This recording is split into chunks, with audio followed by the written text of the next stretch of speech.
Angie Morgan. Narrated by Paul Woodson. Chapter 1. Scotland, 1829. Murderer! Makenna Maclaren Brodie stared at the iron bars to her cell, her heart like stone in her throat. She stood accused of murdering her husband, the laird, who'd been found dead with a dagger lodged in between his ribs. She wrapped her trembling hands in her skirts and tried to quell her anxiety. She hadn't done it. Not that she wasn't grateful the foul bastard was dead. He'd been an awful husband, and she hoped he never found peace for all the sins he'd committed. But to be wrongly accused with no defence? The topaz-hilted dagger had been hers, gifted to her by her brother Niall several years before, struck fear into her heart. She had no allies, no one to call friend. Her family was several days' ride away, and there was no one in the whole of Clan Brodie she trusted, nobody except Tildy, her long-time maid. Makenna stared at the woman now, crouched beyond the cell, her petite face drawn. She'd brought bread and cheese for her, and Makenna was grateful. In addition to being imprisoned for 2 days, she'd been starved of food and water. "What are the people saying, Tildy?" she asked, her mouth crammed full and her stomach gurgling loudly. "That you killed him?" The maid's eyes were huge in her face. Tildy was a full-grown woman, and though Makenna wasn't sure of her actual age, her petite size made her think of a child. "That they found him naked, my lady, in your bed." "His bed," Makenna corrected. They hadn't slept as husband and wife in years, not since Graham had discovered that she was barren. No, he'd filled his bed with countless other women. It could have been any one of them who'd killed him. He wasn't known for treating his playthings well. Makenna shivered. She knew from experience how cruel he could be, and if she'd had the means to escape, she would have killed him herself. But she was a wife, and wives had no rights. Not in Scotland, not in England, not anywhere. She'd been his property to do with as he wished, and he had. "They didn't care about that, my lady," Tildy said. "'Twas your dirk." "Anyone could have stolen it from my chamber," she said. "They've nae proof." "They didn't need proof. The new laird is adamant that you must be tried and convicted if found guilty." Makenna's heart sank. The new laird was Graham's cousin, Colin, a worse bastard if there ever was one. Colin had idolized Graham and hated him at the same time. It was an odd relationship, but Colin coveted everything his cousin had, including his wife. He'd cornered Makenna more than once during visits to the keep, his hands groping her person without permission. He'd made his slavering interest clear, and she had found herself avoiding him whenever possible. And now he was laird. She had to escape. If she stayed, there was no question that he would force himself on her, and God knew what other horrors he'd have in mind. "Tildy, is there anyone you trust who can help us?" She shook her head, a tear trickling down her pale cheek. "They all fear the Brodie too much, my lady." "Dinna cry, lass," Makenna said, though she felt her own eyes burn as well. "The truth will prevail. You didn't kill him." "I ken, and we will hold fast to that. Now go, Tildy, before you are discovered, and find yourself in here with me." She reached through the bars and squeezed Tildy's hand. "Thank you for the food." "You're welcome. I wish I could do more. You've done more than anyone could ask." After Tildy crept away, Makenna wrapped the remainder of her food and tucked the bundle into a pocket in her skirts. Who knew if and when she would be freed, or when Tildy would be able to sneak her more to eat? She wouldn't put it past Colin to leave her here to starve in order to wear her spirit down, but she'd endured much worse over the past 9 years, and she would not bend now. Determined to conserve her strength, she lay on the straw pallet and stared up at the dank ceiling. The cellars of the keep were cold and musty, the ghosts of those who had died down here tied to the stones.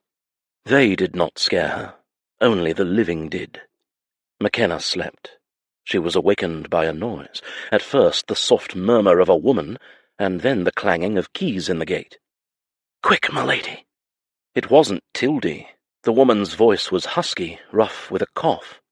Makenna blinked and rose, her limbs aching from being cramped in the same position on the uncomfortable straw. The woman wore a heavily hooded cloak from head to toe. It was clear she didn't want to be recognized. Her hands were pale and slender, a plain rose-gold band with a small topaz on her middle finger. Makenna recognized her brother Niall's exquisite work. He owned the Cairngorm mines on Tarbandale, an estate adjoining Maclaren, her family's seat, and had a lucrative Scottish topaz business. The woman was no servant then. "Come quickly." "Who are you?" Makenna asked, her heart racing at the sight of the opened cell door. The woman hesitated, keeping her head lowered, muffling a wet cough with one hand. Was she ill? "A friend. I have 2 horses waiting, and I've sent a stable boy for your maid. Will she come?" Makenna swallowed a sob of relief. "She will nae stay here, but I will give her the choice," she answered.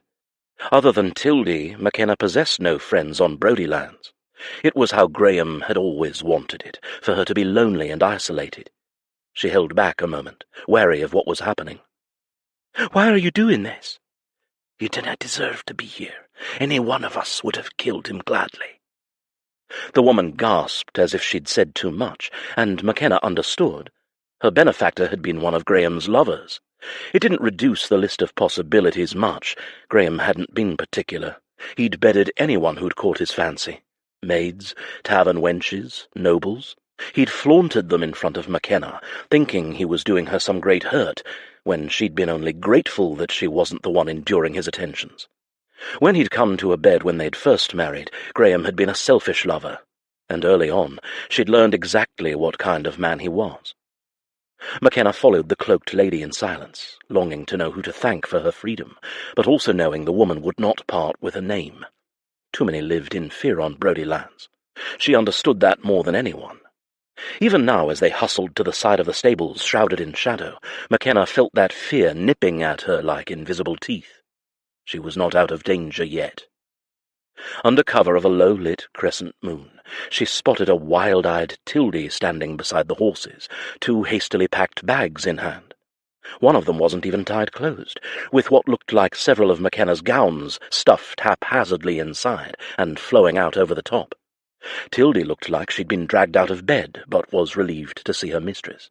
Makenna sent her a reassuring smile, watching as the young stable boy tied the bags on the horses. "Tildy, do you want to leave or stay?" she asked in a low voice. The maid hesitated, her eyes lifting to the keep where the laird slept, and Makenna felt a beat of worry. This was Tildy's home. She could not force her to leave if it wasn't her wish, and if they were caught escaping, Tildy would be punished for her disloyalty. Or worse. Makenna was ready to tell her to stay and protect herself, when grim resolve replaced the trepidation on the maid's face. "Aye, 'tis for the best." "Do you have somewhere to go?" the woman asked in a low voice, thrusting a bundle into Makenna's hands. "Dinna tell me. There's some more food for you. Sorry it isn't more." "You've been more than generous," she said. "I owe you my life." The woman bowed her head, coughing again. "You'd have done the same for any of us. You've been a true beacon of hope, my lady. For many Brodie clanswomen, more than you ken." Tildy made a strangled noise, one that sounded like a snort of disgust or disbelief. The maid had always distrusted most of the Brodie women, and for good reason. She'd shielded Makenna from most of the nastier gossip, though some of it had slipped through. Makenna blinked in surprise. She'd thought she had no allies, and here was this woman, this stranger, telling her that she'd brought hope to others. Tears sprang to her eyes. "I've done nothing. You've survived." "Thank you," Makenna told the other lady quietly, her heart aching and so full of astonished gratitude. "I'm forever in your debt. Should you ever need anything and I can repay you, dinna hesitate to find me. I can send word when we are safe." "Good luck, my lady." Makenna mounted her horse as Tildy did the same, and they rode out toward the wood. The more cover, the better. Makenna looked over her shoulder once they crossed the tree line, but all she could see were shadows in the darkness. Thanking her rescuer again, they rode through the trees, though the weight on her chest did not dissipate the farther they got from the village. How long until she was discovered missing? Her escape still seemed almost too good to be true, and she'd learned the hard way that what was too good to be true often was. Could it be a trap? The woman had seemed sincere, but Makenna had been burned before. Trust was something she gave sparingly at Brodie, if at all. She supposed she'd know if and when Colin's men intercepted them on the borders of Brodie land. "Where are we going, milady?" Tildy's whisper made her jump. "To Maclaren? Nay, that's too far, and Colin will send men there." "Then where?" Makenna dragged in a breath. There was only one place she could go, one place Colin would never think of. Duncraig Castle was no more than a half-day's ride, if she remembered correctly. With any luck, no one would be there but a few local caretakers, and she'd be able to rest and formulate a plan, one that allowed her and Tildy to get to safety. The keep's current owner would be far away from Scotland. Lord Julien Leclerc would be happily ensconced in his Parisian home, where he'd been for the better part of the last year. A chord of emotion struck low in her breast at the thought of him, but Makenna ignored it. Lord Leclerc belonged firmly on the continent. A libertine and an unapologetic flirt, he'd been as out of place in Scotland as an ewe would be in a ballroom. But he'd also been the only man in an age to make her smile. She'd spared the French lord many thoughts over the past year, some less charitable than others. He'd goaded her beyond belief, a number of his comments contributing to some of the worst months of her life with Graham. But she did not blame him. Her actions were her own. And he'd been right in the end. She'd lost the core of herself somewhere along the way, and it was in part because of him that she had been able to find it. A deep part of her heart would always think of him with fond gratitude. "I have a place in mind," she told Tildy as their mounts cantered through the dark wood. With any luck, Julien would never learn they had been there. "Mon Dieu, how much did you bring, maman?" Lord Julien Leclerc stared at his mother and scrubbed his fingers across his brow, wincing at the clatter of what sounded like a herd of stampeding elephants.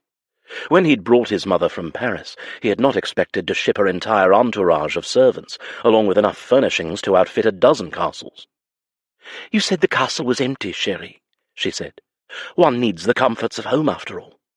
And pray tell, why would I have need of a formal dining table with service for 30? It's a dreary Scottish keep, and we have no suitable neighbours to speak of, unless you intend to invite the Earl of Pirates and his band of merry criminals to dinner." "Hush, Jules. Maxime is a wonderful man."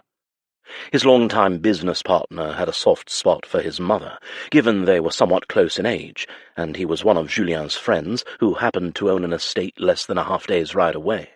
But that didn't mean he trusted the man. Julien didn't trust anyone. Maxime was a private-turned-privateer-turned-honest ship merchant-turned-earl, though the honest part was a bit of a stretch. But Julien's mother had decided to take the wastrel under her wing, ever since he'd rescued her son from a gang of thugs on the streets of Paris when Julien was a boy. "You would love him even if he was a stray off the street." "Of course I should. He saved your life, dear, and for that I will cherish him forever." Julien had long suspected that his mother adored Maxime for other reasons, but it was not his place to speculate, or judge. His mother was a grown woman with her own mind. If she sought out companionship, who was he to deny her? As long as Maxime didn't hurt her, Julien chose to turn a very blind eye to their not-so-secret friendship. Lady Amalie shot him a benign smile, one that warmed Julien's heart. God, he'd missed seeing those smiles. She'd showed more spirit on the journey here, the sea air doing wonders for her pallid complexion and her constitution. And once they'd arrived on the shores of Scotland, her disposition had only improved. He'd been right to remove her from the crowded city of Paris, where she'd withered for the past 18 months. No, the clean country air was exactly what she needed, and Duncraig Castle was just the place for her to recover. Another crash from the vicinity of the front salon made him flinch. Good God, are the footmen trying to destroy the place? He fought the urge to disappear into his chamber with a bottle of Maclaren whisky. A housewarming gift from Isla Maclaren, his best friend and former fiancée, who had married the love of her life almost a year ago. Julien should have stayed in France instead of returning to the Highlands. But the place had gotten its hooks into him, although his French soul would never admit that to anyone. The richness of the land, and the beauty of the wide-open spaces, rolling hills and glistening lochs, had charmed him completely. Not that he was a farmer, far from it, but it was a start, and he'd gotten his hands dirty before. How hard could it be? He pinched the bridge of his nose between his thumb and forefinger and watched as his mother directed her servants with the efficacy of a seasoned diplomat. At the very least, it would look like a French chateau on the inside, and she would be happy, which was all that mattered. Though in truth, if he'd known how run down the place was, he might have considered another item of the Duke's as collateral. Quaint and charming, his mother had called it when she'd arrived. Julien had wanted to laugh. That had been the opposite of his preferred words, interspersed with some choice oaths that the Duke of Craig might have pulled a good one over him. His lips flattened with dark humour. The castle was far from a dump. It wasn't as if he and his mother weren't intimately familiar with hardship. They'd lived and slept in much worse, including a one-room flat in Montmartre that had housed more rats than people. But squalor and poverty were parts of his past, and he intended to keep them both firmly rooted there. Julien entered his nearby study and walked to the window. He looked out upon the sprawling landscape with the ocean glittering in the distance. Located on the western edge of Scotland, the grounds were overgrown, and the stone walls of the castle needed repair in places, but its raw beauty was undeniable. A diamond in the rough.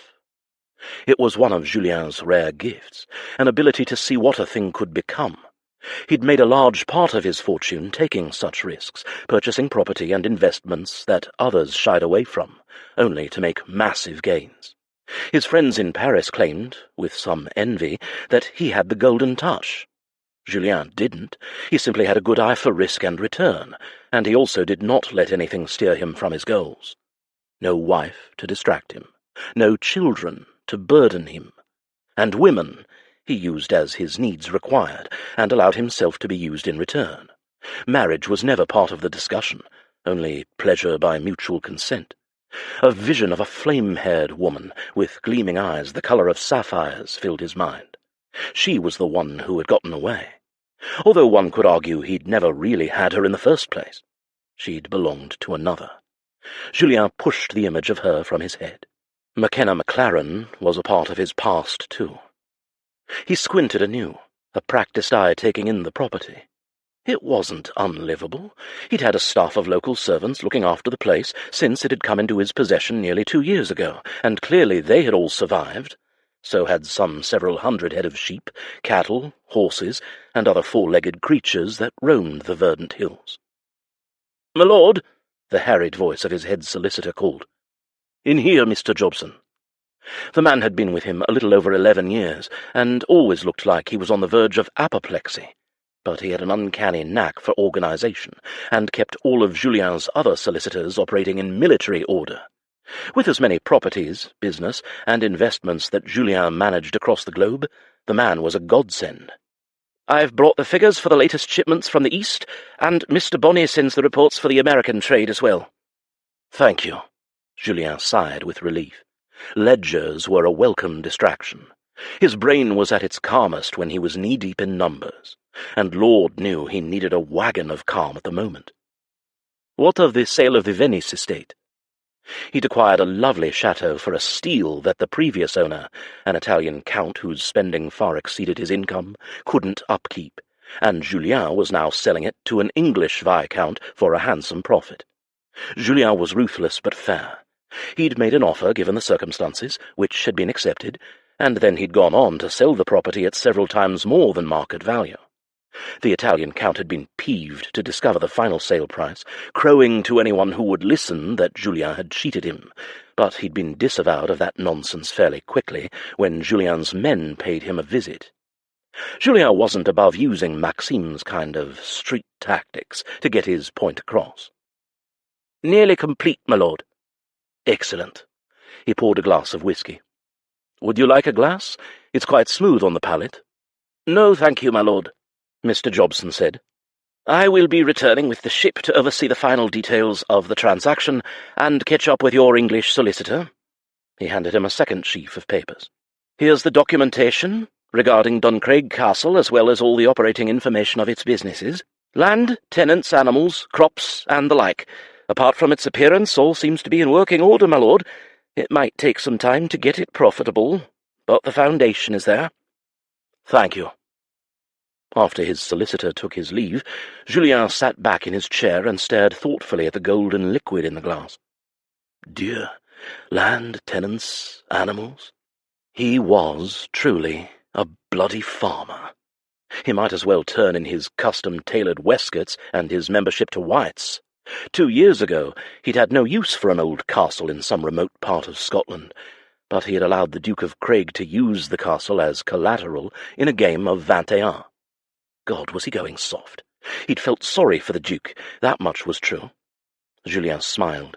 Maybe he'd simply been outmanoeuvred by the wily old goat, looking to get rid of an unentailed piece of property he hadn't wanted. Diamond in the rough, he reminded himself. Julien sipped the whisky, savouring the spicy burn over his tongue. He'd only developed a taste for it in the last year, when Isla had dragged him here in search of a divorce, only to reconcile with her Highlander of a husband. Her brother, Ronan, distilled some of the finest whisky Julien had ever tasted, not to mention that a certain devastating redhead had been the one to introduce him to it, or the fact that whenever he drank it, he thought of her. Makenna. Fiery, smoky, and full-bodied. He scowled, tossed back the contents of the glass, and opened Jobson's neat pile of documents pertaining to Duncraig Castle.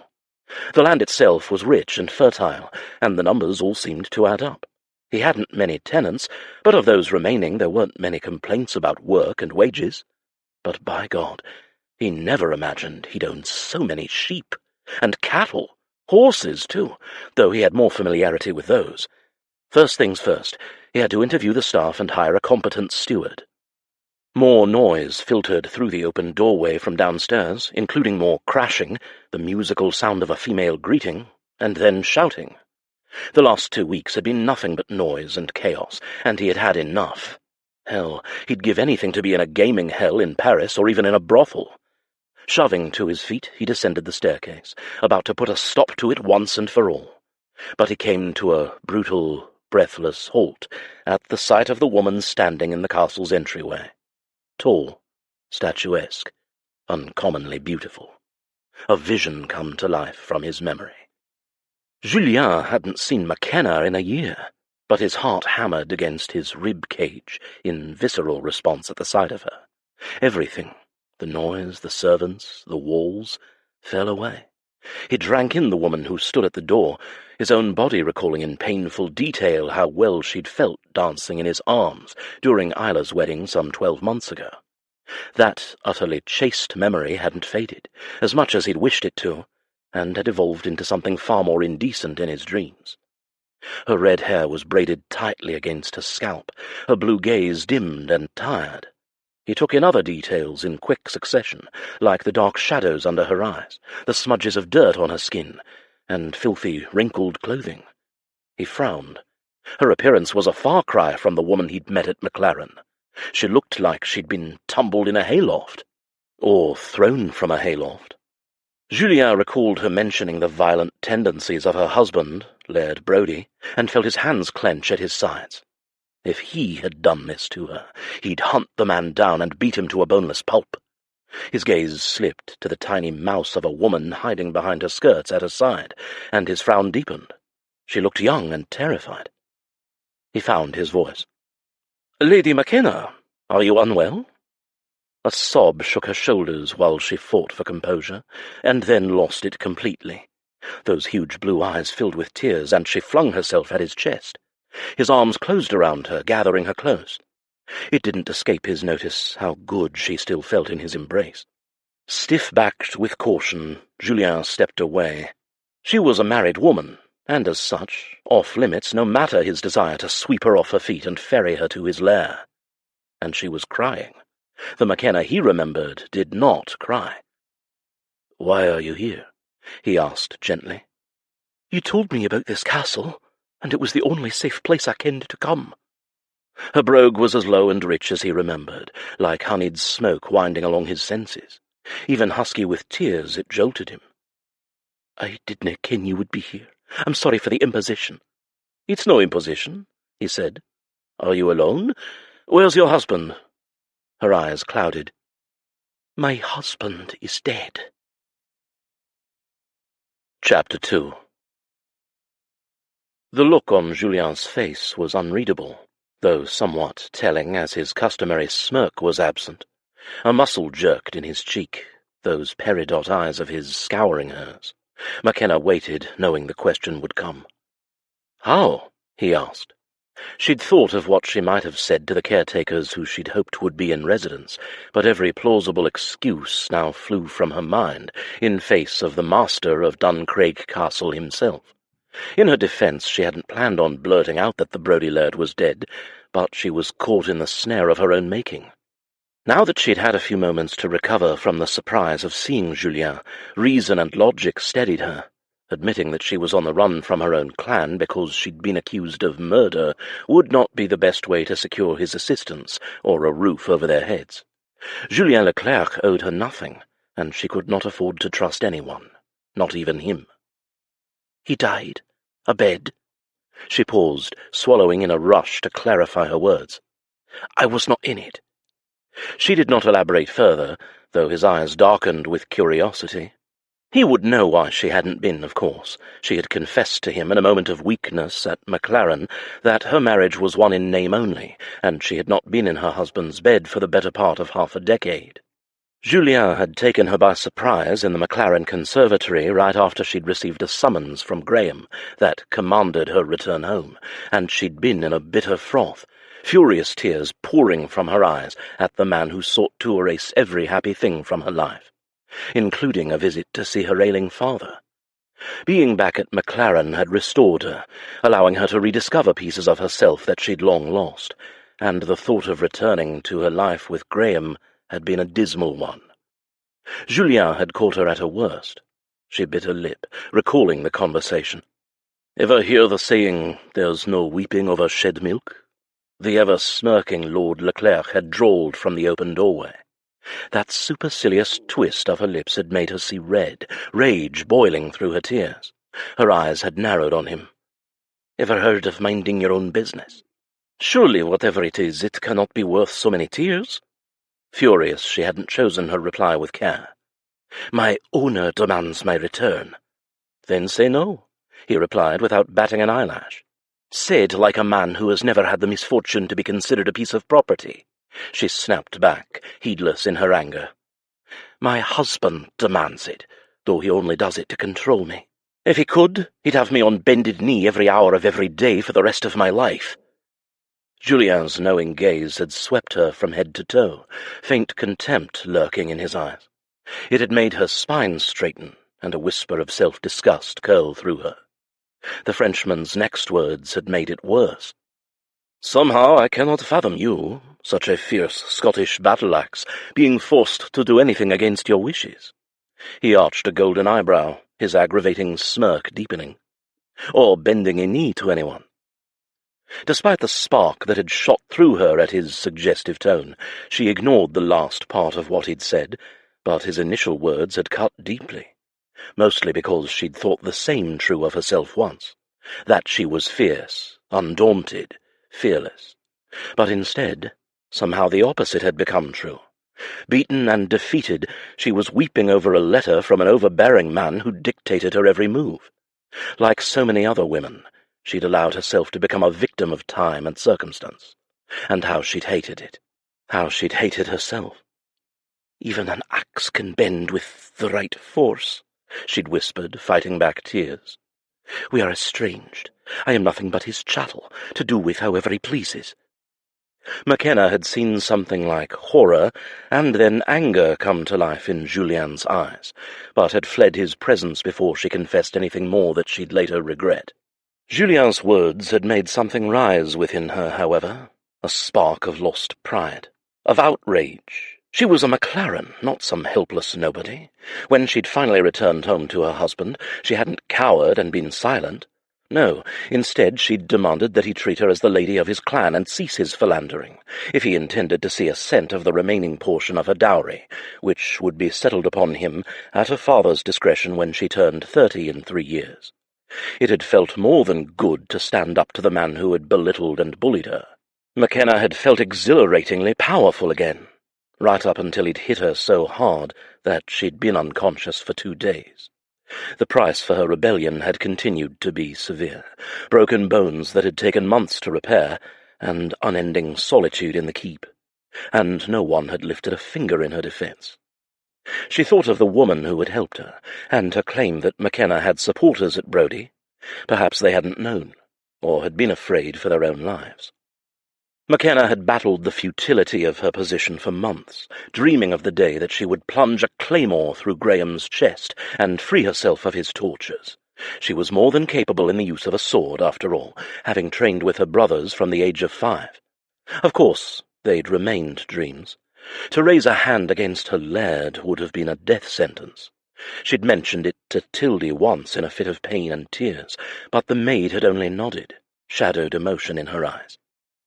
Now, standing here in Julien's foyer, Makenna felt those same feelings of confusion and inadequacy rise up in her chest. Not because of Graham, but because she did not recognize herself around this man. Julien Leclerc made her feel nervous and uncomfortable in her own skin, as if he saw right through her walls to the woman hiding within. Finding courage, Makenna hoisted her chin. "I need a place to stay for a few days. I cannot go back home. Since the laird's death, I am not welcome there." "Why?" Julien asked.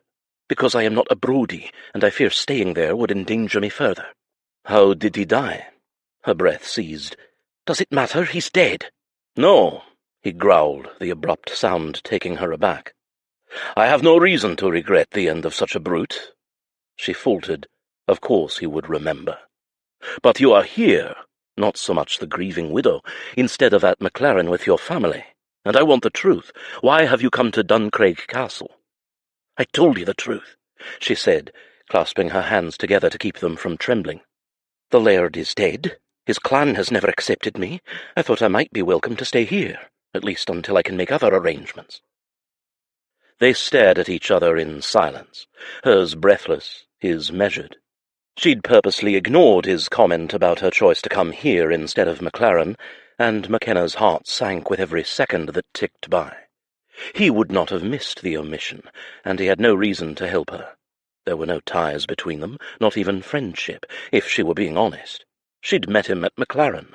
They had conversed, gone for mostly agreeable rides on the estate together, and they had danced at her brother's wedding.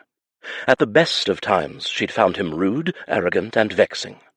Though admittedly she'd been flattered by his attention, despite knowing full well that the man was a rake. He'd also made her laugh, and that she hadn't done in years. Makenna blinked, wondering if she had been free of Graham, whether she would have taken the Frenchman up on his many advances. But unlike her cheating spouse, she'd refused to break the vows she had made before God. Perhaps she should not have been so sanctimonious. Julien made no secret of his interest in her, and she suspected that any man who left women pining on multiple continents, according to her sister-in-law Isla, would have to be a rather spectacular lover. Her eyes flicked over his broad physique. He probably still was. Gracious, her thoughts were ungovernable. Here she was, running for her life, and her stupid brain was focusing on indecent fantasies instead of convincing him to help. She was an Amadan. Makenna blushed and licked her lips, seeing his gaze flick there, his pupils flaring as if her thoughts had become transparent. A burst of awareness flared through her. Julien Leclerc was a man, and one who had been attracted to her before. She hesitated, considering her options. Perhaps her brain wasn't so stupid after all. Did that attraction remain? Could she convince him to help somehow? Use her womanly wiles? She recoiled at the thought of becoming like one of the many women who had thrown themselves at Graham to gain his favour, and then squared her shoulders. She and Tildy needed a place to stay. They had been on the run for hours, and soon Colin's men would be out scouring the woods and roads radiating from Brodie lands. Her lungs grew heavy at the thought of being found, and desperation made her palms cold with sweat. She would do what she must. Seduction was the only remaining tool in her arsenal. But before she could muster up the fortitude to shove a sultry smile to her lips, a lilting voice cut through the tension from somewhere behind him, followed by soft tapping footsteps. "Jules, chérie, what on earth is keeping you so long?" Oh, God, has he married? Makenna blinked her surprise at the undeniably feminine and cultured voice. But then Julien turned, allowing Makenna to see the slight, older woman coming toward them. Her surprise melted to relief, though she did not dwell on that too deeply. The resemblance between them was clear enough. His mother, Makenna presumed, had the same blonde hair, but hers was threaded through with grey, and her eyes were the same pale green as her son's. She exuded gentleness and poise, though Makenna could clearly see that she wasn't quite well.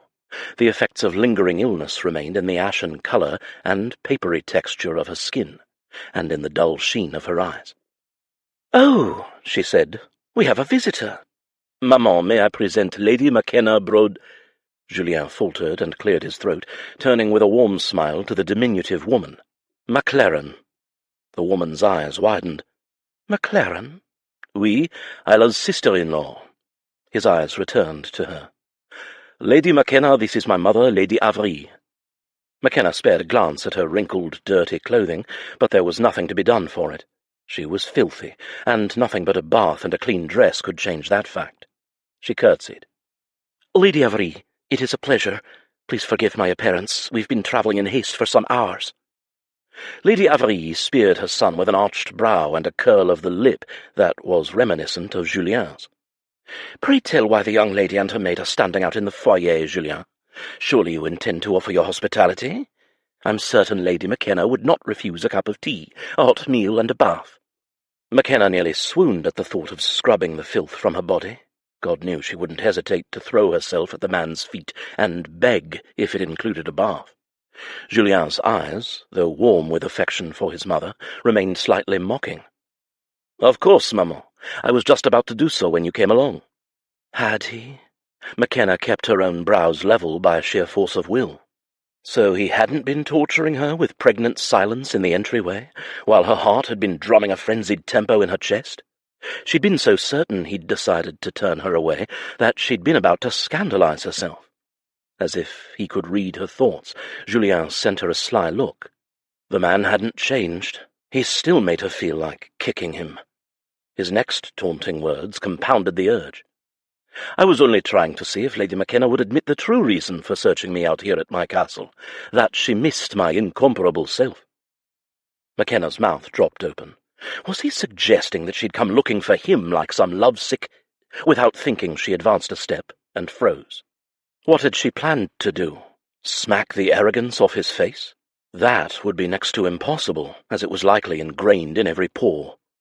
"Stop teasing her, Sherry." Despite her outer frailty, Lady Avery took charge, her melodious voice rapping out quick commands, and within moments Tildy and their belongings were whisked away, and Makenna was ushered toward a bedchamber up the stairs. She glanced over the balustrade to see Julien standing in the lower hallway, looking up with a shuttered expression on his face. Cool green eyes met hers, and she bit back a gasp at the intensity of his stare. He'd always been able to unsettle her with those penetrating eyes, and right now the look in them was burningly shrewd.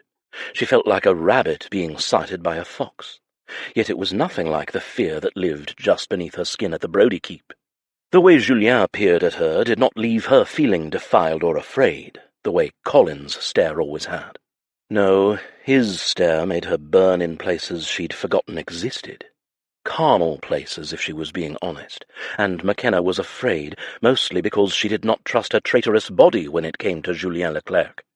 As had been made abundantly clear in the entryway when she'd brazenly imagined his skills as a lover, he made her feel and want things she had no business feeling or wanting, especially now of all times.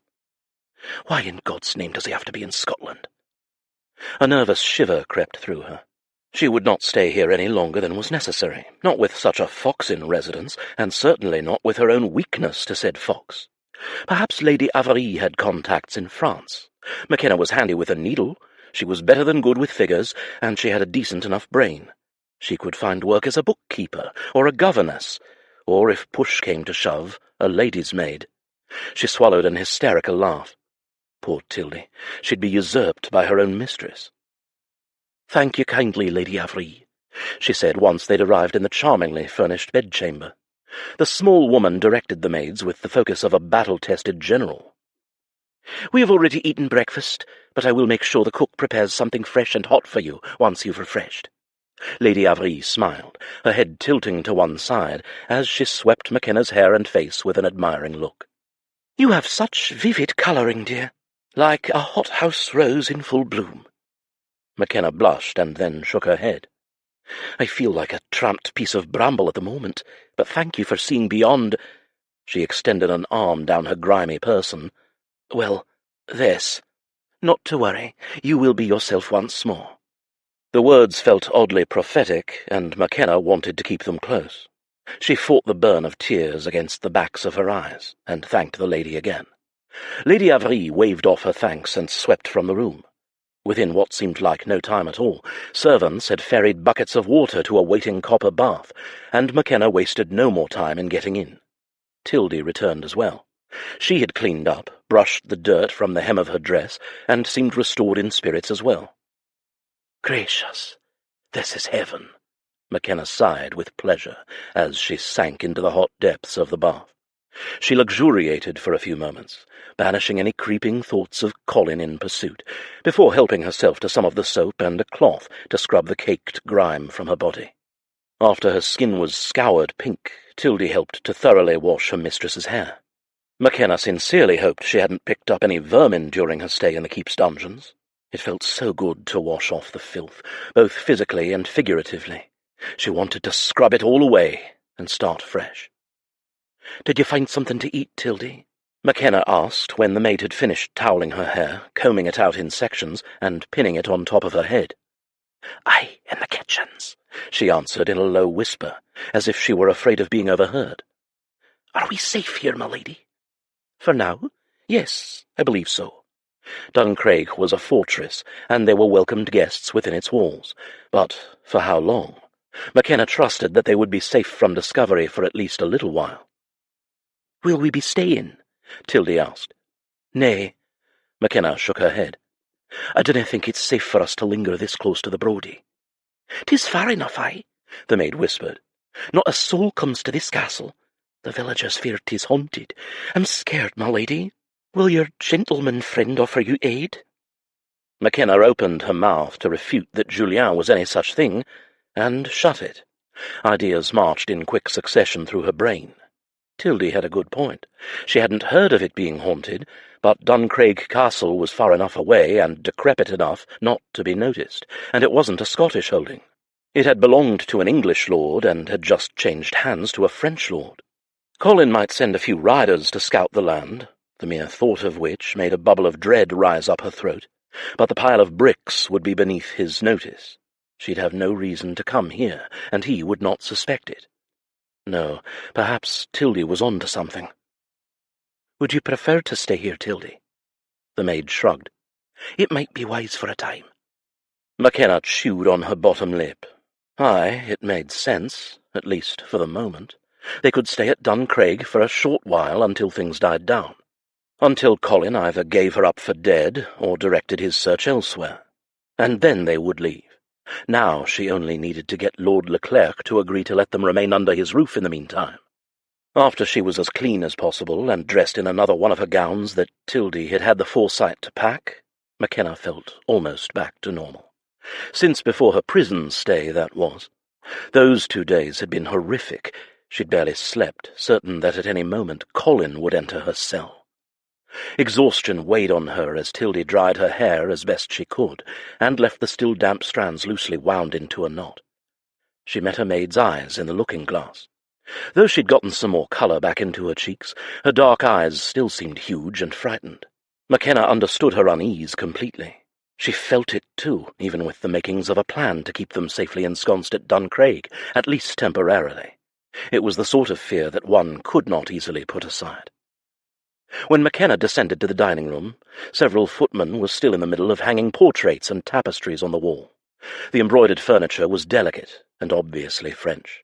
Self-conscious, Makenna stood to the side as efficient servants bustled in with tea-trays and a number of closed platters. Her stomach growled.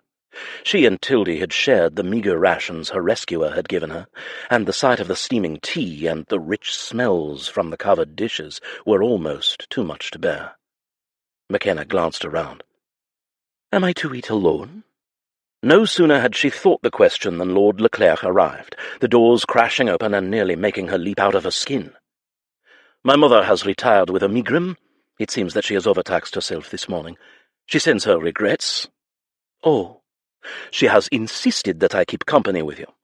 "That's not necessary," she said. "That's what I told her," he replied with a smirk.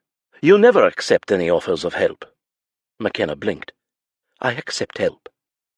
Julien walked over to the sideboard and filled 2 plates, one of which he handed to her. He took a seat at the long, elegant table and gestured to one of the empty seats. She sat without protest. "Eat, and then enlighten me on the last time you actually asked for and accepted anyone's help." "I asked you for help not an hour ago, to stay here." Lord, she'd think the man was daft if she didn't already know just how perceptive he was. "And before that?" "I dinna remember." Makenna gritted her teeth. She did not remember because the bounder was right. Asking for help meant she wasn't capable of handling something herself, that she wasn't strong enough. It was the sole reason she hadn't gone to her parents about Graham. She'd borne her lot like a true Maclaren, like a fool as it turned out. She sucked in a breath to compose herself and swallowed what was left of her pride. "Regarding my stay here, I'm willing to work for my room and board." "Is that so?" Julien asked, his sensual mouth curling. She dragged her eyes away from that dissolute curve. "On the land." A different expression crossed his face as his gaze fastened to hers, narrowing with sudden purpose and calculated intelligence. "Do you have any experience with sheep?" "Aye, Brodie is kenned for its wool trade." "Can you handle the duties of a steward?" "Does a bee sting?" she asked. He grinned. "Only when it is vexed. You might want to watch out then." Julien laughed, but his look of relief was almost comical. "Good, you're hired, if you're interested in the position." She would not give away just how interested she truly was, so instead she stared at him blankly. "Why are you here, anyhow? Shouldn't you be in a ballroom in Paris somewhere, sweeping the debutantes off their feet? Why would an eligible lord like you want to be here, neck-deep in manure and piss?" "Maybe because I like manure and piss?" He shrugged at her look of disbelief. "Or maybe because the fresh country air will be better for my mother." Julien lifted a full goblet in toast. "To our future." She frowned. "This is a temporary arrangement." "Of course," he agreed in dulcet tones, which made her freeze. She recognized that tone. It meant that Lord Julien Leclerc was about to get his way. His slow, measured smile made her feel like tucking her skirts up and running out of the room. But that was the old Makenna, the lion-turned-mouse who fled at the slightest provocation. The new Makenna felt grim. She was already on the run. She was an accused murderess fleeing from her clan's vengeful and sadistic laird. Colin had almost certainly launched a search for her and would stop at nothing to find her. If she were to leave Duncraig right then, no matter what direction she rode in, chances were high that she would be spotted. If she were to be dragged back to the Brodies now— Makenna had been terrified of Colin before. Now that she'd angered and humiliated him, his punishment would only be worse. Without a doubt, the greater evil lay behind her, not in the man watching her with a deceptively placid expression. She could handle one arrogant Frenchman, couldn't she? Chapter 3. At some point during the later half of the day, a tall case clock had found its way into the dining room. It hadn't been present at breakfast, when Julien had been discussing with Makenna the terms of her employment as steward. However, now, as he and his mother dined on roasted lamb, mint chutney, and a potent blend of potatoes, turnips, and whiskey sauce, the hollow tick-tock inside the carved mahogany case echoed into the otherwise silent room. It must have been one of the pieces his mother had brought with her, from her home in Paris, though Julien didn't recognize it. It wasn't an heirloom, of that he was certain. They hardly had any of those. When he'd been young, his mother had sold what she'd managed to take with her from her previous life as a cherished and fortunate daughter of an earl. Jewelry and silver, gowns and trinkets, all exchanged piece by piece for francs that would keep them from submerging into outright poverty, at least for a time. Julien's father had gone through his own small inheritance as quickly as a stone falling through water. without vice, but also without any common sense. Artists were so often like that, oblivious to anything but their muse, their inspiration, their feelings. Just thinking of his late father's mismanaged wealth, if it could even truly have been called that, made Julien clench his jaw. The muscle leaping there kept ludicrous time with each tick of the clock. "Must that clock be so obnoxious?" he muttered, the prongs of his silver fork trailing paths through the turnip and potato mash. It wasn't that he wasn't happy that his mother could now afford to purchase ridiculously loud and ornate tall case clocks. Hell, if she wanted to put one in every room inside Duncraig Castle, he'd stand aside and let her. But tonight his patience was thin, and it was all due to the mysterious and stubborn woman currently taking dinner in her rooms. "I hadn't realized an inanimate piece of machinery could be offensive," his mother replied from her place at the other end of the table. It had been shortened, the leaves removed, so that the two of them would not be required to shout in order to converse, and yet the table still felt too large and empty.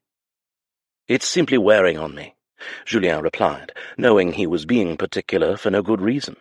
At least, no reason he was willing to part with. He sat back in his seat, reaching for the glass of wine the footman had just refilled. Julien had not seen his unexpected house guest since they had parted ways after breakfast.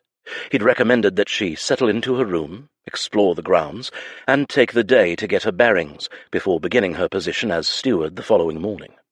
He, too, had needed some time alone to think over everything she had said since showing up in his foyer, looking dishevelled, her eyes half crazed as she announced her husband's death. It had been so unlike the Makenna he remembered from their time together at Maclaren that it had taken him a moment to reconcile the two.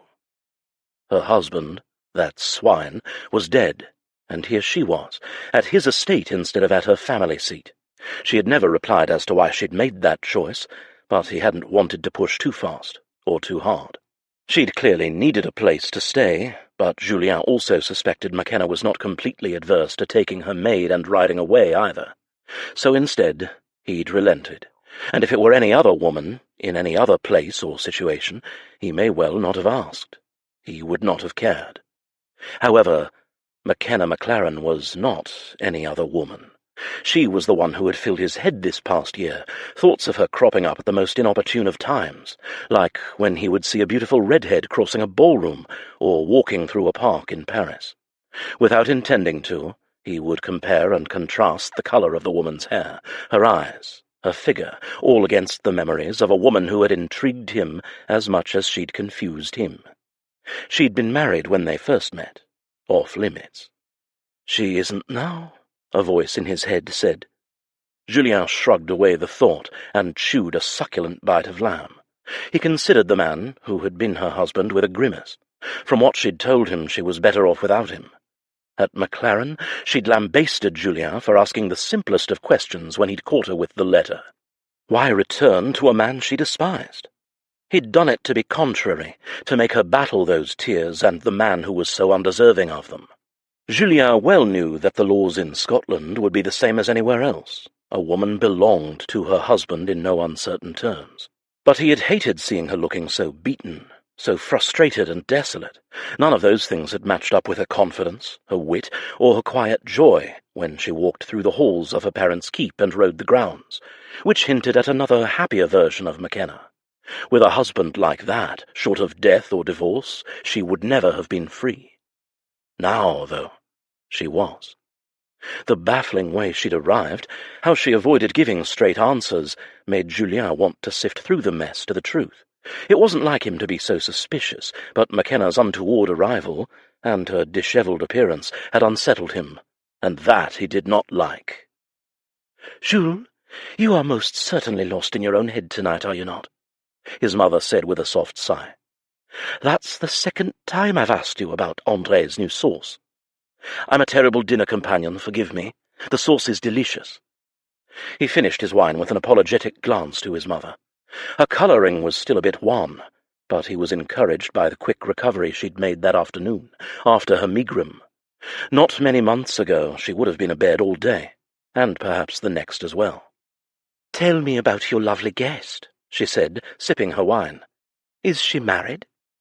Julien took a deep breath and signalled the footman, waiting in the wings like a statue, for another glass of wine. "Newly widowed," he replied. "And well you know it, maman. You've had all day to wring the gossip from that hatchet-faced maid of hers." Lady Amalie looked unashamed and shrugged one delicate shoulder. "I am only thinking ahead, my darling. Lady Makenna is quite stunning, and you did suggest she might have come to your estate because she felt some sort of tendre for you." "I was only teasing her. She's a friend, nothing more," Julien replied, though he smiled at the memory of Makenna's expression of indignation when he'd suggested she was there out of some misguided fondness for him. "And I would greatly prefer if you didn't take my future on as if it were some project that concludes with me at the altar. I am not getting married, as we've already discussed." His first and only attempt at nuptials had failed, miserably, the year before, when his best friend, Isla, had agreed to marry him on 2 conditions. 1, it would be a marriage of convenience and friendship, and 2, she needed to divorce her husband, a Scottish lad she had failed to mention even existed for the 6 years Julien had known her. She'd been so adamant that she wanted the divorce that he'd travelled with her all the way to the god-forsaken Highlands to see it done. However, as fate would have it, she and Niall Maclaren, Laird of Tarbendale, had fallen in love. Again. "You mustn't let what happened with Isla hold you back from finding someone else," his mother stated. "It isn't holding me back," he said, wishing to God he'd never told his mother the story. He'd kept the betrothal a secret at the time, not wanting to give his mother false hope, particularly when Isla's divorce had not yet been procured. He hadn't had it in him to be upset at the way things had worked out. His best friend was deliriously happy. He'd only asked Isla to marry him to please his mother, who at the time had been much more ill, and hoped to see her son wed. Shortly after Isla's renewed vows with Niall, Lady Amalie had slowly begun to improve. It had all fallen into place, and Julien had felt the exhilarating sensation of having been saved at the 11th hour from a swing at the gallows. Not that he equated marriage with the gallows, but it was damned close. "You've been in Paris all year," his mother went on, oblivious or tenacious, Julien wasn't sure which, "with a number of women on your arm who could make you happy. And which society functions have you attended where you could witness such a fact?" She waved her hand. "You think I don't have eyes and ears in ballrooms all over Paris, especially when it concerns my son and eligible ladies. I have an interest in your happiness. Is that so difficult to believe?" Julien nearly choked on a mouthful of wine that soured as it went down the wrong way. Eyes stinging, he pressed a napkin delicately to his lips. At least 2 of those women had been an opera singer and a ballerina. Hardly eligible, according to society standards. Another even might have been an actress. A dull flush crept up his neck. He'd flaunted them scandalously, and all the while his mother had had eyes on him. Hell! Fighting embarrassment suited to a boy, he sat back in his chair and gestured widely to the room around them. "Maman, I am the new master of this Scottish estate, a castle, and thousands of acres of land. I have estate holdings the world over, a fleet of ships, and more capital than either of us ever imagined possible. I am happy, thank you." She raised one thin brow, clearly unimpressed. "There is more to a happy life than money and property." "I imagine you are referring to love," he replied, sipping the refreshed glass of wine, and letting it burn the bitterness of that word, love, off his tongue. "May I remind you that love is what got you disowned by your father?" "I need no reminder," she said, eyes clouding slightly. "However, given the chance to do everything over—" "You would not change a thing, yes, I know," he interrupted, having heard this claim more than once over the last 20-odd years. Ever since Julien was old enough to question why she would have given up a pampered life to marry an impoverished third son. To her, marrying for love had been worth it, even when they'd subsisted on thin soup 5 days out of the week, or had to shuffle their paltry belongings from let-room to let-room when rent was past due, even when both she and Julien's father had fallen ill with fever, and only one of them had survived. Julien's fingers clenched around his fork at the memories. Love, a useless sentiment that served no actual purpose. It didn't feed empty bellies or keep frozen bodies warm at night. It didn't provide medicine or stop people from dying. It didn't keep anyone safe from thieves, pickpockets, and flashmen. It was about as useful as a fart in the wind, and as far as he was concerned, the poets and dreamers could keep it. Lady Eleanor Avarie, gentle romantic fool that she was, had never stopped believing in it. Years after his father died, she'd remarried, this time to a viscount, Lord Avarie, who had doted on her for the 7 weeks of their marriage before he was conscripted. Avarie had been killed at Waterloo, leaving his mother widowed, though not penniless. She'd used every cent to fund her son's education. Julien blew out a breath. Perhaps he believed in love, just not romantic love. His mother was quiet a moment, and as she placed her napkin on the table, Julien realized he might have injured her feelings. She still held a strong love for both her long-departed husbands, and he imagined it was difficult for her to know her son didn't understand why she'd chosen the paths she had. A stubborn look sat on her face. "How can you understand when you've never known it yourself?" "It's not that I don't believe in the existence of love between couples," he said quickly, needing to explain. Yet again, always it seemed. "I do. Plenty of people like Isla seem to be converts. I simply have no desire to be caught in its web." After his father had passed, his mother had penned a handful of letters to her stringent and miserly father, the Marquis of Rivoli.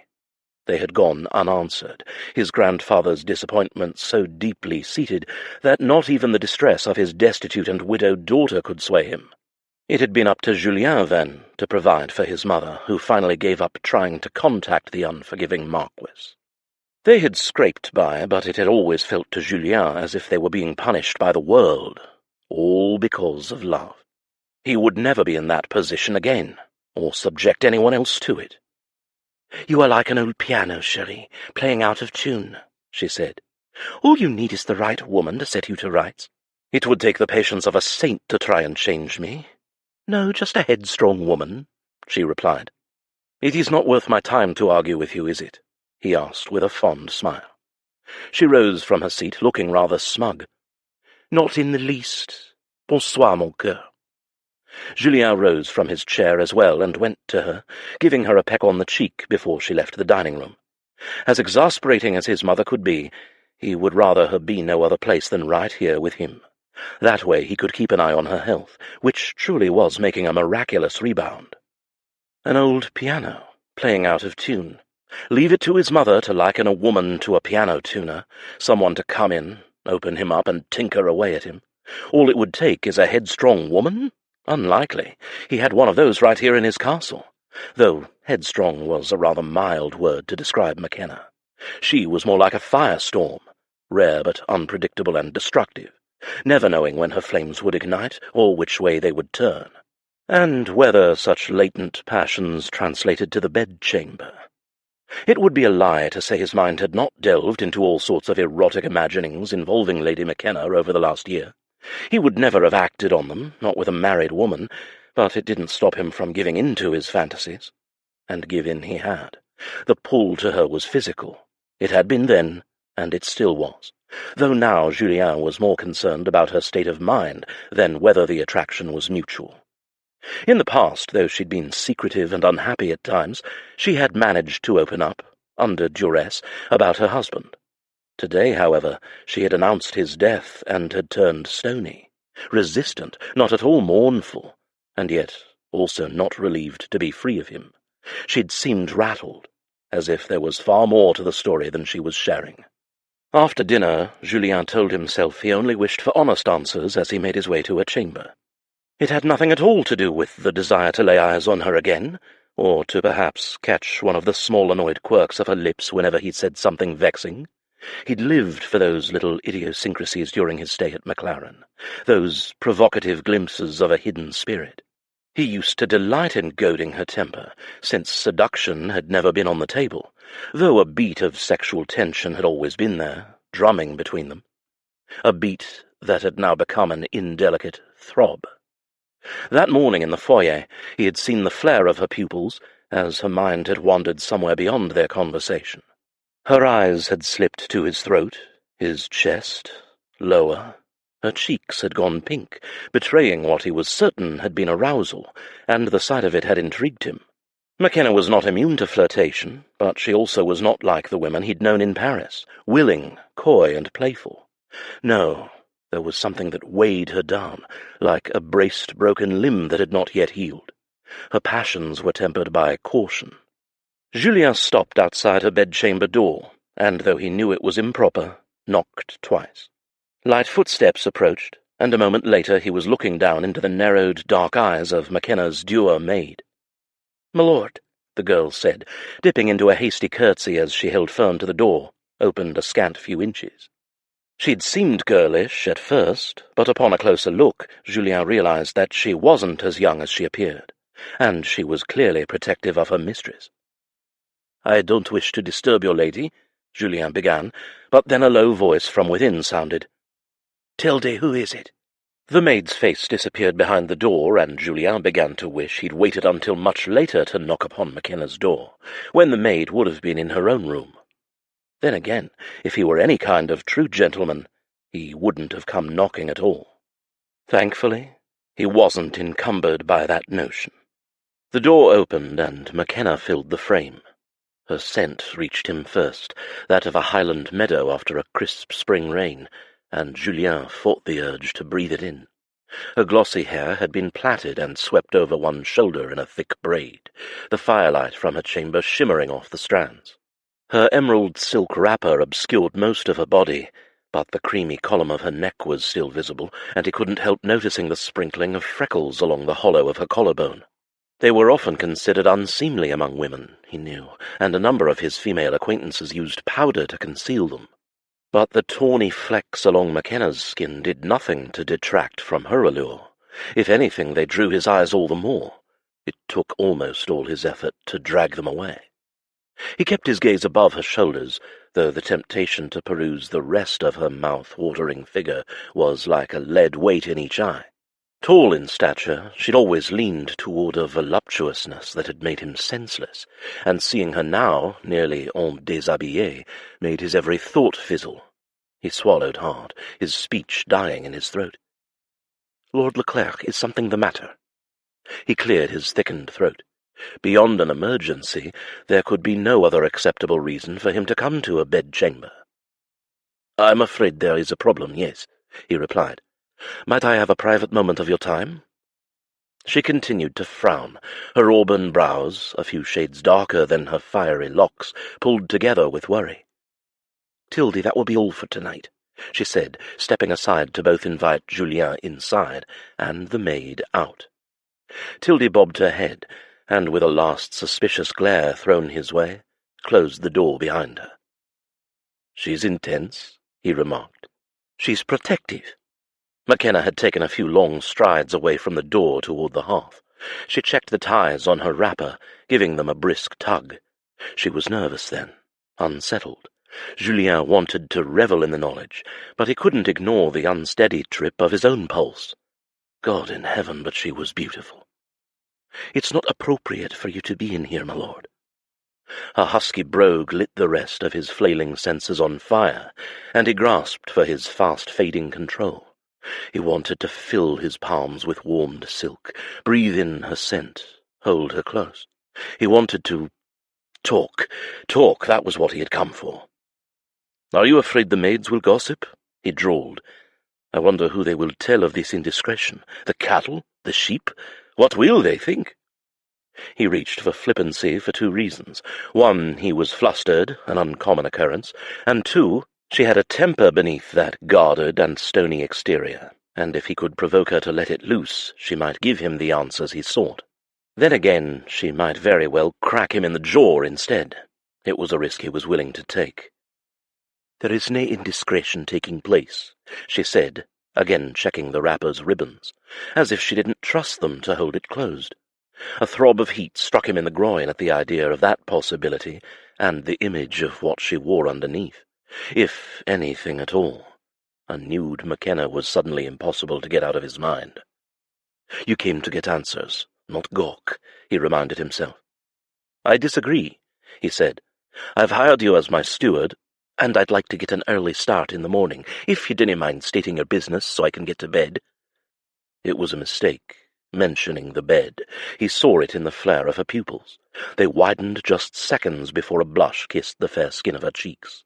She immediately averted her gaze, but it seemed to snag on the front of his waistcoat and down farther, over his too tight trousers. She pinned her lips together with a pained sound and dragged her gaze away. Julien tried to bite back his grin, but still felt the edge of it on his lips. He was smirking, as he was so often accused of doing. But hell, how could he resist? He was aroused, and so was she. "To bed you shall go, indeed," he murmured. He heard an audible intake of breath, and her eyes shot back to his again. He let the innuendo hang between them, watching with some satisfaction as those long fingers fluttered to her wrapper. Makenna opened her mouth, presumably to give him a set-down, and closed it. Her control was laudable. It might even rival his own, though at the moment he would be lying if he didn't admit he was holding on by a thread. "However, first I would like some answers from my new hire." Makenna managed to break his stare, and strode toward the lit hearth, where she stood, her profile angled toward him. "I thought we'd settled things earlier." "Admirable," her voice did not even hitch. "Hardly. I don't need you to pour out your soul to me, Lady Makenna, but I would not mind knowing whether or not some raving mad Scotsman will be descending upon my newly acquired lands in search of you." Her jaw hardened, and Julien thought he saw a fast flare of her slim nostril. He'd startled her. Makenna loosed a breath. "Haven't I told you already? The Brodies never accepted me. Why would they come after me?" "And the Maclarens?" he said, circling back to the question she had so deftly avoided earlier that morning. "I imagine they will be curious, even a bit peeved, as to why you are here instead of at home, and I do not want them here either." Her 4 burly, intimidating warrior brothers would no doubt assume the basest of reasons why she was with him. First Isla, and now Makenna. As much as Isla cared for Julien, and as much as she tried to convince her husband and brothers-in-law to like him as well, he was still the libidinous rake who had tried to steal her away. And he was French, arguably worse in the eyes of a Highlander. Julien plucked at an imaginary thread on his pristine waistcoat. He had no care for the arrogance of the Scots himself. Well, with one exception, the extraordinarily tempting Scots woman astride away. Makenna's eyes traced the leaping fire in the grate, her attention riveted to the flames. The dancing light showed the many fluctuations of her expression in the following moments, from surprise to contemplative to anxious. What was going through that lockbox of a mind of hers? Julien knew how to play a hand close to his chest, and clearly that was her method here as well. She was hiding something, and he had every reason to believe it had to do with her dead husband.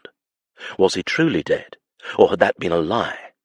No, she'd blurted it out upon seeing him, her vulnerability unfeigned. Makenna's tongue darted out to lick her lips, and then said, "I cannot burden them. I'm a grown woman and can make my own way." "Where were you planning to go from here?" She had not expected him to be in residence, that much was evident. "I dinna see why that should concern you. I am here and I am your new steward, at least in the short term, am I not?" "You are. I'm only concerned about your reasons for appearing so precipitously on my doorstep. Why have you come, Makenna?" Her mouth firmed into a pale line. "I told you, I didn't belong with the Brodie. And you came to me?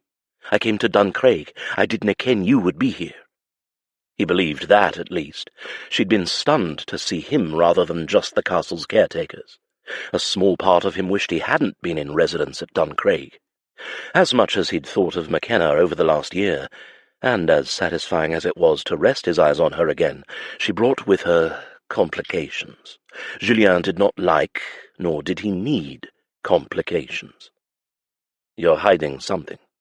"If you think I'll bring trouble, I'll happily be on my way," she replied, her teeth gritted. "I dinna wish to cause you or your mother any grief." Julien's eyes narrowed at her tone, and the heat in his blood waned as he recognized the pinched look on her face. It was one she'd worn at Maclaren whenever she spoke of her late husband. She was clearly nervous about some sort of retaliation. But from whom?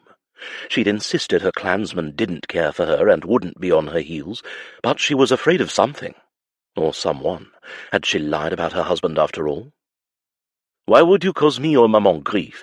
Do you have reason to believe that trouble will follow you here? If you do, Makenna, I deserve to know what I've gotten into. She swallowed convulsively, her hands winding into the ties at her waist. It might, she whispered, stalling as if searching for words. My clansmen think I was involved in Graham's death. How? They think I killed him. The soft admission hung between them.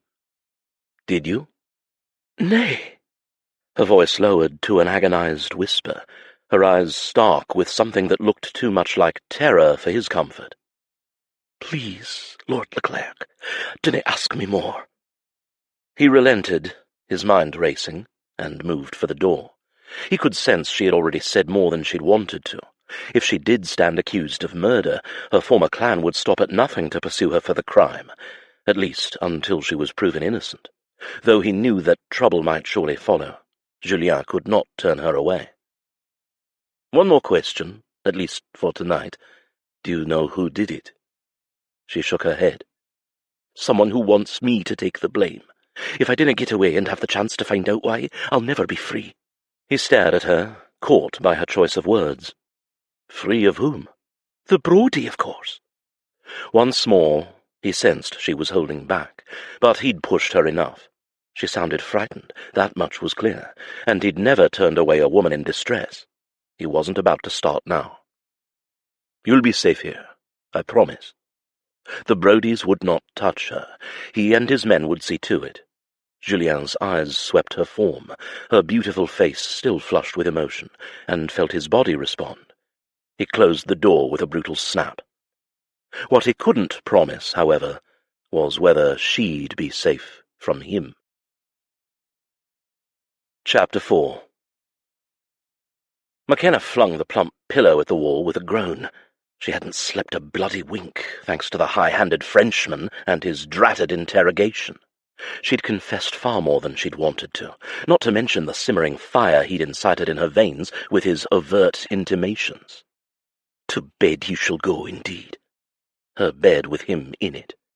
All night Makenna's body had felt hot and restless, and she'd woken more than once, twisted in the damp bed-sheets with a racing heart and heaving lungs. Her breasts had felt full and tight, her body coiled in anticipation.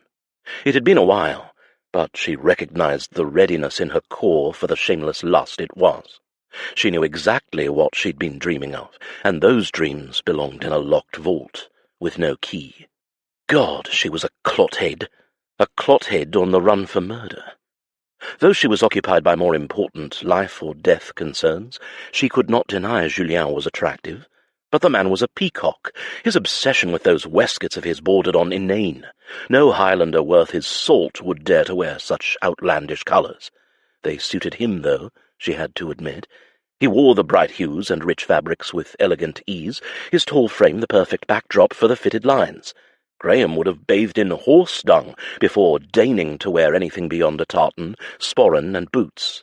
Even her brothers wore formal togs from time to time, and Makenna quite liked seeing them dressed to the nines. A smile touched her lips. In other circumstances, she wouldn't mind seeing the fashionable Frenchman clad in naught but a kilt. Her body burned anew. Gracious, she needed to douse herself in a bucket of ice-cold water. She had more pertinent things to worry about, and lusting after Julien, or any man for that matter, would only distract her from them. Like keeping ahead of the Brodies, and perhaps, somehow, figuring out who had framed her for Graham's murder.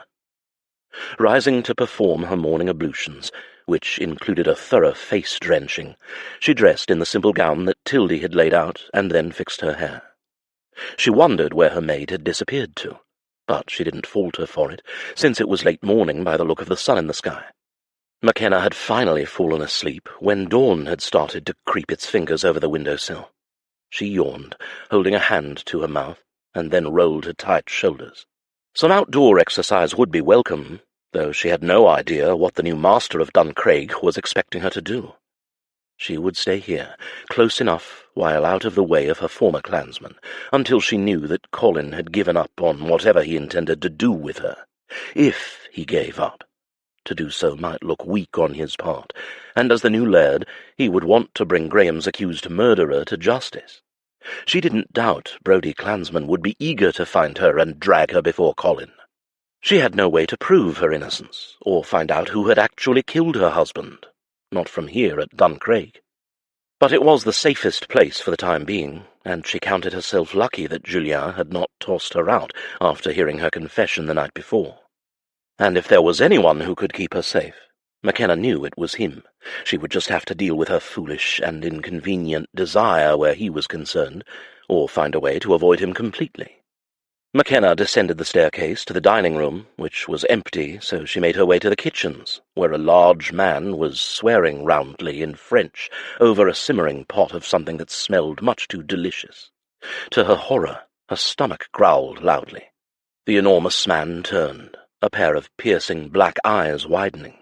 He did not apologize or attempt introductions, but frowned fiercely. "Who are you?" he bellowed. She almost said Lady Makenna, but then bit her lip. She was a working woman now. "Makenna," she said with a smile. "Is that coq au vin I smell?" "I am André." The cook's bushy eyebrows speared to his hairline. "You are familiar with French cooking?" "Not so much, but what I ate last night for dinner was divine. That leg of lamb was marvellously prepared." "Gigot d'agneau au beurre," he said. "The butter sauce was splendid." The smile that overtook his face was like watching the skies clear after a storm, transforming the dour ogre into a more approachable human. Makenna smiled to herself. She'd had more than enough practice cajoling Graham. Men loved to be lauded and complimented on their accomplishments. Toward the latter half of their marriage, Graham had become suspicious of her efforts to commend him, but placating him had become second nature. Not that she had any reason to lie now to this man. André's food was the best thing she'd ever tasted. "Then you must try this." He hastened to ladle a small bowl for her, and tore off a hunk of crusty bread. "The wine is not right, and it needs some more simmering, but it is passable, no?" Makenna nearly swooned with pleasure at the first bite. The tangy flavours exploded on her tongue. The wine could have been from the bottom of the barrel, and she would not have cared. Her mother's cook at Maclaren growing up had been half English, half French, and the taste of the familiar dish made her yearn for home. She licked the sauce from her fingers with a vulgar sound, but André didn't seem to mind. Nor did the man standing in the doorway, his eyes fastened to her mouth, and the fingers stuck between her lips. "Enjoying yourself?" Julien asked. André instantly made himself scarce, deserting her, the giant coward. Lowering her hand, Makenna licked the remainder of the sauce off her lip, dragging in a shallow breath as Julien's hot eyes tracked the movement. "André is a wonder." "So my mother claims." Julien scowled at the storage room into which the man had wedged himself. "His sauces are much too rich, I say. No wonder all the French suffer from rampant gout." "You have the palate of a goat," a muffled voice said. Makenna gasped and swallowed her mirth at Julien's affronted look. "You are fired," Julien growled. "Lady Avery hired me, Lord Fancycoats." Biting back a gasp of laughter, her gaze darted to Julien, surprised to find that his current waistcoat of choice was a rich brown, with intricate bronze embroidery. Sedate for him, he'd forgone a cravat, his throat bare, and that snagged her attention like cloth caught on a nail. Pale green eyes met hers, a smile hovering on those firm, full lips, and Makenna tore her eyes away as if caught staring at something wicked. There was something indecent about that masculine golden-hued column, or maybe the only wicked things were her thoughts. "Were you waiting on me, my lord?" she asked, gulping past the sudden, inexplicable knot at her throat. "So formal, Lady Makenna." "It's just Makenna now, remember? I work for you." "That you do." He quirked a brow, extending an arm toward the outer kitchen doorway. "Shall we, then, take a tour of the lands, and the plethora of four-legged beasts that roam it? More commonly known as sheep, cattle, and horses." Chuckling, he turned, and she followed in his footsteps, breathing in the freshness of the late morning and enjoying the feel of the warm Scottish sun on her face. If she didn't think too deeply on happenstance, she could almost imagine that she wasn't being pursued by a twisted lunatic. The fear lingered, however, caught on the edges of what felt like safety. "There are a lot of baby ones, too," he said, Foals and lambs and a goatling or two. Usually called a kid, she corrected, lips pursed. Not to mention the occasional human couple, he added slyly. She faltered, nearly tripping over her own 2 feet. She must have misheard him. I beg your pardon. He grinned, and she froze, recognizing that roguish look in his eyes as he waved a nonchalant arm. Lovers seeking a bit of privacy, enjoying the fresh air, on all fours. Her jaw fell open. Surely he could not be serious, or mean what she thought he meant. A golden eyebrow tented, that devilish smirk deepening. I have it on good authority that it's quite fun. Oh, the beast! He'd meant to shock her, and succeeded. Her face felt like an inferno. The act that Julien was insinuating was coarse and primitive, and it made every nerve in her body tighten with acute discomfort. Coitus with Graham had been little more than a nightmare, particularly the base act he was describing. Cursing her pale skin, she jutted her chin. I imagine that some would find that appealing. I, however, dinna. You must have had a poor teacher. That she had, but the Frenchman was venturing beyond the bounds of civility. Lord Leclerc, I must insist. Her scathing set-down was cut off by shouting in the distance. 2 armed men were galloping toward them. Makenna tensed, her entire body going taut as a bowstring, terror filling her. Good God, were they Collins' men? Her breath reduced to shortened gasps. Their tartans were dark, much like the black and red pattern of the Brodie, but they were too far away for her to discern the plaid. As they neared, one looked to have blood all over the front of his white shirt. Had there been a fight? Had someone been hurt? She blinked. Tildy! Makenna had yet to lay eyes on her that morning. What if her maid had gone off on a ride, or a walk while her mistress was sleeping in? What if she had been caught? What if that was her blood? Her fear escalated into full-on panic. Makenna? Julien's voice sounded as if it were coming from down a tunnel. Who are they? She heard herself ask. My men. Understanding was slow, but it filtered through her thickened blood, calming the rapid beats of her heart. Your men. Julien turned her to face him, coming between her and the men on horseback. His frown looked entirely wrong on his usually blithe face. Yes. These men are loyal to me. I gave you my word that you would be safe. Makenna clamped her lips together as reason returned. The men's tartans were brown, not black and red. Relief was immediate, but not by much when she saw the narrowed look in Julien's eyes.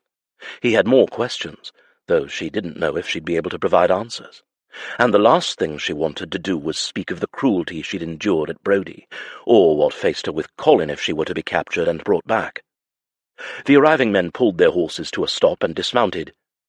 My lord, come quick! Julien turned to the farmer. What is it? One of the horses is fallen, my lord. We brought her to the barn, but the foal is not coming. They'll both die, and the head groom went to visit his sister.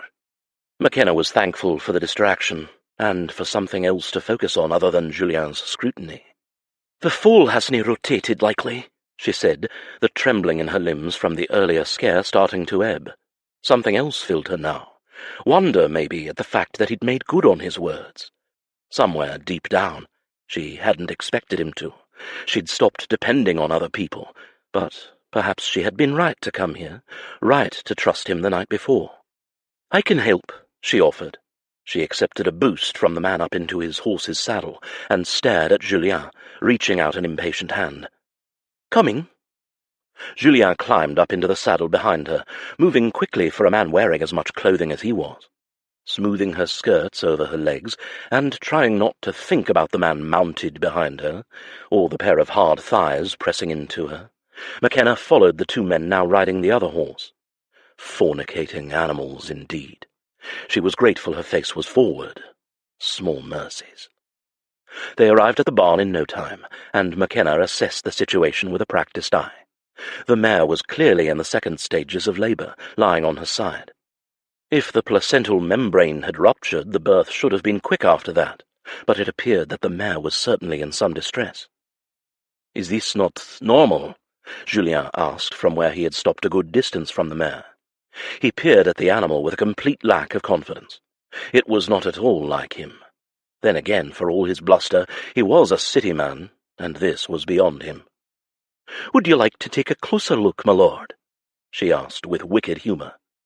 Makenna almost laughed as all the colour drained from Julien's face, his skin taking on a green hue. He glanced helplessly at her. She had helped deliver many foals at Maclaren, though not many at Brodie. Graham hadn't liked her getting too close with the farmers or their wives. He'd liked keeping her segregated instead. "I could use your hands, though I warn you, it will nae be pretty," she told a wan-faced Julien. "Ready for your first lesson, my lord?" She nodded at the men who'd accompanied them. "Will you please leave us?" Makenna then turned to Julien. "Unlace me, please." A shocked stare slammed into hers. "What? I cannae ruin this dress." "Don't be absurd. I could buy you 100 dresses."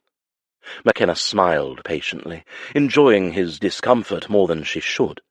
Then again, the obscene remarks he'd made about coupling humans on all fours deserved an equally foul punishment. "I didn't want 100. I like this one, and I intend to keep it unsoiled. Besides, it restricts my movements, and I need use of my arms." She turned her back to him, and heard him let out a deep exhalation. His fingers fumbled at the ties to her gown, and a warm shiver coursed down her spine as he eased the upper part of the dress off her body. She grinned to herself and then glanced over her shoulder. He was staring at her chemise-covered shoulders and the whalebone corset that sat on top of it, as if he'd never seen either unmentionable in his life. "First time?" "Undressing a woman with a pregnant horse present, yes." "Dinna look," she told him, conscious of the precarious position of her breasts beneath the transparent lawn, and dumped her hand to the elbow into a nearby bucket of pig fat. "Don't worry," he said in a reedy tone. "I'm too busy trying not to cast up my accounts to notice your charms." She inserted her arm into the mare. Dimly aware of a choking sound behind her, she ignored Julien and focused on finding out what was wrong. Makenna felt a tail and a hoof, and, as she suspected, the foal was not fully rotated. Using her fingers, she felt her way along the foal's hip and body, while kneading the mare's distended belly with her other hand. "You've got to grasp the foal's front foreleg," she said as she gently did just that. "And then the other, and then you guide both down." Yes, I see," he said, and she smiled at his brave attempt to sound hale and hearty rather than ill to his stomach. After that it was fast. Within moments the foal had exited its mother in a burst of fluid, and bounded up on shaky legs. Makenna rocked back onto her heels and into a very solid chest. She tilted her chin upward to the man behind her. His eyes were on the colt, an indescribable expression on his face, one of wonder. "Congratulations, my lord. It's a boy." His eyes met hers, and then tracked down to her goop-covered arm. He fought back a shudder. "That was the most disgusting, yet most beautiful thing I've ever seen, and I think you should head down to the stream for a wash." Makenna laughed, relieved that both the mare and her baby seemed to be doing well. "Come now, a big strapping man like you cannot possibly be ill. You're a farmer now." "I'd rather be in the seediest brothel in Paris." "I'll wager this mare is much cleaner than some of those women," she replied tartly. Julien gave a bark of laughter as she wiped her arm down with a nearby rag. He sent her a questioning look, and she rolled her eyes. "I have brothers, ye ken, and before they were married they were all as wild as could be. Now help me fasten my dress, and you can call the men back in." After she was back to rights, they stayed for a bit to watch the newborn colt find his legs, but then headed down to the river that emptied into the bay, where Makenna dunked her entire arm, capped sleeve and all, into the icy water. She'd make do until she got back to the castle and availed herself of some soap. Turning her face up to the sun, Makenna sat on a large rock and watched the ships in the cove. "For all of those years?" she asked the man at her side. Colour was rushing back into his cheeks now that he was out of the barn, and his eyes gleamed strangely. She knew he wouldn't admit it, but he'd been moved by the birth. No matter the creature, it was always a miracle she would never know herself. Makenna shoved down her sadness and fixed a smile on her face. "Yes," he said. "How many ships do you have?" He lowered himself to a squat beside her. "Several dozen." "Do you ever sail?" she asked wistfully. She'd never been on a ship before, not unless she counted Ronan's skiff that they used to sail across Loch Rannoch. Julien shrugged. "Not as much as I used to. Perhaps one day you'll come with me." She shook her head and laughed. "I didn't think I'd be a very good sailor. I'd go green to the gills every time my brothers would force me onto Ronan's wee boat on the loch at Maclaren. Nay, I think I'll keep my feet where they belong, on firm ground." They sat in silence for a while, staring out at the ships, and Makenna leaned back, letting the sun dry her damp dress. She felt Julien's eyes on her. "Why are you staring?" she asked, without opening her eyes. "How do you know I'm staring?" Laughter tinged his voice. "I can feel it." "Can you feel this?" She held her breath, sensing him leaning closer, until she felt the barest fingertip brushing over her collarbone. She froze, her eyes flying open. "What are you doing?" "Chasing these freckles." As a girl, her mother used to be worried about the golden spots, but being locked indoors for so many years in the Brodie keep, Makenna delighted in every minute she could get in the sun, freckles be damned. Perhaps she should have been more careful if they'd attracted the notice of a rake like Julien Leclerc. She cleared her throat and sat up, moving out of reach of his fingertips. "Why have you not married?" she asked abruptly. "I thought that was what you wanted the last time you were in Scotland." He didn't answer for a moment, and then said, "Things have changed." She frowned at the odd feeling in her belly. "So you dinna wish to marry now?" "Not ever, if it can be helped." "Why the change of heart?" "My heart doesn't factor into it at all," he said. "It's purely a logical decision. Marriage, love, and the lot of it are not for me." It didn't sound like an exaggeration at all to Makenna's ears. "What did you do in Paris for an entire year, then?" "Isla wrote that she'd heard rumours you were with a different lass at every ball." Makenna clamped her lips shut as she realized what she'd inadvertently let slip, that she'd cared to follow the gossip concerning him. Thankfully, he didn't react to it. Julien waved a hand at the ships. "I've focused on diversifying my investments and shoring up my fortune to make sure my mother is well provided for." "Sounds busy." It was. She eyed him. "And lonely." "Why, Lady Makenna," he drawled, "is that an offer I hear to soothe my lonely, starved soul with comforts of the feminine persuasion?" "You're deluded." His soft laughter made her smile, but his next question did not, his eyes scanning her dirty, blood-streaked dress. "With your husband dead, shouldn't you be wearing mourning colours?" "Nay, I've given him enough of myself to last a lifetime. I'll wear what I want, damn his rotten soul." "Good for you," he replied. "He didn't deserve the mud off your boots." Strangely, the fierce words soothed her. They lapsed back into silence. It was strange how comfortable she felt with this man, whether she was talking, or delivering a foal, or sitting without saying a word. As wicked as he was, with his vulgar jokes and commentary, she'd never felt unsafe with him. Not at Maclaren, and not now. And he'd promised she would be safe from the Brodies here. She believed him. She peered at him and felt a resurgence of confidence. He always seemed to have that effect on her, made her discover her own inner fortitude. Makenna wondered what her life would have been like had she been married to a man like Julien. There would have been a lot more laughter and less torment, less pain. He simply wasn't that kind of man, the kind who needed to hit or demean a woman to feel powerful. Her life hadn't been easy, but it had made her who she was. Strong, hardy, fearless. It didn't matter how frightened she was of Colin. She had to stay one step ahead of him.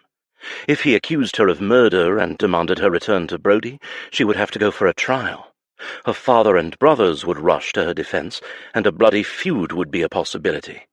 Makenna did not want that, and she didn't want Julien becoming involved either. This was not his trouble.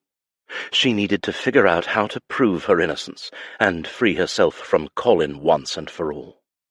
She was a Maclaren.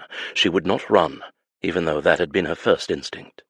Now at Duncraig Castle she'd had time to think, to breathe.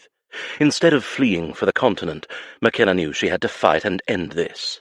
The primary suspect, the one with the most to gain, was Colin. He'd coveted the lairdship for years, as much as he'd coveted her. The thought of his extended gazes and his furtive touches made her stomach clench. Telling Graham about his cousin's attentions had been out of the question. He may have even decided it was good sport to let Colin try her. Makenna did not want to go back to Brodie, but it might be the only way for her to prove she hadn't killed her husband. Colin would stop at nothing to silence her, if he was in fact the guilty one, and Makenna was growing more certain that he was. The image of her rescuer's smooth-fingered hands with the topaz ring came back to her. Who had she been? Makenna couldn't help feeling that there was more the woman had been hiding. Perhaps she had answers, but she didn't want to endanger her either, not after what she'd done. "What's going on in that brain of yours?" Makenna blinked, turning to see a steadfast gaze on her. She'd confessed the truth to Julien, but she did not wish to complicate things any further by discussing her plans or her worries. He was her employer, and she was his steward, for as long as he agreed to keep her on, and as long as she thought it wise to stay. It could be nothing more, no matter the attraction she felt to him, or how broad his shoulders were to carry her burdens. She had to do this on her own. "Steward business," she lied. He stared dubiously at her. "Truly?" "Aye, it's why I'm here, isn't it?" Makenna stood and brushed off her skirt. "I'll see myself back to my duties now. Good day, Lord Leclerc." She started walking, feeling the weight of his eyes on her back, and the disappointed swirl in the pit of her stomach at her own sea change in attitude. But to become friendly with Julien, or anything more, would not be wise. Makenna could still feel his fingertip on her collarbone. Chasing freckles. Her skin tingled. She'd known dangerous men, but Julien, he was entirely different. The most frightening part of it was that she didn't want to run away from this danger. Like an idiot, she wanted to run toward it. She'd have to fight that urge before she ran headlong into disaster. Chapter 5. Sweat trickled down Julien's temple as he swung the unwieldy claymore to meet his opponent's downward cut. The steel blades collided in a teeth-grating clang, one he could feel into the bones of his arms. He deflected the strike, and before his opponent, one of the burlier footmen he'd kept on at Duncraig, could take a breath, Julien advanced, lunging forward in a riposte and slapping the broadside of the claymore against the footman's shoulder. "Another point for me, Bryce," Julien said as he stood down, the tip of his sword striking the dirt of the courtyard. His muscles ached from the weight of the steel blade, but it was a good invigorating ache, and he was already hungering for the next round. "For the last time, my lord, there are nae points. This is nae fencing," Bryce said, his own face sweat-streaked as well. From effort, yes, but Julien also suspected from vexation. Most Highlanders learned how to fight with a claymore as soon as they could walk, and Bryce was no exception. I know, Bryce, but I can't help it," Julien said with a wry grin. "I like accumulating points. Lets me know when I have to raise my game." They had been sparring for over an hour, and though Bryce had at first had the advantage, Julien had quickly rebounded. He had taken up fencing a decade or so ago, and he was not only fleet of foot, but of mind as well. He could swiftly catalogue his opponent's tells, his style, and thus be able to anticipate a potential next move. Unlike the street fights of his youth, fencing was not a brute sport, but one of calculated finesse. It suited Julien very well. However, seeing as how he was now in Scotland, he figured it would be wise to take up a sturdier sword than a foil, and add to his list of accomplishments. "In a true battle, the only point that matters is this one," the footman said, indicating the tip of his blade. "Very well, Bryce, no more points. It shall be first blood from here on out. If you're up to the challenge next time we spar," Julien said, goading the young man with a raised brow. His aim was to hone his skill with a sword, and if he was going to see it done, only the brawniest Scot would do. Bryce grinned at the offer, clearly looking forward to the chance at putting the master of Duncraig through his paces. Julien laughed. Competitive brutes, the lot of them. Then again, so was he, just in a different way. "Aye, my lord," the footman replied. Julien dismissed him and turned for the castle entrance. It was a warm spring morning, and he'd discarded his shirt not long into the sparring session with Bryce. He took up his shirt now, but the air inside the castle was cool, and he let it dry the sweat from his chest and shoulders as he made his way up the stairwell toward his rooms. At the landing, he paused to peer down the corridor that led to the study. Over the last couple days, Makenna had closeted herself in that room, making herself scarce as she'd pored over the accounts and ledgers accumulated on his desk.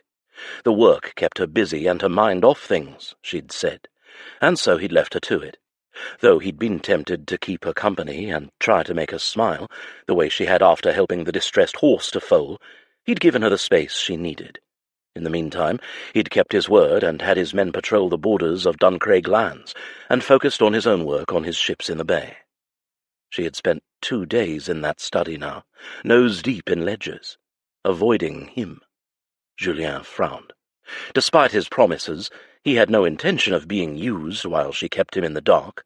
She was afraid of something specific, and he'd bet his entire recent cargo that it was a person, someone in particular. When she thought he wasn't looking, she wore a look of dread, one she'd often worn with her deceased husband. Julien planned to get the truth out of her eventually, and he would. He couldn't protect her if she withheld information from him. With a determined breath, he cracked open the door to the study. As expected, the object of his thoughts sat behind the dainty desk his mother had ensconced beside the larger mahogany desk, cluttered with his own piles of correspondence from his solicitors. A pair of blue eyes lifted and widened as they took in his scandalous state of undress, hitching on his chest, and then slipping lower. Julien savoured the surprise, and the hint of female appreciation simmering there before it was chased away. An auburn brow lifted as she put down her quill and studied him with blatant aplomb. "Either something catastrophic has befallen the world, or you must be severely ill." "How so?" "Lord Leclerc without one of those flamboyant waistcoats is sign enough of the apocalypse."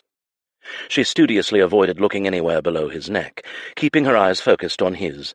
Faint colour crept into her cheeks, though she kept her voice level. "Are you going to put on your shirt?" He smirked. "Why?" "It's indecent," she said. Unable to hold his gaze, her eyes dropped to the open ledger on the desk. "What if your mother were to walk in, or any of the servants? They'll gossip." He laughed and tugged the dampened white lawn over his head, though he couldn't imagine it was much better. If anyone were to walk in and see them, tongues would undoubtedly wag. "There, I'm decent now. You can quit being scandalized. Though after you've had your entire arm up a horse's behind, I'm not sure that my lack of a shirt qualifies as breaking the boundaries of decorum. One is a miracle of nature." She gestured toward his mussed person. "The other, despite your own gargantuan sense of self-importance, is not." He put on a playful scowl, and looking rather pleased with her barb, she continued, "Why are you not dressed anyway?" "I was having a bout with Bryce in the training yard. Fighting in a waistcoat and stuffy cravat is not conducive to winning." "A bout?" she asked with a disbelieving frown. "Of fisticuffs?" "Claymores." She gaped at him.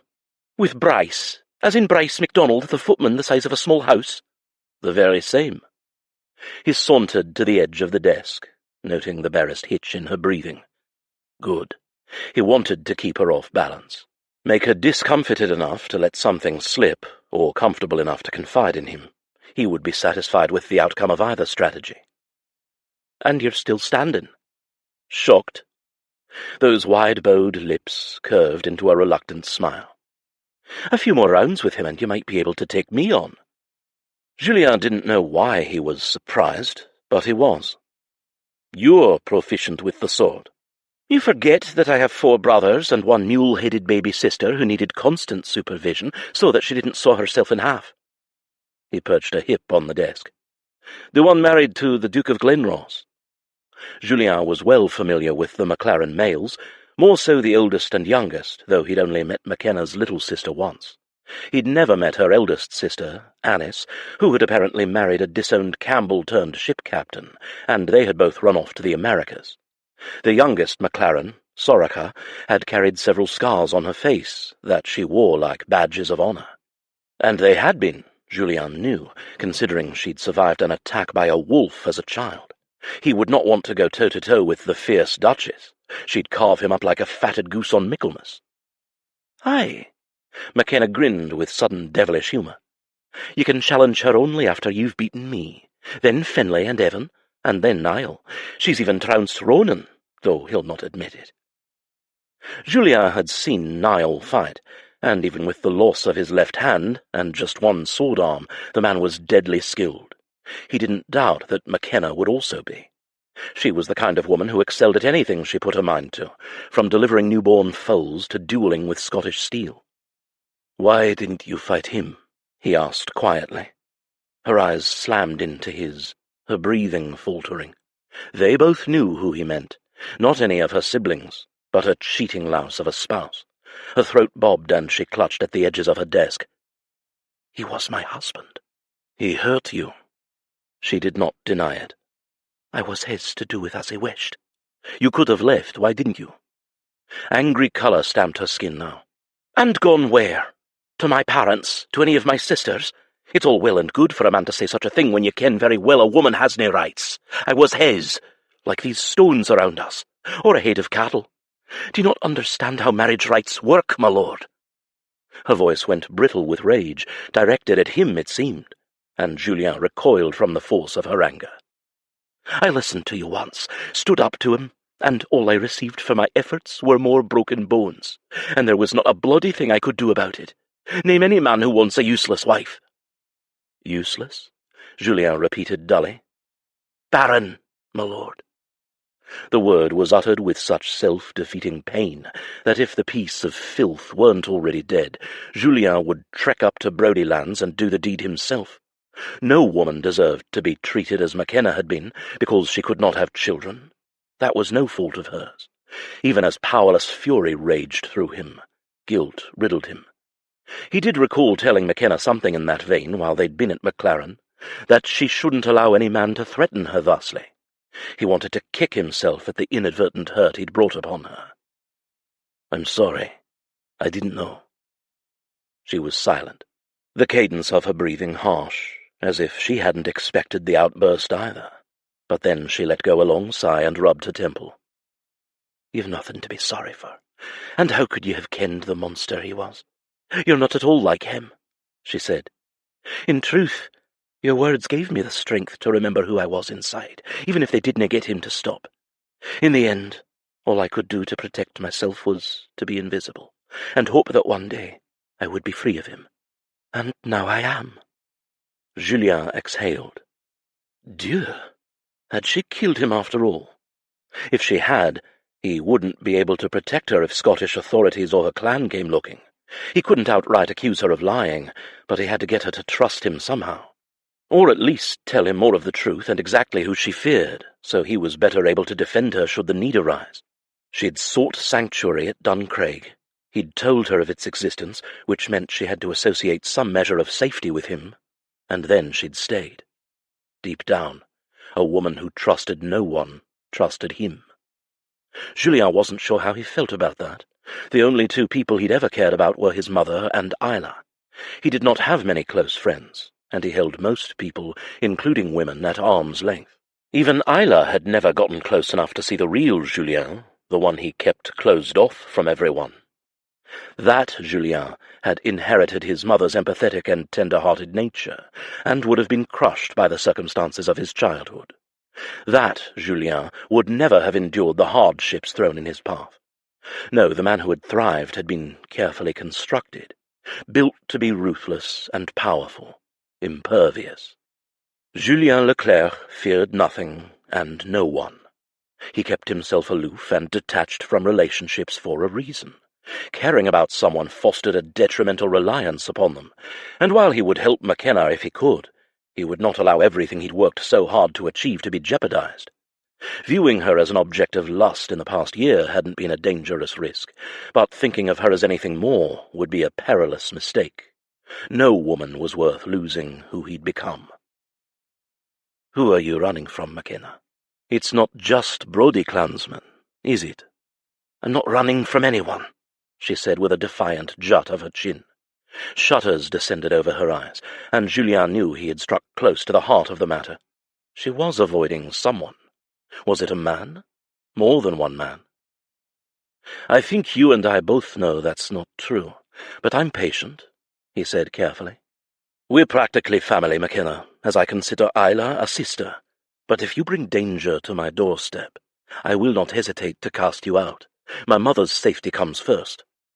Her beautiful eyes hardened with a stubborn look he was coming to recognize and resent in equal measure. You've made that quite clear. May I help you with something, Lord Leclerc? I am quite busy with reconciling the estate accounting, as you can see, and I'd like to get back to my duties, if you'll allow it. Julien well knew the condition of the books already, given his own obsessive tendencies with any of his business ventures, but it had been amusing to indulge her request to examine the estate books. She wouldn't find anything out of order there, considering he'd pored over them himself for hours, though her choice of words bothered him. What did she have to reconcile? Are they not in order? I confess that I'd much rather be betting on the hands of 21 than staring at boring old ledgers. So much more diverting. Well, now that you're the owner of this estate, you must learn, she said, with a faint note of condescension. And gambling rots your brain. Not if I have a competent steward, he returned with a jovial grin. And gambling has put a lot of money, including this castle, into these hands of mine. One of these days, Lord Leclerc, you will lose. I never lose. For once he was serious, but Julien could see that she did not believe him. Most people did not, but he liked it that way. Most of his acquaintances thought him an aimless, empty-headed fool, so much so that they did not see him coming until it was too late. He wasn't opposed to using that to his advantage in business affairs. It was partially what drew him to Makenna. She, too, had a tendency to be underestimated by others, and not just because she was female or beautiful, although she was both. Today she was dressed in a blue gown that set off those brilliant blue eyes, her thick fringe of lashes currently hiding them from view. Her red hair was pinned away from her face, though several curls had escaped their confines and were tucked haphazardly behind her ears. He was fascinated by the fiery amount of her hair, and had more than once found himself fantasizing about her wearing nothing but a river of silken, flaming curls cascading down her back. Actually, there are some discrepancies, she said, jerking him from his distracting thoughts. You must be mistaken. Why? She countered. Because I'm a woman. No, because I looked over those books earlier. She pursed her lips. Then you were wrong. Julien shoved off the side of the desk to come around to where she was sitting, resigned to demonstrating where she had erred. Makenna stiffened at his approach, but he was more focused on what she'd said to note her reaction to him. His eyes scoured the untidy columns of numbers, as well as her careful notes in the margin. Her handwriting was neat and legible, which he'd expected. What Julien did not expect, however, was the precise notation of where the numbers did not add up, and now that she'd marked it, the mistake was glaringly clear. Indeed, there was a discrepancy of a minimal number, although it was tiny, only a handful of pounds. How the hell had he missed it? It seems you are correct, he said slowly, his finger sliding down the column as he redid the numbers in his head for the 4th time. Good catch.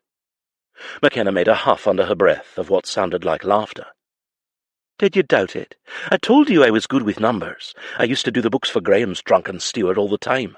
It was nae wonder that Graham needed my dowry so badly. He wouldnae listen about the grain for the whisky, and kept losing more and more coin every year. He didnae believe a woman could have a capable brain, much less a head for figures. I shouldn't have doubted you, Julien replied honestly. I checked the accounting myself and simply didn't catch it. She nodded, pleased. I did as well the first time. It's not a mistake, though. What do you mean? Makenna leaned in, her fingers brushing his as she pointed out a line of numbers on the previous page. Look over here. There's a similar disparity. Small, but not enough to notice. She moved another page back. And here as well. Julien was paying close attention now, his own eyes following her calculations. He flipped through the pages, finding her meticulous notations. They were small sums, but the total would add up to several thousands of pounds. Son of a bitch! She didn't respond to his muttered oath. They didn't add up because they were adjusted. I think money was taken out on purpose. Might have been the previous Duke. She sent him a sidelong glance. I've been speaking to the other staff. His debts were nae secret. He must have been using profits from the estate to shore up his accounts at the gaming houses. Julien was impressed. How long did it take you to see this? Yesterday and today. Brushing his hand away from where he held the edges of the ledger, she flipped forward a few more pages. I bet you'll find more here. She hadn't made any notations there, so he assumed she hadn't had the time to labour through the sums. Julien's eyes deftly scanned down the columns, and almost at the same time he found the adjusted totals she'd jabbed at the line. There, £17. He blinked his surprise. In all his years of working with people, he'd never come upon anyone who could calculate as quickly as he could. Did you just do that in your head? I told you I'm good with numbers. I see that. He grinned. What's the total of this one? 393, he estimated, rounding up. 393, she said smugly, and 62 pence. Julien threw back his head and laughed. The woman was a bloody treasure. He turned toward her, and suddenly he was all too aware of how close they were at the desk, his side brushing into her shoulder. Hunched over as he was, their faces were mere inches apart, hovering over the inked parchment. They were so close that he could see the spattering of golden freckles across the bridge of her nose, and the flecks of indigo in the endless depths of her eyes. A small pink tongue darted out to wet her lips, and Julien felt an answering tug low in his belly. Hell, he'd never wanted to kiss anyone more. Then again, this was Makenna, the siren who had haunted his thoughts for a year. She'd become an infatuation, and Julien had known he was well on his way to becoming besotted. He'd developed an untimely fascination for red hair, for statuesque females with brilliant blue eyes and long, strong limbs, for women dusted in golden freckles. He had dreamed of her so much that fantasy and reality had become muddled, and here she was now, very real and clearly as affected as him. He promptly forgot every single one of his earlier stern declarations as her beguiling scent filled his nostrils, tension humming between them, and Julien could not tear his gaze from that full mouth. He wanted to devour it, lick it, conquer it. Instead, unable to curb himself, he grazed his lips across the velvet surface of her cheek. Julien groaned. That was a mistake. The softness only made him want more. Indulging himself, he leaned in, trailing his mouth down the slanted edge of her jaw, tantalizingly close to those beckoning lips, before veering down the graceful column of her neck. A moan escaped her, and Julien growled in response, while his tongue darted out to feast on her flesh. He'd never dared to let himself get this close to her at Maclaren, and for good reason. She was fire in his blood, and lightning in his veins. His eyes lifted to meet hers, and the burning desire he saw there mirrored his. This woman would drive him to the brink of madness. "Makenna," he whispered in a half-plea, half-protest, not comprehending what he was asking for. Permission? Opposition? Some direction to guide his vacant brain. "Dinna stop." The hoarse command literally drove him to his knees. Acquiescing, Julien swiveled her with the chair and sank down in front of her. Her fingers tangled in his hair, head tilting back in explicit invitation to expose the creamy swells of her bosom. Julien's hands slid up her sides, over the silky fabric, to the sweet curves that quivered at his eye level, and an index finger traced the tantalizing edges of her bodice, delving into the shadowy hollow between her breasts. He wanted to fill his palms with her, map every inch of her fragrant skin with his mouth, make her tremble and cry out with pleasure. No, Julien didn't intend to stop, but they both froze as the sound of running footsteps pounded in the hallway beyond, coming toward them. They lurched upward at the same time, her head cracking into his chin with a speed and an accuracy that made him see stars. "God, that hurt," she muttered, as he rubbed his jaw and adjusted his shirt, just as a footman rapped on the door. He agreed, feeling like a youth caught in a hasty, fumbling tryst. "What is it?" Julien said to the footman, his annoyance plain. He was not accustomed to being hasty or fumbling in anything. He strode to the door and eyed the hapless servant. The man quailed, stammering. "There's a woman, my lord. She claims she's a friend of Lady Makenna's. She has a bairn with her, a young lad." Makenna looked confused as they exited the room to follow the footman to the front of the castle. In the courtyard, Julien saw that the man had indeed been correct. A small, bedraggled boy in shabby clothing stood behind a short blonde woman who looked like she was on her last legs. Her horse looked to be in as bad shape as she was. "Do you know this woman?" Julien asked. Makenna nodded, her face pale, horrified recognition in her eyes. "Aye, she's one of Graham's." He took her meaning with a grimace. "And the boy?" "His son." Julien felt her pain, though she concealed it well. He felt another surge of rage toward the man who had made her life a living hell, only to flaunt her infertility with children from other women. But as Makenna strode decisively forward to greet the ailing arrival, Julien couldn't help but feel profound surprise. "What are you doing here, Lady Arabelle?" she asked. The woman pitched forward into Makenna's arms. "Thank God we found you, my lady. Please, you have to help." Makenna's eyes met his, a silent plea in them. His widened. Did she mean for him to take them in as well? More Brodies, and potentially more trouble on his doorstep? Julien opened his mouth, but before he could form a response, the woman's face went stark white, and she collapsed. Chapter 6. Makenna sat on the edge of the guest chamber's large bed and pressed her palm to the woman's forehead. "She's feverish," she whispered to Julien, careful to turn her head and keep her voice low. The woman's son stood back from the opposite side of the bed, out of the way of a bustling maid, as she drew the blankets to the woman's chin and propped her head with a few pillows. His fathomless, pale blue eyes were watery as he stared, unblinkingly, at his nearly unconscious mother.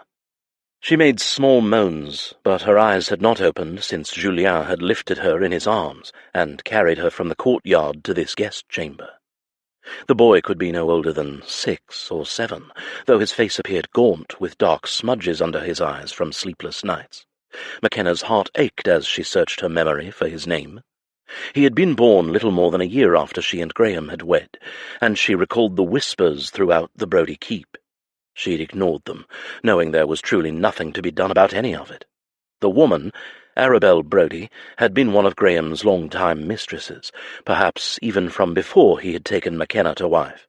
She was younger than Makenna, and shorter, with thick, dark blonde hair. Malcolm, that was the boy's name. He stood with his little hands clenched into tight fists, his arms straight down at his sides. His tartan was muddied and frayed, as if he'd gone crawling through a thicket of thorns. Arabelle's state of dress was much the same. The pair of them resembled her and Tildy from the week before, when they'd come upon Duncraig Castle, fleeing in the dead of night. She glanced toward Julien, whose frown pressed deep grooves into the space between each brow. "I'll send for the doctor," he replied. She let out a breath when he asked no further questions. He had to be brimming with them, as was she.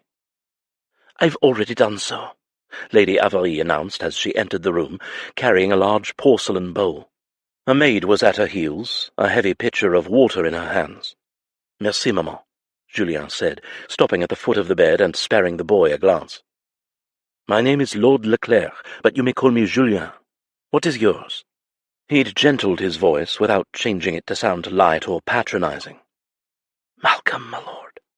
It was barely a whisper, and Makenna could hear the sob entrenched in his throat. She searched his face, looking for similarities to Graham. However, his colouring and bone structure resembled that of his mother. It was his eyes, though, the light blue colour of them, that gave him the look of a Brodie. Not the exact shade of blue of Graham's eyes, but close enough. Makenna could not fault the boy for who his father was, however, and pushed the discomfort aside. "Malcolm, why don't you come with me? I am sure my cook, André, has heard that I have a new young guest, and is wondering why you're not yet in the kitchen so he can feed you all manner of treats. Come," Julien said, beckoning the boy with a gesture of his outstretched arm. It was a kindness, and Makenna warmed at the thought of him rescuing the boy from the chaos of the room. Arabelle was in clear distress, and by the looks of her pale skin, her sallow cheeks, and the racking cough every few minutes, she had been for some time. Malcolm had been missing sleep so he could take care of his mother, she presumed, and that should not have been a burden for someone so young. He didn't seem at all excited by the prospect of food, and indeed, as he stepped away from his mother's bed, Makenna nearly expected him to change his mind and seal himself to her side. But he took Julien's proffered hand, and with a last anxious glance toward the bed, left the chamber. "The poor lad," one of the maids murmured. "They look like they've been travelling for days," the other said. It could not be, Makenna knew. It had taken she and Tildy less than 6 hours to make their escape to Duncraig. She had only appeared worse for wear because of the time she'd spent in the keep's prison cells before that. So what had happened to Arabelle and her son? Had they too been kept in a cell before making their escape? How the woman had ended up here made no sense. "Let's bring down her fever, and then we can ask our questions," Lady Avarie said, calm and reasonable, unflappable and to the point, just like her son. On Lady Avarie's direction, the maids tended to Arabelle, stripping her of her damp, muddy clothing and washing her with cool water. Makenna lifted her head to help her sip water, though she was unable to swallow more than a few sips before another bone-rattling cough tore through her chest. She covered Arabelle's mouth with one of the many cloths the maids had brought, and once the coughing fit had passed, drew it away. Splotches of red had leached into the fibres. Makenna's stomach dropped like a stone. She'd seen this before, at Maclaren before she'd married Graham. An older woman had contracted consumption, and when she'd cough, the handkerchief would come away speckled with crimson. She looked at Arabelle's pallid cheeks, her parched lips moving over words that Makenna could not hear. If this was consumption, then the woman had been ill with it for some time. "Arabelle," she whispered, then louder. "Arabelle, it's Makenna. Please open your eyes." Her eyes fluttered, her chapped lips parting. "Water," she croaked, and Makenna pressed a cup to her lips. Arabelle had never been one of Graham's more cruel mistresses, those who would flaunt the fact that they were the laird's chosen woman. He'd cast them aside, then bring them back into favour, and then cast them aside again. Arabelle had been a constant, but she had also been quiet and reserved.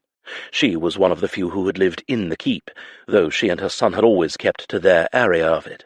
If she hadn't been her husband's lover, Makenna might have even tried to befriend her. The woman's head tossed side to side, and Makenna pulled her hand into her lap. Her skin was soft, like that of a woman who was not expected to toil on a farm or in a household. Graham had taken care of her then, perhaps because of the boy. Illegitimate, but still his son. She felt a twinge of regret, but then it was gone again.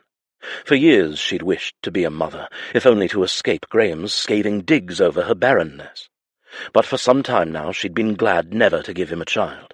He would not have been a good or kind father, of that she was certain. Makenna gave her hand a squeeze, meant to be reassuring, but then noticed how delicate her fingers were, each one long and slim and elegant. Makenna frowned as she looked at her hands. They seemed familiar, even though the topaz ring that had graced one of her fingers was no longer there. The cloaked woman, with the roughened voice, with a hint of a cough, who had come to her cell and released her, brought horses for her and Tildy, and even confessed to being glad the laird was no more. Had it been Arabelle? "Was it you?" Makenna asked. She tipped the cup to Arabelle's lips and gave her another sip of water. This time she swallowed most of it. She did not know if the woman was even aware of where she was, or who Makenna was. "Were you the one who helped me?" Lady Avarie and the maids were about their business, but they were still close. Still listening, she was certain. She'd have to be careful not to say anything in regards to Graham's murder. Arabelle's lashes parted, and her fevered eyes met Makenna's. They were full of despair, of fear. Her chin dipped, and Makenna realized it was a nod. "Thank you," she said, battling the sting of tears, "for what you did." "I can't," Arabelle began, her throat still sounding swollen and hoarse, but there was now a determined sharpness to her gaze, as if she'd suddenly forced herself to hack through the fog of delirium. "I kenned you were innocent, and didn't want to see you suffer like that. He had plans for you, terrible plans, to break you." She closed her eyes again, and Makenna paused to let her rest. It was the most she'd said since her arrival, and she didn't want Arabelle to have another coughing fit. But after another sip of water and a cool cloth pressed against her hot forehead, she tried again. He? You mean Colin? Even the name struck fear into her heart. Makenna watched Arabelle nod once again, and felt her chest grow tight and airless. How did you ken where Tildy and I went? This was no coincidence, her showing up here. Letters, Arabelle murmured, licking her split lips. The Brodie women have been listening to the men, and watching to see if they'd found you. Celia, the healer, saw a lad in a strange tartan at the village inn, and managed to retrieve the messages before they were delivered to the laird. 2 of them, since you left. Messages? She echoed. As Arabelle stopped to catch her breath, Makenna blinked, her mind awhirl. After releasing her from the prison cell, Arabelle had told her that she had been a beacon of hope for many Brodie clanswomen. She hadn't fully believed it. Hadn't they always hated her? And now, hearing they had been looking out for her, she didn't know what to think. Makenna took a moment to glimpse if the maids and Lady Avarie were still listening, but the maids remained at a distance, busying themselves with building a fire in the hearth grate, and Julien's mother had left. Aye, they were not signed, but they told where you were hiding, Arabelle went on, her voice weaker. Duncraig Castle. We read them, and kenned you were in danger. A spy? Makenna asked, a hollow carving into her stomach. Someone's followed, or found you, Arabelle said, and means to tell the laird where you've escaped to. He's offering a reward for your capture. Makenna's shoulders straightened. Those words, escaped and reward, seeming to echo through the bedchamber. She turned to the maids, hoping she did not appear guilty or worried in any way. Millie, Arya, why didn't the 2 of you go check on the lad, and fetch some broth for Lady Arabelle? Though Makenna was also a servant, as steward she was of a higher rank, and the 2 maids bobbed and dashed from the room obediently. She turned back to Arabelle, and dipping the warmed wet cloth back into a bowl of cool water, wrung it out. The messenger, she asked in a low voice. Who was it? A boy. I didn't ken who. Some paid courier. Ran off the second time one of the girls stopped him from reaching the laird's study. It was unlikely the messenger boy was the spy, but Makenna supposed anything was possible. Why have you come, Arabelle, when clearly you're so sick? She finally asked. Makenna knew whatever the answer was, it would not be pleasant. At this, Arabelle's face unlocked. Her eyes opened, her whole countenance bloomed as her pinched expression went slack. She even tried to sit up higher in the bed. Malcolm, she said. My son. Aye, he's safe and in the kitchens eating. You've come here for him? Makenna asked, confused as to what the woman meant. Arabelle squeezed shut her eyes. Aye, to protect him. From his father. Makenna took the woman's hand again, alarmed. Was she hallucinating? Did she believe Graham was still alive? Dinna fash, she whispered. Graham is gone. He canna harm you or Malcolm. Not him. Arabelle's crackling voice hitched. Makenna saw the mottled colour rising into her ashen cheeks, and hushed her. But Arabelle kept speaking, even as her voice rose and fell, her breath wheezing what sounded like a death rattle in her throat. Her eyes opened, and the hazel irises seemed to gleam with urgency. He wasna his father. Colin is. I'll be gone soon, and couldna leave him with the Brodie. I couldna let that cold bastard have him.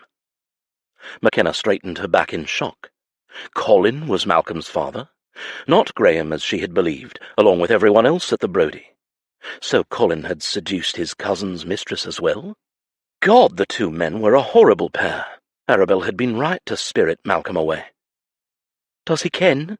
Makenna asked. Colin? Nay, I was his wife before. Her lashes descended in shame.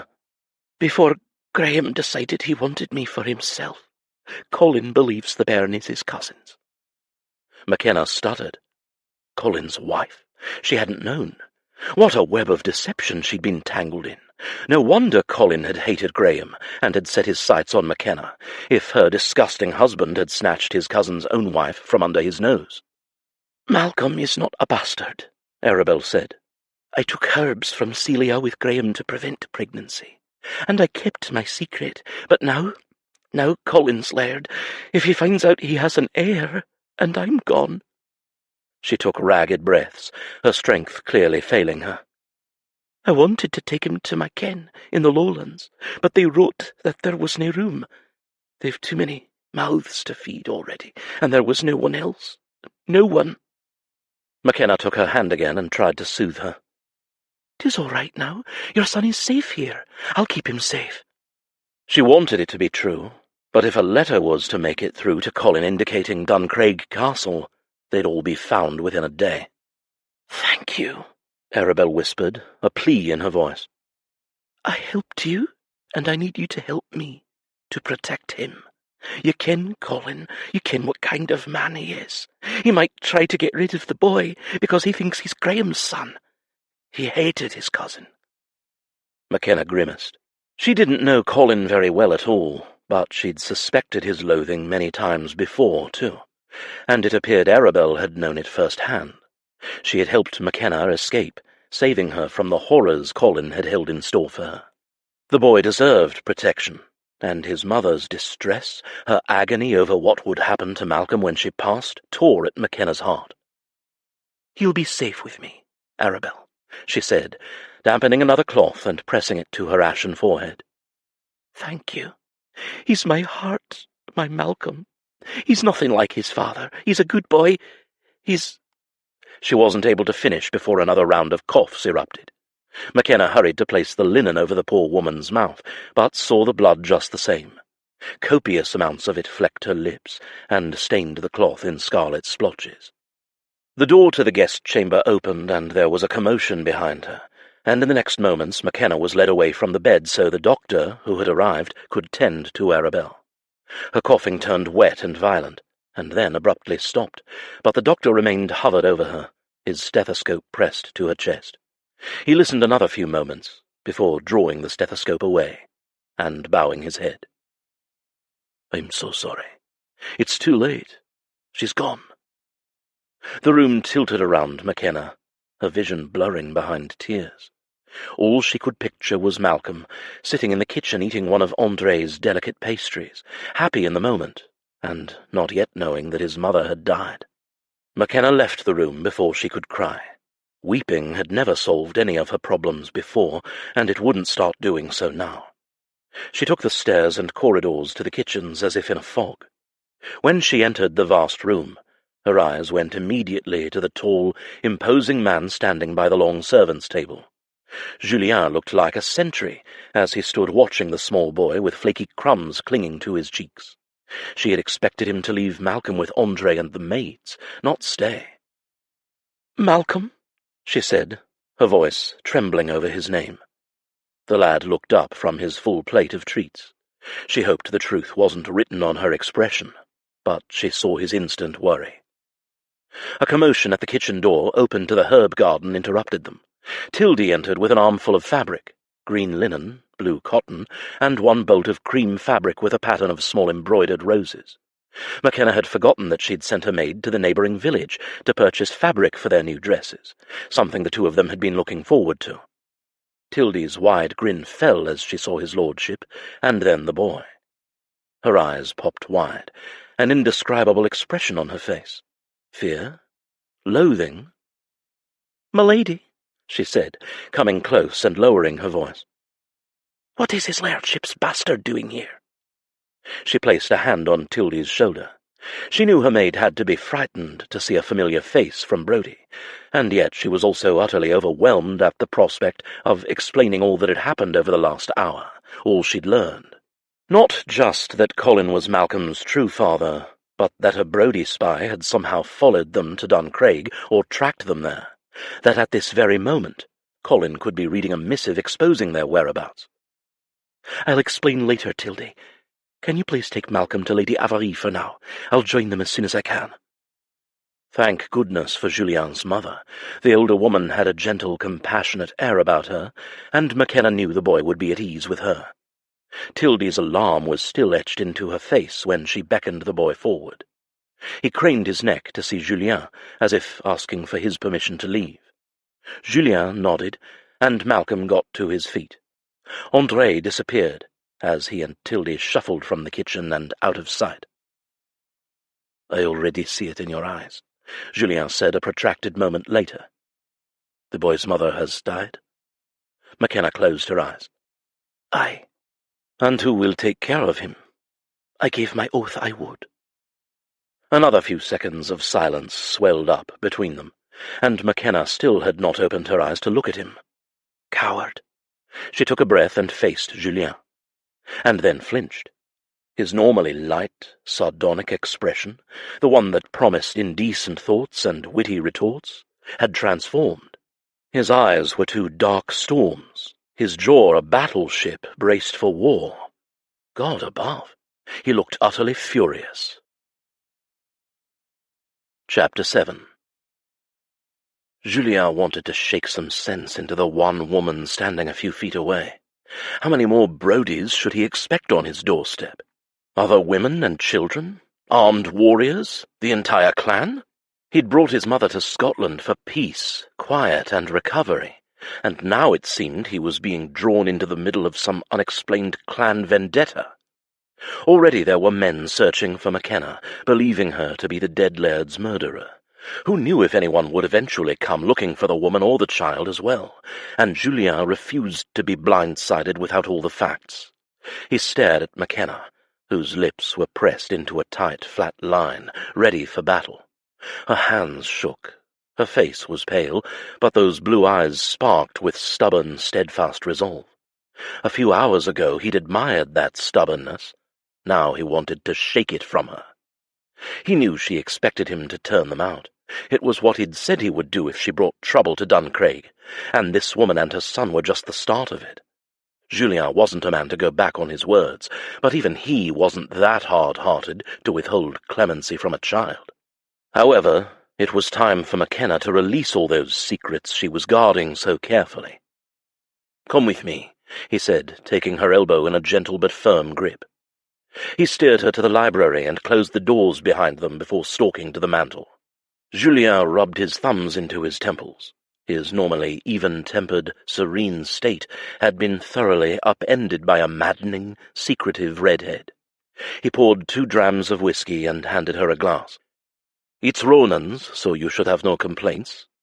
She didn't protest, and drained the spirits in one expert, courage-bolstering gulp.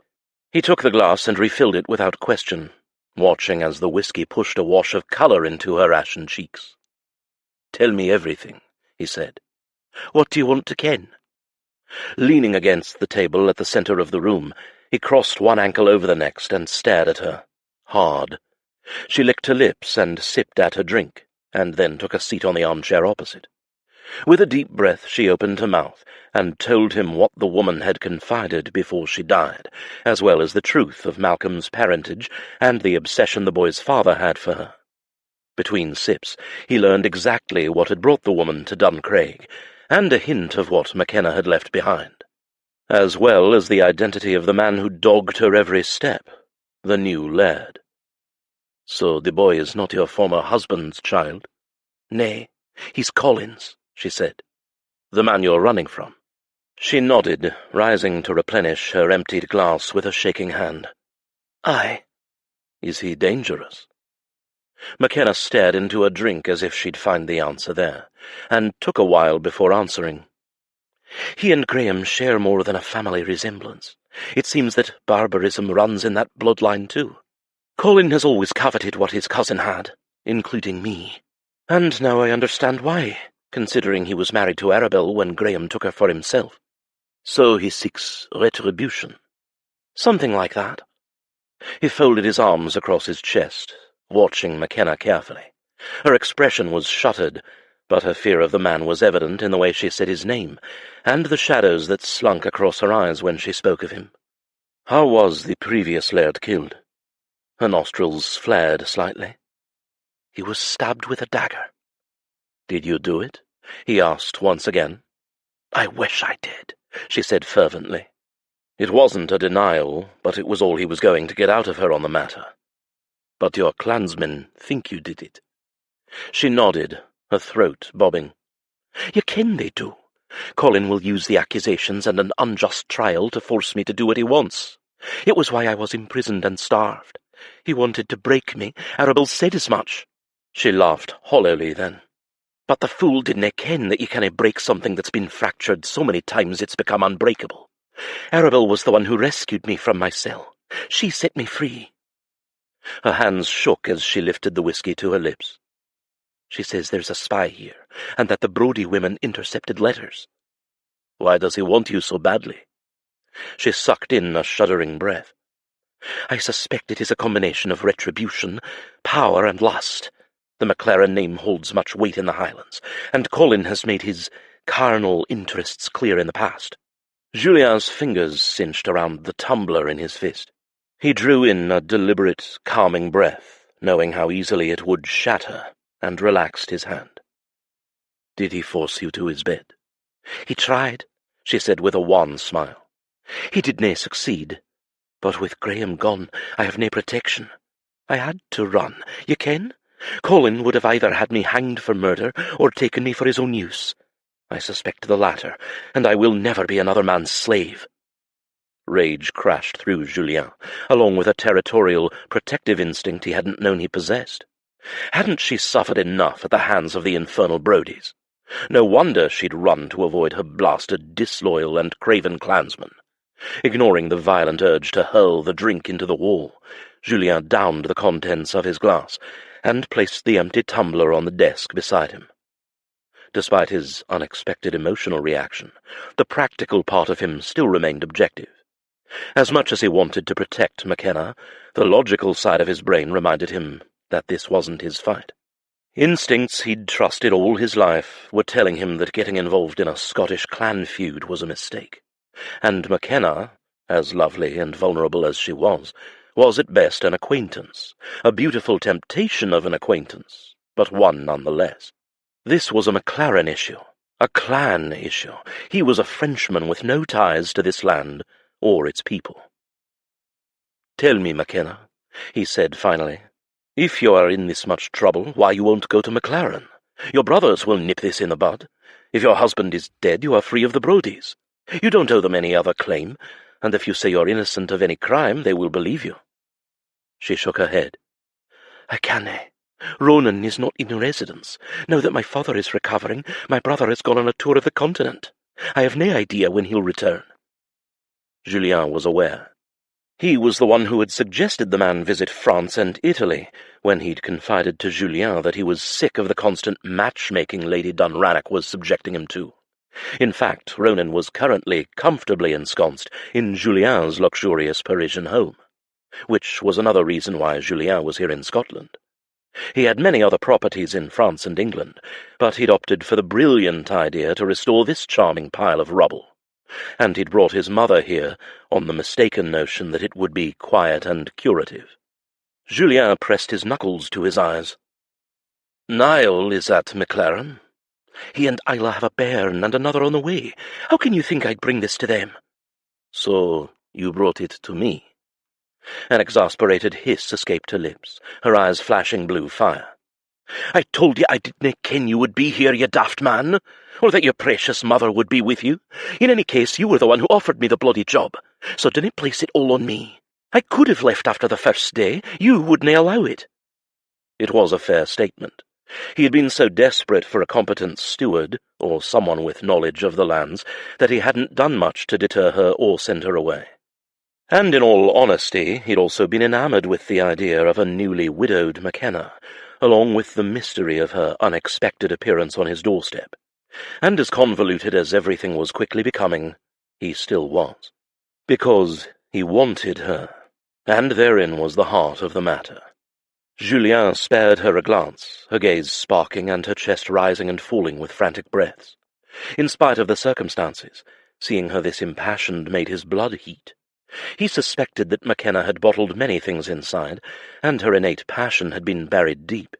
It made him wonder, yet again, what she would be like in bed. Submissive, or a hellion? Parts of him stirred at the tantalizing question. He wasn't an altruist. Neither was he a particularly generous man. If he wanted something, he went after it. He never hesitated to go in for the kill, once he understood what motivated his adversaries and competitors. Yes, he craved the reality of Makenna in his bed, and now that she was free, there was nothing stopping either of them. But Julien hadn't gotten where he was in life by taking on bad investments, and Makenna Maclaren came with a lot more risk than he was prepared to accept. Would finally having her in his bed be worth it? The lady in question stood and faced him. "Will you turn us out?" "I'm still deciding." "Then decide, so we can all get on with our lives." Julien studied the virago inches away from him. She had no problem confronting him, he noticed. He liked it immensely. Her creamy skin was flushed from the drink she'd consumed, those beautiful blue eyes of hers glittering with a combination of anger and unshed tears. She'd been pushed to the edge, given a taste of freedom, and Julien could practically see her resistance squaring its shoulders. Her plush pink lips were parted, her bosom, also deliciously awash with colour, trembling. Even her freckles seemed brighter, as if they too intended to make a stand. Soft hints of feminine sweat and spring heather wafted into his nose, and conspired to make his cock sit up and take notice. Not that that required any further convincing. Dieu, he wanted her badly. His body seemed to think she was worth the risk, though his sensible, pedantic brain advised otherwise. It had been a long time since Julien let that part of him dictate his choices. His groin tightened as he recalled his fingers delving into that very hollow between her breasts not some hours before. If they hadn't been interrupted, he would be well on his way to sating his lust and getting her out of his system once and for all. If he hadn't been able to exorcise her in a year, he hated to think of how long it would take this time to forget her, now that his lips had tasted the sweetness of her skin, and his fingertips had known its softness. An eternity, probably. He cleared his throat, and his mind. "What of the boy?" "I'm keeping him," she said with some defiance. "Are we negotiating?" he asked, moving around to the other side of the table. He fully intended to let her stay, but Julien was also a man of opportunity, and admittedly he wanted to provoke her just a bit. "Is that what you call it?" she countered. "You hold all the cards." If only she knew just how much power she held over him. He eyed her shrewdly. "The boy is nothing to me, and he has a father who has a legal right to him." "You would send him back to that fiend? You're heartless."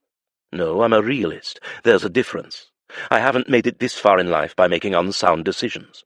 The boy is an expense and a liability. All children are." Makenna placed both hands on the table and leaned over, allowing him a spectacular view of her bosom. Julien faltered at the luscious display, his brain going blank for a second. Perhaps she did know how much power she held after all. "He can work for his keep," she said. "He can help the grooms with the horses." "He's still a child, and if you're busy mothering the boy, what about your role as steward? What are you willing to do to earn your keep?" Stunned blue eyes slammed into his, a barrage of emotions jostling for position there.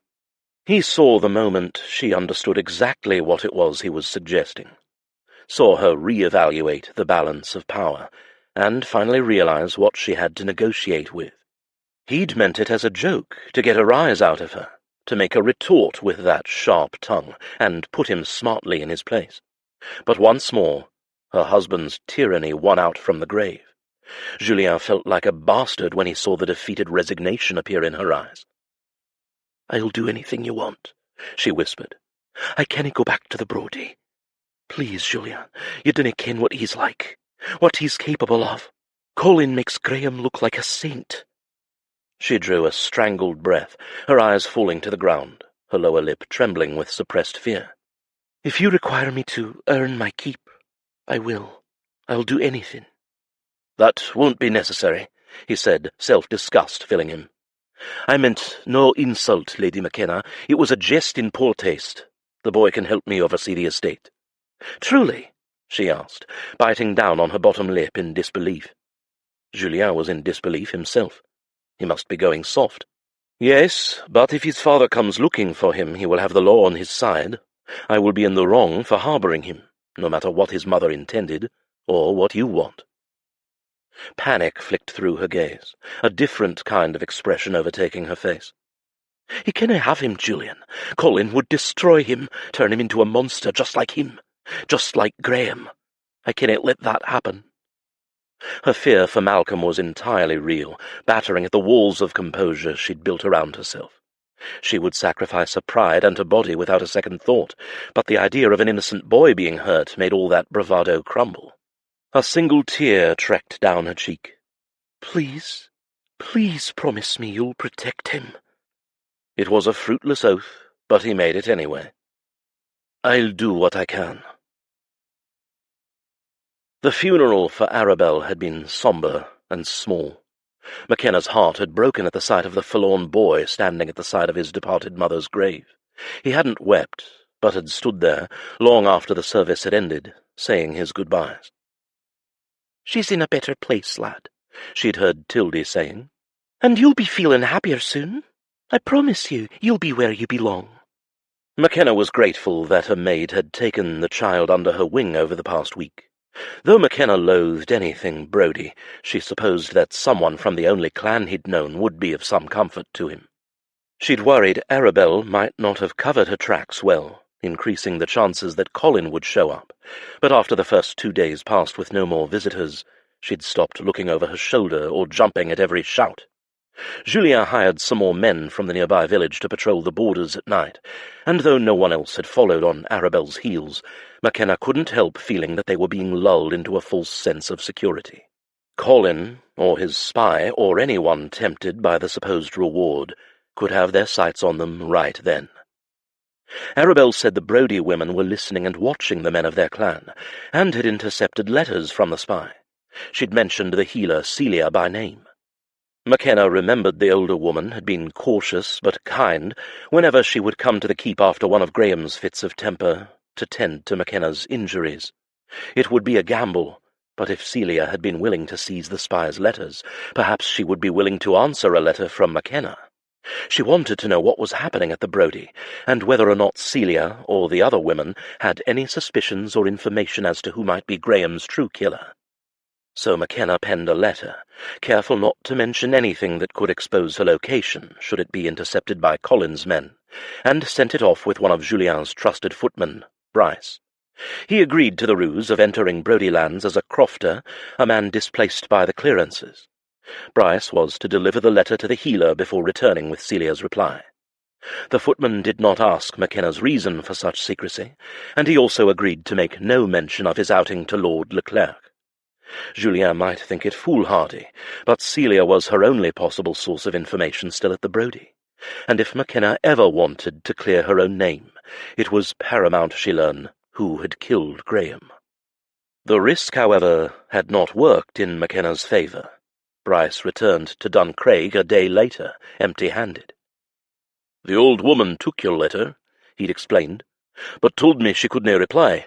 She shut the door to her cottage on my nose, and told me to leave, said it was too dangerous." Makenna thanked Bryce, her stomach curdling as he'd bobbed his head and returned to his duties. Celia had to be terrified of the new laird and his men, and receiving a letter from an accused murderer might have very well put the older woman in danger. So again, Makenna was left not knowing if Colin knew of her whereabouts, and was watching her from afar, or if he was still searching, still circling and closing in. Every hour that passed without incident pushed her closer to the edge of her sanity. Tildy, too. "Will the laird come, my lady?" the nervous maid had asked the previous evening. "Did Arabelle say?" Makenna frowned at the improper address.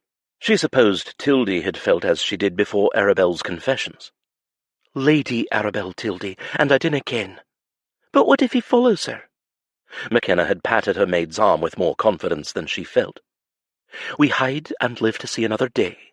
Dinna fash, Tildy, all will be well." She didn't know if the maid had believed her, but it was what they both needed to hear in order to carry on from day to day.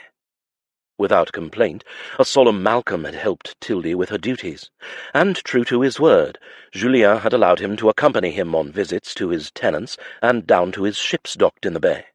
Lady Avarie had also claimed Malcolm's time, encouraging him to help her in the garden and teaching him his letters when it rained and they could not venture outdoors. To Makenna's surprise, those two had taken a shine to each other from the start. It was an incongruous pairing, the grubby little boy and the frail older lady, but they seemed to delight in each other's company. On the way back from a much-needed walk, and to see for herself that the guards were still at their posts, Makenna watched them in the garden. Malcolm's face animated as he transplanted a rose-cutting at Lady Avarie's direction. Dirt was smudged on his nose, but he was smiling for the first time since he'd arrived, and that took away some of Makenna's anxiety. Malcolm seemed to enjoy his time with Lady Avarie's son, too, though Makenna wasn't privy to what he'd done with Julien. Tildy had imparted that the pair had gone fishing. Speaking of the man, she had not seen hide nor hair of Julien in the last few days. It was as if he were purposefully avoiding her. Though it stung slightly, she was grateful. She did not know how to feel around him. With a slow throb of her pulse, Makenna thought of the steamy interlude in the study. Julien's lips grazing her skin, the heat of his breath against her throat, and the warm musk of him turning the blood in her veins to sun-warmed honey. The unresolved tension between them had not waned, but while Graham had been alive, she would never have acted upon it. Now that she was free, there was nothing stopping her from doing what she wanted. She shivered with what he might have done next, had they not been interrupted. But they had, and she should be grateful. She worked for the man. Being seduced by the lord of the manor was reckless, and while a part of her wanted to bask in his attention, another rational part cautioned against it. Lord Leclerc was a man who pursued pleasure for pleasure's sake, and she would not be used by any man again, even a man who would not act out of malice.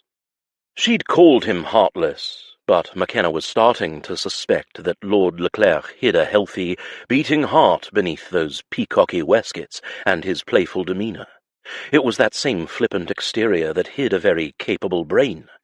She thought back to the day they'd raced down the ledger columns, calculating the numbers in tandem, and frowned. He was clever and unyielding when he had to be, which she suspected benefited him in his business affairs. But when it came to matters of the heart, Julien Leclerc was a man who kept his own under lock and key. With the exception of his mother, no one got close, not even her sister-in-law, Isla, the man's closest friend. As if summoned, the object of her thoughts came striding around the side of the castle, blonde hair whipping into his face. A smile tilted her lips at the sight of the garish claret waistcoat beneath the sable coat and matching trousers. The man's predilection for the hideous things was ludicrous, but she understood it. Like his humour, it was part of his mask, much the same as the face of bland indifference she'd perfected over the years. In truth, she liked his quirky clothing, and most especially, she liked that he did not remind her of her deceased husband one bit. In size and stature, Julien was the opposite of Graham. Her husband had been stocky and built, whereas Julien was tall and lean. Graham had been shorter than her own considerable height, which she assumed had also made him feel diminished in some way, as if she could control such a thing. Makenna's lips pursed, remembering how she'd shrunk into herself whenever she was around him, hunching her back like a crone so he wouldn't feel emasculated. Julien was a few inches taller than she was, but not so much that she had to strain to meet his eyes, and his raw-boned form, beneath those lurid waistcoats, concealed a fit body that was sinewy with muscle. She'd gotten a pleasant eyeful of that sculpted chest in the study after his bout with Bryce. Makenna had been unwillingly impressed that he hadn't been black and blue after sparring with the brawny footman. Bryce wasn't exactly a small man, but perhaps he was taking it easy on his new employer. A pair of pale green eyes caught hers where she stood at the edge of the gardens. To her surprise, he headed toward her, instead of veering off as he'd done for the last handful of days. His valet must be remiss in his duties, since it appeared that his master had forgone shaving. Golden stubble peppered his chin, and he'd loosened his starched cravat. Sand dusted his clothing and boots. He looked wind-blown and rakish and utterly distracting. It was because she hadn't seen him in days, she told herself. Nothing to do with the fact that her body hummed like a top when he drew near. "Lord Leclerc," she greeted him as he came to a stop, smelling of the salty ocean air. She groped for something to say, anything to detract from the feelings crowding her brain. "I've just come from taking a walk to check on our foal." A smirk curved his lips. "Our fool?" "Aye, he's doing well." She faltered, her mind going blank. "I've decided his name is Wiley." "Shouldn't we decide the name together?" She bit back a smile, responding to the amused note in his voice. "Considering I did all the work, I get to choose." "I unlaced your dress," he replied. "Surely that counts for something?" Makenna blushed at the recollection. "Very well. You get to choose the letter the name starts with. Might I suggest W? It is a fine letter." "I'll have to think on it," he said, clasping his hands behind his back. "It's a big decision, after all. For example, my name means soft-haired, and yours means fiery love. Clearly our parents chose well. We must endeavour to do the same." Her gaze flicked to his blonde strands. She knew intimately how soft they were, before narrowing on him. Was he poking fun at her expense? And how did he know what her name meant? It wasn't that common. "I don't think Wiley is going to care. Must you jest about everything?" He slapped a hand to his chest in mock injury. "It's no jest, Lady Steward. A name sets the course for everyone, even a horse. I'll have you know I take my duties as horse-namer very seriously." A peal of laughter drew their attention. Julien followed Makenna's gaze, touching upon the two heads crouched together in the garden, one dark and the other fair. His tone shifted to something more serious. "How's the lad faring?" "He loves your mother." His expression gentled. "She's easy to love." The soft note in his voice, tempered by pain, caught her notice, but Makenna didn't want to pry. It was clear that Lady Avery was the most important thing in his life, but she suspected his affection for her was intertwined with his own feelings about himself and the man he was. A touch of wistfulness sat on his face as he stared at the two of them. Makenna wondered if he was recalling spending tender moments with her when he'd been a boy. She smiled. "Did you learn to plant with her as well?" "No." His jaw flexed. "We did not have a garden." As if a lamp had been extinguished, all softness fled from his face, leaving the faintly sardonic expression she was well used to in its place. "I'm sorry." "Don't be," he quipped. "Gardens are much too dirty for my tastes." With a false smile, he nodded brusquely to her and strode off toward the keep. Shaking her head at his mercurial mood, she followed his footsteps after a good amount of time had passed so they wouldn't cross paths, and headed up toward her chamber, intending to freshen up before tackling the rest of the ledgers. The mundane work helped to keep her mind off things, and the awful feeling that something terrible was about to happen. She couldn't shake the sensation, no matter what she did, and the estate books helped. Further, the discrepancies she had found and shared with Lord Leclerc would have to be reconciled, and she had to admit that it had given her an immense thrill to demonstrate her skill, especially against his. "Tildy," she called as she entered her room, but the maid was nowhere in sight. Makenna must have missed her in the kitchen on the way up, or she might have been down at the creek doing laundry with the other women. Makenna spared a quick glance to the looking-glass on the dresser and nearly squealed at her reflection. She looked like a dozen birds had decided to make a communal nest in her hair, and Julien hadn't said a single word. She was surprised he hadn't taken the opportunity to tease her. Perhaps he'd been attempting to be courteous for a change. Either way, her vanity was pricked. Well, she would have to make do without Tildy. Her brush wasn't in its usual place on the dresser, but lay on the middle of the bed. Odd. What was it doing there? Climbing up, she reached for it, only to hear a furious hissing sound. She froze, a scream bursting from her lips as something long and wriggly shifted beneath the sheet, and a black head with a pair of orange eyes emerged. Makenna recognized the zigzag black and grey markings of the adder as it rose nearly vertical. Her heart stuck in her throat, while stark terror froze her limbs. Her breath burned her lungs, her chest constricting as black spots danced before her eyes. Oh, God! Oh, God! Oh, God! She despised snakes. Though she'd been around many, having grown up at Maclaren, it did not make her fear any less. In fact, it only intensified it to a new, terrifying level. Combined with the dread building up in her bones at the thought of Colin appearing at any moment, Makenna couldn't move a muscle. Suddenly, the snake reared and struck out, But by some deeper gut instinct, Makenna threw the hairbrush and deflected its attack. She let out a wild scream just as Tildy burst into the room, bearing a load of linens. The maid took one look before dropping the clothes and grabbing a nearby broom. Without a moment's hesitation, she swiped at the snake, beating it off the sheets.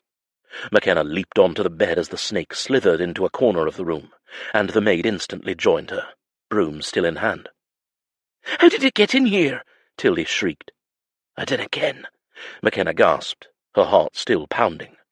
More maids crowded the door, as well as Lady Amalie and Malcolm, who were both covered in dirt as if they'd rushed in from the garden. "There's a snake!" Tildy screeched, brandishing the broom. Malcolm shrieked and fled to the bed.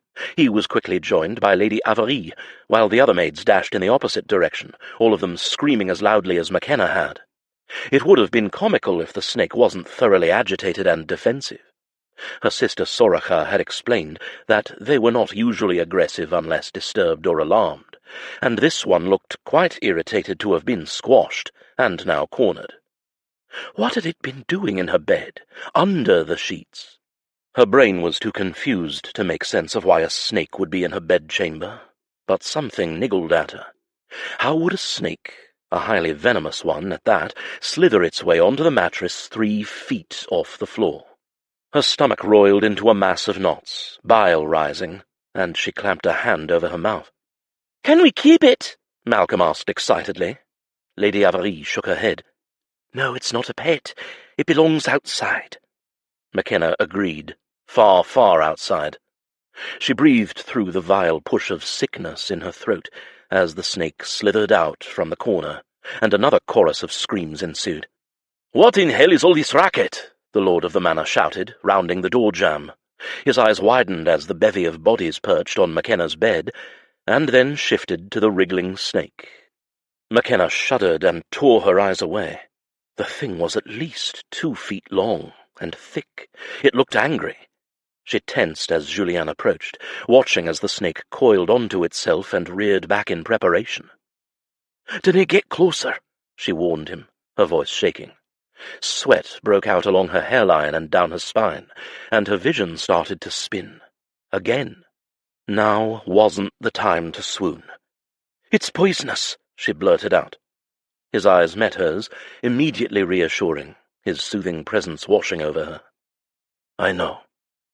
The head groom, Alban, a heavily bearded old man, entered the room next, a pitchfork in his grasp. The maids who had run away must have had the foresight to fetch him, knowing he'd had a lot of experience in making sure snakes didn't harm the horses. Within moments the groom had removed the deadly visitor, and the room had cleared.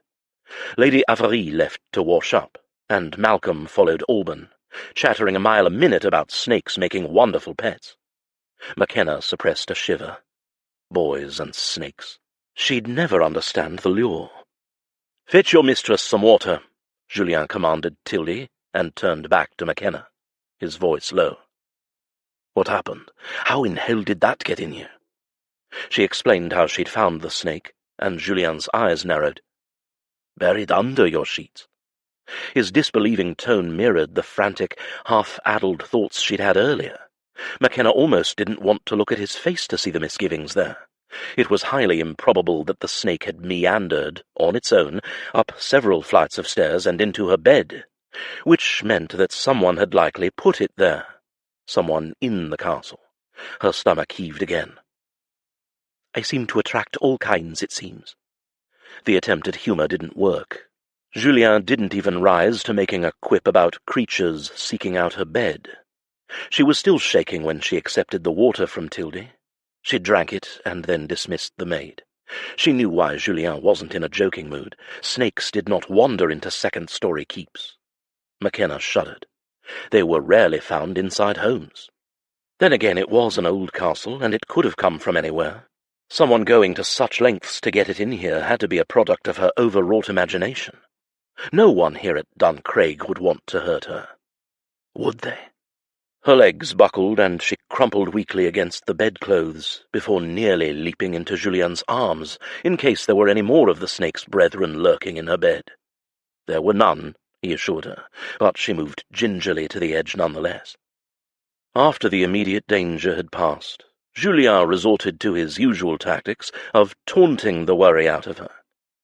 "Honestly, how is a ferocious Highlander like you afraid of a wee little snake?" "It was not wee." She glared at him. "I suppose you're not frightened of anything." "No man is afraid of nothing." He shrugged. "A little bit of fear is healthy." "And what is worthy of your healthy fear, my lord? Bears? Mountain lions?" "Poverty." Makenna blinked at the odd answer. "I meant like rats and spiders and the like, things like that." Julien shrugged. "Red-haired wenches?" "Beast." With a scowl, Makenna threw a pillow at him that he neatly dodged. But the answer he'd let slip had stuck with her long after he'd left, and long after she'd made Tildy change the bedclothes and thoroughly sweep the room. Twice. After a soothing bath, and in a much calmer state, her thoughts drifted back to Julien. He'd admitted earlier that he'd never had a garden. Noble houses were synonymous with gardens. Poverty? What would he know of it? Julien did not carry himself like a man who had ever lacked for anything. As far as Makenna knew, his grandfather was a marquis and his parents were aristocrats. But his answer hadn't been in jest. It hadn't been a possible fear. No, he'd uttered the word as if it meant something, as if he'd lived it. She sighed. Whatever secrets he had would pale in comparison to hers, however. Makenna doubted that he was on the run from a maniac, or from unknown enemies who might stoop to scaring the piss out of her by having someone put a deadly snake in her bed. The guards Julien had employed patrolled the perimeter of the grounds, not the keep itself. Anyone could have waltzed in here without being seen. There were many new faces at Duncraig. Then again, the snake could have been pure chance. The question was, if it wasn't an unlucky occurrence, had someone meant her harm? And would they strike again? Chapter 8. A day-long rainstorm filled the skies above Duncraig lands, turning them into a morass of bruised grey mist. Bryce had just returned from an errand for Makenna, a foaling crisis or some such, though honestly Julien did not want to know, and had gamely suggested they spar indoors, in the great hall, or even inside the barns. But Julien had shucked his shirt and insisted on the courtyard, where the pair had been training for the last handful of weeks. "I'm not afraid of a little bit of rain," he'd told Bryce, though he'd pulled on a pair of leather gloves to keep the claymore's handle from slipping in his grip. "And what is worthy of your fear, my lord?"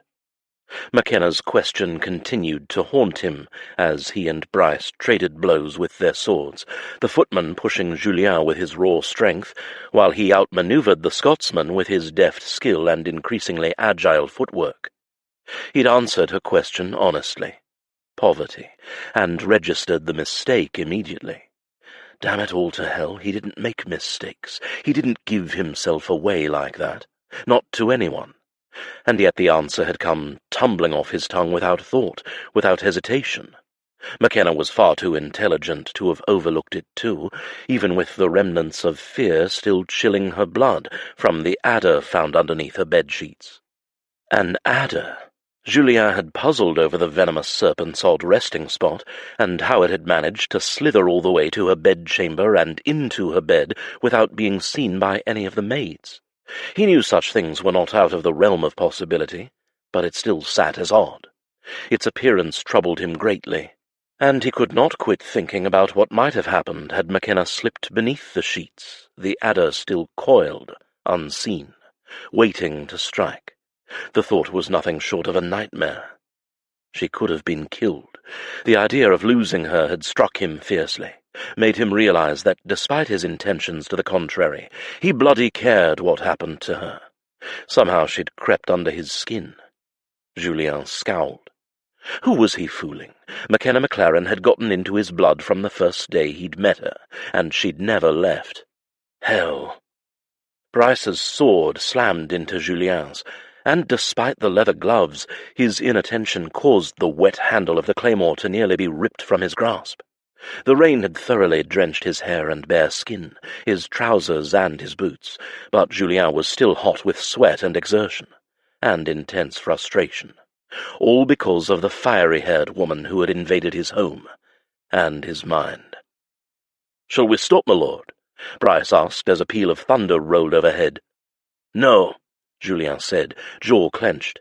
He needed to expend himself, needed the good ache of his muscles after a sparring. He needed to eradicate the tight, heavy sensation in his chest and groin whenever he thought of Makenna. Swinging a claymore helped. Tossing up her skirts and finally bedding her would help more. Though Julien knew that would only sink him deeper into the hole he'd dug for himself. No, brutal sparring would have to do. A resurgence of energy flooded his body, and Julien advanced, using all of the weaknesses Bryce had shown over the course of their training to beat him back, nearly straight into one of the granite hitching posts in the yard. One last swing of his blade, and the footman's sword struck the granite, and fell from his hand. Julien breathed heavily as Bryce held up his arms in surrender. "Well done, Bryce," he said, ignoring the flicker of concern in the footman's eyes when he stooped to pick up his weapon. The onslaught had caught him by surprise, it seemed. "My lord," he replied, before giving a nod and retreating for his regular duties. Julien eyed the windows of the upper floors. Over the last day or so, Makenna had finished with the stacks of ledgers and had begun riding out to the different fields and farms included in Duncraig's holdings. There were sheep and cattle, and more sheep to inventory, and then, of course, there would be the horseflesh to consider. But Duncraig's potential financial stronghold was in its wool, and that was where she wanted to focus her efforts. But Julien suspected that Makenna was also using the excuse of checking on the animals to do frequent rides around the estate, worried about potential unwelcome visitors. The snake had rattled her. It had rattled him. Once more he shook off the horrible thought of Makenna lying poisoned and prone on her bed if the worst had come to pass.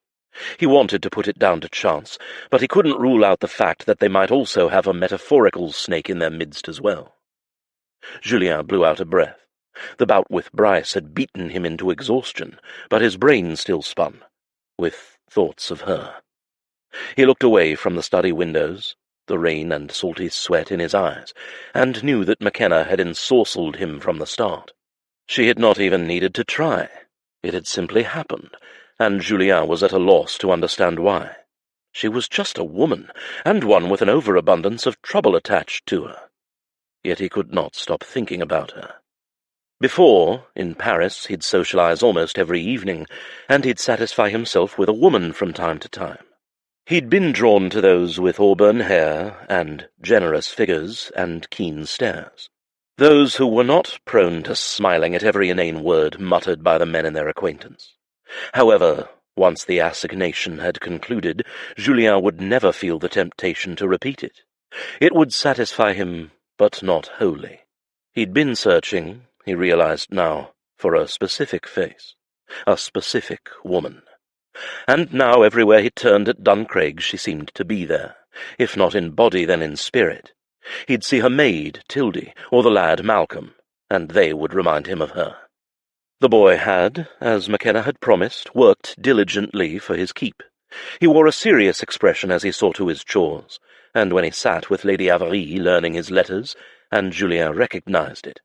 After his father had died, he'd had to work as hard to keep his mother from falling ill again.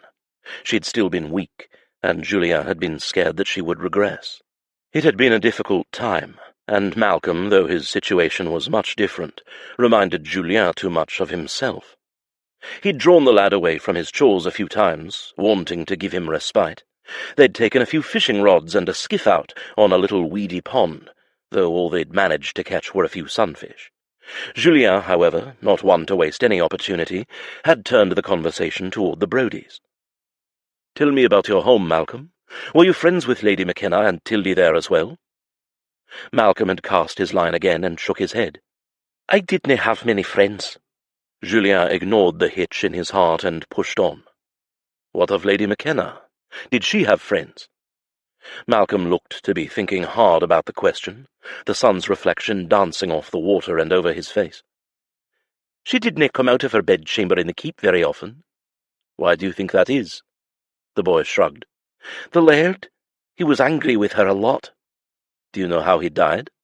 "Aye, someone stuck him good," Malcolm said, a boyish thrill lighting his eyes, as if he'd been forbidden to speak of it. His voice lowered. "With his lady's dagger." Julien had tensed at the new information. Makenna had not divulged that the weapon had been hers. If she hadn't done it, then one of her clansmen or clanswomen had hoped to implicate her. She'd told him as much, but he hadn't been aware that there was a murder weapon that could point to her, which changed things. It tightened the noose hanging over her head. Julien's mind had raced. Who could it have been? Someone who wanted her gone, or someone who wanted her at their mercy? Though Julien would not eliminate women's jealousies, Colin had the most to gain. Clearly the new laird felt he had enough evidence to convict her and intended to do so. Malcolm had continued, oblivious to Julien's darkening humour. "He had it coming, my mum said, for what he did. People said he had a fierce temper, and sometimes he hurt the lady." Julien's fingers had tightened around the fishing rod handle. "Is that so?" "Aye, and I saw it once," he replied, his eyes growing wider with the memory and the desire to tell it. "Laird Graham brought Lady Makenna out to the whipping post, shouting at her. I dinna ken what she did wrong, but he was going to lash her for it. My mum dragged me away before I could see, though." Julien's mouth had gone dry, his chest hot with fury. The bastard had whipped Makenna. He saw red as Malcolm had reeled in a floundering sunfish. He forced his expression to stay blank, not wanting to upset the boy. "And the new laird, Colin, what do you think about him?" Julien's efforts to maintain a casual conversation did not work, however, as soon as he mentioned Colin's name. Malcolm's face had whitened, the wriggling fishing line forgotten. "My mum doesn't like him. She says to stay away from him." The boy's use of the present tense only reminded Julien that her death was still so new. He'd nodded and helped him reel in the fish. "Well then, I am glad you're here, Malcolm, and he is not." If Julien had his way, that scourge on humanity would be gone forever. Drenched to the bone and unacceptably uneasy, Julien stalked inside the castle. He would bathe, dress, and force his mind onto a track that did not include his steward, the torture she had endured at the hands of her dead husband, or the fact that her ex-clan would like nothing more than to find her and punish her for the death of their laird. Or perhaps they wouldn't. Perhaps in time this new laird would give up his obsession for Makenna and simply carry on. Julien refused to acknowledge how unrealistic that notion was as he shook off the rain inside the foyer. "My lord," a footman said as he strode up the first wide stone steps of the stairwell. "A message for you." The heavy cream stock of the stationery as it slid into Julien's hand surprised him. He knew the seal crest, stamped in ebony wax, from Captain Maxime Dubois, the Earl of Cranston. He'd known the Earl had recently purchased a manor nearby in Scotland, but as he opened the letter and read it on his way to his rooms, Julien was surprised to learn he was currently in residence there, and not in London. He shouldn't be surprised. Lady Amalie was here, after all. Julien shook his head. He did not presume to understand what motivated men's or women's hearts, nor did he want to. Maxime was a widower, and though Lady Amalie was close to 10 years his senior, neither of them seemed to notice their difference in age whenever they were in the same room. Neither were they inclined to make it more than a friendly acquaintance. Then again, the Earl, a man in his late 40s, was not a typical British lord. Born on French soil before coming into an English earldom as a remote next of kin, he'd served in the navy, seen battle, and had the gruff, devil-may-care attitude that every man who'd been medalled for gallantry and courage and what-not deserved to possess. And it appeared he was having a house party at his Scottish manor in 2 days' time, and wanted Julien and his mother to attend. Despite their frequent lucrative business dealings, Julien had always held him at arm's length. Perhaps because they'd tangled on the streets of Paris as much as they'd helped each other before the Earl had unexpectedly come into his title, and the man had a ruthless streak that rivaled Julien's. Or perhaps it was because of the nature of his relationship with Lady Amalie. Julien had declined many a social invitation from the Earl in various countries over the years. He preferred to keep it strictly to business. But then again, they'd never been Scottish neighbours, and Julien had never felt so confined or so agitated that an invitation would feel like the promise of an oasis in a desert. Fighting Bryce into the ground could only do so much to dull the edge of his considerable frustrations. A hand of faro and a glass of French cognac would be a welcome change. As he soaked in the hot water of a hip bath, he considered attending. Max always had interesting friends with deep pockets. It would be a crime to waste such a good opportunity to forge some contacts that might, in the future, be interested in Duncraig's stables. Julien planned an increase to the quality of his horse stock.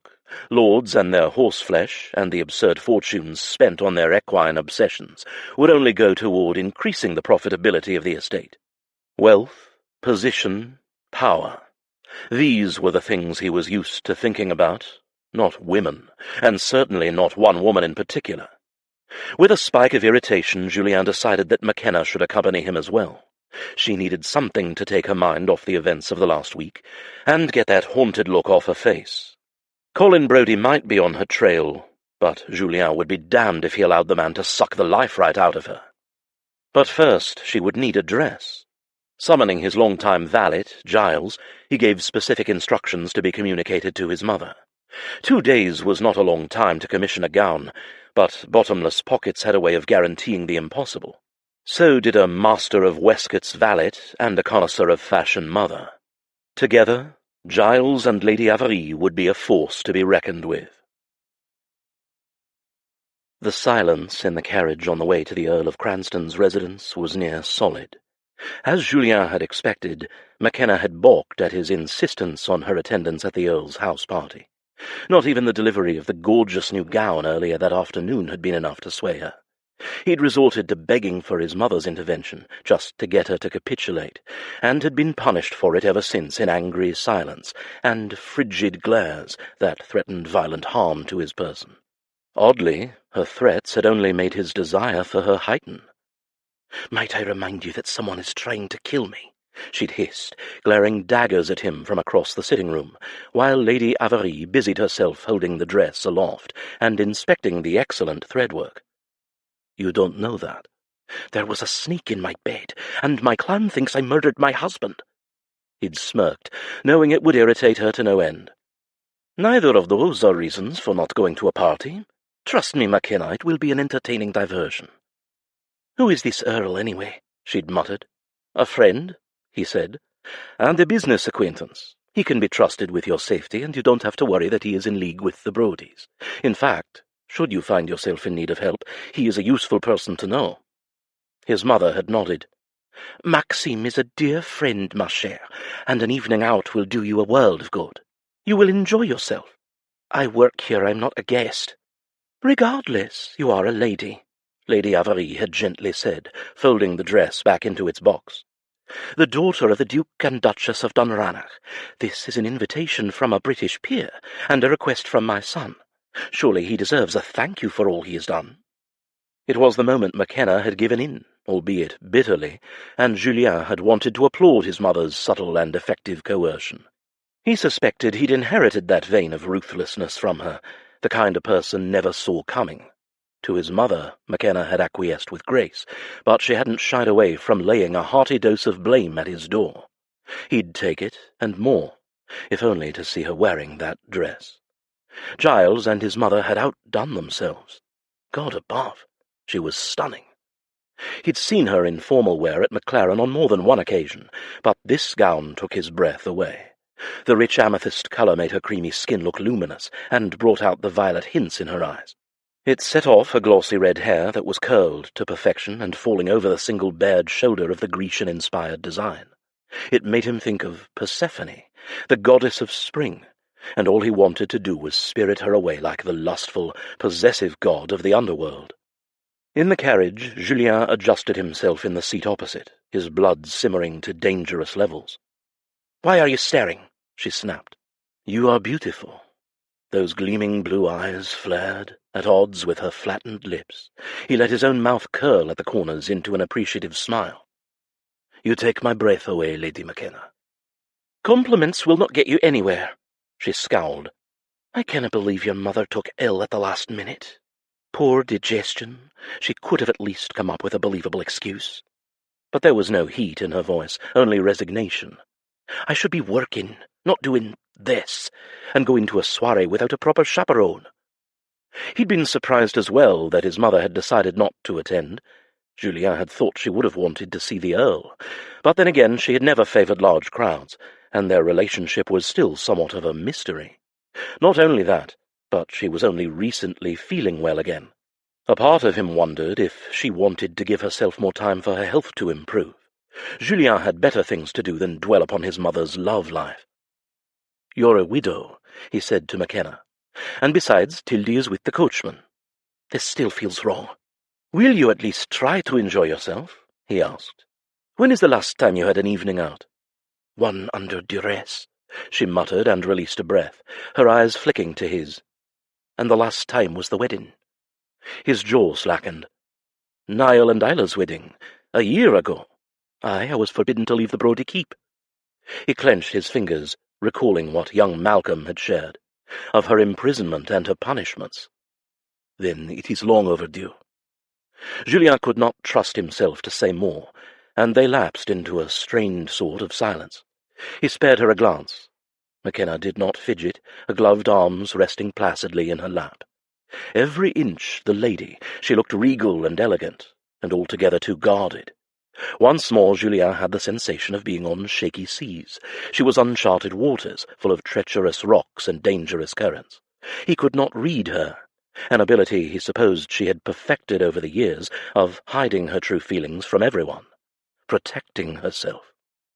Julien was rarely unselfish, but he found himself wanting to please her, wanting to make sure that she had the time of her life, where she did not have to pretend, or be afraid of anyone.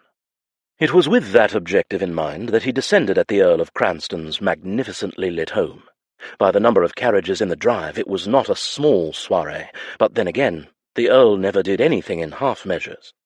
Julien extended his arm to his lovely, tight-lipped companion, her dour, disapproving maid trailing behind them as they entered the domicile.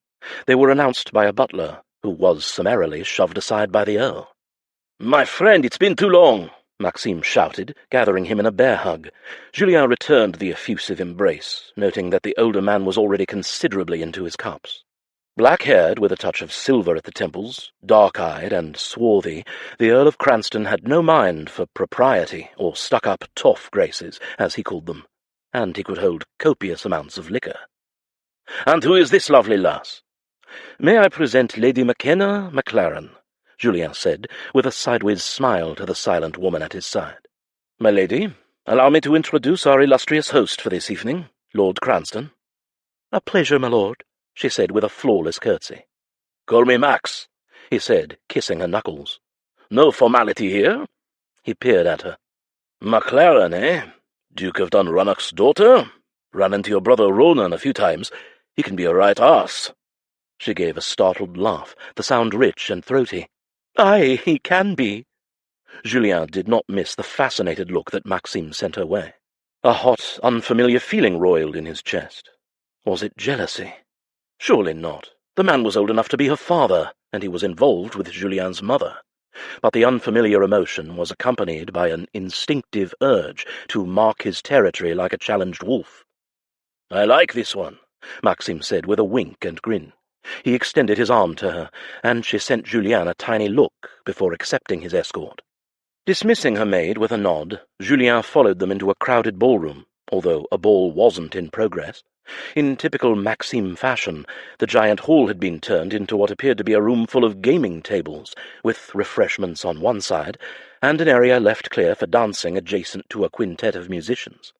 It looked like a replicated Parisian gaming hell. Julien smiled at the delighted look on Makenna's face. Introductions were made and entertainments resumed. Julien recognized quite a few people he knew, but instead of doing what he'd come there to do, he sat with a glass of cognac in hand and watched Makenna charm everyone in the room. He nearly laughed as Lord Bolson, a viscount, attempted to teach her 21. Julien did not have any doubt that she could count the number of cards being dealt backward, given her propensity for numbers. As expected, she loosened up quickly, her natural charisma and effervescence bubbling to the surface. And also, as expected, by the end of a few hours, she'd accumulated a tall stack of money in front of her. "Wherever did she come from?" a voice from behind said. "She's a treasure. Are you going to keep her?" Julien shot the Earl a look as Maxime took up a chair beside him. "How long have you known me, Max? I've no time for keeping women. She's a friend, nothing more." "That's not what Eleanor says." Julien's eyes narrowed. "Tell me, what did dear maman have to say? And when were you at Duncraig to see her, you bloody degenerate?" "I am an earl," he said, puffing out his considerable chest. "A gentleman, and I have my ways. Eleanor merely mentioned that she'd never seen you this conflicted over a woman." "More like inconvenienced." "Then you shouldn't have any concern if I introduced her to a few eligible gentlemen," Maxime said with a sly smile.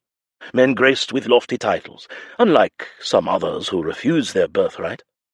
Julien clenched his jaw. "I'm not in the mood, Max." As if that was going to stop the lout from saying what he aimed to say. "You know how much it would mean to your mother if you would at least consent to see him," Max said. He was speaking of Julien's grandfather, the Marquis. "And give either of them false hope that I'll take the sodding title? You know I'll never do that." Max, of all people, should have understood. He'd seen the hardships the Marquis of Rivoli's cruelty had wrought on Julien and his mother. He'd been there when they had struggled, and had lent a hand whenever he could manage it. How could Max imagine that Julien would go crawling to his grandfather, now that the old man beckoned him? "I know you're hard-headed and proud, but consider it, my friend. For your mother, if no one else." He nudged Julien. "A title has its benefits, after all. The women come flocking." "I've never known them not to, title or no."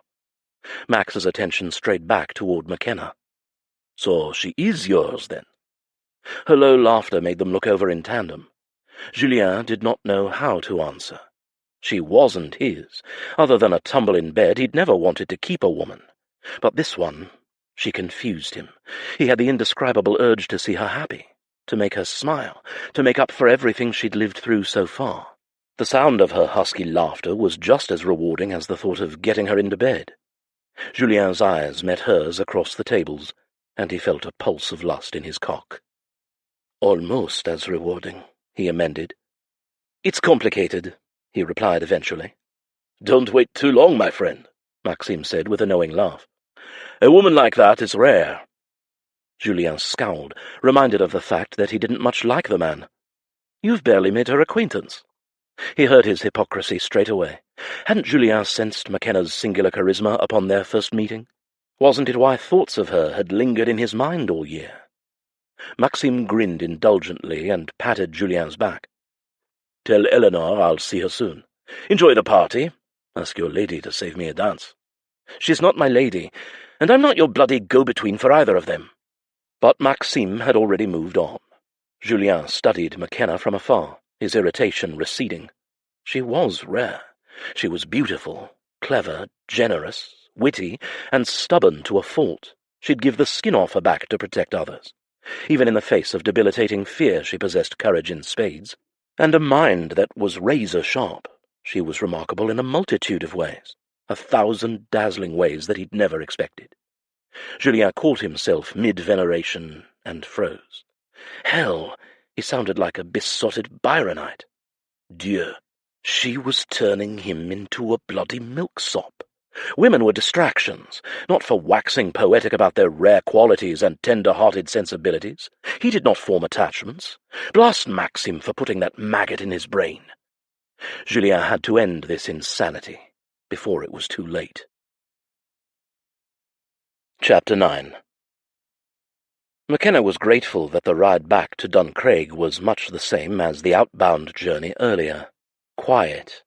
The angry tension between the occupants of the carriage had shifted into something less so, mostly because Lord Leclerc seemed to be asleep, as was Tildy, whose head rested on the velvet squabs beside her. She had shown some displeasure at the sight of gaming tables and mixed company, muttering about indecency, and had only relaxed when Makenna had assured her she would be perfectly safe. Tildy had reluctantly retired to the kitchens with the rest of the Earl's staff. Makenna was still pleasantly abuzz from the evening's festivities, and enough champagne to set her blood on fire. Lady Avarie had been right.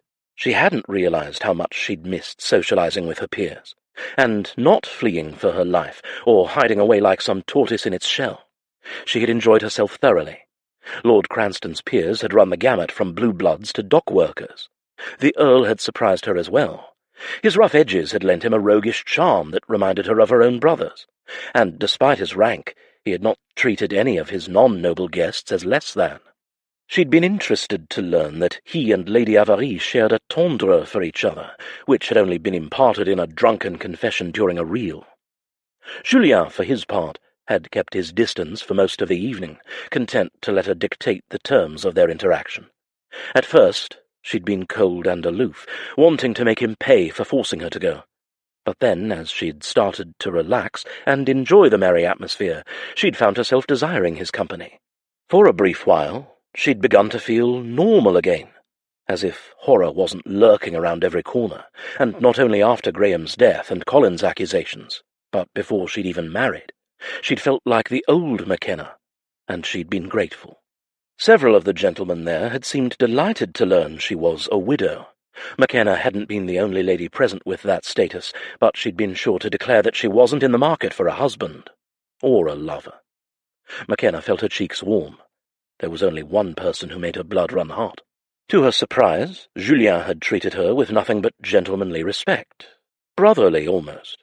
The turnabout had completely unnerved her, but she supposed she'd brought it upon herself with her recent coolness and avoidance. With the threat of danger constantly looming, she hadn't wanted to involve him more than necessary, and Julien Leclerc was too much of a temptation.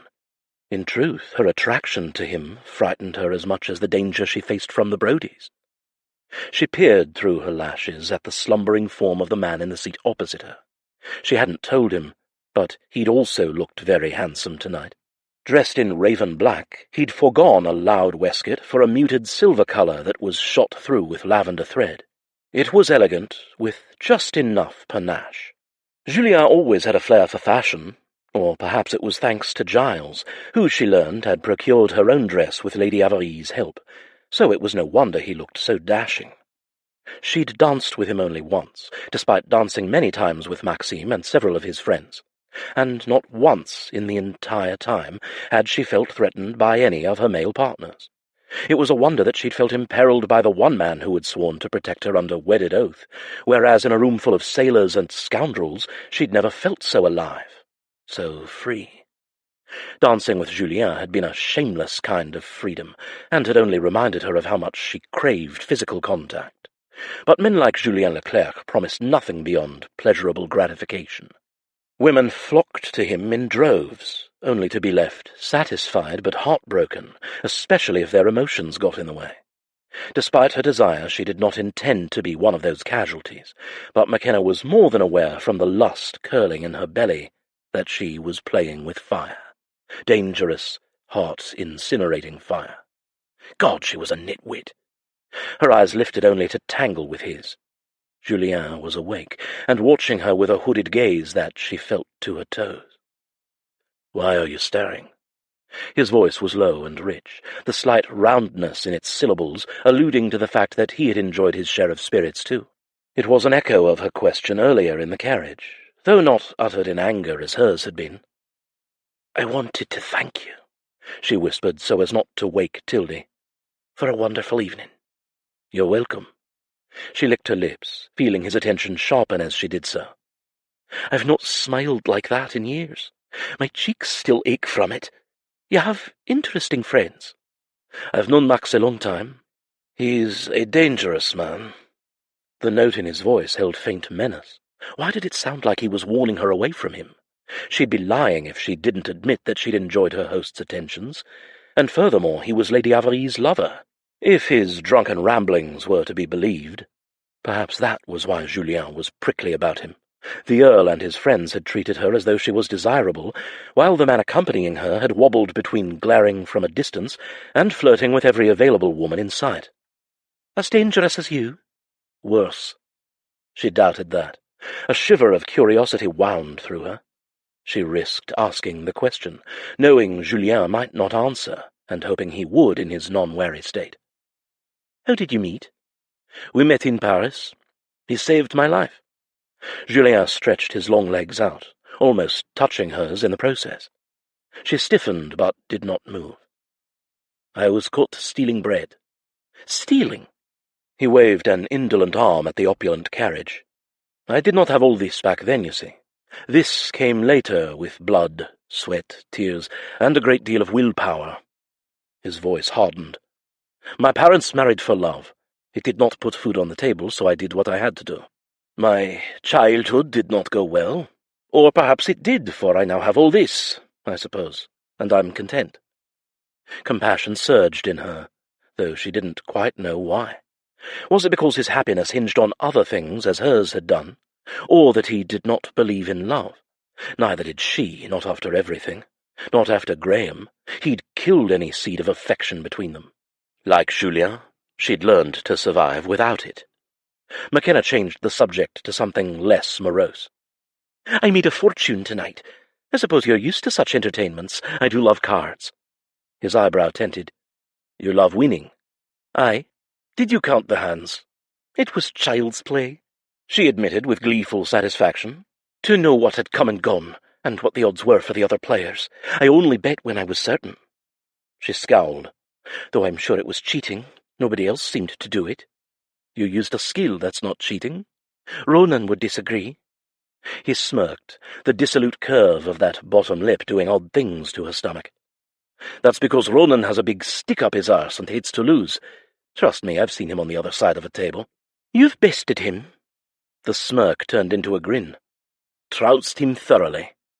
I would have loved to have seen that, she said, leaning back in the seat and stretching her tired arms out. The movement pulled her bodice taut across her chest, and she instantly felt the shift in his attention, and the subsequent burst of tension in the coach. Despite his reserve at the party, she knew he was not unaffected by her, and she by him. Warmth flooded her as she rolled her neck, conscious of Julien's scrutiny, and revelled in it. Makenna had never felt so gloriously aware of anyone. She hoped to God that Tildy was still asleep. After all the dancing, her body felt sore and cramped. If it wasn't so late, and she wasn't a guest in someone else's home, she'd order a hot bath the instant the carriage stopped, and invite him to join her. Makenna flushed at her wicked thoughts. Then again, she wasn't a lady any more. She couldn't call for baths at her leisure, or command handsome gentlemen to enter them, and she'd do well to remember that the man opposite was her employer, and that she was a dratted fugitive in hiding. She couldn't be thinking about getting naked with anyone. You should tell him. I beg your pardon, she said, blinking rapidly. She'd been so lost in her lewd imaginings that she'd started to forget what they'd been speaking of. Ronan, tell him what happened with your husband. What? Nay, I cannae. Drawing his knees up and propping his elbows on them, Julien leaned forward in his seat. Your family will stand by you, Makenna, and the boy, if need be. I cannot protect you. I have no standing in the Highlands. My wealth means nothing among the clans. Your family name is powerful, and Colin will not risk a feud with the Maclarens, no matter how much he wants you, or Malcolm. This is not their fight, she replied stubbornly. She wondered if her family even knew about Graham's death. News in the Highlands went from clan to clan and took some time to travel.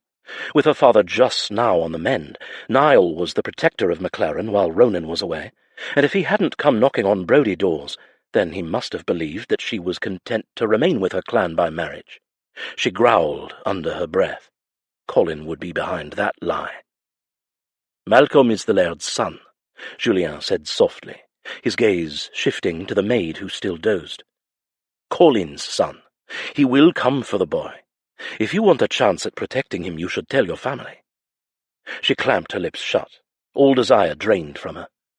Nay, as long as he doesn't ken, Malcolm is safe. You're making a mistake. It's mine to make. Makenna closed her eyes and pointedly ignored him. Telling Ronan would only cause a war, and while she hated Colin Brodie and her old clansmen, she didn't want to endanger her family. War took casualties. She would find a way to prove her innocence and safeguard Malcolm. No one else at Brodie knew that he was Colin's. Arabelle had said that no one knew her secret, and Makenna would take it to the grave as well if she had to. Don't be stubborn. Julien shifted farther forward, putting a hand on her satin-covered knee and making her eyes fly open. It isn't a mistake to ask for help. Why are you pushing this? She asked, scowling. His light touch sent waves of heat through her limbs. Fury and desire twisted together into a knot in her belly. She shifted her legs back, careful not to wake Tildy, out of his reach, and mourned the loss of his fingers when they fell away.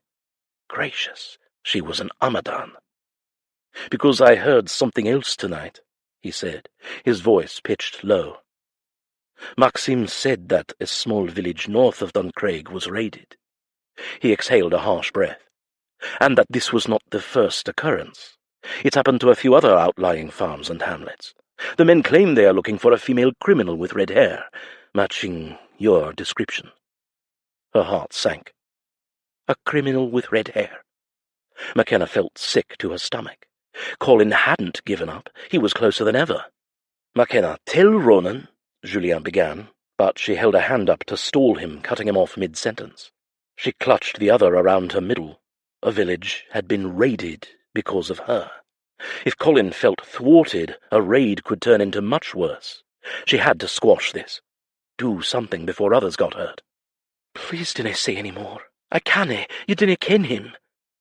Julien acquiesced, and when they arrived back at Duncraig, the pale streaks of dawn were just beginning to creep across the dark sky. Without looking at him, she shook Tildy awake and they descended the coach. She could feel his concern, but she had no strength to face him. Even if she did tell Ronan or Niall, Julien did not know her brothers. It was the reason she'd never said anything about what she'd suffered at Graham's hands to them. They would stop at nothing to defend her, and she couldn't put them in harm's way. It had been her bed to lie in, not theirs. She did not need anyone's help. A tiny inner voice reminded her that Julien had helped, and Makenna felt her heart clench.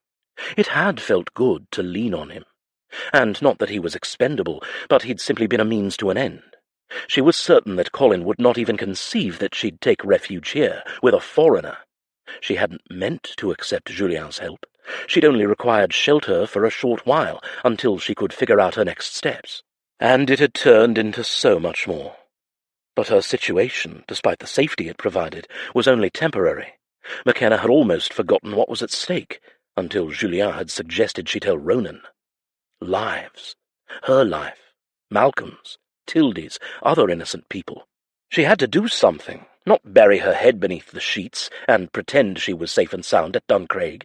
In truth, she felt ill that Colin was so close.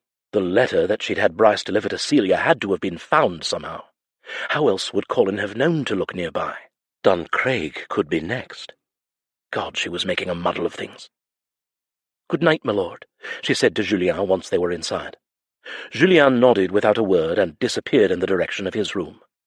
With a futile sigh, Makenna climbed to her own bedchamber, with Tildy close behind, and allowed the maid to unlace her dress and stays. She'd give anything for a good long soak, but she'd have to make do with the basin of cold water. Once she was finished and dressed in her soft lawn night-rail, she yawned, her own exhaustion hitting her like a sack of bricks. She had one thing to do, however. "Thank you, Tildy. I'm sure you're as tired as I am. You can go to bed. I'll see to myself in the morning." Makenna reached for her matching robe, and the maid frowned. "I need to check on Malcolm. He hasna been sleeping well, and neither of us have been here. Go to bed." "Is it true that Malcolm is Colin's boy?" Tildy whispered. Had the maid not been asleep in the carriage? She frowned at what else Tildy might have overheard or noticed, and nodded brusquely. "Aye, I thought I told you." "Nay." "Before she died, Arabelle confessed that he was not Graham's. Did you ken she and Colin were married?" Tildy's eyes darkened. "I heard some gossip, but nobody spoke of it. So the Baron's not a bastard?" "Nay." Makenna grasped her maid's arm. "And they must never ken, Tildy. Not Colin, and not Malcolm. We have to keep him safe at all costs, you ken?" Tildy nodded. "Aye, my lady." "Good. Now go to bed. I'll check on him and return shortly." Her thoughts churning, Makenna wandered down the dark hallway to Malcolm's room. She and Tildy had been gone for hours, and though Lady Amalie had been here, if she truly had been ill, Malcolm would have been on his own. She worried, especially having lost his mother so recently that he would have felt abandoned. She cracked open the door and froze. A dark figure stood hunched over the boy's bed, a small form in his arms. Makenna's heart thumped in her chest as the man turned, a scream lodged in her throat. But it was only Julien, who put a finger to his lips. He lowered the boy, and then tucked the edges of the blanket over the small lump lying in the middle of the bed. He made his way on silent footsteps toward her. "He fell asleep with Maman," Julien whispered. "I brought him here." "You checked on him?" she asked with some surprise, but glad that she hadn't come first and discovered an empty bed. She would have screamed the keep down. A sheepish expression crossed his face. "Giles mentioned that he'd been out of sorts." "Thank you." "You've nothing to thank me for." They stood in awkward silence in the darkened hallway. Makenna fidgeted, winding her hands in her robe, and belatedly noticing that he'd changed from his formal clothing and wore a robe as well. His gaze swept her, his stare hot in the gloom. She might as well have been naked for all the cover her flimsy night rail and robe provided. Despite her worries, a lick of desire curled like a live thing between them, and every nerve in her body tensed in immediate response. Fighting the urge to wrap her arms around herself, she canted her head. "Sleep well, then." "Would you like a drink?" he asked. She startled, her hands faltering on the balustrade. "It's almost dawn." "So?" So, it was a mistake. Makenna knew. They'd both had large amounts to drink already, and they weren't thinking straight. Not with the rational parts of their brains, anyway. And after the heated conversation in the carriage, they were also not at their most logical. At least, she wasn't. Furthermore, they were both alone, with no Tildy in sight to remind them of what was proper, and neither of them were dressed for polite company. But Makenna did not want to be polite or proper. She wanted to not think about what she had to do. Leave him, and it made her reckless. She nodded and followed him in silence. The instant the door to the study closed, his mouth was on hers, his tongue thrusting and teasing and hot, and her hands were fisted in his hair. Groaning, Makenna opened to him, the taste of him heady and mind-numbing. She wanted to devour him. She wanted to be devoured. This was wrong. This was, oh, so right. She couldn't think, couldn't do anything but feel. His lips left hers to trail hot, open-mouthed kisses down her throat, to the V between her breasts, as he tugged her robe open with an impatient motion of his fingers. Together they tangled and crashed backward, bumping into furniture until her thighs hit the back of the desk. "I've thought of this for months," he muttered, shifting the embroidered lace edges of her wrapper to the side and kissing the exposed swell of one breast. "Months?" she gasped. "I've thought of nothing but getting my hands on you since the moment I saw you at Maclaren." "That was a year ago." "Too long." He blew a breath over her sensitive skin, making her flesh tauten almost painfully. "And tonight, watching you, seeing you, those luscious breasts, nearly spilling out of that sinful dress. It was bloody torture." Pulling the sides of her robe wide, his eyes scorched her bare bosom. "Mon Dieu, you couldn't be more perfect." He took a peaked nipple into his mouth. Lust streaked through her like lightning, and Makenna moaned, flinging her head back. God, no one had touched her like this, had ever revered her like this. He turned his attention to her other breast, making her brain fizzle and die at the sensation coursing through her. Dimly, Makenna registered the fact that nothing but the silk of his robe and the cotton of her night rail separated them. His roaming hands slid down her legs to resume their journey under the fabric, and Makenna stopped thinking when he pushed it up to skim her thighs. Skillfully, his large hands grasped her now bare hips, dragging her against his prominent arousal. Desire stormed through her as he adjusted himself perfectly against her, nothing between them but his robe now. "I want this," he murmured. "I need this." Panic reared its head in the midst of the passion clouding her brain. What did he mean, this? Ice replaced the heat in her veins. What he wanted was physical release, nothing more. "Stop, Julien." Obediently he froze. "What's wrong? We cannot do this." She huffed a breath, her hands on his chest, the hard ridge of his arousal jutting against her center, threatening to dissolve all rational thought. Do you care for me at all?" He hesitated a beat too long, that sardonic mask of his slipping back into place, almost like armor, like he needed to defend against her. "What exactly do you want from me, Makenna?" What did she want? She wanted comfort, true, but not like this. She didn't want to be used, and she couldn't help noticing that he had skillfully evaded her question with one of his own. Perhaps he didn't care. Makenna's skin felt chilled now. Walls rose up between them, the moments of passion fading faster than an extinguished candle. A few more seconds, and they would have been past the point of no return. She should be grateful that she'd had the presence of mind to stop, when she still had some of her wits. He was a notorious womanizer. Yes, she hadn't been with a man in forever, but she wasn't that desperate to eschew all her morals for what was clearly a meaningless tumble. And she would be just another feather in his cap, nothing but another female body he'd use to slake his lust. God, she was starting to hate that word, because lust was part and parcel of what she felt as well. And because, most of all, she hated her own carnal weaknesses where this man was concerned. It was obvious he did care deeply for some things, like his mother and his fortune, just not for her. The knowledge made her feel strangely empty. But it was her own fault, Makenna knew. Julien had never pretended to be anything otherwise. He'd always been honest about who he was and what he wanted, and he'd never offered anything more. She'd misread affection where there was only desire. She'd confused lust for feelings. She was to blame, not him. The knowledge did not make it ache any less or make her feel like less of a fool. Confused and tired, she pushed off the desk. "I'm sorry. This was a mistake." His husky voice stopped her in her tracks at the door. "Why?" "Because you didn't form attachments, and I cannae. Not now.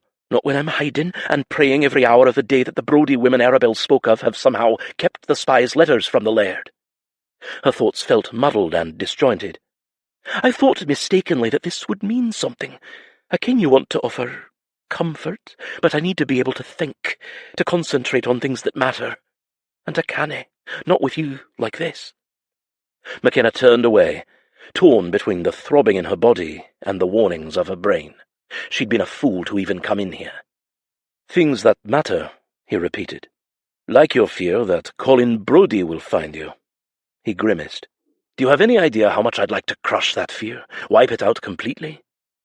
The vehemence in his voice took her by surprise. "You cannae," she whispered. "Perhaps not. But can't two people offer comfort, as you've said, to each other?" "You mean with sex?" She sucked in a breath at her bold words. "If you wish it, yes." Her blush threatened to cover her entire body. She was a widow. She knew what happened between a man and a woman in bed, or in a study, as it were, but she was still a relative innocent in Julien's eyes, and in his obviously vast experience. "I'll be another of your female conquests." "Makenna, in my bed there are no conquerors or victors. There is only you and me, and the pleasure our bodies can create. That is it. Whether you make less of it or more doesn't change the fact of the now. I want you. I've wanted you for months, and I know you two feel the desire between us. When you're ready to take that step, I will be here." She almost whipped around, confusion and conquests be damned. Her heart was pounding so loudly she swore he would hear it from across the room. Her fingers opened and clenched in indecision on the doorknob, but eventually she quieted her stampeding heart and walked calmly from the room. It took every ounce of willpower, though. She had her pride, as battered as it was, and her priorities. Stay ahead of Colin, keep Malcolm and Tildy safe. Those were the only steps she should be thinking about taking. If she faltered, if she gave in to one moment of weakness, she could end up losing everything. Chapter 10. Julien stood at the railing of the Northwest Fields paddock, watching the gangly-legged foal prancing alongside its mother. Wiley. The name had stuck, despite his insistence that he be the one to name him. The colt was a glossy chestnut colour with 2 white socks, one on the left front hoof and the other on the back right. The way the colt frolicked, so light and playful, without a care in the world beyond the sweet grass and his mother, made Julien grin. He enjoyed seeing the boy Malcolm running happily behind the paddock railing, following the colt as it galloped. It was how childhood ought to be. It was how life should be. For Malcolm, for Makenna. "It's not your fight," he reminded himself. It wasn't his fight, but that didn't mean he didn't care. That was half the reason he hadn't answered her the other night in his study. He did care. perhaps too much. Which was why he was here, at the stables, for the 4th time today. Julien needed release from his surly mood, and watching Wiley helped. Observing Malcolm with the colt did as well. The boy was working with Alban today, learning how to handle the friendly and rambunctious foal, though Julien's suspected knowledge of horses was built into the very blood of every Scot. Malcolm was a natural, as was Makenna. His scowl returned, a feeling of powerlessness returning at the thought of her. He was becoming much too entrenched, much too quickly. Makenna's tenacity would be the end of him. The familiar flood of warmth to his groin distracted him. She'd so nearly been his. Her luscious body, her full wet lips as he'd ravaged her mouth. He could still feel the supple flesh of her hips in his palms, and the dewy heat of her core against him through the silk of their robes. They'd both been falling into a bottomless well of desire and arousal, yet she had come up gasping for air, for control. And then Makenna had asked a question. "Do you care for me at all?" And Julien was well aware that he'd driven her away with his reply. God, he wanted to knock his own teeth out every time he recalled it. "What do you want from me, Makenna?" As if her question hadn't even deserved a response. It hadn't just been callous and cold, but evasive as well. He hadn't been ready for her question, hadn't wanted to answer with the first word that had cropped up in his mind. Yes, he cared. Hell, he didn't want to, but he did. And so he'd asked why they couldn't just offer one another comfort and pleasure, and she'd still denied him, still left. What did she want? Not an attachment, she'd said so herself. Makenna had claimed she needed to be able to maintain a clear head, and she couldn't do that when she was with him. He understood her worry, especially with the threat of Colin Brodie hanging over them. But didn't she long to just let go? Julien knew, however, that letting go was dangerous, and Makenna was a woman who had endured too much danger in her lifetime already. Trusting anyone after all she'd been through would be difficult for her, and she did not trust Julien or his promises. Not yet. He'd grown frustrated, wondering how on earth he could gain her trust. She likely loathed him now, and while he'd never cared at all before whether or not someone loathed him, this time was different. This time, he could scarcely believe it, the urge to apologize nagged at him, tugging at all the bloody maudlin sentiments he shouldn't have. Malcolm caught Julien's eye, and sent him a gap-toothed smile, the crop waving in the air as he practiced with it. Something stirred in Julien's chest as he saluted back. The short time the boy had spent at Duncraig had already changed him. He smiled more often now, seemed more at ease. Julien only wished those cheered spirits extended to all his guests. He knew Graham had left Makenna scarred, and the other night Julien had reopened old wounds that had barely started to heal. But perhaps they were both too scarred for anything to go smoothly between them. Not without emotional entanglements, and those he did not want. Julien had his demons, and she had hers. He waved to Malcolm and Alban, and then started back toward the castle. The guards Julien had posted around the property had not reported any comings or goings of unknown men or women, and Maxime had lent him a few of his trusted men to stand guard in the keep. As a result, whoever the spy was had gone quiet. Eventually, when the rat scurried out of its hole, Julien intended to be there to catch it. Perhaps Makenna and Malcolm would be safe here for more than the short time they'd anticipated. So long as the laird never learned Malcolm was his blood, the boy would be of no interest to him either.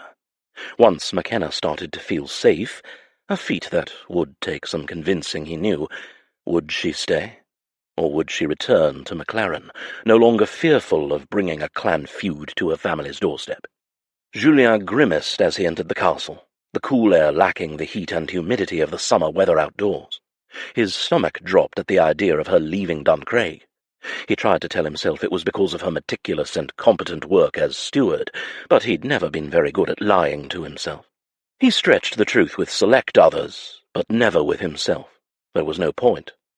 Julien ascended to the study, and when he was steps away from the door, scented her. Wildflowers and rain. His heart gave a stutter as he reached for the knob and opened the door. Makenna spun around, midway to placing an envelope on his desk. Her lips were pressed thin in surprise, her blue eyes wide and wary. "Oh, I thought you were out." So she had been tracking his whereabouts, making certain she did not cross paths with him.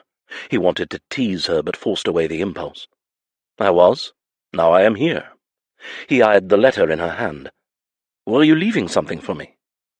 For a moment he wondered if it was a letter she'd penned, informing him that she no longer worked for him and was saying goodbye.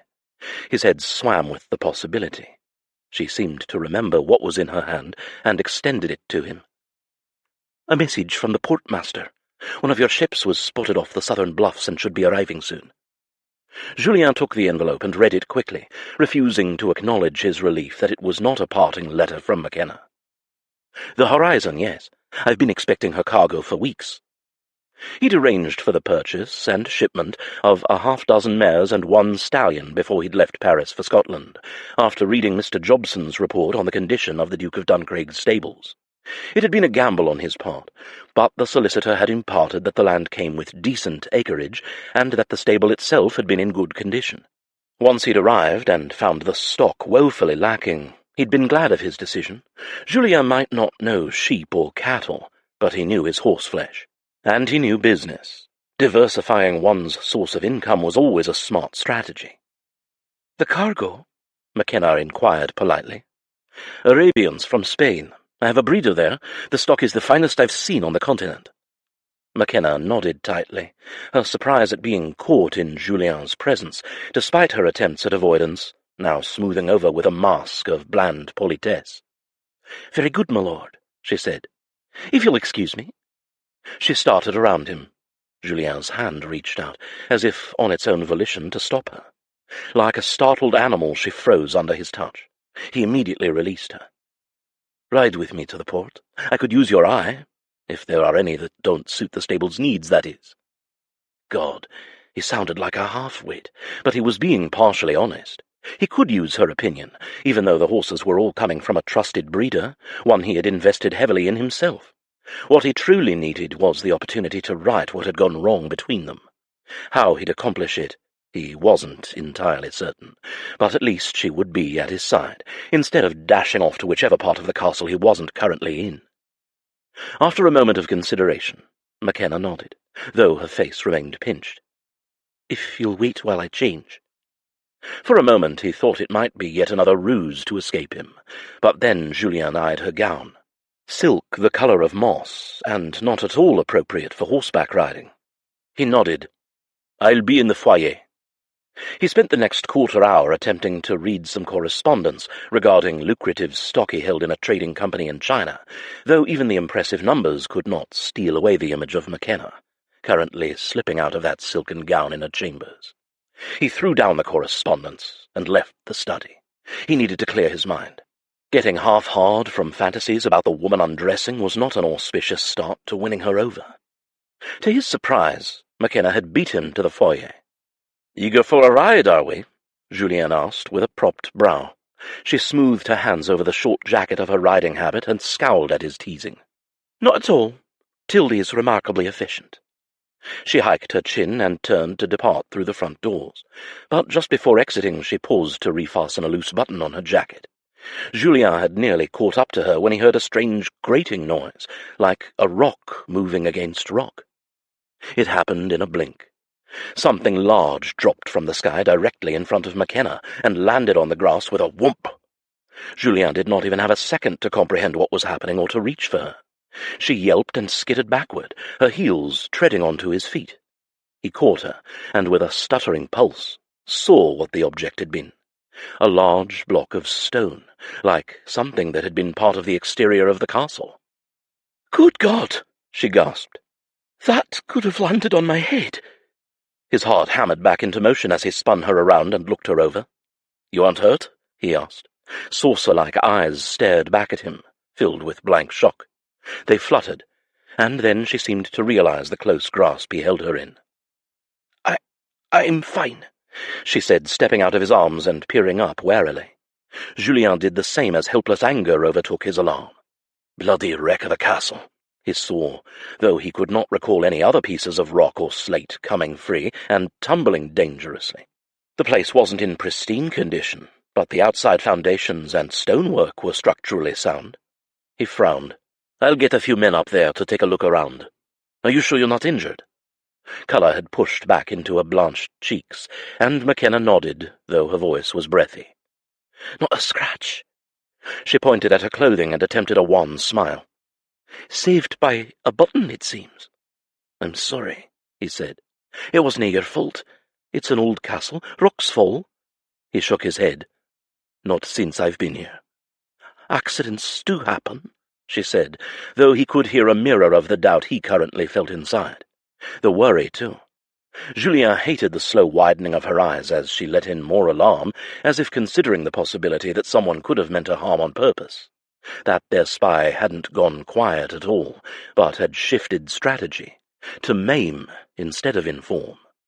Julien's fury doubled in his chest. "Do you think someone could have thrown it?" she whispered. "No, it's too large for that. It was probably an accident, as you said," he assured her. "I'm certain that's all it was." But as they stepped around the fallen stone and headed for the stables, Julien took a glance back at the turrets. He couldn't see where the stone might have cracked off from, but the timing had nearly been disastrous. 1 second earlier, and Makenna would have been crushed. Her breathing evened as they waited for their mounts to be saddled, though as they stood watching Malcolm prancing with Wiley and the head groom in the distance, Julien thought he could see her hands shaking. And why shouldn't they? Her immediate and constant threat was a man who would imprison and torture her, and yet while she'd been hiding, she'd nearly been bitten by an adder and brained by a falling piece of rooftop. Danger seemed to follow her, like the spy had. But if what Makenna had said about Colin was true, he would want her alive. It made no sense for the spy to attempt to kill her. Julien put it out of his mind when Makenna's lips curved with a smile for Malcolm, as she sent a fond wave to the boy before mounting her horse, and then stared at him expectantly. The sparkling focus of that blue stare immobilized him.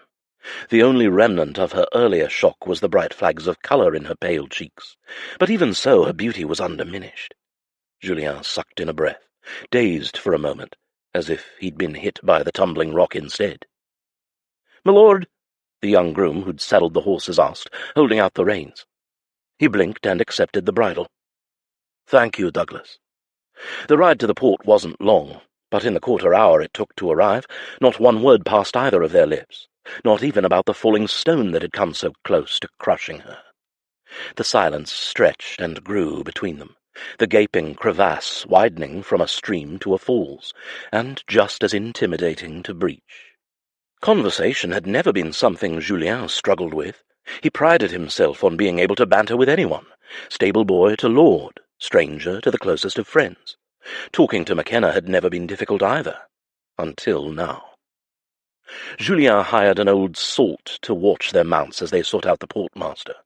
Once found, the portmaster apologized. The horizon had not yet moored, but should be arriving at any moment. "Why don't we take a walk?" Julien suggested, pointing toward the grey-faced cliffs a short climb from the harbour. There was a path to a grassy plateau there, and overlooking the water, he imagined they'd see his ship coming around the cape and into the bay. "If you insist, my lord," she replied, as compliant as any other worker in his employ would be. The docile deference turned his stomach. "I don't insist. I'm asking if you'd like to take a walk with me." Something curious, like doubt and guilt, crept over her expression, as if she did not know which one to feel more. That she felt either of them at all infuriated Julien. He let out a breath. Well, why shouldn't she mistrust him? He'd given her no reason to do otherwise.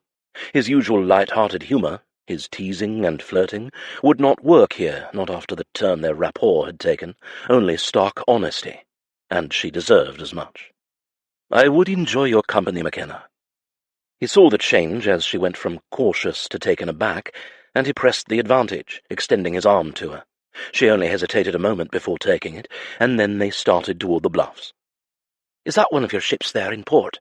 she asked, her attention on the Sea Queen, one of the vessels he'd acquired in grim need of repair and purpose. The last master of Duncraig had not just let his lands fall to near ruin, he'd also mismanaged his trade. The Sea Queen was the worst of the fleet, with barnacles built up on its hull and cobwebs gathered in its hold, when she should have been its pride and joy. "It is. I don't like idle things, and that ship has been bothering me," he said, sliding her a glance. Perhaps my steward can oversee its repairs and think of a way to put it to work." "Why save that ship?" she blurted. "She's a wreck." "Because some things are worth the effort," he said softly. "One man's refuse is another man's treasure." The double entendre hung between them before she cleared her throat, a faint blush tinting her cheeks. "I hardly ken the first thing about shipping." "Don't tell me you're afraid to try new things," he teased. It was a risk. They'd barely broken through the tense silence, after all. But he knew she'd never shy away from an overt challenge, or a way to toss back the gauntlet. Makenna returned his wry glance. "I wasnae the one ready to cast up my accounts at the sight of a falling mare." "That's a cheap shot. Shipping and trade don't involve blood and bodily fluids." She shrugged as they crested the hill. "Of course, a gentleman like you would nae want to get his hands dirty with such common things as shipping and trade." The briny wind, stronger here, buffeted Julien as he came to a stop, halting her along with him. "You would be surprised to know just how dirty these hands have been."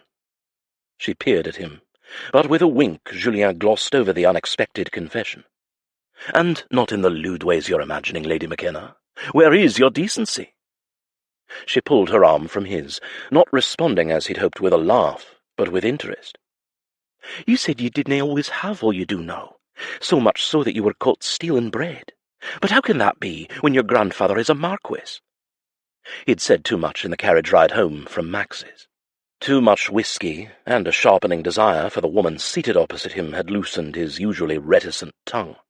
But if he wanted Makenna to trust him, perhaps it was time he'd trusted her with some of his truth as well.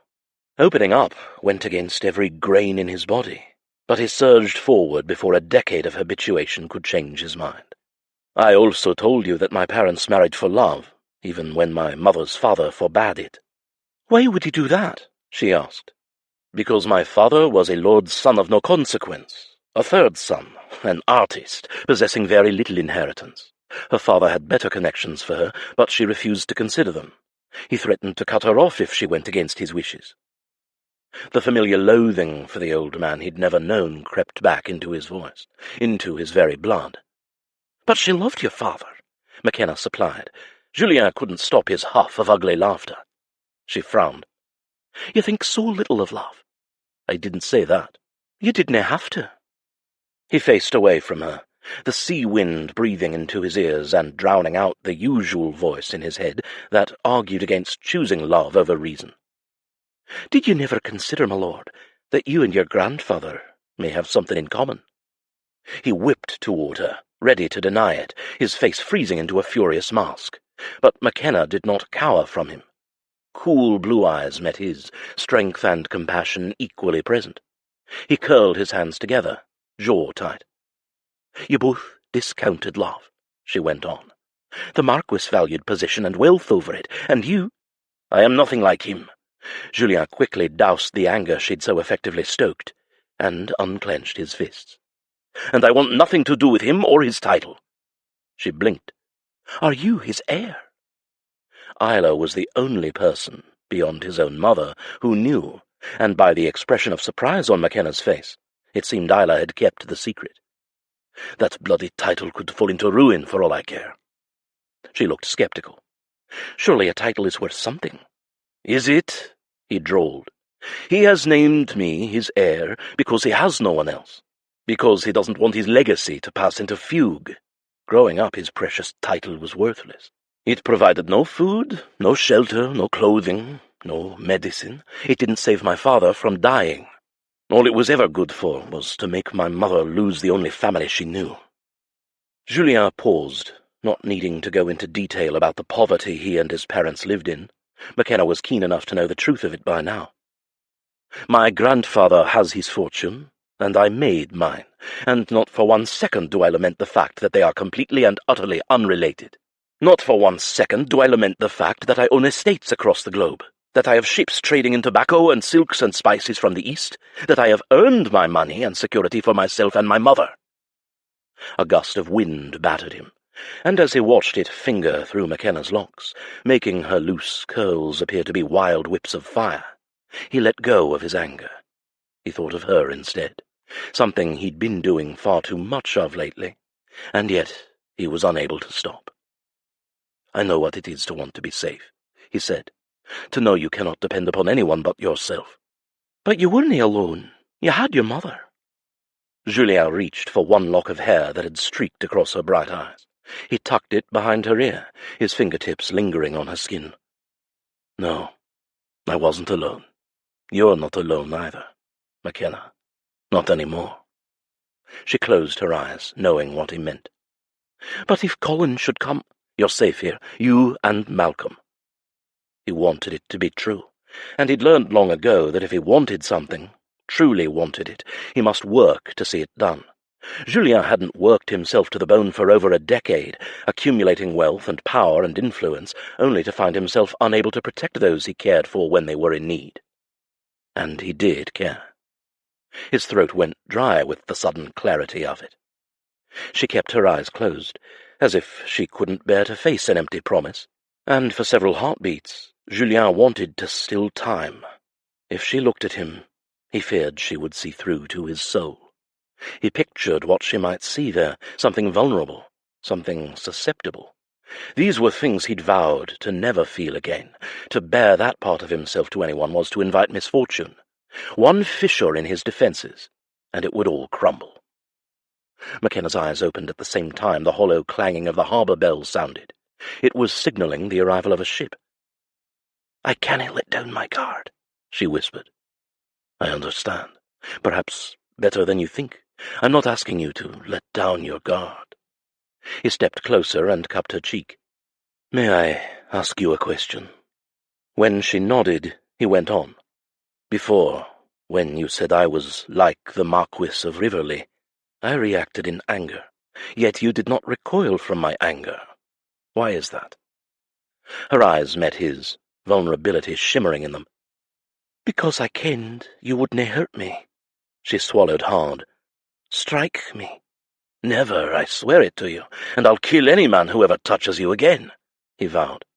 "All I want is for you to feel safe here. Do you?" He waited for her answer as the bell tolled again, his breath locked in his chest.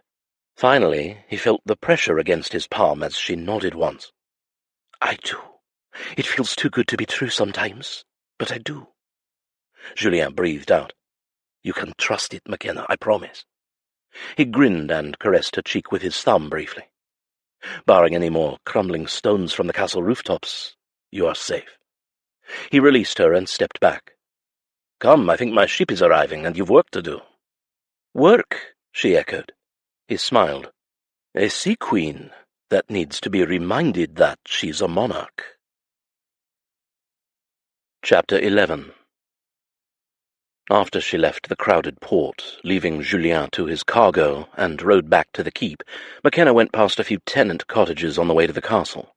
They had been vacant not a week before, but Mr. Jobson, Julien's solicitor, had hired several dozen more men at Lord Leclerc's urging, and the cottages now housed families settling in.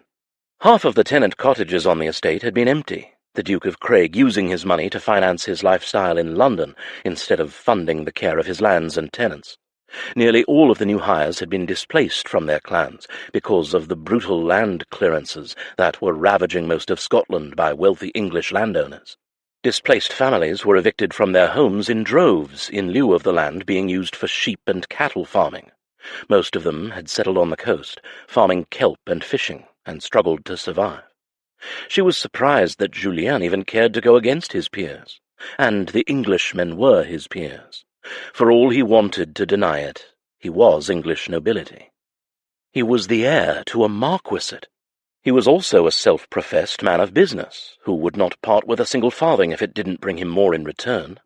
And yet here he was, helping dozens of families, on his own coin. Makenna wasn't fooled. They did not need that many men to work the cattle or the crops, or on his ships. "A man feels better when he's earning an honest living," he'd said, when she'd remarked before that Duncraig didn't need so many workers. "They're not your responsibility," she'd said. "You're not a laird, you're not a Highlander." He'd given her an irreverent grin that had shot straight between her thighs. "Should I have Giles dress me in a kilt, then? A kilt doesn't make a man Scottish, but a decent wage makes a man feel like a man." That had silenced her. He was a charlatan Lord Leclerc. That stony exterior of his hid a compassionate nature that was becoming more obvious to her by the day. Makenna called for a bath to wash the salt and horsehair from her skin, and as she relaxed into the steaming water, she rolled her sore muscles. She'd spent most of the day with Julien, assessing the gorgeous horse stock he'd acquired. She had to admit that his plans for the stables were grand ones. A part of her lamented that she wouldn't be around to see, or help deliver, the future foals of the Duncraig stables. On her way back from the port, Malcolm had flagged her down and shouted for her to come see the delivery of a baby lamb. Malcolm had been helping, and had been quite interested in the procreation and delivery process. She'd taken it upon herself to explain it matter-of-factly, without blushing, and the boy had seemed satisfied. Then again, the birthing wasn't like the intimacy she'd endured with the lord of the manor, and she was glad that he hadn't been present for such questions. The boy was naturally curious, wanting to learn everything and anything. Clearly, his mother had not stifled it, despite rearing him alone and in a place like Brodie, where boys were beaten into brutality before they could walk. Malcolm had endeared himself to everyone, and to her especially. Makenna had wondered whether she would have to keep him at arm's length because of the family resemblance, obvious in his dark hair and ice-blue eyes, though Malcolm's were lit with mischief and humour, not cruelty or hate. As she relaxed in the soothing water, she thought of the unexpected sense of closure for her that Malcolm had brought. He had found a place in her heart reserved for motherhood that she had always thought would remain hollow. Graham had taken pleasure in taunting her with her barrenness, crowing that she was a broken woman and would never have children of her own. He'd said the problem had clearly been hers. The existence of Malcolm proved it. But Malcolm wasn't Graham's. Enough, she told herself. She'd hoped for so long for a child of her own to love in the face of so much loss and pain she'd endured at the hands of her husband that it ached to think of those empty wishes now. Malcolm was a gift, and he was hers. If she didn't have another child, she would still be grateful for him, and if Colin came to reclaim him, she'd defend the boy to her last breath. Makenna had no doubt that he would come. Despite Julien's assertions of safety and protection, she hadn't been able to shake the feeling that something was brewing in the winds. That falling rock had missed her by mere inches, and, paired with the adder in her bed, she had trouble reconciling the event as happenstance. However, the castle was ancient, and it did need some repair. Perhaps she was seeing menace and intent where there was none. Being overwrought and constantly on one's guard tended to do that. She had been careful to observe the recently hired men. None of them had hailed from Brodie, thank God, but that didn't mean they weren't kin or had old clan alliances. Even if the spy hadn't managed to get another missive through, she knew it would only be a matter of time before Colin and his men turned to Duncraig. The fact that there were so many new ships in port was reason enough. "My lady," Tildy said gently, shaking her from her thoughts, and holding a large drying cloth open. Makenna stepped out of the bath and wrapped her body in the soft cloth, her mind whirling. She felt torn between her ingrained mistrust and feeling protected because of Julien. Dressing quickly in the clean gown Tildy had selected, she sat in front of the fire for the maid to dry and braid her hair. "Are you happy here, Tildy?" she asked, hands stilled on her scalp. "Why do you ask?" The thread of worry was clear in the maid's voice, and Makenna rushed to reassure her. "I was thinking it might be time to leave. It's not safe here any longer." "And go where?" "Far away." Tildy resumed braiding Makenna's hair, and after a long exhalation asked, "Do you wish to stay, my lady?" Her knowing voice made Makenna look up to meet her eyes in the looking-glass. The maid was hiding a slightly disapproving look, one that made Makenna blush and duck her eyes. She did not want her feelings to be so transparent, that she did feel safe here. "I dinna ken," she said. "Malcolm seems happy." Makenna was too, though she couldn't bring herself to admit it. Without the threat of Colin looming, Duncraig would be a place where she could feel safe, a place she could build a future for her and Malcolm. And Tildy wouldn't have to leave her beloved Scotland. But those were aimless dreams, and dreams didn't guarantee people's safety. She needed a plan to get out from under Colin's thumb. Perhaps she and Malcolm could leave on the return voyage of the Horizon. It would be headed back to Spain or France. Colin would have his men on all the roads leading south, so by ship would be their best option.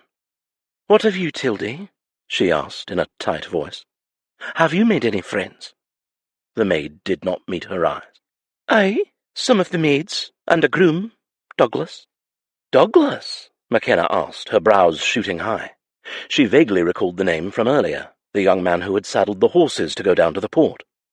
Despite her renewed plan to leave, it made her happy that Tildy was also experiencing some measure of joy, when she too had had so little. It made her even more determined to thwart Colin. Or maybe he would let her go and move on. He didn't know about Malcolm. He would have no interest in the boy. And if he thought she'd run off to the continent, so much the better.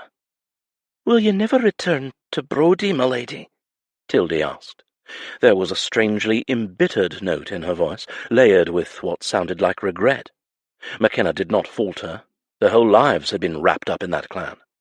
"You ken I canna, Tildy, not if Colin remains there." And he would never leave. That much Makenna knew. "And the laird, if he kens about the lad?" Makenna set her lips. "Pray he never finds out." Once Tildy had completed her duties, Makenna made her way downstairs for dinner. She had decided to join Julien and Lady Amalie instead of taking a tray in her room. There was no reason to avoid Julien after they'd mended the awkwardness between them earlier on the harbour bluffs. The attraction they both felt was undeniable.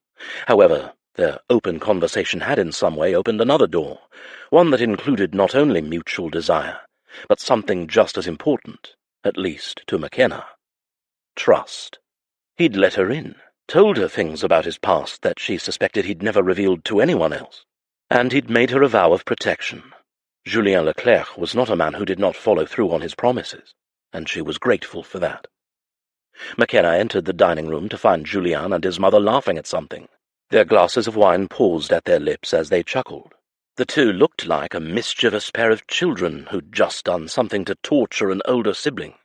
Makenna felt a grin forming as she came into the room, their levity reminding her of how much she had missed her own family so much over the years, and the easy camaraderie that came with it. "What have I missed?" she asked. Julien saw her then, and stood quickly with a short bow of greeting.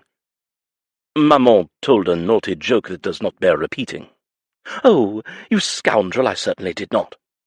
But Lady Amalie was still laughing, the colour in her cheeks like the peach roses in the gardens. Makenna sat and was content to listen to the two of them banter.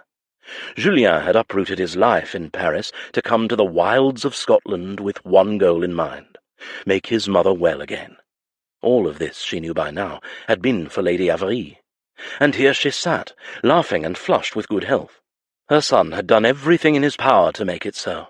He'd even had a pianoforte shipped in from France, so that Lady Amalie could run through her scales and play the handful of pieces she'd learned as a girl, before her marriage, before her life of hardship had begun.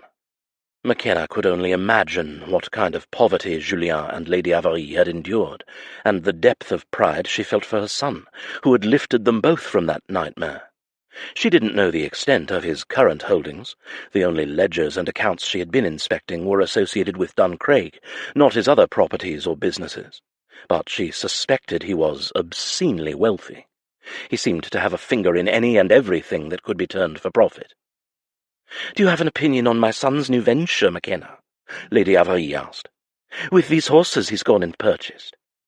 "It's a good one," Makenna said. "The land is perfect for it. The horses are of excellent quality, and I'm certain Lord Leclerc kens what he's doing. He rarely gets anything wrong when it comes to business." Julien's surprised stare swung to hers, as if he hadn't expected the compliment, warming her from head to toe. His obvious pleasure at her words made her feel light. Lady Amalie smiled fondly at her son. "That he does. Now tell me exactly what you plan to do, chérie." Makenna let her gaze rest on Julien, as he explained to his mother his plans to breed the new horses, and specific potential investors in both London and France. He knew many people, not friends or peers, but buyers, and had no doubt that they would part with a hefty amount of money for what he had to offer them. Julien's confidence was so potent, it was almost like a drug. Again Makenna had the desperate desire to stay and see what this place could become under his expert care. It would flourish, she knew. Everything he touched did, including her. Despite being included in the conversation, she felt absurd as he held his mother's attention and gaze during dinner for long stretches of time, and she longed for the moment when he would shift his eyes back toward her. Feel the intense press of that warm green gaze, and bask in it, savor it, remember it for always. Gracious, it wasn't natural to want someone's eyes on her so fiercely. It left Makenna feeling both warm and a little shaky. He wasn't being flirtatious with her in the least, and yet instead of being glad of it, she was oddly bereft. Perhaps it had to do with her decision to leave. It was so final. After dinner, cordials were served, but Makenna rose from her chair before she did something foolish to draw his gaze. "If you'll excuse me, I should check on one of the new lambs before turning in." It was an excuse, and a flimsy one at that, but Julien stood as she bid Lady Amalie a good night and retreated from the dining room. Lord in heaven, why couldn't she make up her mind about what it was she wanted? Either she enjoyed his attentions or she didn't. It shouldn't have been more complicated than that. And yet, as she checked on the new lamb in one of the barns to make sure it was no longer being ignored by its mother, Makenna couldn't untangle the twist in her chest whenever Julien crossed her mind. And he seemed to do so every few moments. Reluctant to return to the keep, she lingered in the barn, and even checked on Wiley in the stables, before heading back a long while later. Neither visit, however, had cleared the jumble in her brain. Back in the castle all was silent as she made her way up the stairwell. Malcolm would have taken his dinner in the kitchens with Tildy and the other servants, before going to bed, first scrubbing whatever dirt he'd accumulated under his nails and on his face. His room, a guest chamber, had slowly been filled with items Julien had purloined from elsewhere, including a game of spillikins carved of wood and ivory, a giant rocking horse that reached to Makenna's hips, several horn books, and an entire regiment of carved French soldiers and horses. Makenna had caught Julien more than once playing a round of spillikins with Malcolm, each of them attempting to pick up one of the spilled sticks with a hook without disturbing any of the other sticks. Malcolm had said that it was his lordship's favourite game. Makenna could see why it would appeal to Julien. It was a game of patience, skill, and strategy, things in which he excelled. Malcolm was not in his room, however. Makenna stifled the instant spark of worry. The boy was safe at Duncraig. No doubt he was off torturing one of the maids and refusing to go to bed. She wandered the halls, inquiring a passing scullery maid as to whether she'd seen the boy. The young girl bobbed a quick curtsy. "He's with her ladyship, my lady." "It's just Makenna," she corrected, but the girl had already scurried away. Making her way to Lady Avarie's quarters, Makenna supposed the lady was right. She was the daughter of a duke, and that would never change, regardless of her circumstances. Nobility could not be struck away, no matter how hard one tried to escape one's past. It was something she knew that Julien had tried diligently to do. He'd turned his back on what was his birthright, refusing to have anything to do with his grandfather's illustrious title. Like her, that didn't change the fact that he was the grandson of a marquis, and the man's heir presumptive. The sound of tinkling laughter reached her ears, as Makenna peered around the open door of Lady Avarie's sitting-room. The sight that greeted her nearly made tears come to her eyes. Lady Avarie sat on the floor in front of the fireplace, her skirts arranged around her with the young Malcolm tucked into her side. They held a book together, and Malcolm was reading. His boyish voice framed the words with stilted care, but it was the look of utter pride and adoration on the older woman's face that hit Makenna right in the heart. Retreating in silence, she stood outside and listened to the soft voices, along the occasional break of laughter over a particularly tricky word. Even though he'd lost his mother, coming to Duncraig had been the best thing for the boy. Malcolm was surrounded by love and laughter, just the way Arabelle would have wanted. Makenna's chest ached. Was she doing the right thing by taking him away from all of it? Would he hate her for it? Would he understand that he would not be safe if his father found him and dragged him back to Brodie? No. Leaving was for the best. After a few more minutes, Makenna left them to their reading and wandered the halls of the castle. She wasn't tired. Her body felt strangely on edge, as if she were standing on the brink of a cliff and about to tumble off. Fear and danger did odd things to people's brains. Perhaps she could work on some needlepoint, which she had abandoned with how busy she had been. When she'd been at Brodie and consigned to her rooms, she had become an expert in complex embroidery. She hadn't touched her hoops since she'd been at Duncraig, however. Not that she'd had much time for leisure between riding the grounds looking for danger and performing her duties as temporary steward. With a determined huff, she made her way back to her chambers, which were also vacant. Tildy must have been off with her young man. Makenna did not begrudge the maid her small freedom.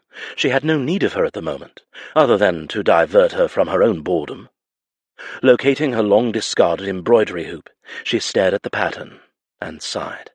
It had been a complicated landscape needlepoint project that she had started in the weeks before Graham had been murdered. Makenna had found it among her belongings that Tildy had hurriedly packed the night they'd escaped Brodie. It had been scooped up with some clothing that had been discarded on her bed, but Makenna was glad for it nonetheless. She grudgingly set to work, making careful stitches, and attempting to find the peace her usual intensive focus and careful application had always brought. Hours later, her mind wasn't into it, as was evident the 7th time she pricked herself. "Bollocks!" she swore, sucking on her throbbing finger, thankful that no one was around to hear the foul oath. Tildy would have chided her to no end. The maid had yet to return from her rendezvous, which made Makenna curiously envious. Replacing the hoop in its basket, she thought about Julien. He'd proven to be as much of a night owl as she, and after dinner he would have attended to the rather large pile of correspondence that the hard-working Mr. Jobson had delivered earlier. The solicitor had arrived with the Horizon, along with the dozen or so horses and Lady Avarie's pianoforte. Makenna was impressed with the small man's efficient organization. Julien had described Jobson as a godsend, and she was inclined to agree. He knew every detail of his employer's life, schedule, and business dealings around the world.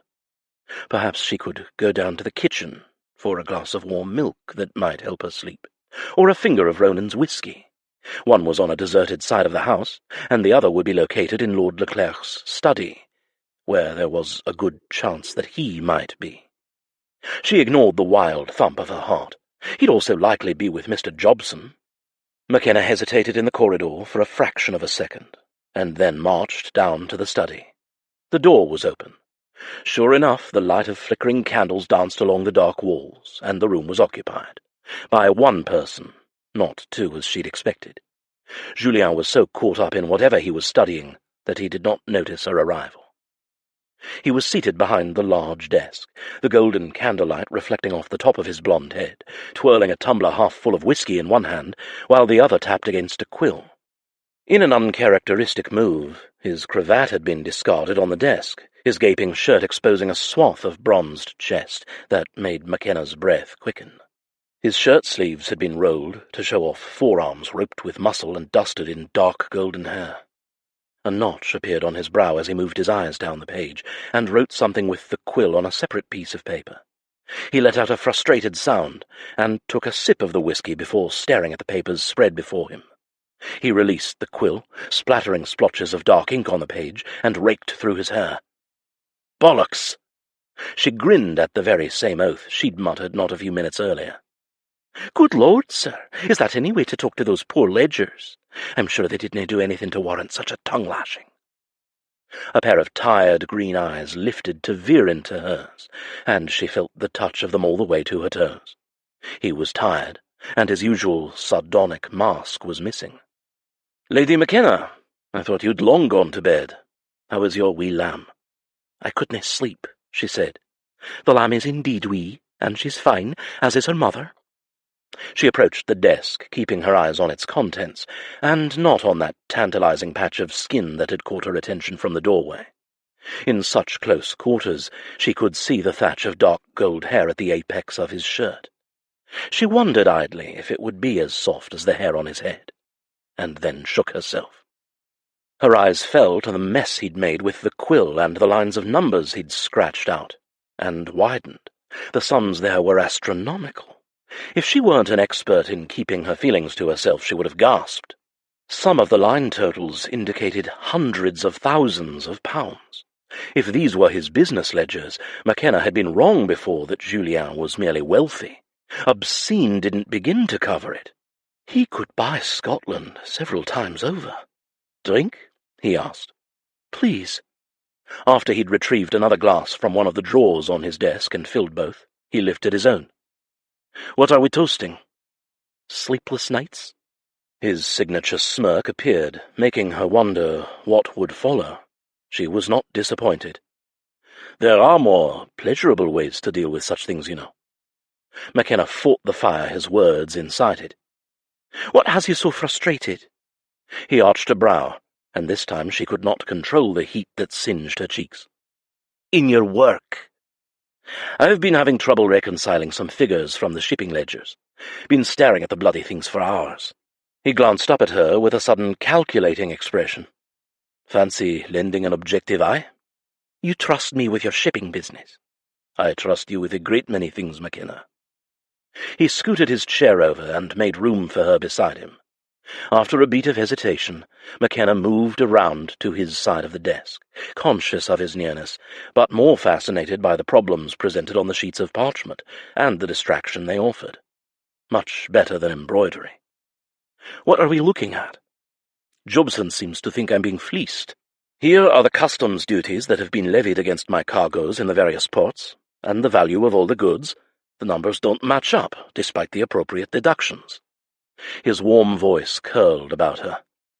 "Take this one, for example. I've gotten 3 different totals in the last quarter of an hour." He shrugged. "Could be because I'm tired and can't quite see straight." Makenna scanned the page in question. It was significantly harder than the last time they had done this. For one, the totals had many more zeros. It took her a minute, but the number she came to matched the second one Julien had jotted down. "There, 11,227 pounds. Perhaps if we work together you can act as a check and balance." "Certainly," she said.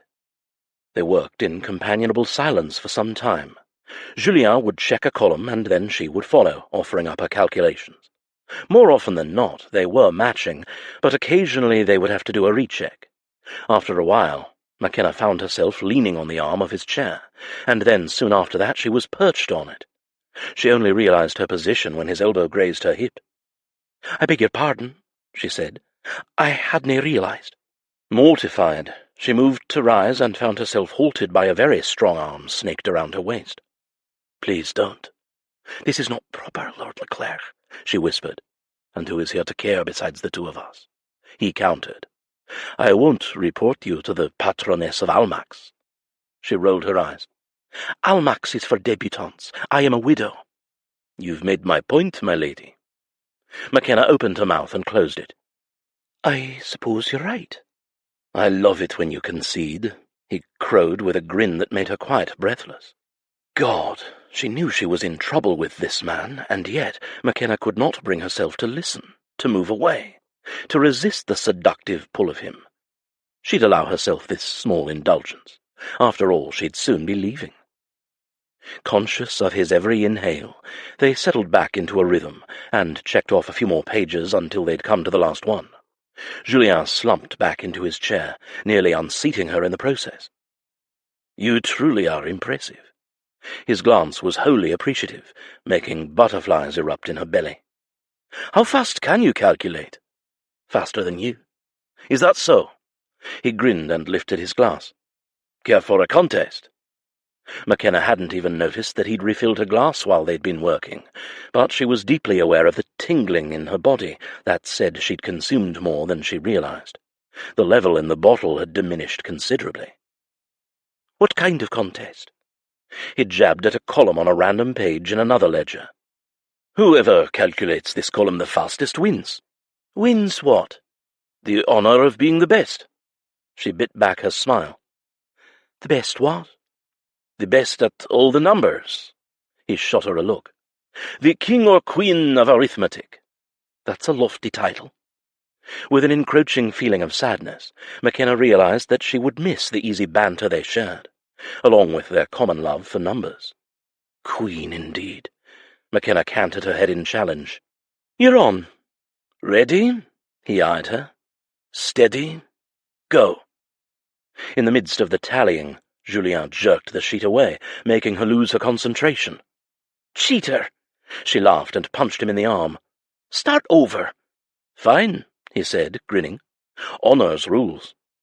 She won the first, so he challenged her to a second. Then they went the best of 3, each of them trying to cheat and outwit the other. By the time they got to the 6th page, they were doubled over laughing.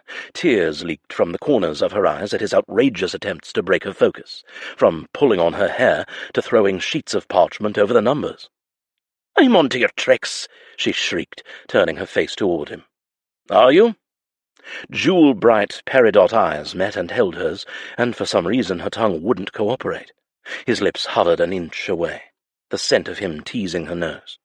He was too close, much too close. "Aye," she whispered. "I don't think you are." Makenna was completely blindsided when his lips crashed into hers. Whether it was the whiskey or her desire, she didn't care. She let herself go to that kiss, opening her mouth and tasting him fully, her tongue cooperating exceptionally well now.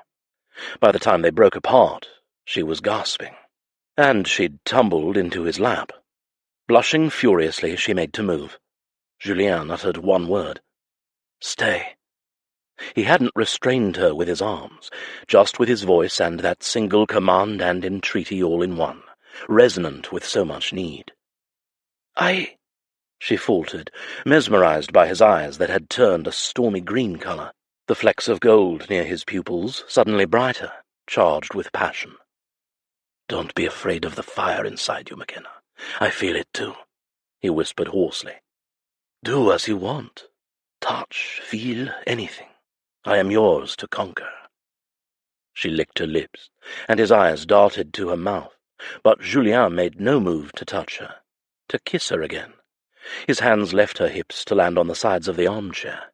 He was giving her leave to do whatever she wanted.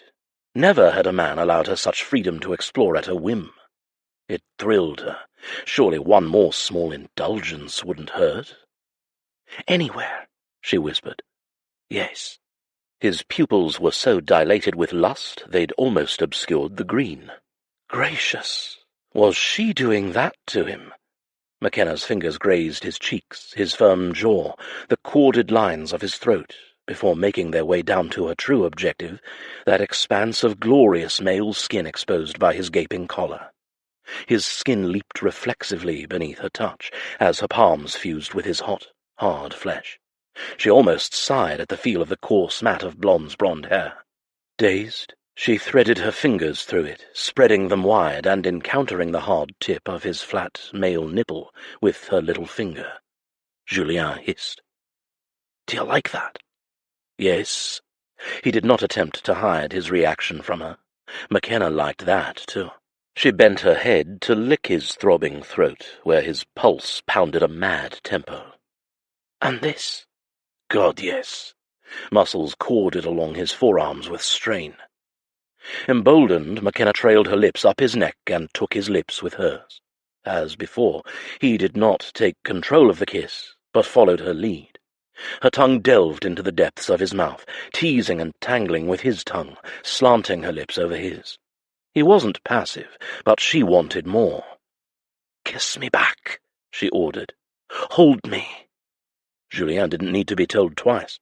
His arms banded around her as he deepened the kiss, his mouth exploring her with a near savagery, nibbling, sucking, thrusting. She met him lick for lick, bite for bite. He ground his hips up into her bottom, and, helpless with need, she writhed against him, feeling his thick arousal in the cradle of her thighs. She wanted to stroke him with her hands, make him moan. "My lord!" A throat cleared, followed by a sharp, deliberate knock. Breaking apart and panting in unison, they turned to the opened door. Makenna bolted up so quickly that she nearly tumbled out of the chair. Only Julien's strong hands held her stable as she righted herself. She flew to the other end of the room, smoothing her mussed hair and her rumpled skirts. Lord above! She'd been in Julien's lap in full view of anyone who might have walked past. Tildy, Lady Avery, Malcolm. It was late, certainly, but clearly not by Mr. Jobson's standards if he was still awake and working. The man was discreet, she knew, but she was still mortified to be caught fondling the master of the house. And fondling him she had been. flagrantly, brazenly so. "Should I return momentarily, my lord?" the solicitor asked. "That would be best," Julien said. Face flaming, Makenna waited a few moments, listening for the man's retreating footsteps. She felt Julien's gaze settle on her as she bolted for the door. "Makenna, please don't say anything. I enjoyed that more than anything I've ever enjoyed before." The quiet admission held her in its grip, along with the phantom sensation of his warm, sensual mouth and the brand of his swollen length against the backs of her thighs. She had, too, more than she dared to admit. Unable to look at him or respond, Makenna fled. Chapter 12. Julien hadn't stepped foot into his study all day.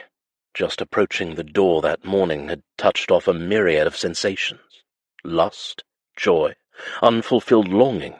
He'd been so overwhelmed that he had bypassed the room entirely, deciding instead to seek out Bryce and another, more intense round of sparring.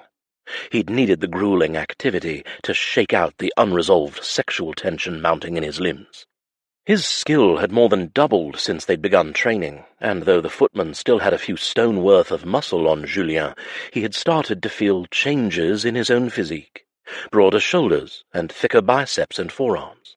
Makenna had run her hands over him the night before, her fingers sinking into the hair on his chest, and he'd nearly lost control of himself when she'd made those soft, gasping sounds in the base of her throat. She'd wanted him. She'd explored him without hesitation, without any fear, and Julien had practically been able to taste the heady freedom coursing through her. The study, the chair behind his desk, the pages of his ledgers, they had always represented order and business, and now, Julien highly doubted he'd ever be able to attend to his favourite pastime without first thinking of her.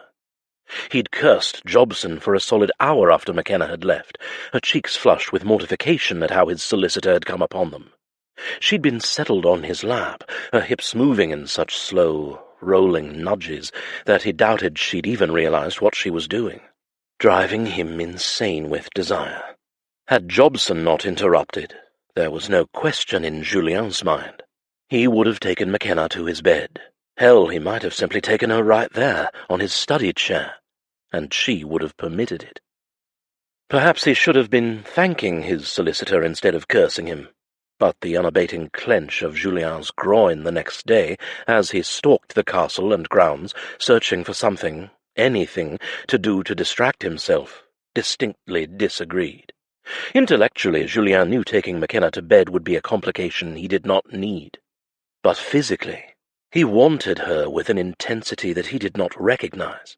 It wasn't clear, it wasn't focused, it was wild and uncertain and risky, three things he knew better than to involve himself with.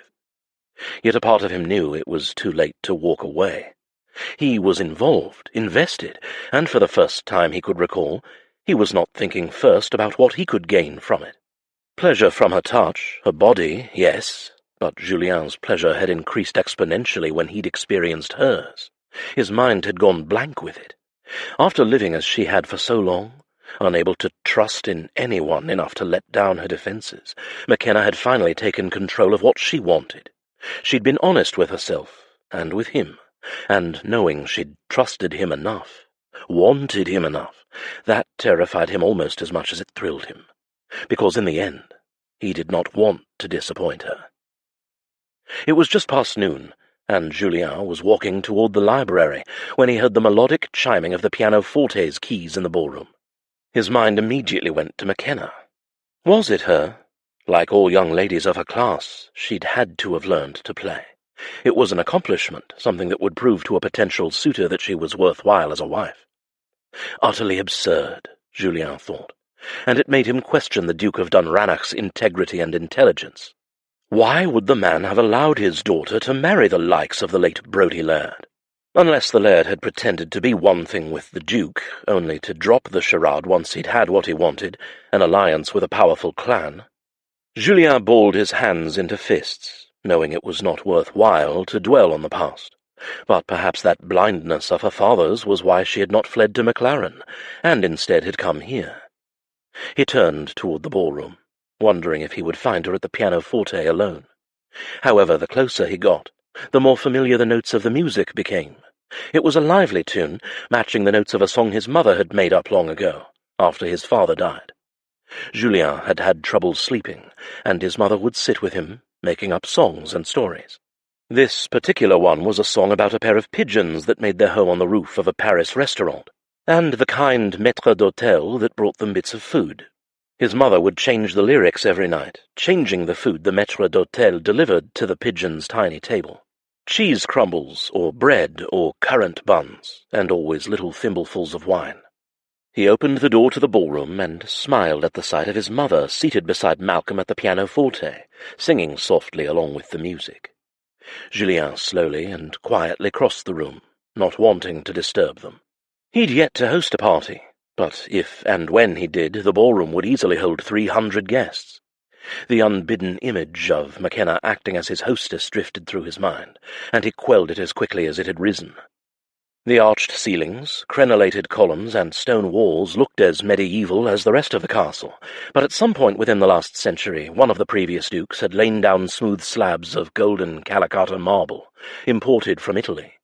The gold hue gave the vast room a warmth that the other, more austere rooms in the castle did not possess. As his boots clicked over the polished marble, he considered hosting a ball sooner rather than later. His mother's health had improved enough to withstand such entertainment. On the heels of his last thought, Julien couldn't help but picture what sort of gown Makenna would wear, or how well she would feel in his arms as they danced among the other guests. Then again, introductions would have to be made, and Makenna's being here was still supposed to be hush-hush. She was hiding, and until she no longer had to hide, she would be stuck, trapped, just like before. A burst of irritation threatened the sense of tranquility that his mother's lullaby had brought him. "Lord Julien, have you come to hear me play?" Malcolm had spotted him, a hopeful grin stretching across his face. Julien forced a smile, happy to see him, and yet still bothered by the conundrum revolving around Makenna. "I'd like nothing better. Has Lady Amalie already taught you to play my favourite childhood song?" His mother laughed. "You remember it, Sherry? No, we were just taking a break. I've been teaching him scales." "Aye, they're easy," Malcolm said. "I've already got them memorised." Julien suppressed a smile at the boy's confidence, and tried not to wince as Malcolm ran through the C major scale. Lady Amalie raised her brows at the halting cadence and stumbles, but gently corrected him each time. He had a long way to go until proficiency, but Julien suspected neither teacher nor student would mind the time together at lessons. As he stood at the pianoforte listening to Malcolm play, he realized it was more than just the Scottish air that had helped his mother's health to rebound. Certainly the arrival of this young boy had helped to heal her as well. When his mother had been in Paris and ill, Julien had despised his feelings of desperation. He'd wanted to make her well again, but knowing how little control he had over such a thing, even with access to medicine and the best physicians, he'd then focused on making her happy. His mother's happiness had always been wrapped up in his. She'd always wanted him to fall in love and marry, and though she'd never hounded him, she was not above pointed reminders that he was indeed growing older, and that she would very much like to see him settled. Julien would have married a dog if it would have made her happy. He smirked. Not that Isla had been a dog. She'd kick him in the bollocks if he even voiced such a thought. But he'd asked her to marry him, and had gone along on her quest north, to the Highlands, to do what needed to be done in order to see the marriage through. All for his mother. He often wondered what might have happened if he hadn't had Isla to propose to. If he had never befriended her in Paris, he would have likely proposed to a woman who would have happily wed him for his money and position. Without Isla, he would never have met any of the Maclarens, let alone Makenna. And his mother would not now be here, looking like the woman he'd remembered from his youth. Not the one who'd taken in mending for extra coin, but the one with the sparkle in her eyes and a skip in her step. Julien fought down the knowledge that when his father was alive, even when they'd been poor, that sparkle had always been there. "Well done, Malcolm," Julien declared as the boy finished playing and looked up to him for his reaction. He ruffled his dark curls, and then leaned down to kiss his mother on the cheek. "When you're finished with your lesson, perhaps we can take a ride out to see the new lambs." Malcolm looked like he wanted to spring from the bench. "Could we go now, my lord?" Lady Amalie cleared her throat, face brimming with adoration and humour. "After luncheon?" she chided gently. Malcolm's eyes brightened almost as much at the idea of food. "Yes, my lady," he said, then with a bob of his head toward Julien. "After luncheon, my lord." Julien grinned and left the two of them then, wondering when the boy would start to call him Julien, as he'd given him leave to do right from the start. He was happy here, yet still guarded, much like Makenna. As Julien made his way to the stables, he thought again of what life must have been like among the Brodie clan. It infuriated him to dwell on it for too long, especially when his thoughts turned to Makenna and the way she'd been mistreated. The tender and tentative way she'd touched him the night before, as if she had never been given leave to take control, had been a window into her marriage. She'd been a possession, utterly without agency with the dead laird. His whole body recoiled at the idea of her being intimate with any other man, and knowing she'd been abused made it all the worse. It was in the past, he reminded himself again, as he entered the stables. If it were in his power, he would never allow another man to harm her again. His chest was heavy with what felt like lead ballast, as thoughts of her mistreatment at the hands of the Brodie tended to do, until the moment he heard the soft, husky sound of her laughter. She was at the training paddock, watching Alban at work with the glossy ebony Arabian mare. She had her arms folded along the top railing, and one booted foot propped on the lowest, showcasing a glimpse of a slim ankle and stocking. She wore a green tweed riding habit, nothing fashionable, and yet it didn't matter. Julien couldn't take his eyes from the curves of her hips, or that ankle. God, he wanted to kneel right there in the muddy ground and press his lips to it. "She's full of mischief," Julien said as he came up behind Makenna. She froze, though only momentarily. Her shoulders had relaxed by the time she turned her profile to see him, the barest hint of colour on her cheeks. "I like her." He slid up beside her. "Birds of a feather." Julien waited for some witty retort, but Makenna didn't seem to know what to say. Perhaps she was flustered, but he wasn't about to let her turn inward again, not after what had happened between them the night before. "Are you busy?" he asked. She peered at him. "Why? Do you have a task in mind for me?" "Oh, I have many in mind," he answered, holding her gaze a prolonged moment, until the smattering of colour on her face went from pink to red. She set her foot down from the lowest railing, and promptly stomped his. It didn't hurt in the least, but the cheek of it surprised and emboldened him. "What do you want?" she said, with a smirk that could rival his. "A ride," he replied, but before she could stomp his other foot, continued, "Out to the haying fields." "Is there something to be done there? The haying isn't scheduled until September." "Do you only ever think of work?" "It's my job, my lord, until you find another steward." She drew a breath. "I've been meaning to talk to you." "No more work, not right now. I'm giving you the next half-hour off. Come," he said, drawing her away from the paddock. He half expected her to protest and dig in her heels, but to his delight she only laughed, looking slightly relieved, as they went in search of a groom to saddle their mounts. With a cloudless blue sky, and a slight breeze combing down the grassy plains, Julien and Makenna set off west, toward the haying fields. In the early fall, the field hands would take their scythes and shear the fields, stacking towers of hay to be baled and sold, as well as used at Duncraig throughout the winter months. Makenna had explained the schedule to him, and to his surprise he'd been intrigued. Farming had never been anything Julien thought he'd ever be interested in. Food was food, it showed up on his plate, and he happily consumed it. However, there was a whole life cycle to a farm, from seed to harvest, and the methods the farmers employed, both to earn a living and provide for themselves, spoke of ingenuity and business sense, something Julien always appreciated, much like the woman who'd helped him understand the hows and whys of his new estate lands. He held his mount back, letting Makenna take the lead. She was an accomplished horsewoman, and Julien admired her sleek form as she gave the horse its head and galloped toward a copse of trees, the hayfields just beyond them. The combs that had been tucking up her locks were quickly losing the battle to hold her hair in place. Strand by strand they came free, until her red tresses were like bright banners in the wind, trailing behind her. His jaw fell open. Lord, she was magnificent. "I thought you were faster than that," she shouted over her shoulder. Julien urged his horse onward, drawing up to her side. "I was being a gentleman." "You were," she replied. Then, with that full mouth turning up into a smile, added, "Since when?" "Vixen," he said, though he wasn't sure she'd even heard him. Makenna shot off again. "Race you to the haying field," she called back. "What do I get if I win?" he shouted. Makenna glanced back.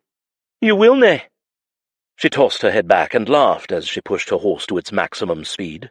Julien watched her go, thinking he'd give her a few moments to take the lead and perhaps even look back in search of him.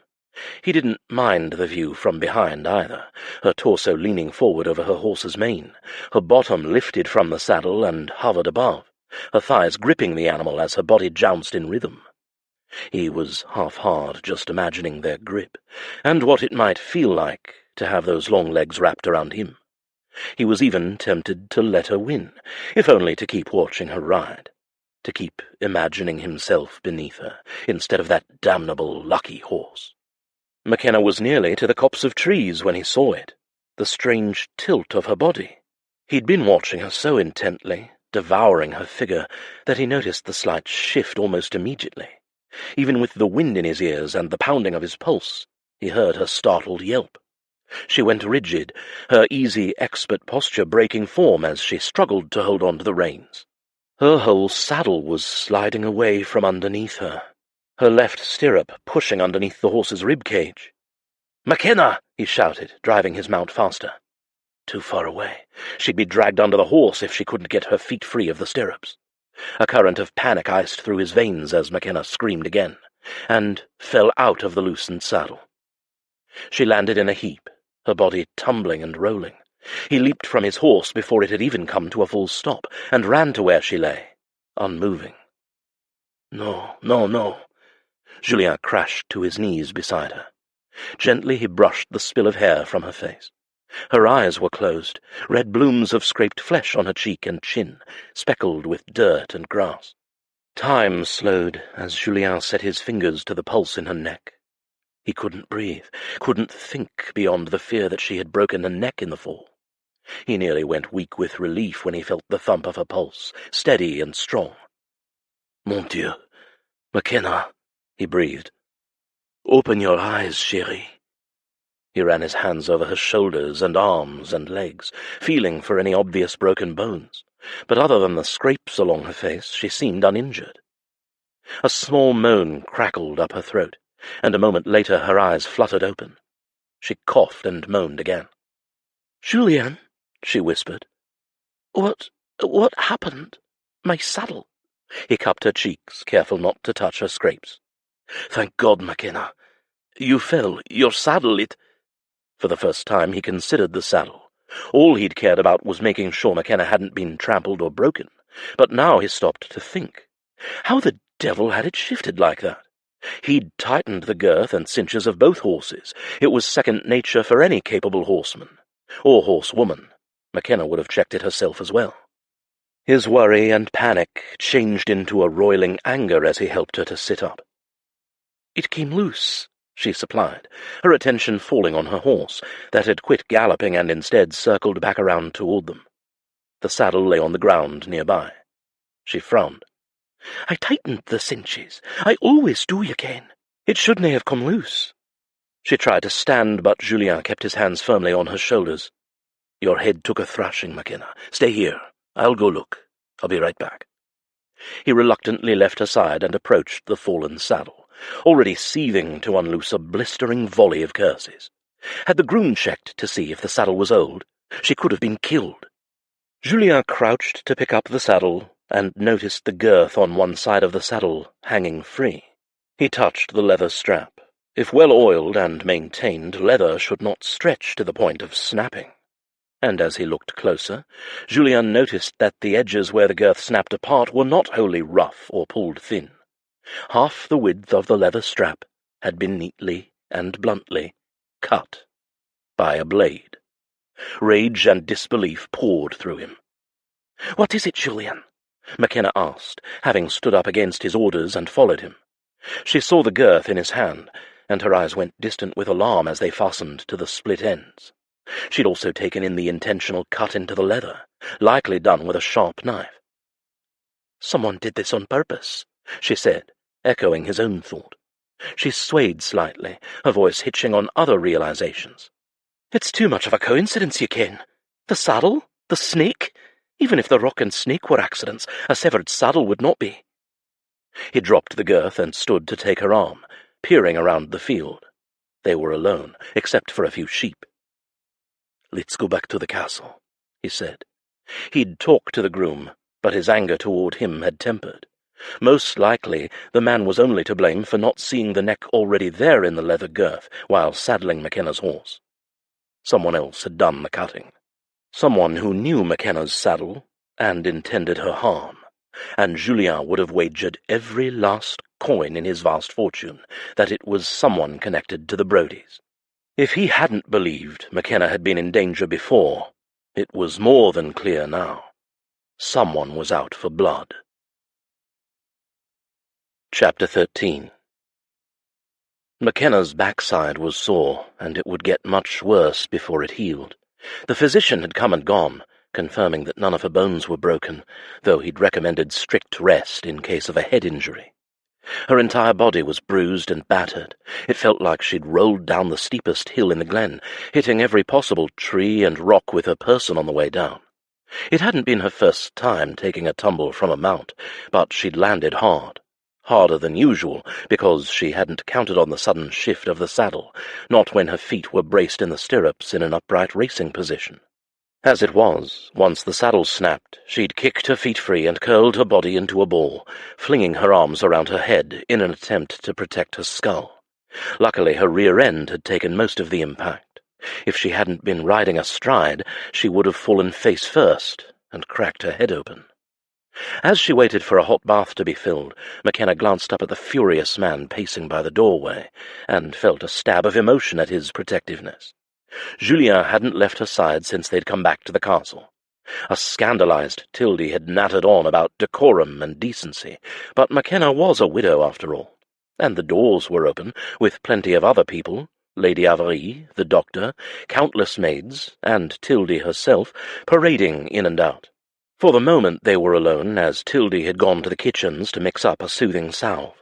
"Julien," she said for the dozenth time, "I'm fine." "You're not fine," he growled. "And when I find the bastard—" He broke off, clenching his jaw and his fists. "We dinna ken who it is." Anyone could have cut the saddle strap. Anyone. Fear gripped her heart in a brutal squeeze at the thought of her unseen enemy. Makenna swallowed hard and winced as the pain in her neck intensified.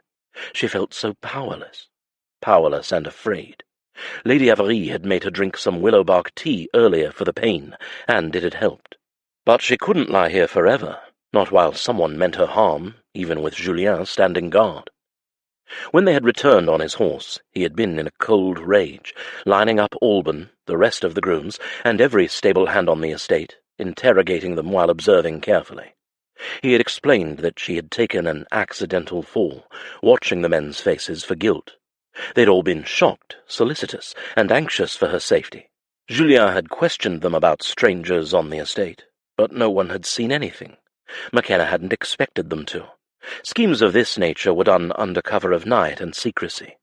She'd seen enough intrigues at Brodie to know. The same afternoon, after a thorough check of the stables, Alban had also discovered that her second saddle, a lady's side saddle, had received the same treatment. A slight cut in the leather, deep enough that any pressure from a rider's weight would cause the cinch to snap, which made them both certain beyond any shadow of a doubt that foul play was at hand. Ice sluiced through Makenna's veins. She'd lived with fear for most of her adult life, but never had she felt such mindless, uncontrollable terror. The certainty that death could come at any moment, that someone was trying very hard to kill her, and had nearly succeeded on 3 separate occasions. First with the adder, then the rock, which Julien's men had confirmed had been freshly dug off the battlements, and now the saddles. Was it Colin? Had he found her? If he had, why not come and get her? And why would he want her dead? It made no sense.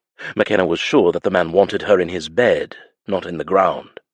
Unless this was some new twisted way of Colin's to terrorize and break her before he reclaimed her. Makenna shivered and froze at the piercing ache stretching through her body. Tildy entered, pausing with a glance toward Julien's ferocious countenance, and coughed delicately, salve in hand. The maid would need to rub the ointment into her back and shoulders, and as grateful as Makenna was to the man, she would be unclothed. A blush heated her cheeks. "Can you give us a minute, my lord?" Julien's eyes met hers, and she half expected his usual smirk and some quip about him and female nudity just to rile Tildy up, but he simply nodded and left the room. She bit her lip. His solemnity unnerved her, but she supposed he was as preoccupied as she as to the identity of the assailant. Pulling back the sheets, Tildy gently removed her night rail and started to smooth in the ointment on her skin. "Oh, my!" Makenna cried out, flinching at the pain. "I'm sorry, my lady," Tildy said, her fingers halting from rubbing in the salve along Makenna's bruised spine. "Nay, it's not you. It's been some time since I've had a walloping this fierce. Continue." With halting movements, Tildy's fingers resumed their massage, and Makenna winced as the maid kneaded a particularly sore spot on her lower spine. The pain wasn't that bad. She'd endured much worse, and she would heal, but fresh bruises were always the most tender. "We'll get you in the bath. The heat will help." "Thank you, Tildy." Once the maid was finished, Makenna hobbled toward the hip bath with Tildy's assistance and gently eased herself into the water. She grimaced at the first contact of the hot water against some of the open cuts on her skin, and then sighed, as the heat did exactly what it was supposed to. "Did his lordship find any more on who did it?" Tildy whispered. Makenna started, her eyes snapping to the maids. She and Julien had been careful to keep the foul play quiet. She hadn't even confided in her maid, in case they were under attack from someone. "How did you ken it was not an accident?" The maid wrung her hands, her face distraught. "Douglas told me that the straps had snapped, and he said he thought he saw someone." Makenna sat straighter, her aching muscles going tight again. "Why didn't he say anything to Lord Leclerc earlier?" "He was scared. He didn't ken the man." She worried her lip, eyes full of worry. "He couldn't remember a thing, other than it was dark, and the man was bigger than any man he'd seen." Makenna inhaled a sharp breath. Colin was a large man. Her thoughts raced back to him. If he had found her, then why be so secretive about it? Forcing her to take a fall didn't do anything, unless he wanted to incapacitate her and keep her where she was. He couldn't do anything to Lord Leclerc outright, so was this some kind of distraction? A sick game? She hissed through her teeth in frustration. Lord, she had so many questions, and so little answers. Somehow she had to find out what was going on. A wild idea filtered through her brain, an insane one, but one that could provide the answers she sought.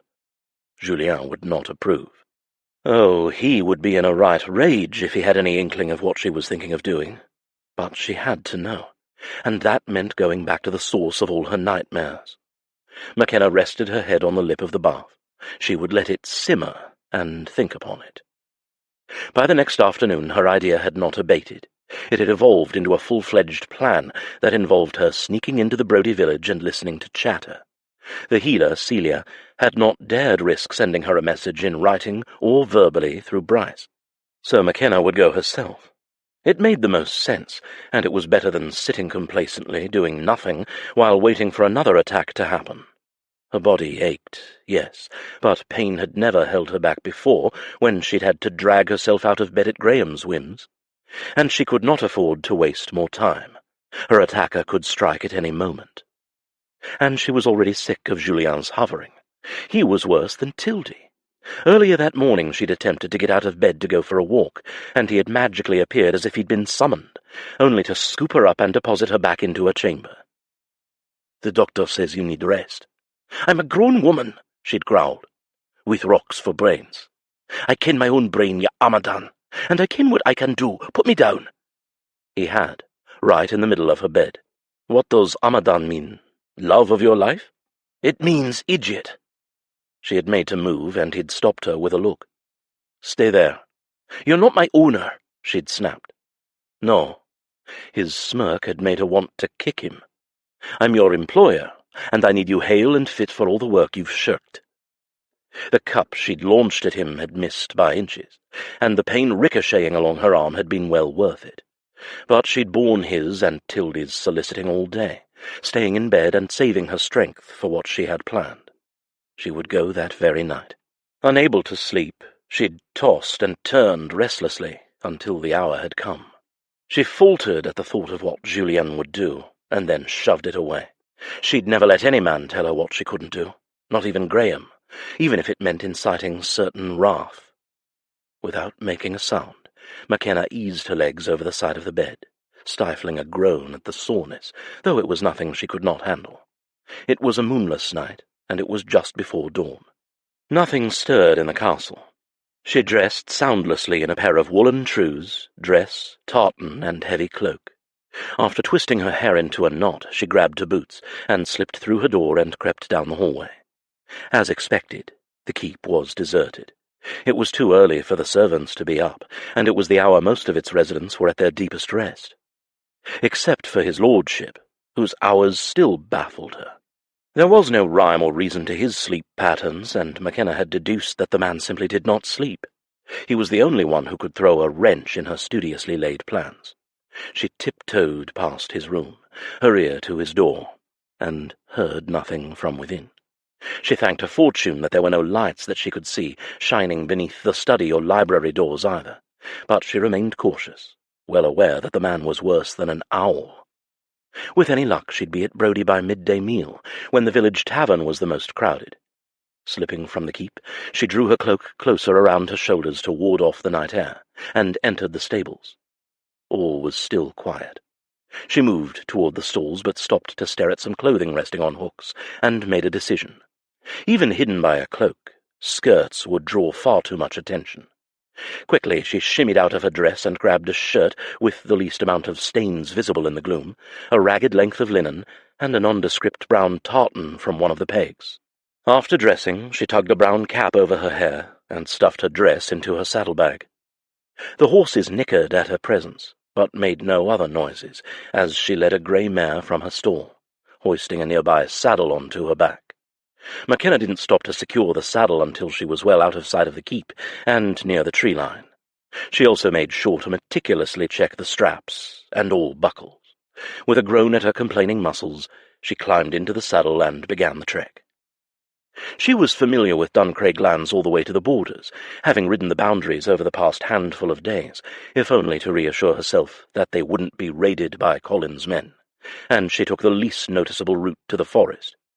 As far as Brodie lands, she'd ridden them often enough when Graham had been in a good mood, though not much during the last hellish year. She knew where all the sentries were posted, and where the men liked to hie off for a quick tumble in the woods. Makenna avoided all those places now, though the likelihood of coming upon anyone in the thicker woods was slim. By the time she came to the outskirts of Brodie lands, she was hot and sweaty and cursing the fact that, for all her careful planning, she had failed to think of food and/or water. There was a crust of hard cheese she found in the saddlebag, and thankfully she knew where to find a nearby stream, so her thirst was quenched. She also took some time to smudge dirt on her face, and used the tattered linen she'd stolen to bind her breasts under the loose shirt. No need to call attention to those if she was pretending to be a man. The ratty old tartan that she tied around her waist and looped over her shoulder completed her disguise. She had no idea what clan it represented, but there were so many mixed clans due to the clearances, and as long as it wasn't Maclaren, it wouldn't matter. Makenna couldn't see her image, but from the reflection in the river, she looked like a skinny, grubby lad. She'd have to keep her hair covered as well, but the cap should do nicely. Her hair colour would draw far too much attention. Loosening the knot, she braided it closely to her scalp and coated the edges with mud from the river bank, giving the illusion of dirty brown hair. With any luck, her disguise would hold long enough for her to get some information. She would not chance a visit to Celia's cottage, no matter how tempting it might be. It would put the older woman in too much danger if she were caught. Pulling the cloak over her shoulders and shrouding her head in the hood, she rode the rest of the way into the village. Her injured legs shook with the strain as she dismounted the horse and looped the reins around a pole. She was glad that she'd chosen the mare instead of the stallion she'd been given the night she'd escaped. If it was one thing Graham had loved most above anything, it would have been his horses. She patted the mare. "Stay, I'll be back," she muttered. "Hopefully." With a bracing gulp of air, she trudged along to the inn. It was nearing mid-afternoon, and the square was busy. Makenna recognized the baker as well as several of the shop owners. They likely wouldn't know her, but she ducked her head anyway, and tried to even her breathing. Coming back was a risk, but she was tired of not knowing what was happening. Tired of being in the dark, filled with only questions and dread, waiting to be trapped and caught like prey in a snare, or murdered. The cook's inn was crowded, and Makenna made her way to the back when a rough hand on her arm made her freeze. Furlan, the tavern owner, was a gruff, grouchy man who had no time for riffraff. He'd always reminded her of her brother Ronan. In other circumstances, Makenna might have liked him. "Where do you think you're going, lad? Trying to steal, are you?" "Nay," she said, in as deep and loose a brogue as she could manage, and held up 2 coppers in a dirt-crusted fist. "I've got coin, only wanting a bit of bread and stew to fill me belly." "Nae trouble," Furlan warned, releasing her. "Nay, sir." Heart hammering, she made her way to a small back table. That Furlan hadn't recognized her instantly as Lady Brodie gave her a surge of relief and confidence. She sat down, legs still quivering, at the table, which was out of the way enough for her not to draw attention, and close enough that she could hear most of the chatter in the inn. It was also close to the back exit through the kitchens, should any brawls break out, a definite risk with hot-blooded Highlanders. She ordered some bread and mutton stew along with a pint of cheap brown ale, and tucked in.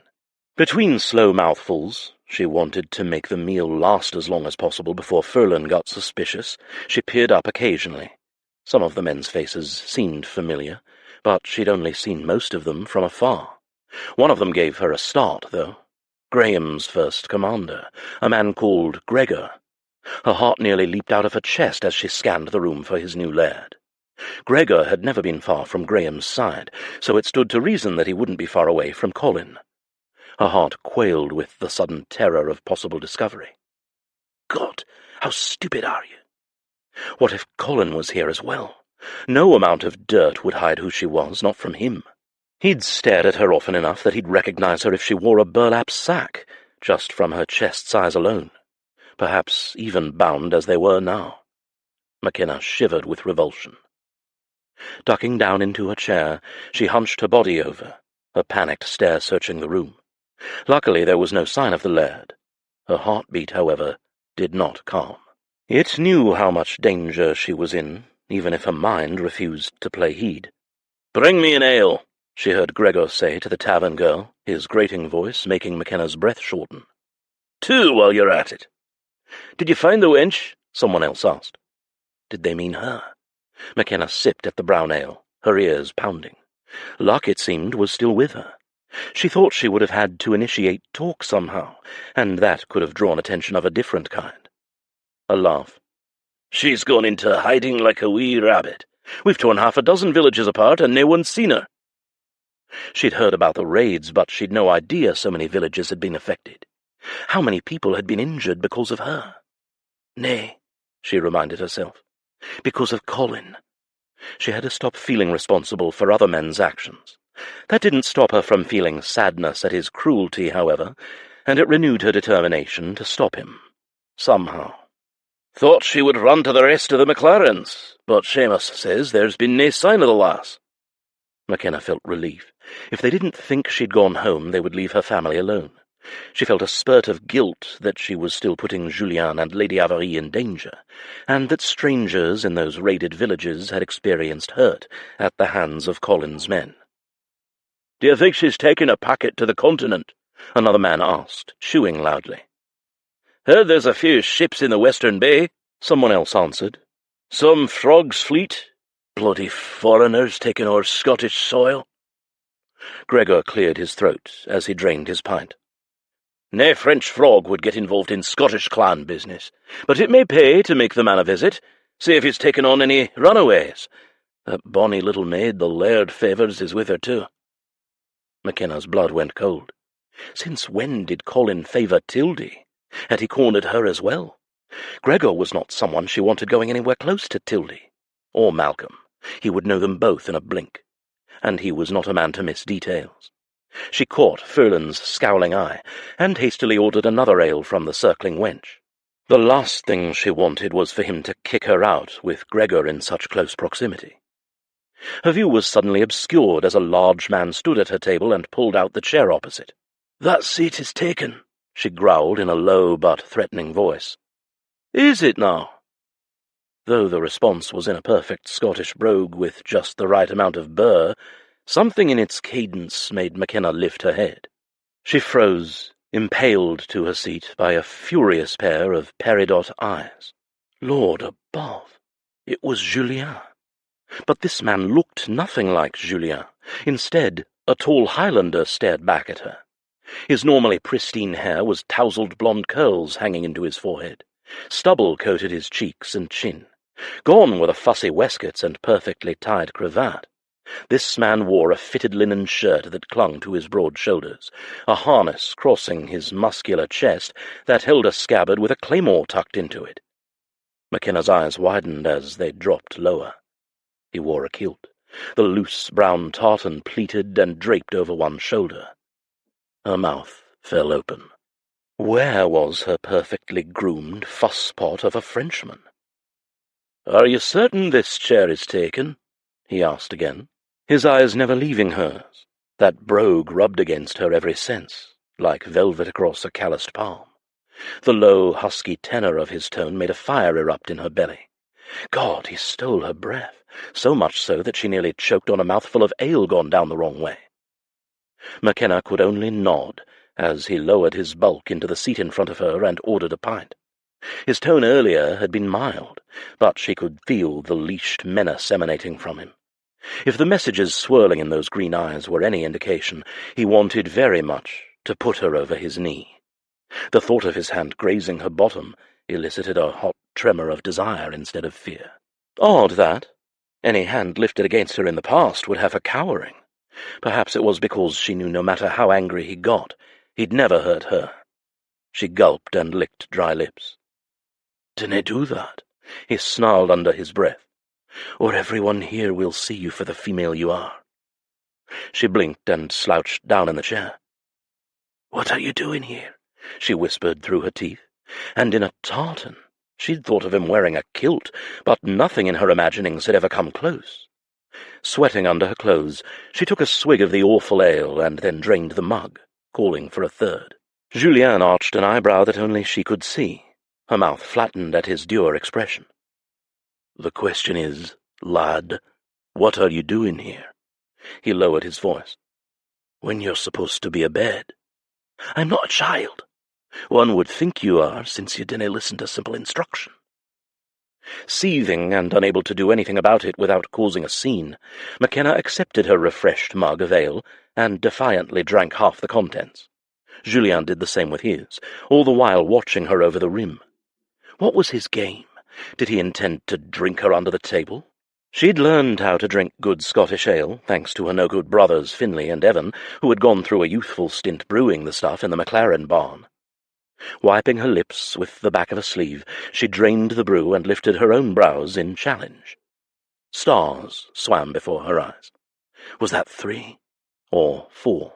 She'd forgotten how strong the stuff was. "You'll have to catch up," she said, watching as he finished his. "You're on 1, I'm on 3. "You're playing with fire," he said, and lowered his voice. "Lassie." Goaded beyond belief, she scowled at him and ordered another. It was foolish, but she was beyond thinking rationally. The man made her want to break things, or drink copious amounts of terrible ale, just to prove he had no control over her. And hardy Scottish lass or not, she was already feeling the effects of the 3 cups she'd consumed. She had to keep her wits about her. She was here to find out about Colin, not drool over a Frenchman-turned-Highlander, or wonder whether he was wearing anything under that worn kilt. "Focus, you dunderhead!" Makenna blinked and ignored the man opposite. She craned her neck to see around his bulk, and noticed that Gregor had left. That was a blessing at least. The man made her nervous. He did not miss anything, and no doubt he'd have taken stock of every single person in that tavern, including her and Julien. "The lady had better be worth the coin the laird is offering for her capture," one of the men said with a laugh that chilled her bones.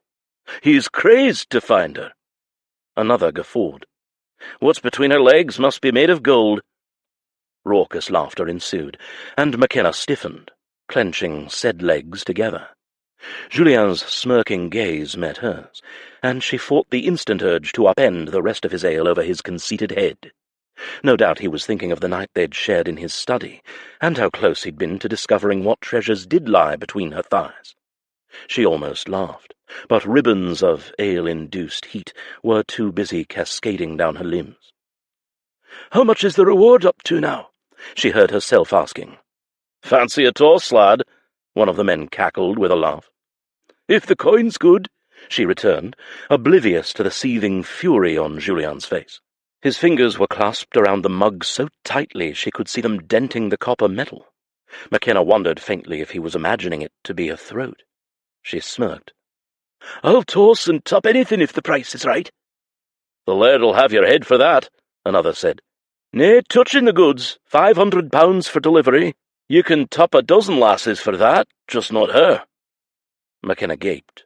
It was a small fortune, enough to tempt the most desperate of men. She felt the stairs flicker to where she sat, and she ducked her head. A part of her wanted to ask about the murder of the previous laird, but it was too risky, not with that many eyes and ears in the tavern, and not while she was in the company of a French nobleman playing dress-up. Speaking at all had been a gamble as it was. She stood, wobbling slightly, her head spinning. That last ale had been a mistake. "You're right. Too rich for me blood. I'll find a nice lass and call it a night." She threw a handful of silver coins on the table. "Next round's on me father here. Right, da? I only hope to follow in your exalted, lofty footsteps." She winked insolently at Julien, whose glare could have set the inn on fire. "Take that, fake Highlander." Hoping to slip away in the jubilant melee at the free grog, Makenna took one step and folded like a piece of string to the floor. She had no idea why she found her new viewpoint so funny, only that she did. Convulsing in laughter, she looked up and nearly choked. Strong, lean thighs greeted her, dusted by a liberal sprinkling of crisp blonde bronze hair. They stretched forever and ever, widening and strengthening like giant, ropey tree trunks. She wondered if they were as hard as they looked.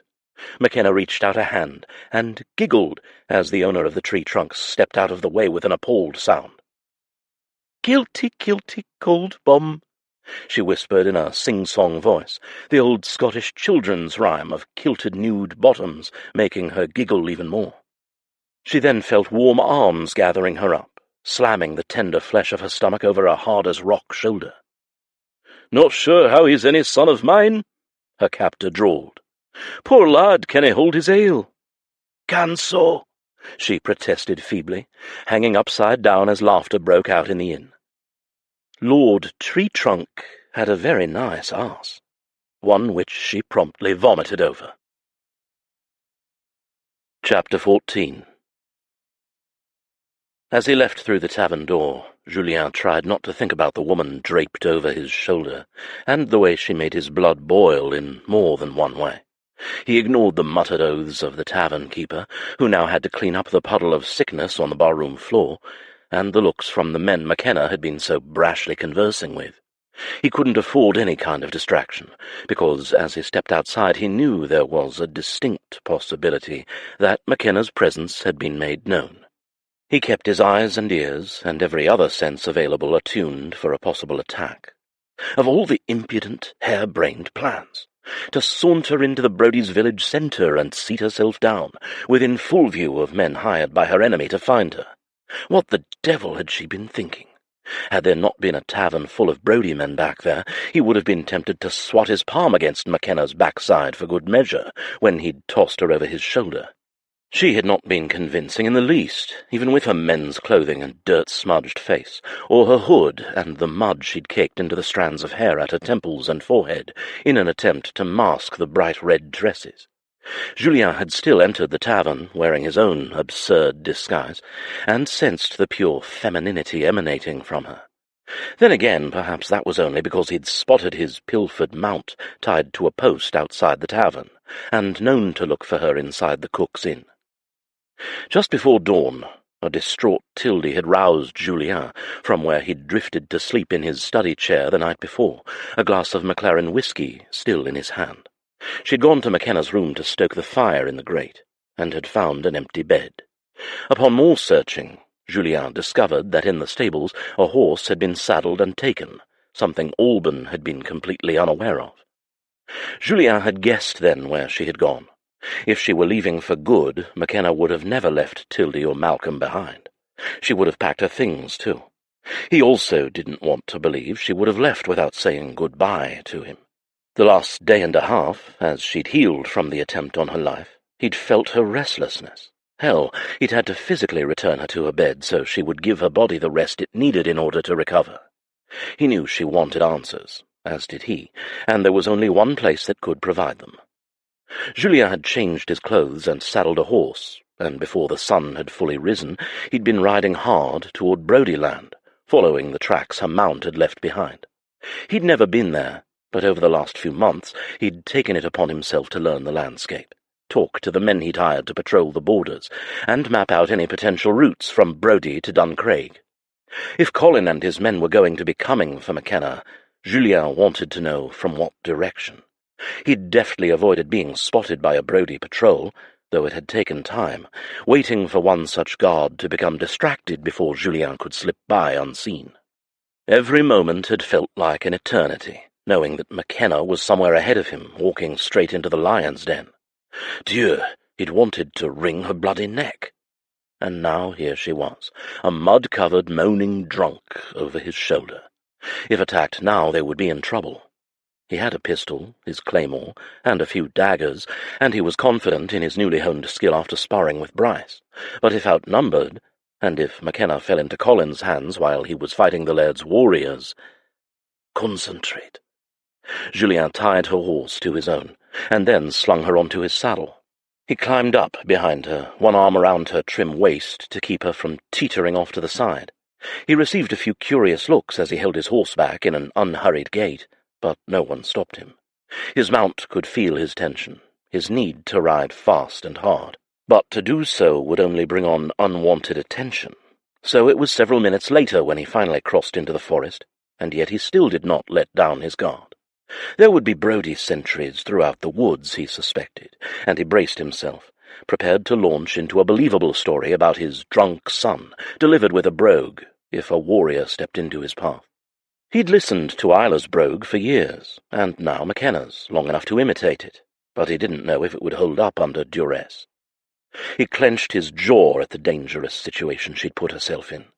Why would she take such a mindless risk coming back here, after all that clan had done to her? And what answers had she gained? Merely that Colin was offering a reward for her capture, which they had both already suspected after hearing news of villages and outlying farms being invaded and searched. And here she was, ripe for the plucking. Any man with half a brain could have discovered the boy in the tavern was not who he seemed. Julien rode on, alert and cautious. But after an hour into the forest, he still hadn't crossed paths with a single soul. It didn't look like they had been followed from the village either.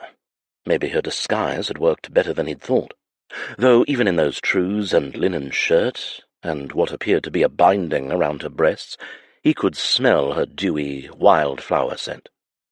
She'd fallen asleep, her head lolling back against his chest and collarbone, her back curved against his stomach, her buttocks pressed tight against his thighs. God, he couldn't get the image of that luscious backside from his mind. And with every rocking step of the horse, he felt the rub of it. Had the infuriating woman been sober and awake, he might not have been able to wait for an hour before halting his horse alongside a stream for a rest. As he dismounted, Makenna made a few waking groans. Julien helped her to the ground, propping her up against a fallen tree trunk next to the water. "Where are we?" she asked, her lashes parting, one of her slim hands pressing at her temple. Julien shook his head, knowing exactly the kind of throb too much ale in too little time produced. The cap she'd been wearing had fallen to her shoulders, and her braided hair, streaked with mud, made her look unusually girlish and feral. "At a safe distance from the village. We haven't been followed," Julien said, his bottled fury rising into a froth. "Makenna, what in hell were you thinking?" "I shouldn't have had so much ale," she moaned, closing her eyes again and leaning back against the tree trunk, its roots pulled up from the muddy banking. "I don't mean the ale, and you know it." He uncapped his water skin and wrapped her limp fingers around it. "Drink." She obeyed, rinsing her mouth and then drinking deeply. Julien's eyes paid far too much attention to her throat as she swallowed the water, rivulets streaming from her lips, down her chin, and into the hollow of her throat.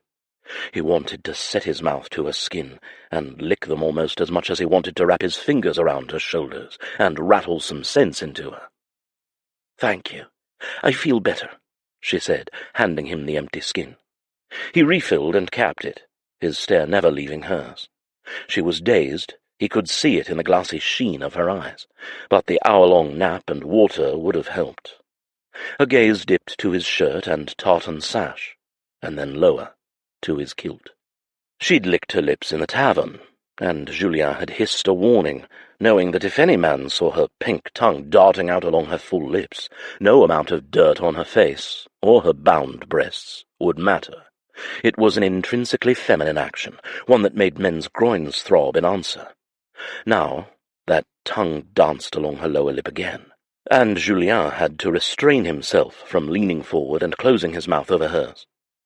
"You look good in a kilt," she said, her voice breathy, either from being intoxicated or from the pull of desire.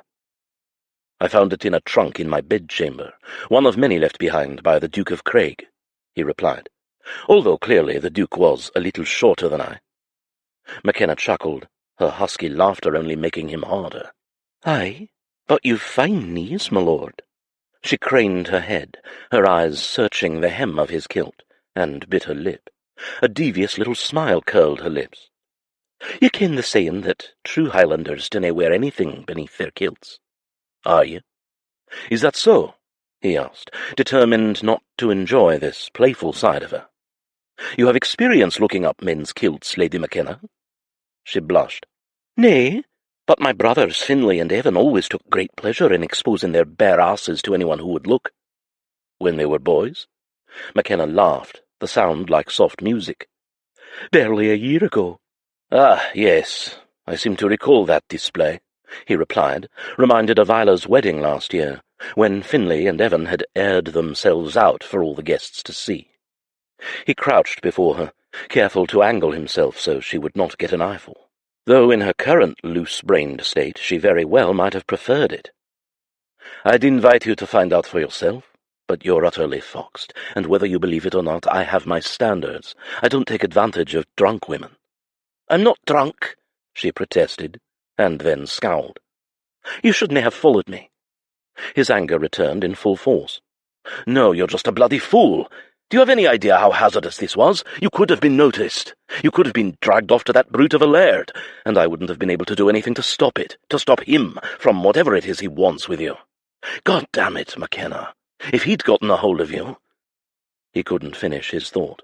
His mind rebelled against it, and his breathing notched. "I took precautions," she said. "Nobody kenned me." "Not enough, and you got tippled on top of it." "That was a mistake," she admitted. "But I was nervous. I wanted to keep my face down while I listened to the others in the tavern, and putting my nose in a mug of ale seemed the best way." Her eyes flashed with rancour. "And then you came and goaded me, so you also have yourself to blame as well." Julien stood up out of his crouch, his legs sore from the brutal pace he'd kept on his ride to the Brodie and the tense escape with Makenna practically in his lap. Not that he'd ever complain about having her in his lap in any situation, even the current one. "What did you hope to gain?" he asked, not acknowledging the fact or the hint of guilt that she'd consumed more ale because of him. He handed her the water-skin. "Drink it all." She did as ordered and shrugged one shoulder, the motion jerky. "I needed to ken if he kenned where I was, if he was sending men to try to harm me." None of it makes any sense, though. Even if he does have a spy watching me, why would he send out an order to harm me if all he truly wants is, well—" Julien recalled what the man in the tavern had said and propped a brow. "Your golden treasure?" "Dinna be coy." Makenna's eyes sharpened with a touch of sobriety. "Maybe he's changed his mind and would just rather me dead now." Julien doubted it. He knew nothing about Colin, but from all he'd learnt from her so far, he'd coveted his cousin's wife for far too long to want her to die before he'd had the chance to satisfy himself. "Tell me about Colin," he said, turning to hitch his mount to a tree, once both horses had drunk their fill at the stream. He refilled the skin after urging her to drink the rest and replenish the fluids she'd lost. "I dinna ken him well," Makenna said. "I've never conversed with him much. Our interactions were limited, mostly because Graham did not like it when other men spoke to me, or when I spoke to them. But Colin didna need words when he used his eyes the way he did, or when he'd step too close and corner me, and then he'd use his hands." A shiver shook her shoulders. Clenching his jaw, Julien recalled how she'd said Colin had tried to force himself on her, but had not succeeded. He wondered what had stopped him. Makenna? How had she been able to fend him off? "Is he a fighter?" Julien bit out, used to the anger that always filled him at the thought of Makenna at any man's mercy. He felt the weight of his claymore against his back, where it was sheathed in the back brace. It had given him a sense of security back at the tavern, and here in these woods, and he wanted to know what the bastard might be like as an adversary, should he come face to face with him. "Colin's been pampered, but he kens how to fight, and not honourably." "What would you have done if he'd found you today?" He sank into a crouch again, coming to her eye level. She no longer looked frail or foxed. The brightness in her eyes was due to determined rage, not ale. Shifting the tartan folds aside, Makenna reached for the trews beneath and hitched up the hem. She didn't stop until her shapely ankle and calf, encased in woolen stocking, were exposed. There at her ankle was a dagger sheathed in a leather brace. "I would have aimed for his softer parts," she replied, a slight snarl in her voice. She kept her fingers bundled in her trews, her lower leg still on display. Julien's fingers touched the dagger. The steel was warm, the blade glinting in the dappled sunlight coming through the canopy. "You're a formidable woman," he said, "but I cannot breathe when I imagine you in such a dangerous situation. This morning, all morning as I rode to find you, I nearly lost my mind with worry. Makenna—" His fingers travelled off the blade of the dagger and around the curve of her ankle. "I vowed to keep you safe. How can I do that when you disappear, when you choose to keep me in the dark?" I sensed you would tie me to my bedposts if you kenned my plan." He palmed her muscled calf, his pulse spiking at the mention of rope and bedposts. Dieu, the things those innocent words did to him. "Does that sound so awful?" he heard himself asking, his hand sliding up of its own accord, needing to feel more of her leg.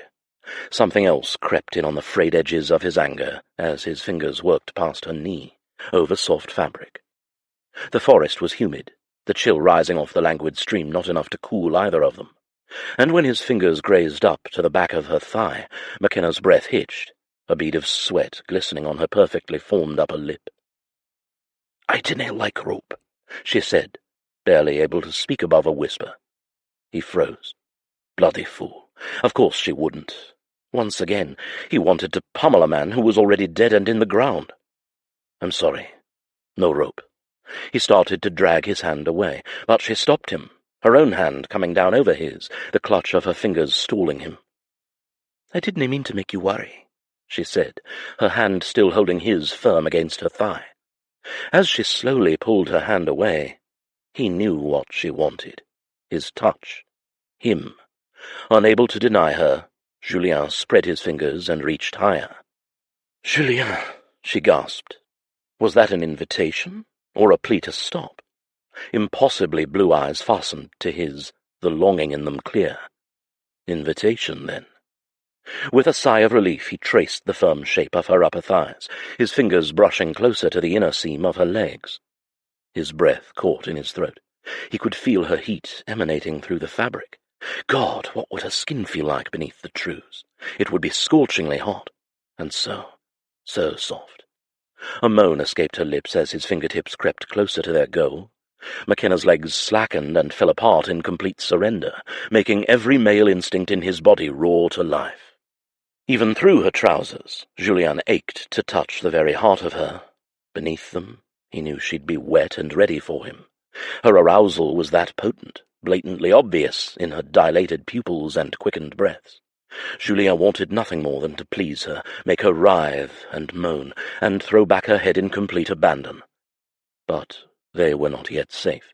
These were still Brodie lands, and as clear-headed as she seemed to be, Makenna could still be befuddled by the ale. He was already clinging to honour by a slim enough thread. Either way, he had to get them to safety. "Not here," he said in a hoarse voice. "We need to leave." Julien loosened his fingers and withdrew his hand from her leg, this time without interruption. He stood up. There could be no concealing his desire for her, and her blue eyes went dark and wide when she saw the bulge under his kilt. He helped her to stand. "Do you think you can ride on your own?" Julien wasn't at all certain he wouldn't spend himself if Makenna's soft bottom rubbed and pushed against him now. She only nodded, untying her horse from his, and mounting with a little more effort than usual. They rode in silence for the next few hours, Makenna taking the lead several times when she recognized a place where sentries were usually posted. The humidity of the day brought bruised storm clouds overhead, and by the time they'd made their way out of Brodie lands, their horses' hooves galloped with a thundering that matched the rumbles in the sky. The pair of them were soaked through when the towers of Duncraig Castle finally appeared on the horizon. It was dusk by then, the storm having brought in a mist that hung low to the ground, but their mounts must have been spotted as they rode over the nearby hills. A groom was waiting to take their horses to the stables, and Tildy was in the castle's open entryway, her expression dark. "Milady!" she cried, rushing into the rain to put the blanket she held around Makenna's shoulders. "Where have you been all day? I feared you had been taken." Julien followed them inside the castle, his wet clothing instantly turning cold. "I'm sorry, Tildy. Makenna paused. "There was a ewe I wanted to check on. I stayed to help it through a difficult birth." Her maid frowned. "All day, my lady? Why did you not come back for help?" Makenna looked to Julien. "Help came to me. Lord Leclerc found me and stayed." Tildy did not look convinced in the least, and Julien wondered why Makenna was bothering to lie. Unless she was ashamed of her risky jaunt into enemy lands and knew her maid would be as angry as he'd been. Though Makenna hadn't seemed ashamed at all when he'd found her. Perhaps it had something to do with the possible spy. Servants tended to gossip, and if there was a spy at Duncraig, she might not want Tildy passing on any information, even unintentionally. "But, my lady, why are you wearing such clothes?" Tildy asked, eyeing the tartan and shirt hanging like wet sackcloth from Makenna's tall frame, and the balled-up dress Makenna had removed from her saddlebag after they'd dismounted. "You ken I dinna like to get my dresses dirty with the birthings, Tildy." She pulled her maid along toward the stairs. "Come, I need a bath, and I'd like to check in on Malcolm as well." Tildy shot Julien a look, one brimming with suspicion and questions. She didn't believe Makenna's excuses, but she wouldn't contradict her mistress. Perhaps she thought Julien had ravished her in the fields all afternoon before getting caught unawares by the thunderstorm. Then again, there was no excuse for why he was dressed head to toe in Highland garb instead of his usual stately fare. As if realizing the same, the maid's eyes narrowed on him. "Why are you dressed in a plaid?" "Lord Leclerc got blood from the ewe all over his pretty togs and had to borrow the farmer's," Makenna said quickly, tugging on Tildy's arm. Her eyes flashed with mischief. "It was a bad trade for the poor farmer, though. Nae Highlander worth his salt would be caught dead wearing that waistcoat." Julien grinned. "That's assuming barbaric Highlanders have any idea of taste." "We have exceptional taste, my lord." His brow shot high with a smouldering smirk, and he was rewarded with a blush blooming along those cheekbones. Makenna glanced back once on her way upstairs, but he couldn't read her expression. He hoped, like him, she was thinking about his hand moving up her leg, over her trews, and how much she'd wanted him to strip her bare and finish what they'd started. God knew he'd be thinking of it for the rest of the night. Julien waved off a footman who'd approached with another blanket and climbed the stairs. He didn't need a blanket. He needed her, the hellion, that infuriating, heedless piece of Highland baggage who made him vacillate between yanking out his hair and bedding her senseless.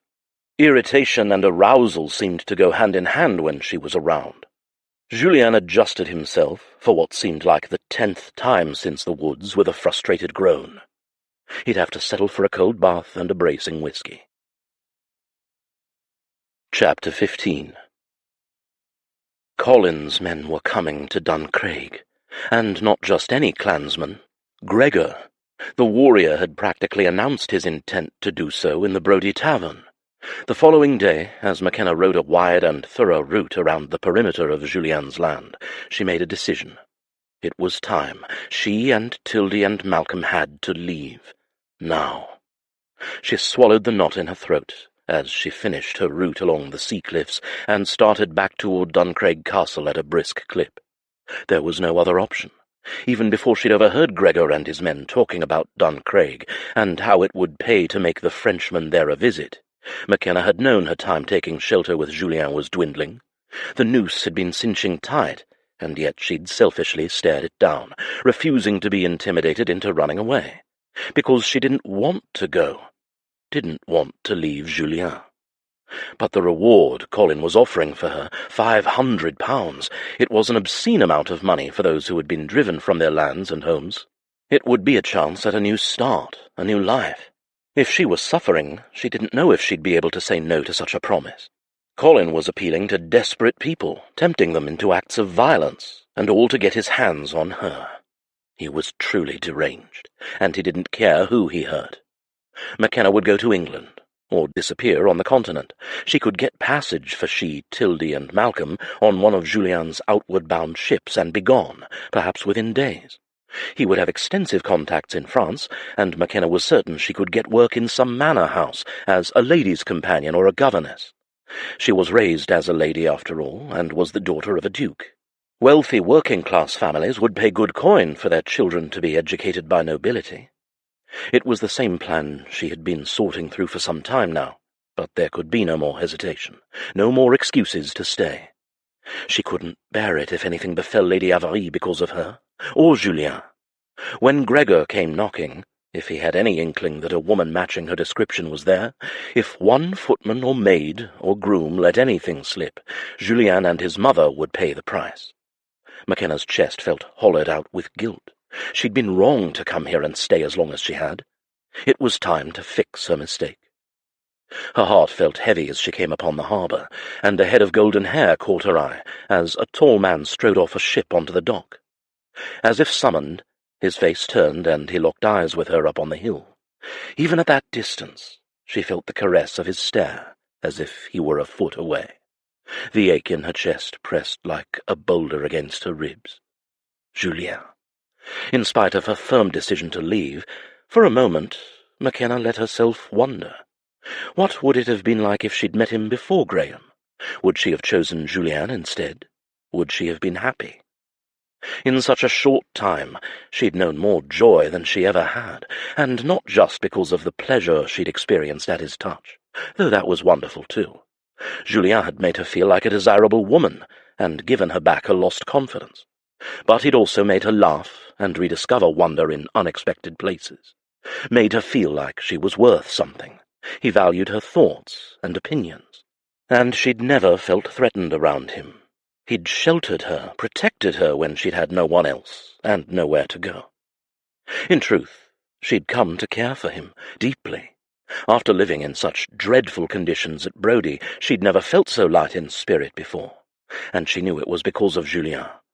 But staying here was selfish. She knew that, and hoping for a fantasy would only lead to heartbreak. Wrenching her eyes away, she turned her horse back to the keep. A man riding down from the castle toward the bay swerved in her direction and made her go tense, but as he rode closer she relaxed. It was Julien's solicitor. She fought back a blush. Considering the last time she'd seen the man, he'd probably gotten an eyeful of her ensconced on Lord Leclerc's lap in a very compromising situation. "Mr. Jobson, leaving again so soon?" The small man bowed in his saddle, reining his mount to a stop beside hers. "Yes, my lady. I am returning to Paris after a brief stop in Newcastle."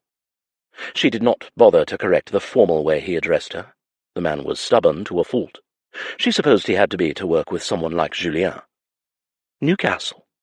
Her ladyship wanted to deliver a message to her father, the Marquis of Rivoli."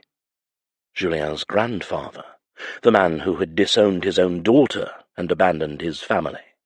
Makenna couldn't imagine her parents doing anything of the sort. Maclarens were a loyal bunch, which was why she'd never said anything about the abuse she'd suffered at Graham's hands. They would have strung him up by his toes, declared war, and beaten the Brodies into the ground, though perhaps losing good men in the process. They would not have abandoned her in her hour of need. She could go to them now, she supposed, but her pride still kept her from it. But she would return to Maclaren when everything was well in hand. She belatedly recalled that the Marquis was ill. "How does Lord Rivoli fare?" "He is dying." The solicitor hesitated, torn between unerring loyalty to his employer and his own feelings on the matter. "Her ladyship has said he wishes to make amends." "And Lord Leclerc is resistant?" The man smiled. "You know his lordship well." "He's as inflexible as an ox." Jobson hedged. "It would make Lady Avarie happy if they were reconciled. I have been attempting to speak to him of it for months, but he adamantly refuses. I fear if I bring it up again I will lose my position." Makenna frowned, wondering why the normally recalcitrant man was confiding in her, and then blinked in understanding. "You want me to speak with him?" "He listens to you." "Nay, he doesna. Julien, Lord Leclerc, hates his grandfather. Nothing I say will convince him. You overestimate my influence." The man shook his head vigorously. "In all my years working with Lord Leclerc, I have never seen him interact with anyone, man or woman, the way he does with you. He cares what you think, my lady, even if you do not see it." Makenna laughed out loud. "If you ken him that well, you will ken that he cares for one thing, money." Jobson shot her a shrewd look. "If he cares so much about money, then why is it that, while his businesses are falling behind and his partnerships are being held together by threads, he will not return to France? He insists on staying here, letting other men run his companies and manage his assets." "He came here for his mother's health." "That might have been at first, but he stays because of you." Jobson paused with a short bow. "I have to go, but please think on it, Lady Makenna. If we don't have family in this life, we have nothing, and for his lordship it will soon be too late for second chances." He stared hard at her. "We cannot run from who we are." With that, he wheeled his horse around and galloped toward the docks, leaving a dumbfounded Makenna behind him. Had that last part been directed at her? Had he known that she'd decided to leave and run to the continent? No. She was reading too far into his words, letting her own insecurities undermine her intent. She left the bluffs, watching the harbour below where the solicitor and Julien were speaking. Julien's face was stern, and she imagined Mr. Jobson had just imparted that he would be travelling to Newcastle. Her stomach soured in anticipation of having to compound his displeasure with her own announcement. Julien would not want her to go. He would try to convince her to stay and fight, and trust him to protect her. Then again, if he knew his mother's safety was in imminent jeopardy, he might agree to her departure. Irrationally, that notion also left her feeling dejected.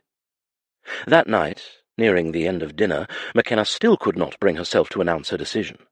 It should be done privately, between her and Julien. Or maybe she was only procrastinating yet again. Frustrated, she ignored it and broached another topic, one Mr. Jobson had asked her to consider earlier that morning. "Mr. Jobson says he's going to Newcastle," she said. The statement hung over the table as she sipped her wine. Lady Avarie dabbed a napkin at her lips, and Julien speared a strawberry. A few more delicate seconds passed, and Makenna continued bravely. "I'm sorry to hear Lord Rivoli is still unwell." "I've sent him a letter," Lady Avarie said, her chin jutting out a bit, as if challenging anyone to question why or admonish her for it. "You've wasted your time," Julien said. "Thankfully it is my time to waste," she replied. Julien only speared another berry, his eyes like pieces of green flint. The muscles along his jaw were tense as he chewed. The silent tension between mother and son spoke volumes. It wasn't Makenna's place to say anything, but something inside her insisted on pressing the matter. "He listens to you," Mr. Jobson had said. She took a breath. "I dinna see how making amends with family can ever be a waste of time. Not truly." Lady Avarie started to smile, but Julien's retort wiped it clean. "This coming from someone who has cut off her own family for weeks on end, who chooses to hide here instead of facing them? That's rich." "Julien!" His mother instantly chided. His skin darkened, perhaps knowing he'd been too quick to respond. But before he could make any sort of half-hearted apology, Makenna rose from her seat, guilt flooding to choke her. His words were harsh but accurate. Mr. Jobson had been wrong. Julien wouldn't listen to her. He was too resistant to budge from his fixed position. "I will leave your family matters to you," she said, averting her eyes as Julien stood from his chair. Even as she left the dining room, she was relieved that she had not mentioned her own impending departure. She scowled at herself as she marched to her room. Coward! It had to be done, but perhaps when he'd calmed a bit. In her bedchamber, Tildy was laying out her night rail and preparing a bath. She took one look at Makenna's face and stopped what she was doing. "My lady, what is it? Has someone come?" She hadn't realized she appeared so distressed. Her maid knew her well, it seemed. "Nay, not yet. But we must go, Tildy. Or stay here." Makenna swallowed the lump in her throat and pushed through. "It's over." It felt like she'd been turned inside out with those words. There had been moments, however brief, where she'd imagined what it might be like to stay on at Duncraig. She'd enjoyed her work, as well as what it felt like to be useful and appreciated, needed, wanted. But those dreams had been a waste of her time, and letting them go hurt. Tildy's concern for Makenna washed away, replaced by distress. Her usually flushed cheeks went pale. "Where will we go, my lady?" "London, or the Continent. I think either of those would be a good place to begin. France, perhaps." Though France would remind her of Julien. Italy might suit them better. Makenna's head felt stuffed with prospects, and yet she could not decide on a single one. They all seemed so far away, and none of them shone as brightly as Duncraig Castle. Tildy looked down, her palms brushing the satin of the night rail laying over the bed. "I've never been anywhere but Scotland, my lady." Makenna sighed in understanding. The notion of leaving the only country she'd ever known had to be frightening for her. "If you didn't wish to come, Tildy, I'm sure I could send you to Maclaren. You'll be safe there. Colin doesn't want you, after all." Her maid's hand stopped smoothing the night rail. Her fingernails dug into the midnight blue satin, crushing it into her fist before relaxing again. She turned to Makenna, her expression more determined and serene than before. "I go where you go, my lady." Makenna exhaled, relieved. She knew Tildy would have been safe at Maclaren, but she still selfishly wanted her maid at her side. "Are you ready to get to bed?" Tildy asked. "Not just yet. I want to check in on Malcolm." Makenna reached the boy's bedchamber and heard his loud protests as two maids fought to get him scrubbed in the bath. She smiled. Each day his excuses for not bathing got more and more creative. She hadn't been a mother for very long, but she was learning that little boys would do anything not to be scrubbed from head to toe. Makenna nearly faltered over her own feet at the realization of how she'd referred to herself. A mother. She wrapped her arms about her middle, her heart extraordinarily full. She was Malcolm's mother now, no matter who his father was, and he would always have her to protect him. "But I'm not dirty," Malcolm was wailing as she entered the bathing chamber. "'Tis only a wee bit of mud, ye ken. If you wash it, the pirates will nae ken me, and then how will the castle be protected?" "The pirates?" Makenna asked with a smile, grinning at the boy's imagination. "Aye," he said, fighting off the hands washing his hair. "If they dinna ken my smell, they will leave, and then we will nae be safe." She fought a giggle at his earnest expression. "They protect you by smell. Lord Max told me that's how you ken who are the true pirates, the smelly ones." He tapped his chest proudly. "He said that I'm a wee pirate." Lord Maxim had paid Julien and Lady Avarie a visit shortly before Makenna had nearly broken her neck on the ride with the tampered saddle. He had spent the majority of his visit with Julien's mother, of course, and it wasn't any surprise that the rough-and-tumble Earl had taken to Malcolm as well. Makenna made a mental note to have a word with Maxime about boys and regular bathing. Well, the Earl, Lord Cranston, is a peer, and while he's on his ship he may not have baths, but he still has to be clean. No one likes a dirty pirate. He says ladies love dirty pirates. She bit her lip as one of the maids washing Malcolm's hair went flaming red and made a choking noise. Now Makenna would really have to have a word with the man. But he'd given her the opening she had needed. As the drenched maids took their leave to get dry, she wrapped the boy in a fluffy length of toweling. How would you like to go on a grand pirate adventure? Malcolm's pale blue eyes widened. Truly? Aye, she said, on a big ship. Will Lord Max and Lord Julien be coming too? The mention of Julien's name seemed to carve a fathomless hollow inside her chest, but she disregarded it and managed to keep her voice steady. Nay, it will just be you, me, and Tildy. Malcolm's face fell, and Makenna hastened to reassure him. They will visit us later, I promise. Perhaps you can be the pirate captain on this voyage, since they will not be with us. He perked up at the thought, but then his lips pursed. But I want Lord Julien to come. His lordship is a busy man, Malcolm, and we have been a burden on him long enough. We will go on an adventure, sail the seas, and discover the world. I cannot do it without you, ye ken. I made you to teach me and Tildy how to be pirates. The first rule of being a pirate is nae baths, he said firmly. She laughed and kissed his head, pulling his nightshirt over his small shoulders and tucking him into bed. We shall see. Sleep well, sweet boy. Makenna rose and nearly stumbled at the sight of the tall figure leaning against the door-jamb opposite Malcolm's chamber. Her heart hammered against her rib-cage at the look on his face, wondering how much he'd overheard. A bit, she guessed, from the thin line of his mouth and his inscrutable gaze. She pulled the boy's door shut behind her, her throat dry. I meant to tell you at dinner. His brows crept upward. That you were leaving. Can we talk somewhere a bit less? She trailed off, gesturing at the hallway. Public. Julien gestured to the sitting area behind him. This was his bedchamber, she knew. Makenna hesitated at entering a bachelor's room, but if they left the door open it shouldn't be cause for alarm. The sitting room was sparsely furnished in dark woods and plain fabrics, unlike his colourful taste in fashion. She'd half expected his space to be as foppish as his gaudy waistcoats, but the room was unexpectedly Spartan in design. Even the bedchamber, just visible beyond, seemed to favour a similar decor. Much like the man himself, beyond all the chaos of the jokes, smirks, and flashy clothing, he was the eye in the middle of the storm, calm and indomitable. A comfortable sofa and armchair stood before a large hearth, and Makenna took a seat on the edge of the sofa nearest the door. Julien handed her a glass of brandy. So, you're planning to stow away on one of my ships? I meant to tell you earlier, she blurted. And not stow away. I plan to pay for our passage. He swirled the contents of his glass, still standing and still unfathomable. Is this what you want, Makenna? Yes. Colin will not stop looking for me.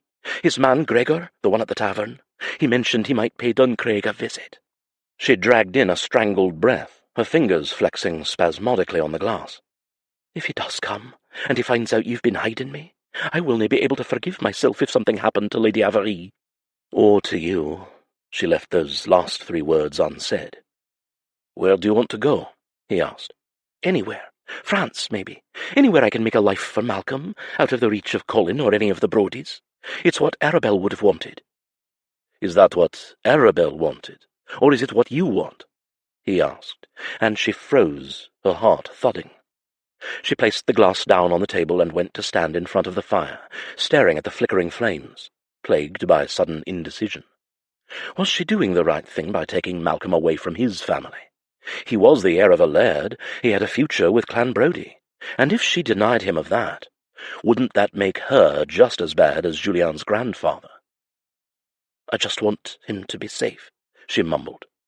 Why are you running, Makenna? A woman as brave and as courageous as you doesn't run.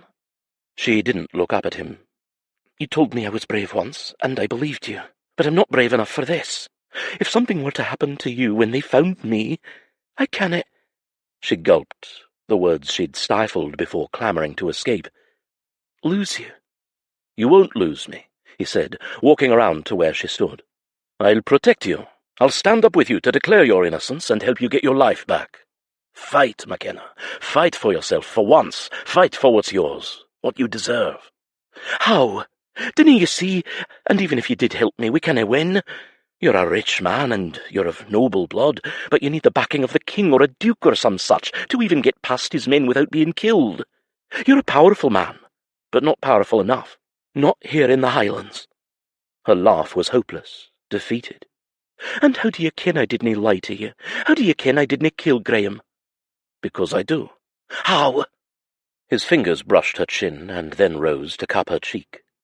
She wanted to lean into his touch, lose herself in it.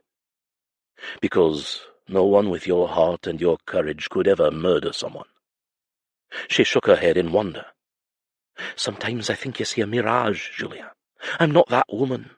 I've dreamed of doing away with Graham for years." "But you didn't. I see you, the real you, Makenna. I always have." His eyes bored into hers, his lips lowering to graze her cheek and then buss over her lips. It was inconceivable that such chaste kisses could make her body feel so warm. Makenna stepped away from him, the rush of air on her skin as his palm dropped away like a sudden measure of clarity. She paused at the door, eyes glancing to the man who hadn't moved from his position in front of the fireplace. His pale green gaze met hers, a muscle flexing in that lean jaw of his. He wasn't a man who showed his cards often, but he didn't hide anything from her. Not the naked vulnerability on his face, or the raw longing that she knew mirrored hers. Carefully, quietly, she closed and bolted the door before turning to him. Julien's eyes glittered as her fingers went to the pins in her hair.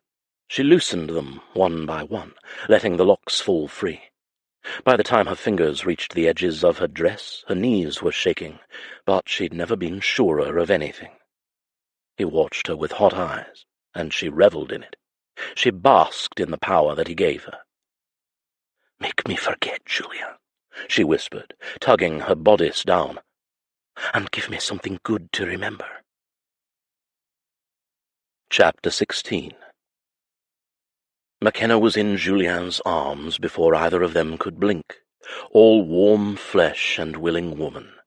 For the first time in his life, Julien stared at a woman whose demands were more than clear, but he wanted nothing more between them unless it was utterly honest. No lies, no pretense, no deceit. He kissed her temple, the lobe of her ear. "Are you certain?" She looked up, her blue eyes shining with the same need coursing through him, heating his blood, his limbs, and making everything beyond that room disappear. "I am," she whispered, closing the last seam of space between them. She grazed his lower lip, her tongue drawing along the curved underside in a long, slow lick before taking it between her teeth. The soft pressure made his world tilt, and when her tongue swept inside his mouth, he went spiraling. This woman, what had she done to him? Never before had he felt a desire so excruciating, so all-consuming. And now she was planning to leave. He raked his fingers through her hair, the curls like silk, and held her to him, deepening the kiss until he could scarcely breathe. "Makenna," he said as their lips parted, each of them gasping. "Dinna stop, Julien." The whispered plea was sweet music to his ears. He didn't want to stop, but she'd had so few choices open to her in the past that he wanted this to be solely about her. When needy fingers balled into the front of his shirt, and she pulled him to her again with vigour, he gave in with a laughing groan. Her strength didn't surprise him, but the command she displayed, this fearless thirst she had for him, did. It only enhanced his admiration for her, and his longing. She was fascinating, as unpredictable as a storm coming in from the sea. Julien never felt he had a handle on what it was she was thinking or feeling, and for a man who prided himself on reading potential investors, adversaries, and partners as well as he could a column of numbers, it unsettled him as much as it thrilled. Perhaps that is exactly why she intrigued him to no end. He couldn't anticipate what she might do next. There were so many layers of her dauntless spirit, vulnerability, hope, humour, steel will, and inexplicably more. Julien could almost believe he might never be able to know them all. He wanted to, though. He wanted to know each and every piece of her, every secret, every passion, not just what he could feel, like her breasts now flush against him, or her mouth parted against his, hot and wet and fierce. She wanted him, all of him, and he wanted all of her, an endless amount. This, what she was offering, as impossible as it seemed, her willing and passionate body was not enough. He needed more. He needed to know her mind, her heart, everything she kept so closely guarded, those impenetrable walls around her gone. Julien wanted nothing left standing between them. He dragged his hands along her back, her ribs, and down the firm round swells of her buttocks, his fingers pressing into the flesh. Makenna moaned into his mouth, the sound thrumming through him, straight to his cock. He pulled back, though he didn't release her. "You've done something to me, Makenna," he said, his skin aflame where she touched him through the thin linen of his shirt. "And you to me." "I want you." "Then take me," she replied as her hands mimicked his, travelling over his backside and gripping his arse with conviction. His cock filled and swelled at her bold touch, even more so at her words. Bloody hell. She'd bolted the door, likely to be certain they weren't interrupted like last time. She knew what she wanted, and Julien was not idiot enough to turn her away. Why? Because he knew he'd want her a second and a third time after they'd made love? A fourth, a fifth, hell, 100 times. Would it ever be enough? And yet she would be gone. He would not have her. Could not. How can I let her go? And yet, if he forced her hand, manipulated her in any way, he'd be just like the husband she'd loathed so deeply. Julien would not be that. Never. Her choices would always be hers. "Give me something good to remember," she'd said. He needed something too, and Dieu, this would be it. He bent and swept Makenna from her feet, his mouth plundering hers as he took them from his sitting-room into his attached bedchamber. He kicked the inner door shut with one foot, even though she'd already locked the outer one. He wasn't taking any chances. An army of Scotsmen could come knocking for all he cared. There was but one lamp lit, the low glow of the light seductive and warm as he set Makenna back onto her feet, near the bed. She was fully dressed, as she'd been at dinner, and Julien was oddly thankful. Had she been in a night rail already, he'd have been tempted to simply tug it off and take her. At least this way he would need to slow down, pace himself, make things last, and he intended to make things last, for as long as he could. Again, a flood of cold threatened to derail the single-minded focus Julien had slipped into in the last minute. Time. They didn't have enough of it left to them. But they had this night, hours upon hours to lose themselves, and Julien wanted to get lost inside of this maddening, beautiful, magnificent Highland woman more than he'd ever wanted anything. "Julien." Makenna's voice was hesitant, and he realized he'd stopped kissing her. He was staring at her, his fingers twining reverently around one of the fiery locks that she'd unpinned. "Is something the matter?" He shook his head and glazed his knuckles over the rise of one breast. "I want to memorize it all, every moment, every inch of you." His fingers sifted through her hair, cupping full handfuls that slid along his palms like liquid silk. God, he loved her hair. A woman as brazen and as bold as she should never be stifled, and yet somehow she had been. Some feckless idiot had doused her fire. He intended to rekindle it, make it flame and make her burn. With deliberate slowness, he put his lips to her décolletage, tasting the sweetness of her skin, licking and nipping across to one perfectly defined shoulder. "What do you want, Makenna?" he whispered, trailing kisses along her collarbone and up her neck to the corner of her mouth. A pair of laughing blue eyes met his. "I should think that was clear, my lord, unless, of course, you require more incentive." A pretty blush covered her cheekbones, and she blinked, her gaze scanning the chamber as if only just aware of where they stood. When it fell on the bed behind them, she sucked in a breath and bit at her lip, as though suddenly attacked by trepidation. Julien licked at where her teeth worried her bottom lip, taking it gently between his and kissing it firmly. Biting this lip is my job, and as far as incentive, no sane man would say no to a sensuous, attractive woman making such an offer. Her eyes widened. You think me attractive? Makenna, have you looked in a mirror? He asked with an exasperated huff. You've driven me to madness since the minute I saw your face at Maclaren. Then, as I got to know you, the attraction I felt and could not act upon because you were married only multiplied exponentially. He laughed. For a man who likes multiplying things, I was not happy. I've been in a constant state of desire for the better part of a year, a terrible thing for a man to endure, might I add, and no parade of fiery redheads could soothe my affliction. She bit at her lip, and he swooped in again, claiming it. I told you this is my job. Do that again, and you will face the consequences. Consequences? Of disobeying me?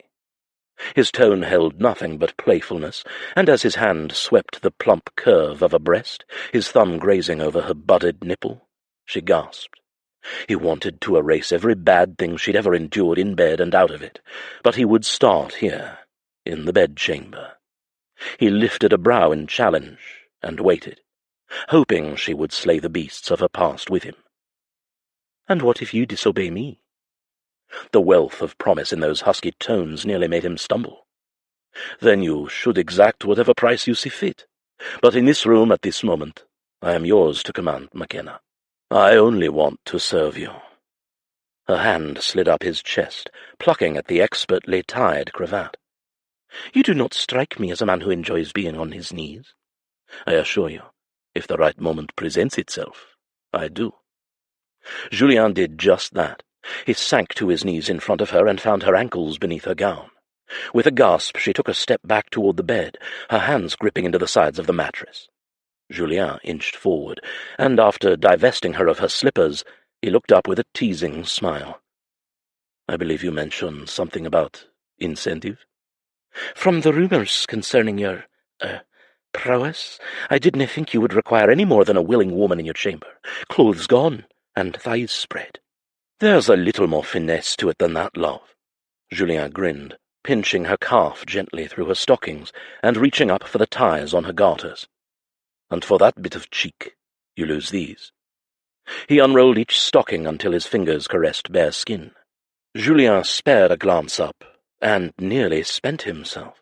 Makenna's head was thrown back, her mouth parted in transcendent feeling, breasts pressed high, her fingers trembling with strain and wound into the bed-sheets. And all he'd done had been to touch her lower legs. He ran his palm behind her knee, and she shivered. God, you're so responsive. Is that bad? No. His voice sounded gruff to his ears as his own arousal tore through him. No reaction from you could ever be bad, Sherry. He pinched her calf gently to get her attention. So back to incentive. What do you mean to offer me? He wanted her to participate, to not have to lie back and think of England, or Scotland, as it were. For all her years of marriage, Julien was sure she was still innocent in all the pleasurable ways of love-making, and he intended to rectify that. Offer? She repeated, dazed. Yes. He stroked her bare legs with both palms. For these to climb higher, you must illuminate the way. After the barest hesitation, Makenna's fingers uncurled from the sheets and wound into her skirts instead. Julien held his breath as she tugged upward, collecting the fabric inch by torturous inch. Slowly, slowly, his dark forearms were revealed against her alabaster skin. He could feel her gaze on his hands on her legs, the sight of his male strength against her delicate femininity riveting. More? He asked, breaking the trance. She gulped and nodded, gathering handfuls of skirts until her knees were bared, and then a tantalizing display of pale, slender thighs beneath the edges of lace drawers that made his mouth water. "Is that far enough?" she whispered. "Not by a long shot," he said, and leaned in. Her heart throbbing in 1,000 places in her body, most notably between the trembling thighs that she kept pressed tightly together, Makenna stared down at the blonde head that hovered indecently below the hem of her hiked skirts. Her gaze hitched once more on the bronzed, coarsely furred forearms gripping her skin. She'd been fascinated by the sight at first, and then she'd come marginally unhinged by the thought of those hands inching higher to where she burned the most. He'd told her more, and she'd complied. Lord above, she was shameless. She and Graham had copulated in the dark beneath the sheets, most often with him on top, though a few times he'd used her like an animal with the sole intent of degrading her. She'd hated it. In all the times he'd come to her bed there had been no love play, no banter, no teasing. Every time had been reminiscent of her first time, hard, fast, and over before she could blink. Not now, however. Now, with Julien, her body hummed and heated, her breasts felt tight and alive, her core nearly liquefied with want. She'd never known the touch of a man who made her forget all the pains of the past, who made her feel like she was something new, not something broken and used and discarded. She was whole and desirable. The way his eyes feasted on her in the sitting-room had taken her by surprise. When she'd bared herself to his gaze, she'd expected a reaction, certainly, but the instant lust had been palpable. Lust for her. She'd felt his erection against her hips, but he hadn't flung her onto the bed, though it was with some more shock that she realized she wouldn't have been disappointed if he had. Instead, he'd proceeded to tease and relax her until her body was nothing but a boneless mass of desire, and no man had ever coyly asked her to lift her skirts for him. The act had been freeing, liberating, not just to her senses, but to the shackles that had suppressed her own consent for a lifetime. In all her years, Makenna never wanted a man to blow out the candle and order her to undress and get under the covers more. It seemed that Julien was quite content with drawing out the delicious torment and killing her slowly. But oh, what a wonderful death it would be. Makenna grinned to herself. It was no wonder that the French called an orgasm le petit mort, or the little death. Hot breath blew against her drawers, and she nearly encountered the little death herself. Sensations stormed through her as Julien's wet tongue traced the lace edge of her drawers, skilled fingers loosening the ties. Her own hands quivered madly, clutching the bunched fabric to her abdomen. She did not dare look down, could not bear to, but she did anyway. Like him, she did not want to miss a thing. She wanted to remember every heated detail. Within seconds, Julien had stripped her bare below the waist, and then he just stared. She blushed, and made to drop her skirts, but he halted her with a silent stare, his large hands poised on either side of her hips in adulation. "No," he said in a voice like gravel. "You're perfect. So damned beautiful." He grinned up at her. "Are you as fiery below as you are on top?" She reached for boldness. It had pleased him before. "Are you going to dream all day, or find out yourself?" Staring into those passion-clouded eyes, she wanted him to kiss her. Deliberately, purposefully, she bit into her bottom lip, her eyes never leaving his. The green of his irises darkened, and his fingers tightened as he drew her to him. "I told you what would happen if you did that again, didn't I?" "Aye, I'll pay the price, gladly." If she'd expected him to rise and lick her lip as he'd done the last time, she would have been wrong. He did lick her, just not on her mouth. He licked her there. Makenna sagged into the edge of the mattress, one arm reaching up to grip the bedpost while the other held on for dear life to the bottom half of her gown. She sent up a prayer that her knees would not give out. But as he continued his slow, seductive exploration with his clever mouth, she could barely hold a coherent thought together. His fingers slipped up her inner thigh to tease her further, sliding into her damp warmth, while his tongue continued its tender onslaught. "Julien," she begged, as her body began its inexorable climb. No one had ever touched her like this. No one. Graham had used his fingers on occasion, but never his mouth, and never so skillfully in tune with the demands of her body. Pleasure built and spiraled outward until she was practically sobbing Julien's name, one hand clenched on the bedpost and the other tangled in his hair. She'd long since released the folds of her gown. When Makenna came apart in a storm of shudders, she fell back onto the bed, gasping. A tousled, red-cheeked Julien emerged from the cocoon of her skirts and joined her thereafter. a gratified smile on his face that almost matched the one she knew must be on hers. How was that for punishment? You call that punishment? He laughed. I call it mutually advantageous atonement, then. Julien reached over to brush a damp tendril of hair out of her face, and the tenderness of the act took her by surprise. She spared a glance to the considerable tent in his trousers, and was glad that her face was already pink. His rigid state of arousal was in no way relieved. Pushing to her knees, Makenna crawled over to him. He made no move to touch her, only crooked his elbows and placed his forearms beneath his head, as if he were lying in a field at his leisure. "What comes next?" she asked softly. "Besides you, again?" he countered wickedly. "And again and again?" Makenna felt her face go hot. "Will you—" She broke off with another heated glance toward his thighs. "Want to find your satisfaction?" "Eventually. Tonight is yours, Sherry. What do you wish?" She stared at him, this wonderful, generous, charming man, who lay there like a banquet waiting to be explored and sampled. What did she want? She wanted him to touch her everywhere without a stitch of clothing between them. She wanted to discover him, savor him, and have him experience the pleasure he had just offered to her. She wanted to make him hers, at least for tonight. "I want our clothes gone," she said, her throat thick. "Your wish is my command." He edged off the bed and pulled her with him.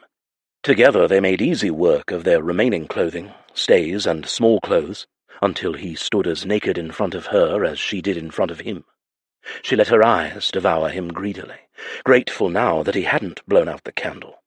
Her breath hitched in her throat, and she could hardly take in air.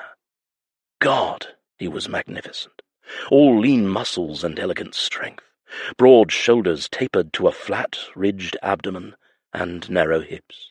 An impressive erection jutted out from a nest of dark gold curls at the apex of a pair of long, lightly furred and sculpted legs. But of all the things she noticed about him, besides the obvious, her gaze hinged on his feet. He had beautiful feet, elegantly arched with perfectly formed toes.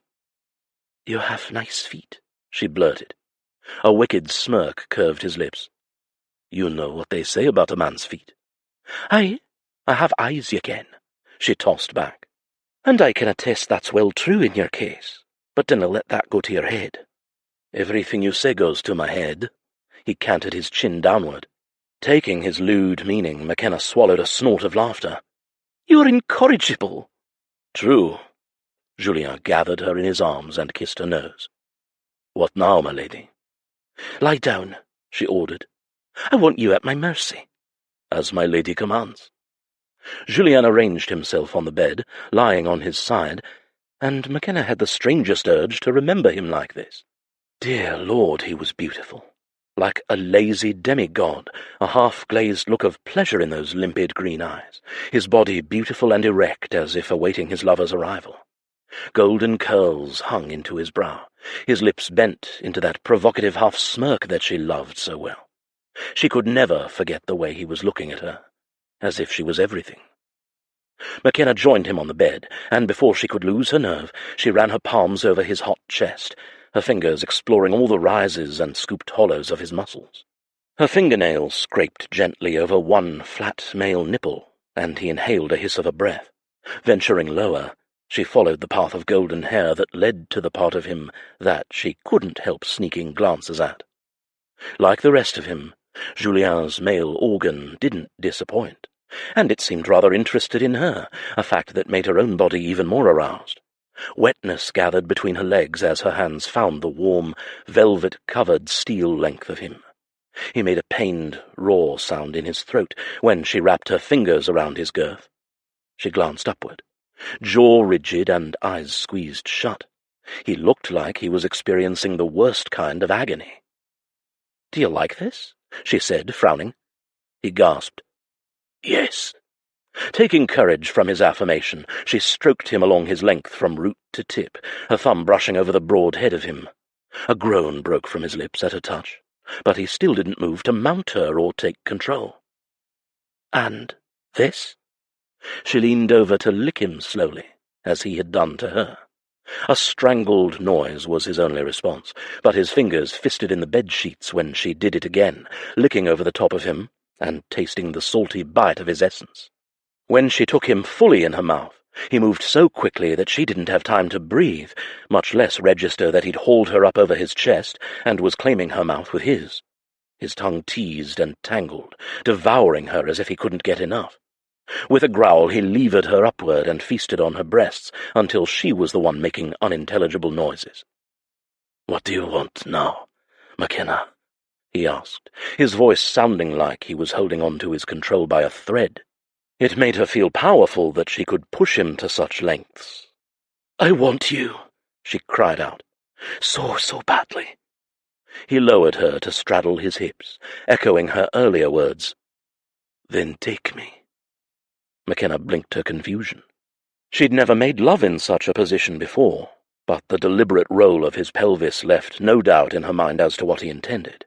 She supposed it was possible, given the scorching look Julien was giving her, and the design of their bodies. It didn't matter who was on top or below. That was all a matter of control. And he was offering it to her. She took it, took him, positioning him at her entrance and sliding down until he filled her. They both gasped at the sweet friction. She nearly swooned at the sensation of fullness, but her body had a crushing desire to move.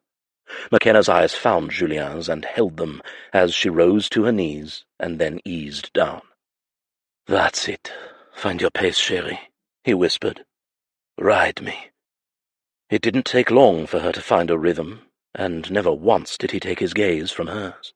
It felt as if he were making love to her soul, even as her body impaled itself on his, branding him with every downward thrust, while he claimed her body and spirit and everything in between with each upward stroke. When pleasure took them both over the edge, Julien drew her lips down to his and kissed her softly, even as her body shook and convulsed around his. "Tu vas me détruire pour quelqu'un d'autre," he whispered against her neck. Spent, Makenna collapsed against him, translating the French words. His confession was only fair after all. He'd already destroyed her for anyone else. Chapter 17. The bright swatches of colour weren't helping.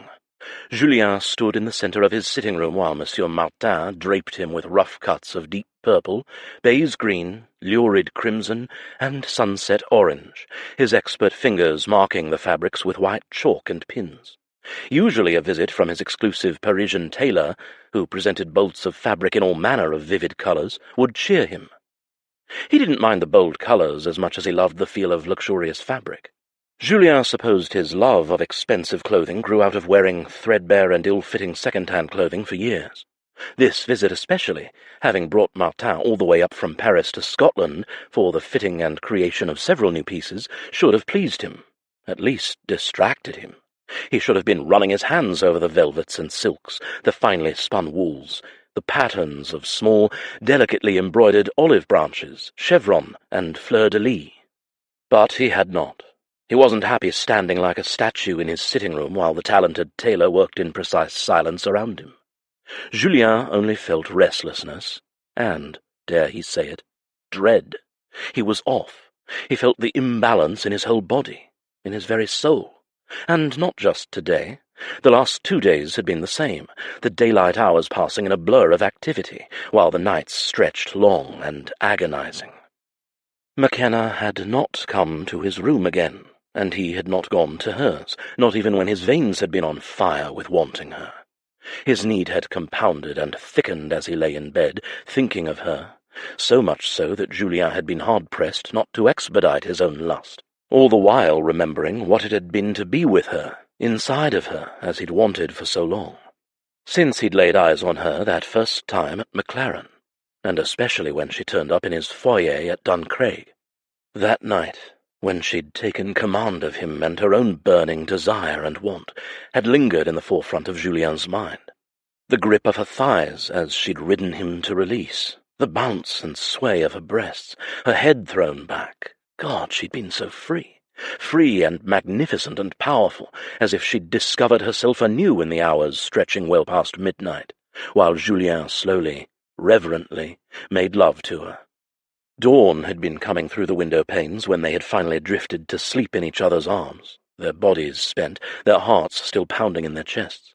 He'd felt hers throbbing as he'd held her close. However, the sunrise brought with it the reality of what they'd both kept at bay all night. Makenna would not stay. She was leaving, running to a much safer distance than what Duncraig could provide, than what Julien could provide. It lived in the back of his head, as he'd made the necessary arrangements the following day at her request, that for all his wealth, his holdings, his power, for all the work he'd done the past decade to build his own empire, it was still not enough. He couldn't keep her safe from the man who wanted to harm her. "My lord?" Julien blinked and looked at his tailor. "Yes, Martin?" The man gestured toward the sky-blue fabric tucked and pinned around Julien's chest. "I asked if you were pleased with the fit, my lord. You have filled out a bit more in the torso and shoulders since we last met. This Scottish air has given you a stone of new muscle, my lord." More like fending off the blows of a Scottish footman instead of the Scottish air. Julien gave a faint smile as he patted the blue silk, the colour reminding him of the Mediterranean Sea. "It's perfect, Martin, as always." Julien glanced toward the window, impatient to be finished here. He'd have much rather been outside with his claymore in the courtyard, exhausting himself, draining his energy, making it so he didn't go mad with the urge to spend it in other more satisfying ways. With Makenna. He looked away from the window to find his tailor staring at him. "My lord?" Julien sighed. "What is it, Martin?" The man appeared flummoxed. "It is only that you usually have suggestions, many of them." It was true. Julien was never fully content with Martin's first fitting. This time, however, he could have cared less. "You've always done a remarkable job, Martin. I will leave you to it." The tailor, still taken aback by Julien's lack of ideas for alterations, swiftly unwrapped him from the draped fabric. He left the sitting-room and crossed into his bedchamber, a room he had not been able to so much as enter without imagining traces of her sweet, lingering scent still hanging in the air. One night. They'd had that one night, and when she'd kissed him the next morning, her lips trembling, before she rose from the bed and dressed, he'd known there would not be another. It would be too much of a risk, not only for the obvious reason of conception. Makenna believed herself to be barren, though Julien had wondered more than once if her late husband had been the one responsible for the lack of a child. He'd believed Malcolm to be his, when in fact the boy was Colin's. Had the former laird ever produced a child with one of his many mistresses? No, Julien had known Makenna would not come to his bed again, because neither of them would be able to bear it when she finally stepped aboard the ship and departed Scotland. Julien glanced at the mantel clock as he pulled on last season's waistcoat his valet had lain out in preparation for him. 3 hours. That's when the ship was scheduled to depart. An irritating voice in his head could not be silenced as he donned a tailcoat and made his way into the corridor. It accused him of giving up, of not fighting hard enough for Makenna to stay. Though deep down he knew that it wasn't as simple as that. What he wanted didn't matter half as much as what she needed. And what she needed was to be safe, out of the reach of Colin Brodie. He could not force her to stay. She'd been forced against her will her entire life. Her future had to be her choice. If that meant leaving Duncraig, then he had to accept that. And she was right. He was rich, he had a castle and ships and influence in many parts of the world, but he was no one of consequence in the Highlands. A minor English lord, no matter how wealthy, had no sway. He had no power to keep her from her accusers, should the accusation that she'd murdered her husband stand, or defend her in a clan feud if it didn't. All he could do was help her, and that's what he'd done the last 2 days, arranging for her and Tildy's and Malcolm's passage to France. Makenna had busied herself around the estate, seeing to the projects she and the farmhands had started, including the irrigation of one field, which was more like a basin that filled with water whenever it rained. She did have work to see to, packing to do, and various other tasks, Julien was sure, but he also knew without a doubt that she was trying to fill her hours to the brim in order to ignore the emotions roiling inside of her. He knew because he was doing the same thing, busying himself with details pertaining to their passage to France. Things would be better once she left. Once she was out of sight, it would be easier to put her out of mind, just as he'd done a year ago. He'd get his head straight again, and there would be nothing and no one to distract him from the piles of things he'd been neglecting lately. He hadn't done more than take a passing glance at the quarterly accounts his secretaries had messengered to him via Jobson a handful of weeks ago. He had property, investments, and businesses in multiple countries, from the Americas to China, and where before he'd have poured himself a whiskey and sat down to slowly page through the accounts, practically salivating in anticipation and interest, he had stacked the folios one on top of the other on his desk and left them to collect dust. He'd wanted nothing to do with them, not while Makenna was under his roof. Before they'd made love, he'd confessed to her that she'd done something to him, and it was the stark truth. She'd gotten under his skin and ingrained herself into his thoughts, like no woman ever had, perhaps even to the detriment of his own financial security.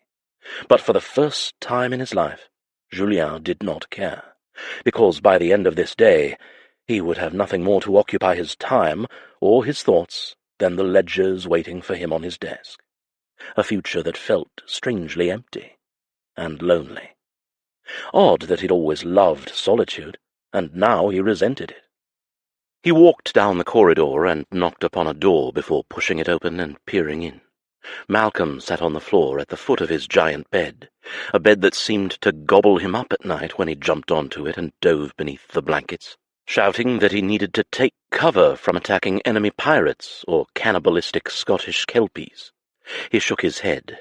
He'd missed the lad's excitable imaginings. Now, however, the boy sat in a sullen slump, a carved French soldier in each of his hands. He played listlessly and didn't glance up to see Julien entering the room.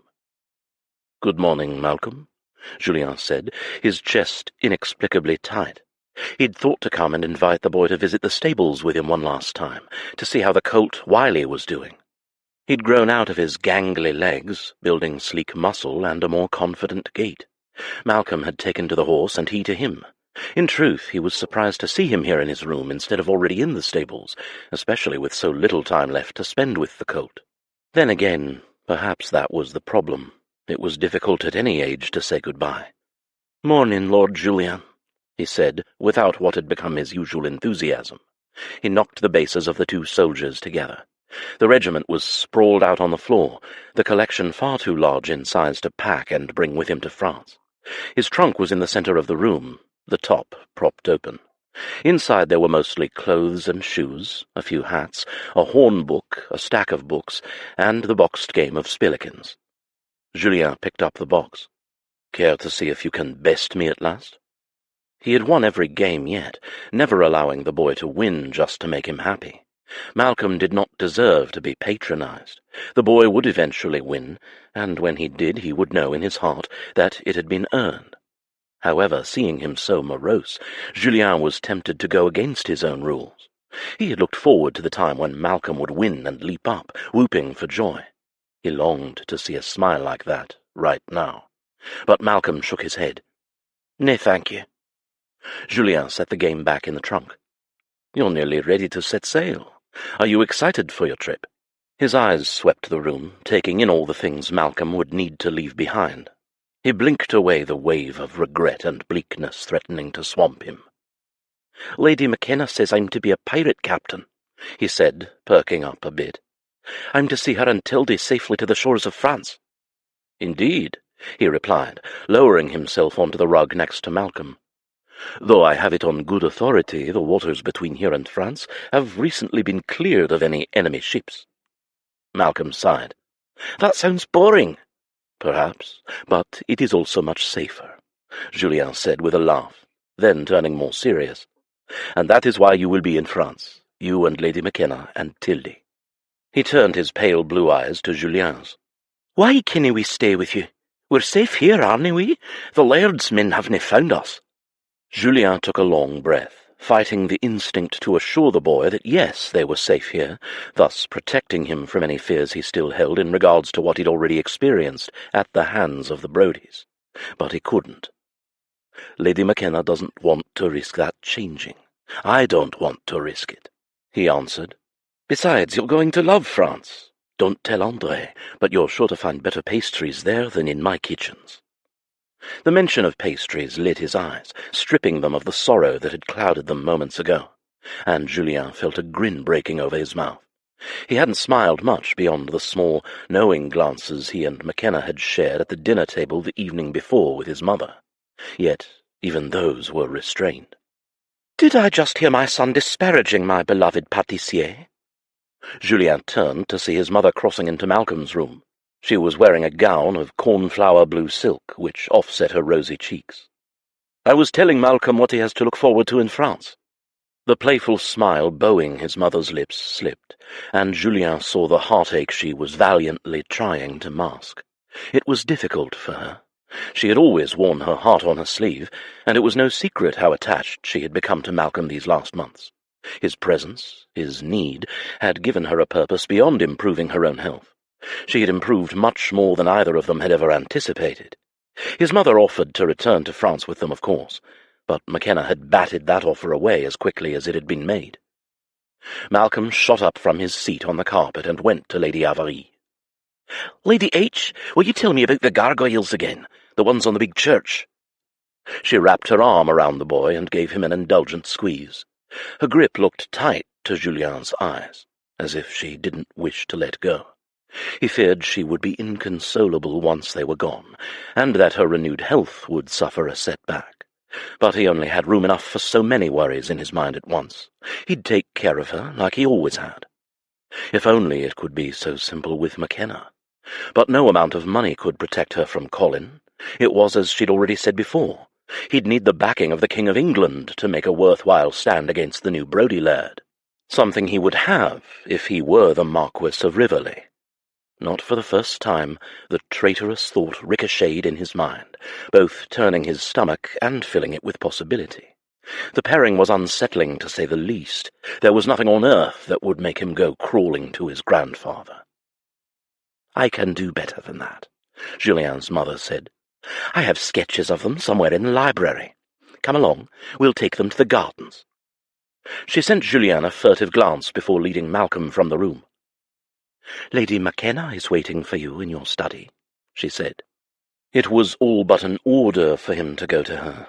He braced himself and stood, feeling heavy, as if he'd leached some of Malcolm's dolefulness. Makenna was indeed in the study, seated at her slim desk placed perpendicular to his. He'd liked the arrangement. Maybe a little too much. It might have been one of the reasons for the dusty stack of accounts on his desk. He enjoyed watching her read and tally numbers, figure out solutions to problems she was presented with. He'd never met anyone with a more adept mind, and her creative ways of tackling problems had impressed him, improved his own techniques even. She was occupied now with more papers, a pinched frown creasing her forehead. When she saw him in the doorway, the flash of surprise smoothed each line, and assured him that she had not in fact been waiting for him, as his mother had said. Meddling woman, he thought fondly. "Whatever you still have left on your endless list of things to do, I assure you they will be completed," he said, stopping short of approaching her desk. She lowered one sheaf of parchment.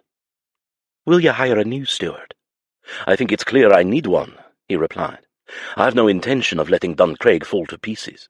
Unlike everything else inside of him at the moment, words, feelings, his unquenchable desires, just looking at her, being in the same room, all he could picture was her coming apart in his arms.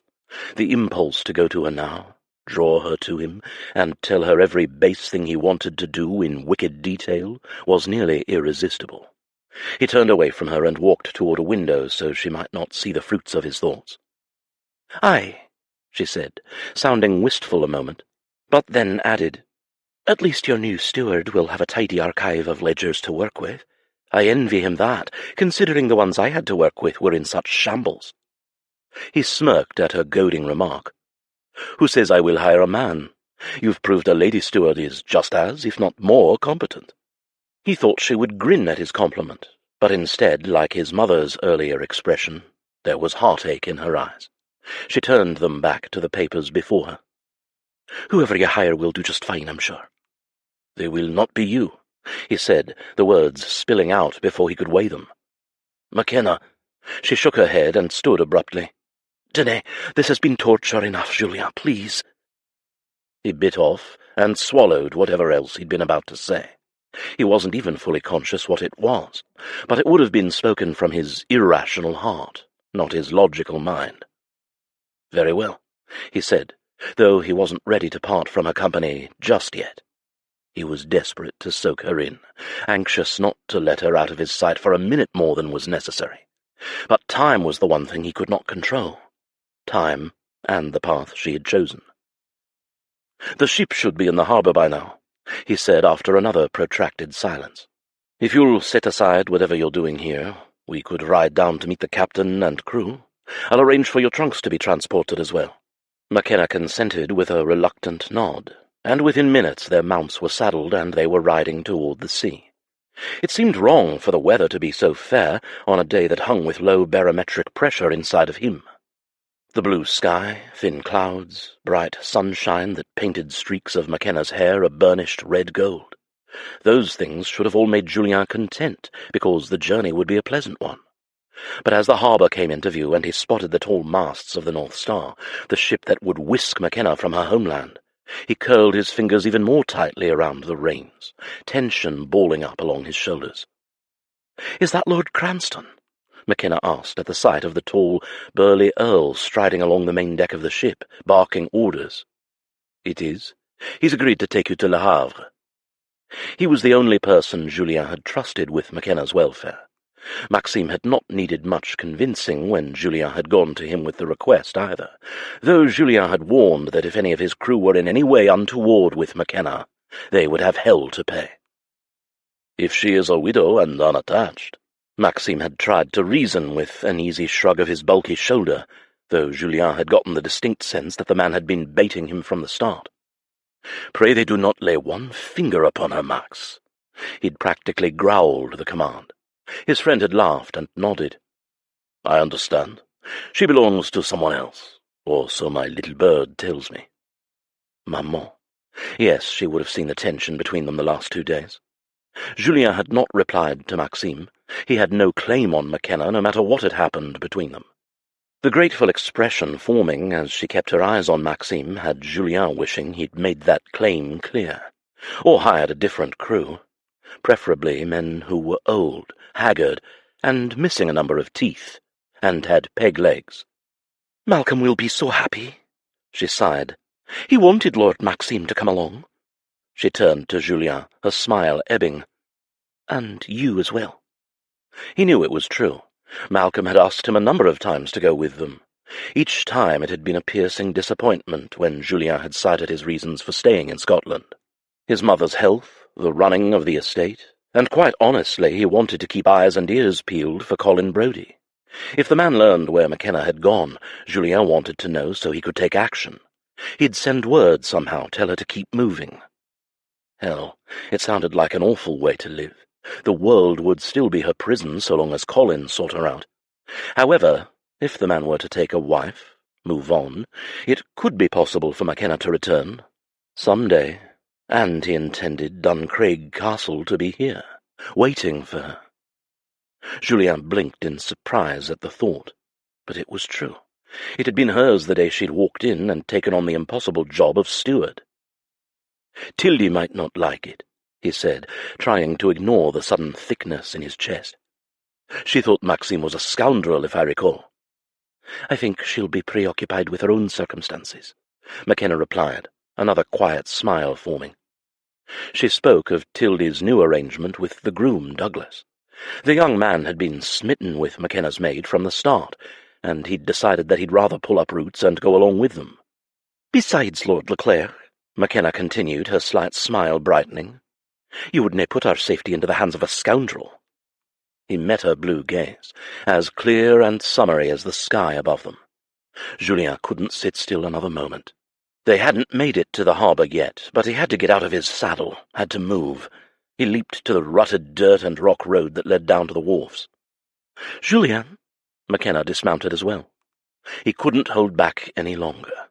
Julien took her by the arms and pulled her to him, her body against his like cool water laving parched skin. He breathed her in, his fingers raking up the nape of her neck, into her hair. He didn't care who was watching, whose tongues would wag.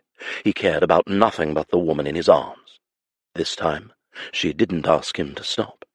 "There has to be a way, Makenna," he said, his lips in her sweetly scented hair. "I can come to Paris. I'll go with you anywhere." She stiffened, but didn't pull away. "And leave your mother? Nay, besides, ye ken that willna fix things, so long as Colin is sending men out in search of me." "And if he stops, if he gives up, what then?" She lifted her chin to stare at him. "If that comes to pass, I suppose I'll consider it then. But, Julien, I need to take care of myself for once. Not just me, but Malcolm too. And you need to take care of Lady Amalie. You told me once that if I brought trouble to your doorstep, you wouldn't hesitate to cast me out. That your mother's safety comes first. And you ken that's true." She was right. He had said that. His mother had vastly improved, and if he took her back to Paris, she might regress. But surely there was a countryside village in France somewhere where she could get the same fresh air, the same rest, and where Makenna could hide. But Makenna was already shaking her head, as if she could hear the hasty plans in his mind. No, he needed to stay. He needed to be certain Colin Brodie had ceased his mad quest to find Makenna before he could even think about a future with her. And he wanted one. At the very least, he wanted more bloody time. Makenna cupped his cheek, her lips trembling as they had yesterday morning, when she'd kissed him once and left his bed. "I'll never forget what you've done for us. For me. I didn't ken I could feel this way for a man.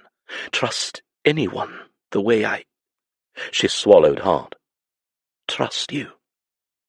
Knowing how difficult it was for her to say, the words were a gift. Julien held still, afraid to move, afraid that he'd break down and plead like a beggar.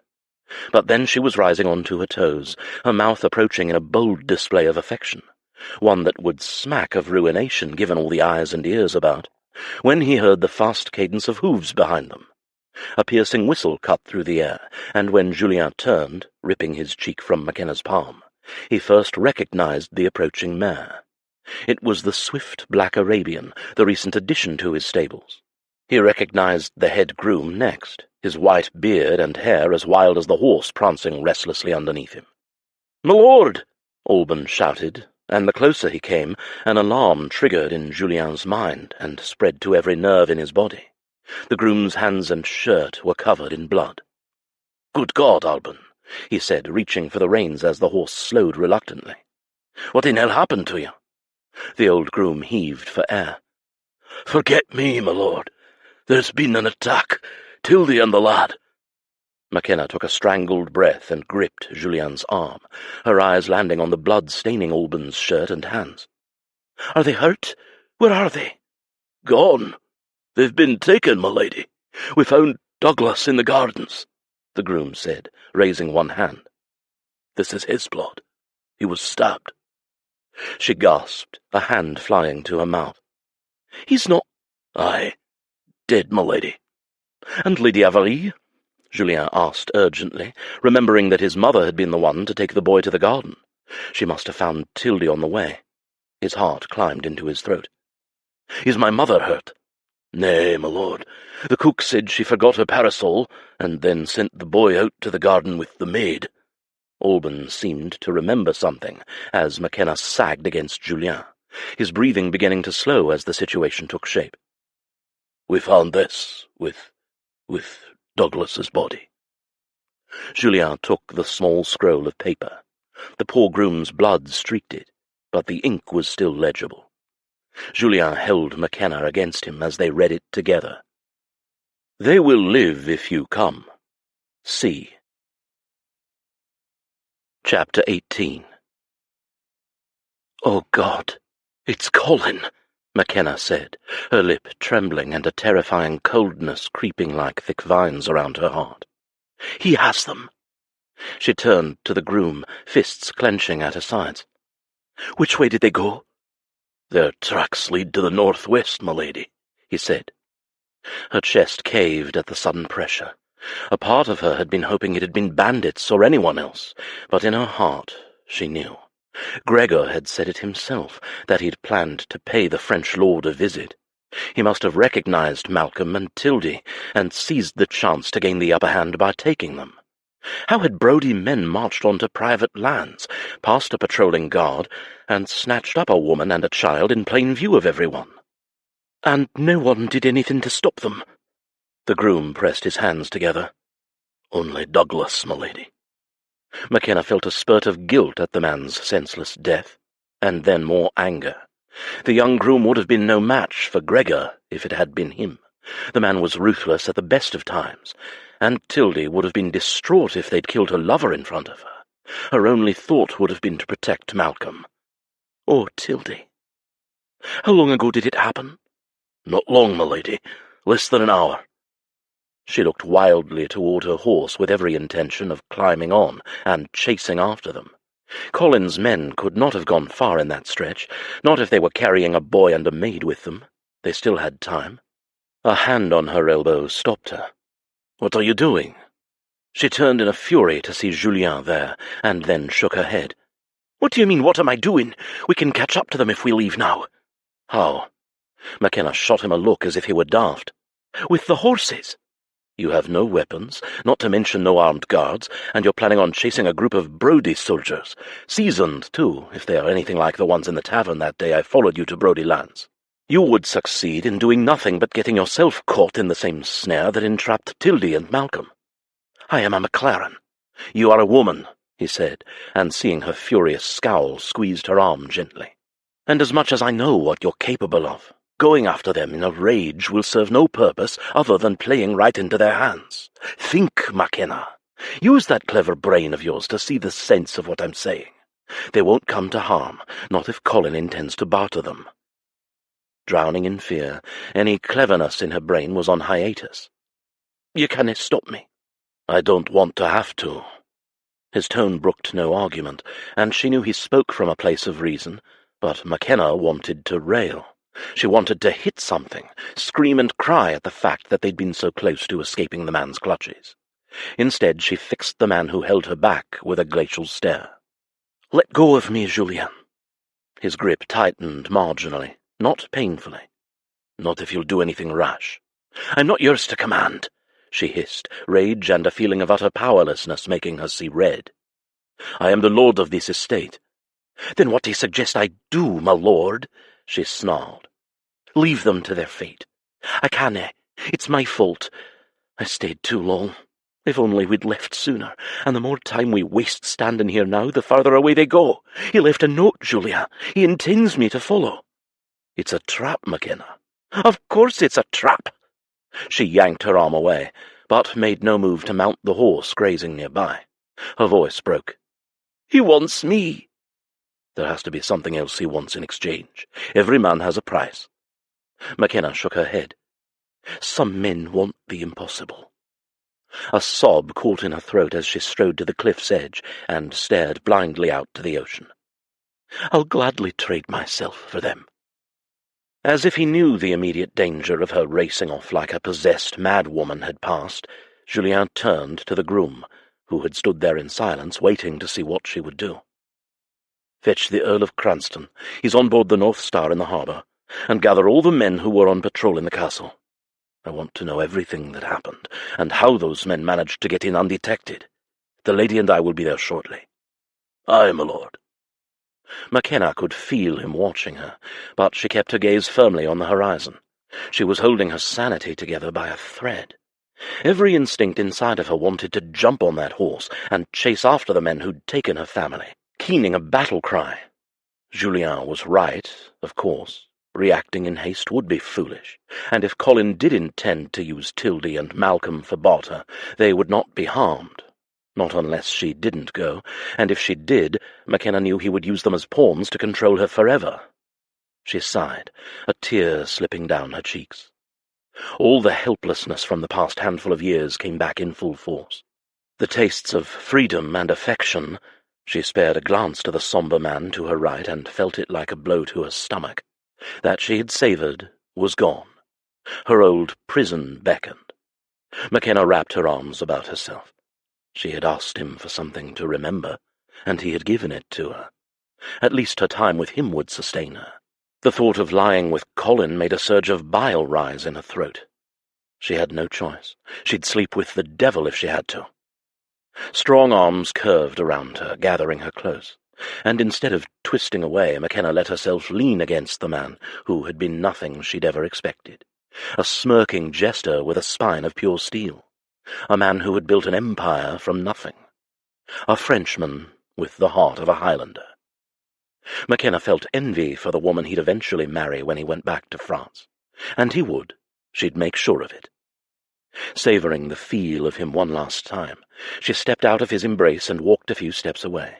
She could see Alban down at the docks, speaking to Captain Dubois, the Earl of Cranston, and relaying Julien's message. The man's gaze tracked up to where they stood, and she saw Julien raise his hand. With a pained breath she realized she'd need to convince Maxime to keep Julien out of harm's way, once she traded herself to the Brodie. He'd come after her, and she couldn't have that. But first she had to set the seeds. Awful seeds. Lies. "I dinna need you to save me, my lord." Everyone needs help. Makenna killed everything wonderful he'd ever made her feel, and met his stare head-on. "From you? A French roué with a trail of women in his wake, who only cares about the coin in his coffers. I used you for the safety you could provide, and you used me for my body. Dinna deny it."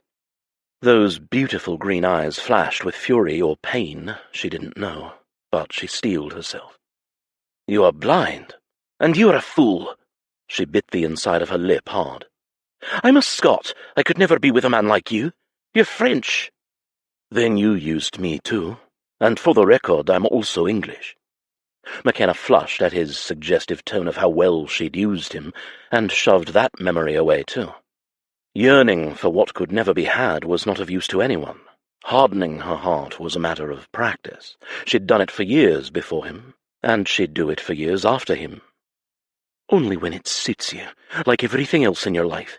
You play the game, Lord Leclerc, like a dispassionate master, manipulating people when it suits you, never truly caring about them. Even your mother. You ken how much it would mean to her to speak with her father, and you hold back out of pride. For what? To prove that you're a man on your own 2 feet? Sometimes life is about living and forgiving." She swallowed, wincing at the gutted look on his face. "Aye, everyone needs help, my lord. Even you, in your own prideful arrogance." Despite her aching heart, her eyes scanned him with calculated derision. "You're nothing but a hypocrite with a fondness for fancy waistcoats. I suggest you take a long, hard look in the mirror, Lord Leclerc, beyond that flashy exterior, and figure out what it is you're truly running from." He flinched as if she'd slapped him, and for a moment Makenna feared she'd gone too far. She wanted to kiss the brutal slant from those lips, clear the pain from those eyes, pain she'd put there. But it was for the best. He had to let her go, or at least despise her enough not to come after her. She needed him to shut her out for his own good. Julien turned away, his body rigid, tension emanating from those broad shoulders. When he finally faced her, Makenna nearly stumbled from the defeated look in his eyes, but his next words took all the breath from her. "You're right. I've been both blind and a fool." Stunned, she blinked. What?" "You're right, about me, about all of it." He smiled then, taking her by utter surprise. Was the man cracked in the head? "But I'm not going to let you push me away either. Don't think I don't know what you're trying to do, even while slicing me wide open to do it." He pressed a hand to his chest, his smile faltering slightly. "And without a claymore, no less. That takes skill." Makenna's cheeks went hot. She'd never insulted a man like that in her life, never called his manhood, his character, into question. Graham would have kicked her into the ground for daring such a thing. But Julien wasn't Graham, and he dealt with things differently. He simply closed off, went to the unfeeling, stone-cold centre that had made him who he was. Until now when he was wide open. "Julien," she began, but he held up a hand. "Enough, chérie. Nothing you can say will make me leave you to do this on your own, Makenna. Nothing. I'm not a coward, nor am I without honour, so stop. As for my waistcoats, He lifted a brow with his customary smirk, and the familiar, endearing, infuriating sight nearly made her roll her eyes and grin in return. "You and I will argue to the ends of Scotland after this is over as to my fashion sense, but for now you're going to have to accept my help, flashy waistcoats and all, or else." "Or else what?" "Or else I will be forced to direct Monsieur Martin to cover every wall in your bedchamber in the most obnoxious waistcoat fabric he can find." Makenna pinched her lips together to keep from smiling or crying, or both. "What a waste of coin, Lord Leclerc." A solemn gaze met hers. "It is my coin to give." He meant help, Makenna knew. No one besides her family had protected her in years, and when she'd needed them the most, she had been the one to close herself off, and for good reason. With a husband like Graham, she'd always had to depend on her own 2 feet and her own wits. Her brother Ronan would not hesitate to rush in, claim all first, and declare war. And Julien would do the same. Even if he wanted to stand at her side, his presence would do nothing but aggravate Colin, which would put Tildy and Malcolm at risk. "What can you do, Julien?" she asked wearily. "He'll kill you, or use you to hurt me." "He won't kill me." Her eyes stung. "Nay, he'll have Gregor stab you in the back and toss your body over a cliff into the sea. Colin is not an honourable man, you ken. He murdered his own cousin with a dagger to the heart while the man was still abed. What makes you think he will not do the same to you?" "He'd order violence against me, as I am now, perhaps," Julien said, reaching for her, "but not to a powerful English marquis." His jaw went rigid, a muscle beating furiously in his cheek, though it wasn't anger that caused it. The look in his eyes was a mix of frustration and determination. Makenna recognized hints of the emotion he usually saved for Lady Amalie. Tender affection and a fiercely protective impulse, now directed at her. "What are you saying?" "I'll accept my grandfather's offering. I'll become the next Marquis of Riverley. And you can become the Marchioness of Riverley if you wish it. You'll be untouchable, powerful, backed by English courts and English law." His hands rose to cup her cheeks. "You have my protection, Makenna. My body, my title, my name. They're all yours." Julien glanced at the woman sitting opposite him in the carriage, her face wreathed in grave lines. It had taken almost all night to convince her to accept his help. After they had returned to the keep, Max had been instrumental in applying his infamous ruthless brand of pressure as well. He'd preyed on her guilt and insisted that Julien and Lady Amalie would be in danger anyway, should she return to the Brodie, because Malcolm and Tildy had been taken from there. "If I go to him, everyone will be safe," Makenna had argued. Max had stared her down. "Do you really believe that he would leave what he perceives to be a threat a half-day's ride away? Don't be naive, Lady Makenna. I took you for a smarter woman than that." "Then tell me, Lord Cranston or Captain Dubois, or whomever you are at the moment, what do you propose I do?" "Depend on the people who care about you." He'd nodded at Julien. "Use him, let him help you. Tell your family. They deserve to know the hell you've endured and what that clan has put you through. Lean on someone. You cannot shoulder this burden alone." "And what if they get hurt in the process?" Max had set his jaw. "That is their choice to make. We support the people we love. That's what family is for.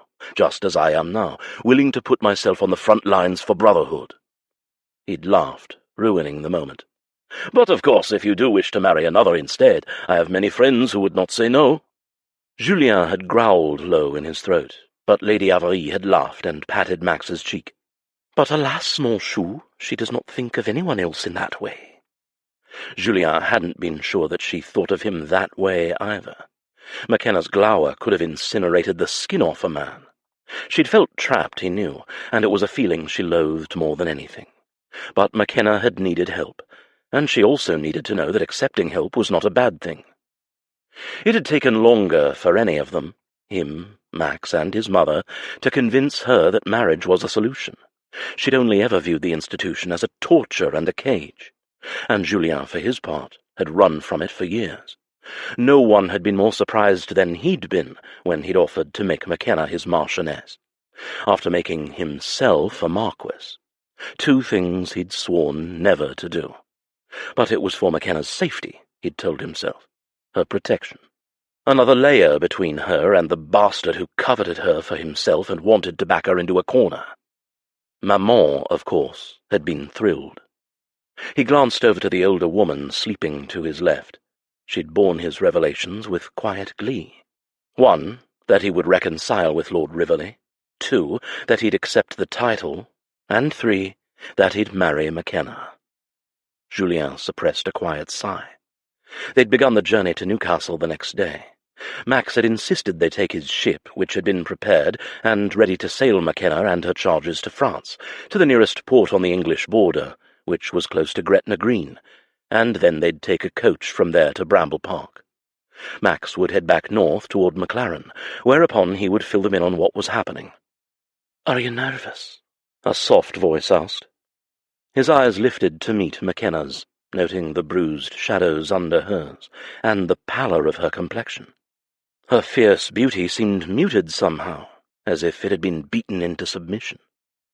About what? "Seeing your grandfather again."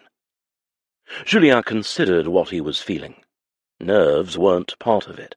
He felt calm, and he felt unmoored.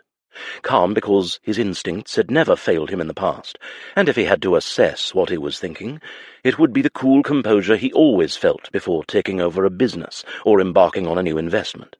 He'd weighed and analyzed all the elements, and this course made the most sense.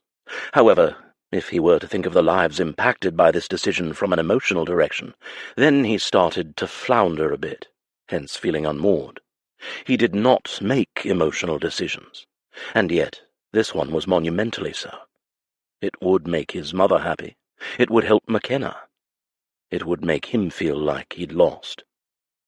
"Yes," he said, feeling Makenna's gaze on him. "Why?" "I don't want him to feel like he's won. Finding success on my own terms has been such a large part of who I am. I wanted him to pay for what he did to her, cutting her off without a cent, forcing the daughter of a marquis to live in filth." He glanced at his sleeping mother. "And now he'll get what he's always wanted." "And what do you think that is?" "Her forgiveness," he said, "and mine." "It's what she wants, though," Makenna said. "Lady Avarie wants to give her father another chance." "Her heart is too soft. He doesn't deserve it." "Doesn't he? What of Malcolm? Do you think I should punish him because of who his father is?" Julien's eyes met hers. "That's not the same. Malcolm is a child." "And your grandfather was once a prideful man who made a foolish ultimatum that he's paid for dearly with the loss of his only child and grandson." She sucked in a breath, her eyes falling away, as if realizing the argument she was making and remembering what it would cost him. "You didn't have to do this, Julien." "I do," he said, his stare glued to the passing countryside. "It's the only way." They would both need that title to confront Colin Brodie, and as much as Julien did not want the bloody thing, he wanted Makenna's safety and happiness more. They drifted into silence again, and after a while, when Julien turned his attention inward, he saw that Makenna's eyes had shut, and instead a perceptive green gaze was peering up at him. "Forgiveness releases the forgiver," his mother whispered. "Hate has no place in your heart, mon ange." "You weren't asleep?" he asked, his mouth curling at her calling him her angel. She hadn't called him that in years, not since he was a boy, and even then he didn't possess much of an angelic temperament.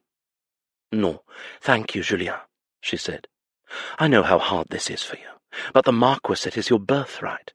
It always was yours." "I never wanted it. I did not want to come running to him with my tail between my legs." "Then think of it as something from me." She patted his hand. "You would not refuse a gift from me, would you? And trust me, you're not a man who ever has his tail between his legs. Not my Julien. I'm proud of you, mon cher fils. Your papa would be too." "Do you miss him?" "Every day," she said softly. His heart gave a pang as his eyes drifted to Makenna. His mother's gaze followed his, and her fingers squeezed his. "I know you are afraid, but sometimes we have to take a chance, even when we are not assured of the outcome." "Were you happy, maman?" "I still am."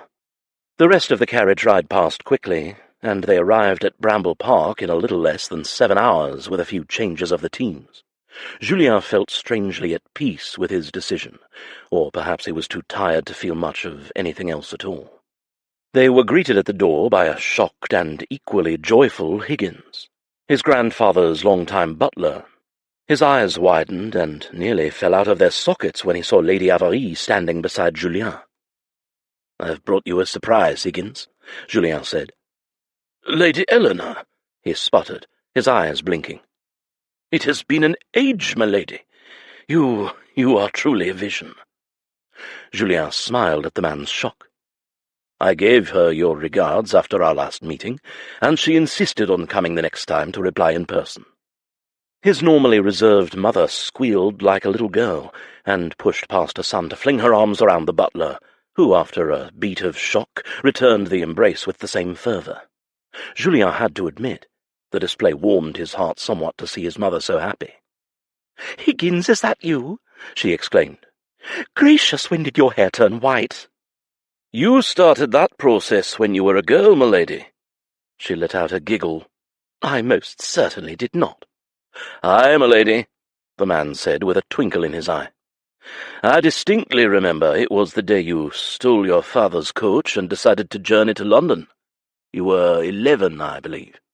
"Higgins, please, those are secrets." Julien snorted, and his mother turned a dark shade of red. Even Makenna let out a laugh from behind him. "Please do share. It seems Maman was a bit of a hellion in her day." "That she was." The old butler wiped away a tear. "It is a pleasure to have you home, Lady Eleanor." Julien pulled Makenna forward. "Higgins, may I introduce Lady Makenna Maclaren, my betrothed?" The man's eyes widened even more, to the point that Julien feared he'd give him apoplexy. Then again, the last time he'd visited Bramble Park, he'd been in the company of another Scottish lass, Highland Maclaren, who'd also been his betrothed. It was no wonder that Higgins wore such a look of confusion. Nonetheless, he covered his momentary bafflement with remarkable aplomb, and bowed. "Welcome to Bramble Park, my lady." "Lady Isla is well and married to her Scotsman," Julien said by way of explanation, though he did not have to. "I apologize for our unannounced arrival. However, we are here on a matter of some urgency. Is Lord Rivoli still alive?" Julien waited with bated breath for the answer. The man could be already dead for all he knew. Julien felt his mother clutch his arm and then relax as the butler nodded. "He is." Higgins ushered them into the salon, divesting them of cloaks and gloves, and ordering the hovering maids to get their guests refreshments. "How is my father, Higgins?" his mother asked. "Lord Rivoli's health has declined steadily since his grandson was here last, my lady, but he has held on." His smile was teary. "And now we know why. Dr. Woods is with him. He has been for the last month. His lordship is on his last breaths." When the three of them, Makenna too, at Julien's insistence, were shown into his grandfather's room, Julien realized that Higgins had not been exaggerating. The man was a frail husk of a person, barely skin and bones. He looked like a tiny grey corpse in the big bed, and his pale green eyes, so like his daughter's and so like Julien's, were rheumy and world-weary. They darted between them, settling on his daughter before filling with tears. Gently she lowered herself to his bedside, her own tears overflowing as she took his bony palms in hers. "Father," she wept. His voice was a croak. "Ellie." The nickname was eclipsed by a storm of coughing. The doctor stepped forward with a cloth that had a sickly sweet smell to it. Julien could not help noticing that it was flecked with blood and spittle when the doctor moved away. It made him think of Arabelle, and how quickly she deteriorated. It was a wonder the old man had lasted so long. "Do not overtax yourself, my lord." Dr. Woods's compassionate eyes moved to Julien. "It won't be long now." Julien approached the bed on leaden feet when his mother reached her hand out for him. "I'll be your heir," he said, ignoring the sympathetic twinge of his heart. "Forgive," the Marquis wheezed. Forgiveness? Julien's heart felt like stone. The Marquis wanted something that he couldn't give. He'd already broken his oath to never take on the title, to never let the old man win. And yet here he was, doing what he swore he'd never do. His gaze slid to Makenna, standing where she was near the door. He'd come here for her. This had all been for her. But he didn't know if he could let go of the bitterness or the resolve that had driven him to become the man he was. A man who had, against all odds, beaten being hungry, poor, and pitiable. A man who vowed he'd never take a penny, or anything at all, from this man. "Forgive, grandson." The croaks were near inaudible, and they made Julien feel something unexpected. A twinge of pity filled his chest. The Marquis was spending his final breaths begging Julien for forgiveness. Lord Rivoli wouldn't be, not if he were still the stubborn and cold man he'd been all those years ago, which meant he had to have changed somewhere along the way. Julien's mother was openly weeping. Makenna, too. His own eyes stung as he glanced helplessly over his shoulder. He didn't know why, but he needed her by his side. Julien did not have to say a word, and she was there, her hand gripping his and offering him her strength. He took it with almost desperate gratitude. He had to do this, not just for Makenna, or for his mother or grandfather, but for himself. Makenna had shown him that courage took many forms. Forgiveness was one of them. "Grandfather," he said, seeing a hopeful light flare in the old man's watery eyes. "This is the woman I will marry. Her name is Makenna Maclaren." The only sound he made was a pained gasp, but more moisture leaked from the corners of his eyes. His fingers moved toward Makenna's, and she knelt beside his mother, taking his frail hand in hers. "A pleasure, Lord Riverley. I'm so proud to be marrying your grandson." His mouth opened and closed, his throat working, but the dying Marquis forced the broken syllables from his throat with effort as his eyes met Julien's. "Forgive." Julien thought of his mother's words, of the release letting go of his hate would bring. "Yes, I forgive you." Oddly, the words weren't as hard as he'd thought they would be. A weight he hadn't known was there lifted from his shoulders. They stayed with the Marquis until the end. To no one's surprise, his wily old grandfather had already directed his solicitor to finalize the paperwork, naming Julien his heir. Julien had planned on refusing, of course, but now things had changed. They did not stay for the funeral, his mother understanding the urgency of their return to Duncraig, and encouraged them to depart without delay. She would take care of everything at Bramble Park. She kissed Makenna's cheek. "No matter what happens, you are the best thing that ever happened to my son."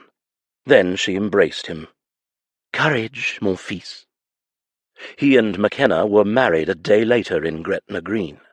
Julien would have liked to have married in the chapel at Bramble Park, but English laws required a license and a calling of the banns, and they did not have the time to linger.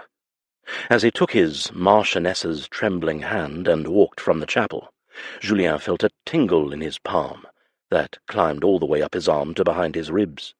A piece of the stone guarding his heart fell away. Makenna was his. Title or not, he would do whatever it took to make himself worthy of her. Marquis, man, lover, friend, whatever it took, he was hers. Chapter 19. The forest was unnaturally quiet as they drew closer to the Brodie keep. Its ramparts and stone towers were visible at times as they rode, but they still had to make a last push through the trees before they came into one of the open fields.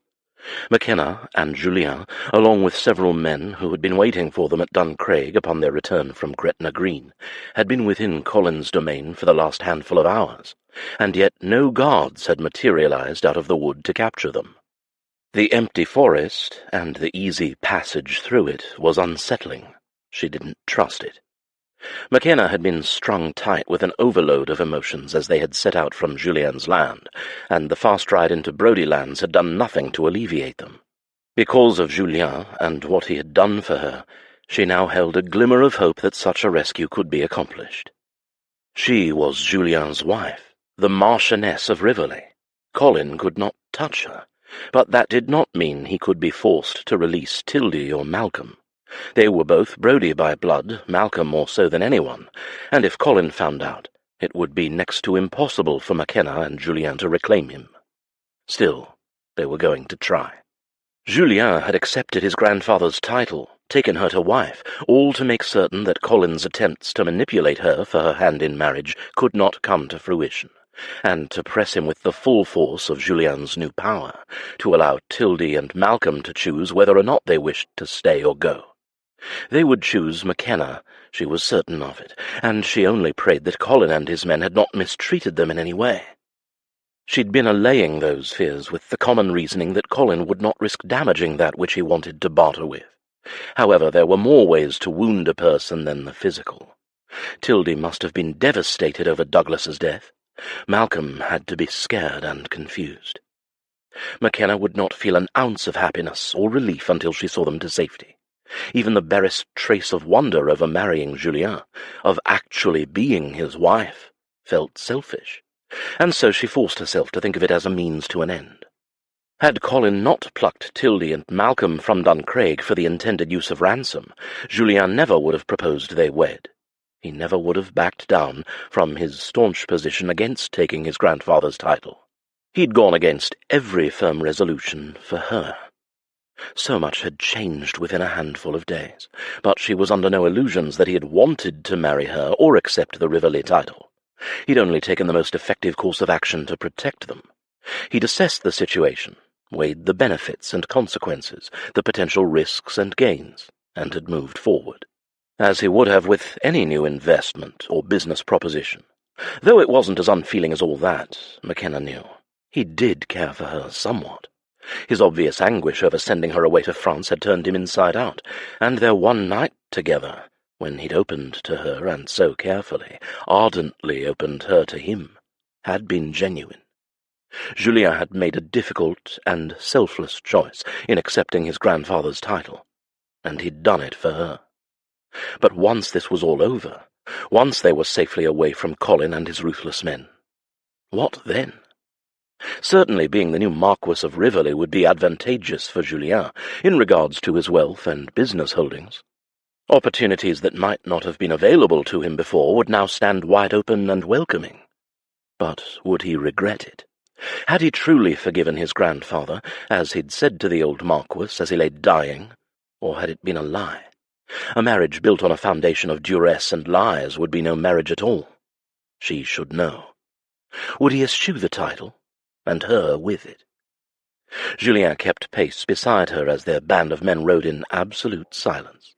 Makenna couldn't discuss any of her concerns with him now, nor had she been able to broach them earlier. Immediately after they'd wed at Gretna Green, they had boarded one of Julien's ships in the port, a packet that he'd arranged to have meet them, and they'd started north for Duncraig. It had taken less than a day to arrive in the harbour, the hours at sea a flurry of activity aboard the packet ship. And now here they were, about to face off with Colin. The men ahead and behind them were rough and reticent, and Julien had appeared to know one of them, a man named Gowan. He looked familiar, and Makenna thought perhaps he'd been one of the guests at Lord Cranston's house party. She presumed they had all been sent by Maxime to help them, and as they emerged into the field that sloped down toward the ancient stone walls of the Brodie Keep, she was grateful for their presence. The Riverley title bore an intimidating amount of weight, but should Colin prove intractable, an equally intimidating amount of muscle would be necessary. Julien held up a hand and slowed his mount. She felt it too.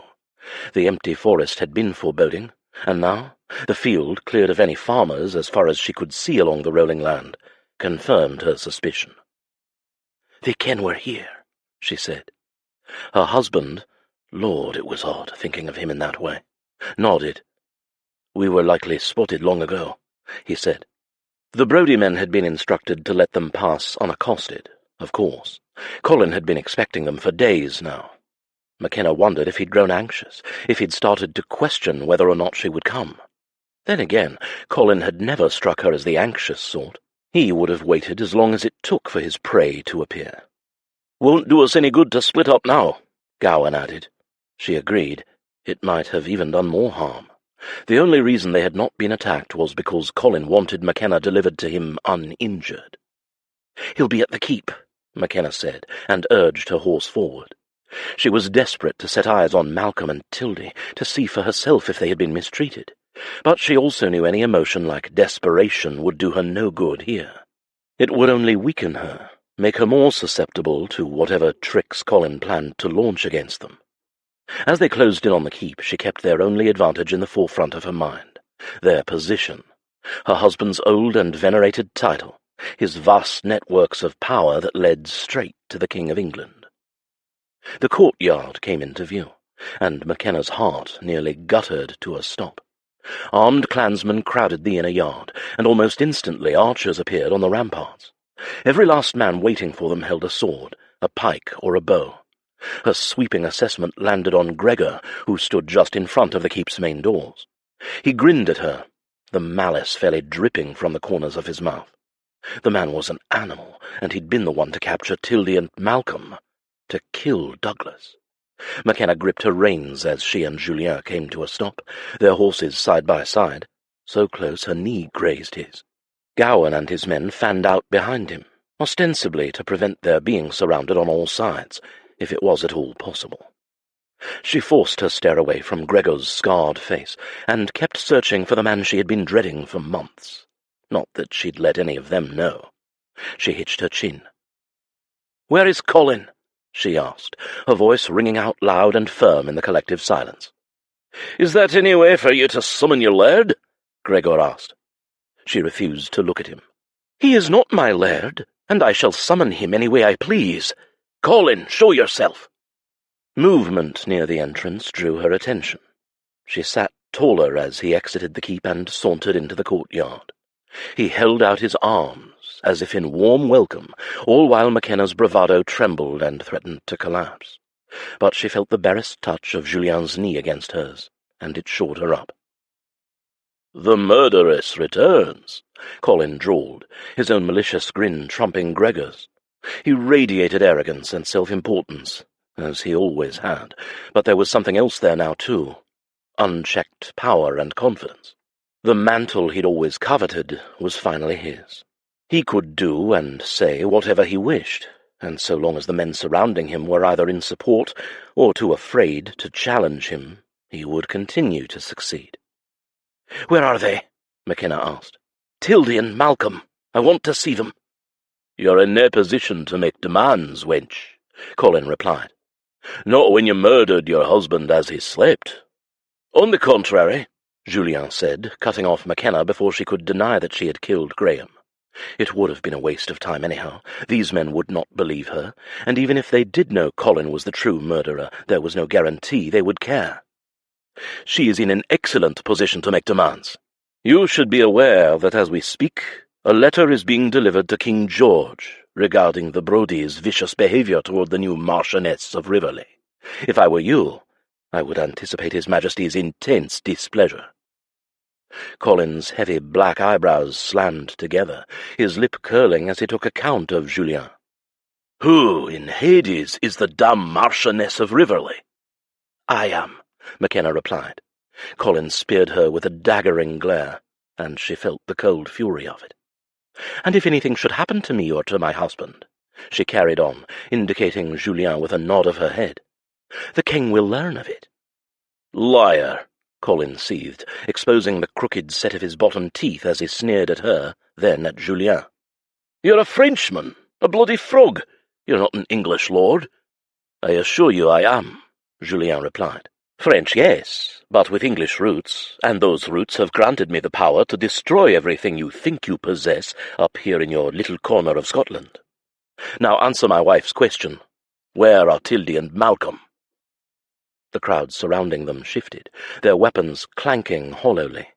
The men were becoming agitated, perhaps unnerved by the declaration of Makenna's new connections to the powerful English king. Not Colin, however. She saw the madness brewing in his eyes as he glared at her, mute and calculating. The twin blooms of fury that had darkened his cheeks were now receding. He had always been quick on his feet, and clearly devious, enough to betray his own cousin and laird, to seize control here so swiftly and thoroughly. She could almost hear the inner workings of his mind as he thought of a new way to entrap them. "Even if you have already remarried," he said calmly, despite the fire that still simmered just underneath the surface, "what will your dear King George think when he hears the new Marchioness of Riverley stabbed her first husband in the heart? I have your dirk with the laird's blood on it. You were a Brodie when you committed that sin, and we have the right to punish you as we see fit." Makenna felt Julien bristle beside her, opening his mouth, and she raised her hand to stall him. He only meant to defend her, but it was what Colin wanted, for Julien to get rattled, to lose control of the situation. It was already tenuous as it was. They were outnumbered, and the new laird was not perturbed in the least. Makenna glanced around. None of the men had moved, but it did not bode well for a non-violent resolution. "Your threats of the king's wrath are pitiable," Colin said, walking toward her horse in slow, determined steps. "You forget where you are, the crimes you've committed." That gave her pause. "Crimes?" she echoed, feeling her mount shift with unease. Beside her, Julien's did as well. "You've accused me of killing the laird, which we both ken is a lie. What are you accusing me of now?" "You took the laird's bastard son with you, stole him away," he answered, his expression brightening as he levelled this new infraction against her. It turned her stomach, the obvious joy he was taking in making these claims. Malcolm, she wanted to see him, longed to embrace him and tell him all would be well, even though at the moment she felt as if she were walking at the edge of a cliff. "Lady Arabelle brought him to me," Makenna replied. "I didn't take him." Colin's sickening impish grin only broadened. "Arabelle, now why would that faithless bitch run from the Brodie with Graham's boy, and after Graham was gone too? What in the world could she have been protecting him from?" The teasing lilt of his voice whipped at her. He knew. Devil take it, Colin knew Malcolm was not Graham's son. "From a bloodthirsty traitor," she answered, her patience and control stretched thin as gossamer. No more games, no more manipulations or lies. "Admit it. You killed Graham to take his seat as laird because you were envious of him. You always were."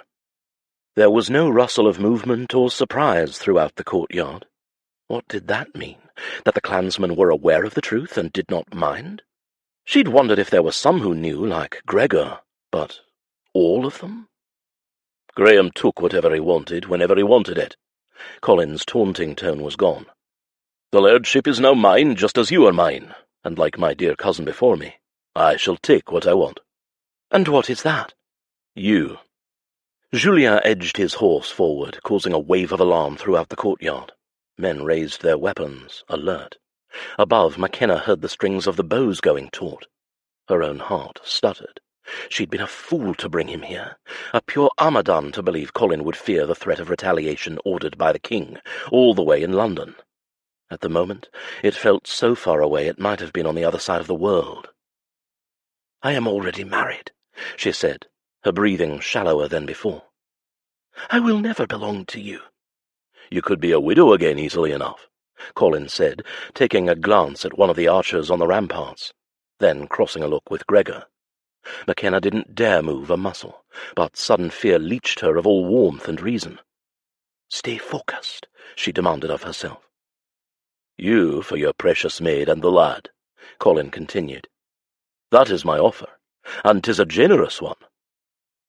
It was as she'd thought. He would turn Tildy and Malcolm loose if she would first turn herself over to him. Married or not, he didn't care. And what would he do to Julien if she gave in?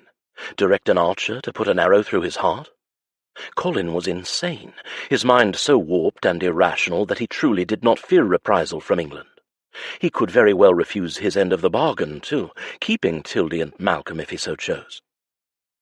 "The boy and the maid are under my protection," Julien said. "They were on my land when you had them forcibly removed. Your hired man murdered one of my workers." "Your worker was holding my clan's people prisoner, as were you," Colin said, twisting his lies into a claim of defence, one that a small corner of Makenna's mind accepted might actually succeed. "Then be a man instead of a coward," Julien growled. Take up your grievances with me instead of with women and children. Colin's maniacal laughter ricocheted off the stones of the keep. You're nothing to me.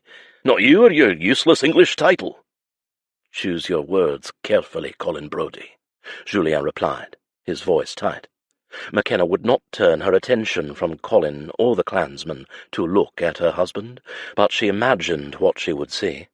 Julien's unrelenting stare, his mouth in a grim line, the utter lack of humour in any aspect of his countenance. He was no longer bargaining. "You think we fear the king? Let the bloody bastard send his soldiers. We'll cut them to pieces," Gregor said. Several men nodded and made sounds of agreement. "You're in the Highlands now, Lord Frog." "Will you do the same to the Maclarens when they come? And the Montgomerys? What about the half-dozen other Highland clans who ally with them? You cannot withstand such an assault," Julien said, Makenna's heart cramping at the threat. But it wasn't a threat, not truly. It was a promise. Her family would come eventually. So would Soraka's new clan, the Montgomerys. Ronan and his men and all their allies. They would descend upon the Brodie without hesitation or mercy. Though at this moment, Makenna and Julien stood alone against them. Colin did not laugh. He didn't speak at all. "You would risk your people's lives for your own misguided desires?" Julien asked. "Because you crave another man's wife? You are that selfish?" A muscle ticked in the laird's jaw. His mouth flattened. It was the utter stillness that alerted Makenna to Colin's unease. She needed to unsettle him further, turn the tides to their advantage, make him make a mistake. "Of course he is," Makenna said, a deliberate sneer inserted into her voice. "It's why he murdered Graham. He wasn't as powerful. He wasn't as respected. He couldn't even hold on to his own wife." Makenna didn't have a second to regret the provoking words. In a snap, Colin had burst from his immobile, silent hold and drawn a pistol. He aimed it at her, and in her next breath a small thunder of cocking metal and hissing steel echoed through the courtyard. Beside her, Julien's pistol was levelled toward Colin, and a quick glance behind them showed all of Gawain's men with weapons drawn. "Let this be between us, then," Julien said, the offer laid down as smoothly and confidently as a business proposal. "As men." Makenna whipped her head toward him. "Nay," she said. "Nay, this is my battle, not yours." He kept his fierce glare fixed on Colin, his pistol aimed without so much as a quiver in his arm. "It is now mine as well." "I didn't marry you so you could throw yourself down in my path to protect me," she hissed, trying to whisper but knowing all ears nearby could still hear. "It was my battle the moment you walked through the doors at Duncraig." His focus did not waver, and for once Makenna was speechless. "You propose a duel, then?" Colin bellowed, smiling widely, as if the mere idea was ludicrous. Makenna wasn't entirely sure it wasn't. Julien was strong and athletic and capable, and he'd built his skill with a sword over the last few months. But Colin was a Highlander, a warrior, and a terrible cheat. He would not fight honourably. "I do," Julien replied. Colin sneered and cast an appraising look over him. He wore fine riding clothes, and though he was in possession of a sword, Julien did not appear much of a threat. "No pistols. We'll fight this duel with claymores," Colin said, to which there was a round of laughter coming from the other clansmen. Clearly they believed Julien to be no match for their laird. "Agreed," Julien replied, and there came the steady reverberation of pistols lowering. Makenna hated the threads of fear weaving through her heart. This was Julien. She believed in him, trusted him. He would never enter into anything without first fully assessing the situation. Why would he take leave of his senses now? Unless he had something up his sleeve, some plan that ensured his victory. As her husband of less than a week dismounted to face the most devious man of her acquaintance, Makenna prayed she wasn't wrong. Because if she was, the man who had given up everything for her would die. Chapter 20. Julien rolled his shoulders, easing the stiffness that had taken up residence the moment they'd set foot on Brodie lands. He'd taken careful count of all the armed men who stood on the ramparts of the keep, and the ones slinking around the perimeter. With Gawain at his back he felt confident, But the Brodie laird had him on tenterhooks. Julien had dealt with plenty of cunning people in his life, but this man was slippery in a way that hinged on lunacy, and he had Makenna to worry about now, his wife. He glanced at her, sitting regally atop her horse, her beautiful face expressionless, and her eyes like hardened sapphires as they moved from the laird to him. They softened marginally, fear flicking through them for a brief moment before she, too, dismounted in a graceful movement. Julien would have preferred that she be far away from here. The obsession Colin Brodie had with her ran deep. Julien had noticed that the man's eyes had not strayed from her person the minute she'd made her presence known in the courtyard. But the woman was stubborn, particularly with people she cared about, and he knew that she'd never stay behind while anyone fought her battles, even a husband. Julien knew she was angry that he'd issued a challenge for a man-to-man fight, but it was the only way he could get Colin Brodie on even ground before he did something underhanded to coerce Makenna, like use Malcolm or Tildy as bargaining pawns. In the Highlands, disputes had been settled with claymores for centuries, and for once he was glad of the countless hours he'd spent black and blue after sparring with Bryce. It had hardened him, so much that his long-time tailor had noticed. Julien hoped his acquired skills would be as obvious as the new layers of muscle. His eyes slid to the laird, who stood surrounded by his own men, watching as he swung a claymore lazily with one hand. Colin was not an overly large man, but his shoulders were stacked with sinew beneath his tartan. Julien would wager that he'd held a sword from the minute that he could walk. Most Highland men would have. He took in other details like the confidence in his swagger and the bold way he moved. Bryce had about 50 pounds on the man, and Julien felt grateful that the footman hadn't taken it easy on him. "Julien, please dinna do this." Makenna touched his arm, a tremor in her voice. "It's already done." "He canna be trusted," she murmured softly to him. He nodded, wanting so much to pull her close, to kiss the tightness from her lips and soothe the worry from her eyes. "I know." Challenging Colin to a fight had been a calculated gamble, but the odds hadn't been in their favour from the moment they'd ridden into the courtyard. They were outnumbered, they were on their enemy's grounds, and the man held hostages that they had yet to see unharmed and alive. Appealing to Colin's primitive urges had been a baited lure, one that Julien had hoped the laird would take as a matter of male pride. He'd declared it himself.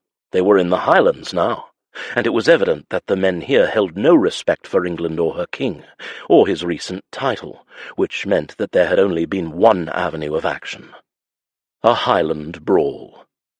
Julien unbuttoned his dark grey riding coat and loosened his cravat. Makenna watched him in silence. He could feel the tension humming through her body, and he winked at her as he peeled the riding jacket off his body, waiting for the moment that her eyes went wide. He was not disappointed. They looked like giant, appalled blue pools. "Like my new waistcoat?" he asked in all innocence. Her mouth opened and shut in horror. "It's bloody hideous." Julien laughed as he rolled up the cuffs of his shirt. Martin had outdone himself with this monstrosity. Plain at first glance, with unassuming light grey front panels, the remainder of the garment made up for it with an alternating puce and yellow pattern. It was an intricate combination of garishness and glamour, with enough sparkle in the gold embroidery to blind a man. It was gaudy and glaring, and created exactly the effect he wanted as the Scots around them broke into obnoxious laughter, pointing at him and clutching their bellies. Clothes did indeed make the man. In this case, a foppish Frenchman who had no business being on Scottish soil. "Look at the wee dandy," the man called Gregor scoffed amidst guffaws. Julien recognized him from the inn, Colin's first in command. "Are you not afraid to get your pretty clothes dirty, Lord Dandy Frog?" Colin jeered. Unperturbed, Julien smiled. "I have many more where this came from." The lad snickered, his stance loosening even more at the easy victory that seemed close at hand. "Then I'll plan to get that one bloody." The Brodies around him cheered. Julien's eyes returned to Makenna, whose mouth still hung open in slack-jawed disbelief. She blinked and then shook her head in disgusted wonder, or wondrous disgust. "Remind me to sack Monsieur Martin when we return home." If her words hadn't alerted him, the change in her tone would have. She believed he could do this, trusted that he could beat Colin and get Malcolm and Tildy back. He saw it in the set of her shoulders and the renewed glint of confidence in her eyes. Or maybe it was the power of the waistcoat. His tailor would be thrilled. Julien took the claymore from Gowan, letting the weight of it push his arms down. It was a slight move, but one he intended for his opponent to see, as if he were struggling with its size. Every act, every move, was calculated. Even the waistcoat, his usual means of deflection in business, served its purpose here. The mind had a way of deceiving its owner when presented with certain illusions. Julien didn't have any doubt that a man as clever as Colin wouldn't see through the deceptions once they started fighting, but he'd be unguarded in the moments before, and that was Julien's window. "Come on, you flamboyant peacock," Colin called out, strutting into the ring his men had made. "I dinna have all day." Julien nodded to Gowan, who gestured for his men to get in place at strategic points on the circle in case things went badly. He wanted Gowan with Makenna at all times. She'd made sure she was armed as well with more than one dagger. "What are your terms?" he asked the posturing laird. The men around them roared with laughter. In a duel, a man either died or yielded. "If I win, and you're still lucky enough to be breathing, you take your dandified arse off Brodie lands." He pointed at Makenna. "She stays." "And if I win, we leave with the people you took from my lands, the boy and the maid." His voice rung loud and clear. Julien expected that Colin would act dishonourably, including some of his men, but there were many other Scotsmen here who he hoped would uphold the terms. From what Arabelle had said, not all Brodie men and women were of the same cloth as Graham and Colin. "Your word, laird, as a Highlander and chieftain of the Brodies." Colin's eyes went hard. "Aye." This would be a fight to the death if that look was any signal. Marquis or not, Julien was a loose end that Colin would not leave untied. And this was a challenge that Julien had issued on his lands. If the man wanted to kill him, Julien had just presented him with the perfect opportunity. He took a breath and moved to meet his opponent. Makenna stalled him. She stepped closer until the skirts of her riding habit were brushing his legs, and Julien felt his breath catch in his lungs. Even with all the men around and their complete lack of privacy, her nearness fired his blood as the scent of her curled around him. For the 100th time, he marvelled over the fact that she was his marchioness, one he had no intention of losing. From the time they'd left the small church in Gretna Green, they'd barely stopped to rest, or acknowledge the fact that they'd been wedded. He hadn't even had time to bed her properly. Not that either of them had had the time to think about doing their marital duty. There would be time enough later. Julien intended to remedy that once they were out of danger. He would take her to bed and keep her there for days, until she was boneless and satiated with pleasure. Makenna's eyes gleamed as if she could discern his thoughts, a faint blush cresting across her cheekbones at the hunger he knew would be visible in his eyes. She took in a clipped breath and sank her teeth into her lower lip. His eyes fastened on her mouth. Julien arched a slow eyebrow, his own lips tilting upward in a smirk. The flush on her cheeks deepened as they both thought of where her lip-biting had led the last time.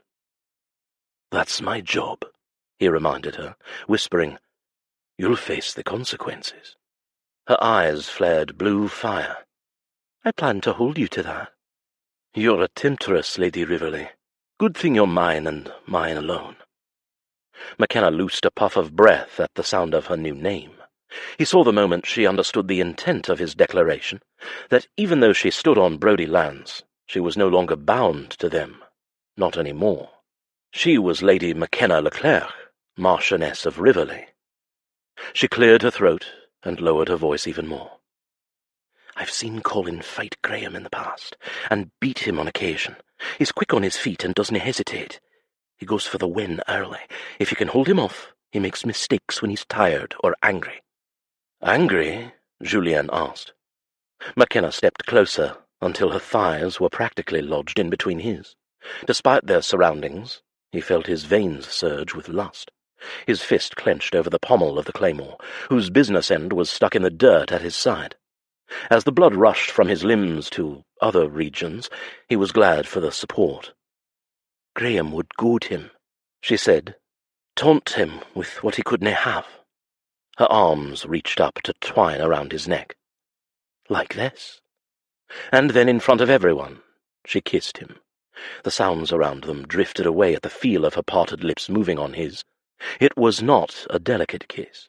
It was hot and open-mouthed and darkly carnal. From the vicinity of the back of his head, Julien heard the growl, and sure enough, Makenna was right. When he broke away, Colin's face had turned the ugly colour of his new waistcoat, a mottled, yellow-edged puce. "What was that for?" Julien asked. "Incentive." Makenna grinned saucily at him, and then ripped the edge of her plaid, another declaration of her independence from Brodie, a Maclaren tartan, and tucked it into his waistcoat. "My favour, my lord husband." God, he was going to take her wrapped only in that plaid, after satisfying all the other inventive ways he was going to claim her.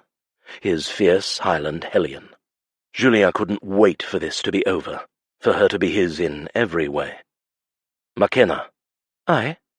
"I plan to remove every favour from that body of yours when this is over." "Promise." Her eyes sparked, and she threw her arms around him with another kiss. A snarling sound made them break apart, but neither of them paid attention to Colin. They only had eyes for each other.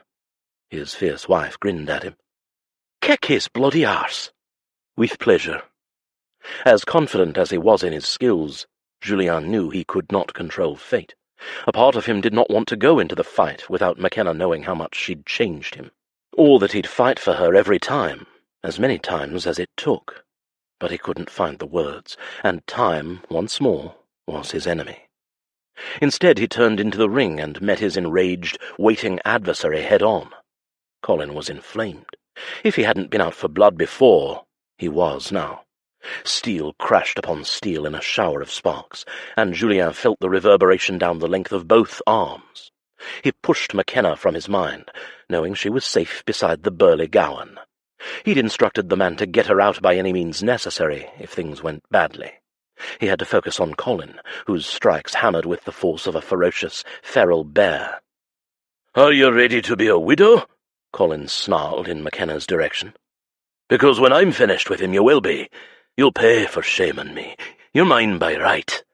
"Who's right?" she shot back. "Levirate marriage." Julien heard her disbelieving laugh, though he did not take his eyes off the other man. "Even if that were a clan custom, you're not Graham's brother. I have a say in whom I choose to marry, and it would never be you." "We'll see about that," Colin snarled. It took all of Julien's concentration to parry the barrage of heavy thrusts, blows hard enough to cleave through bone and driven by rage. Once more he sent up silent thanks to Bryce's unforgiving brutality as he darted around Colin, staying light on his feet and forcing the other man to shorten his strokes. It was a technique that had given him a marginal advantage over the bigger footman, and one he used now. Shorter swings meant brute strength could not be applied effectively if one did not have adequate room to move.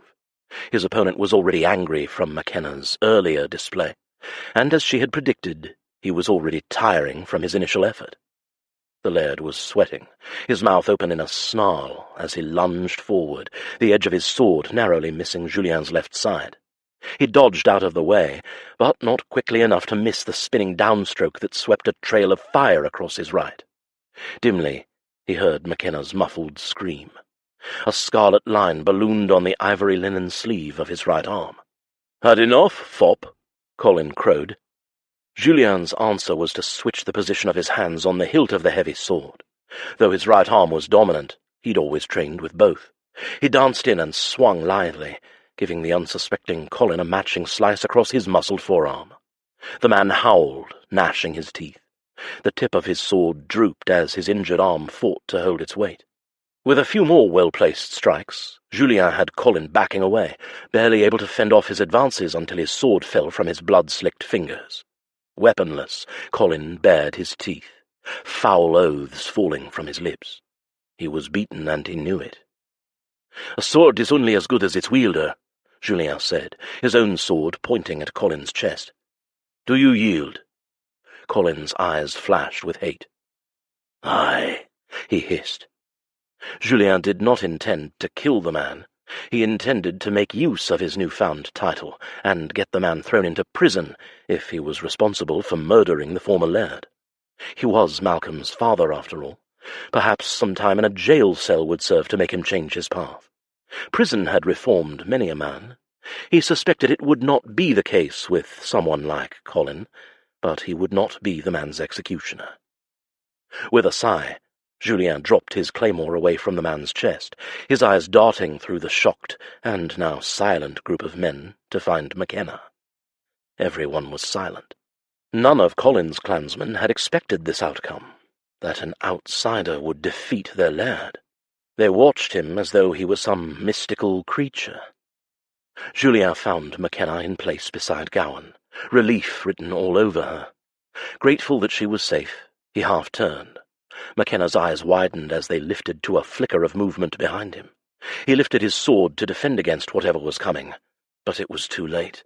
A hot, piercing pain bit into his side as a small blade slid between his ribs. Colin's hand drove it into the jewelled hilt, his eyes glittering with malice and triumph. He twisted it and backed away. Julien's claymore slid from his hand as he dropped to his knees, a cloud of agony descending on him. "You yielded fairly, you bastard!" Makenna screamed, rushing forward to crouch at Julien's side, her hands on his bleeding torso. "No, stay with Gowan," Julien gasped. "Gowan, get her!"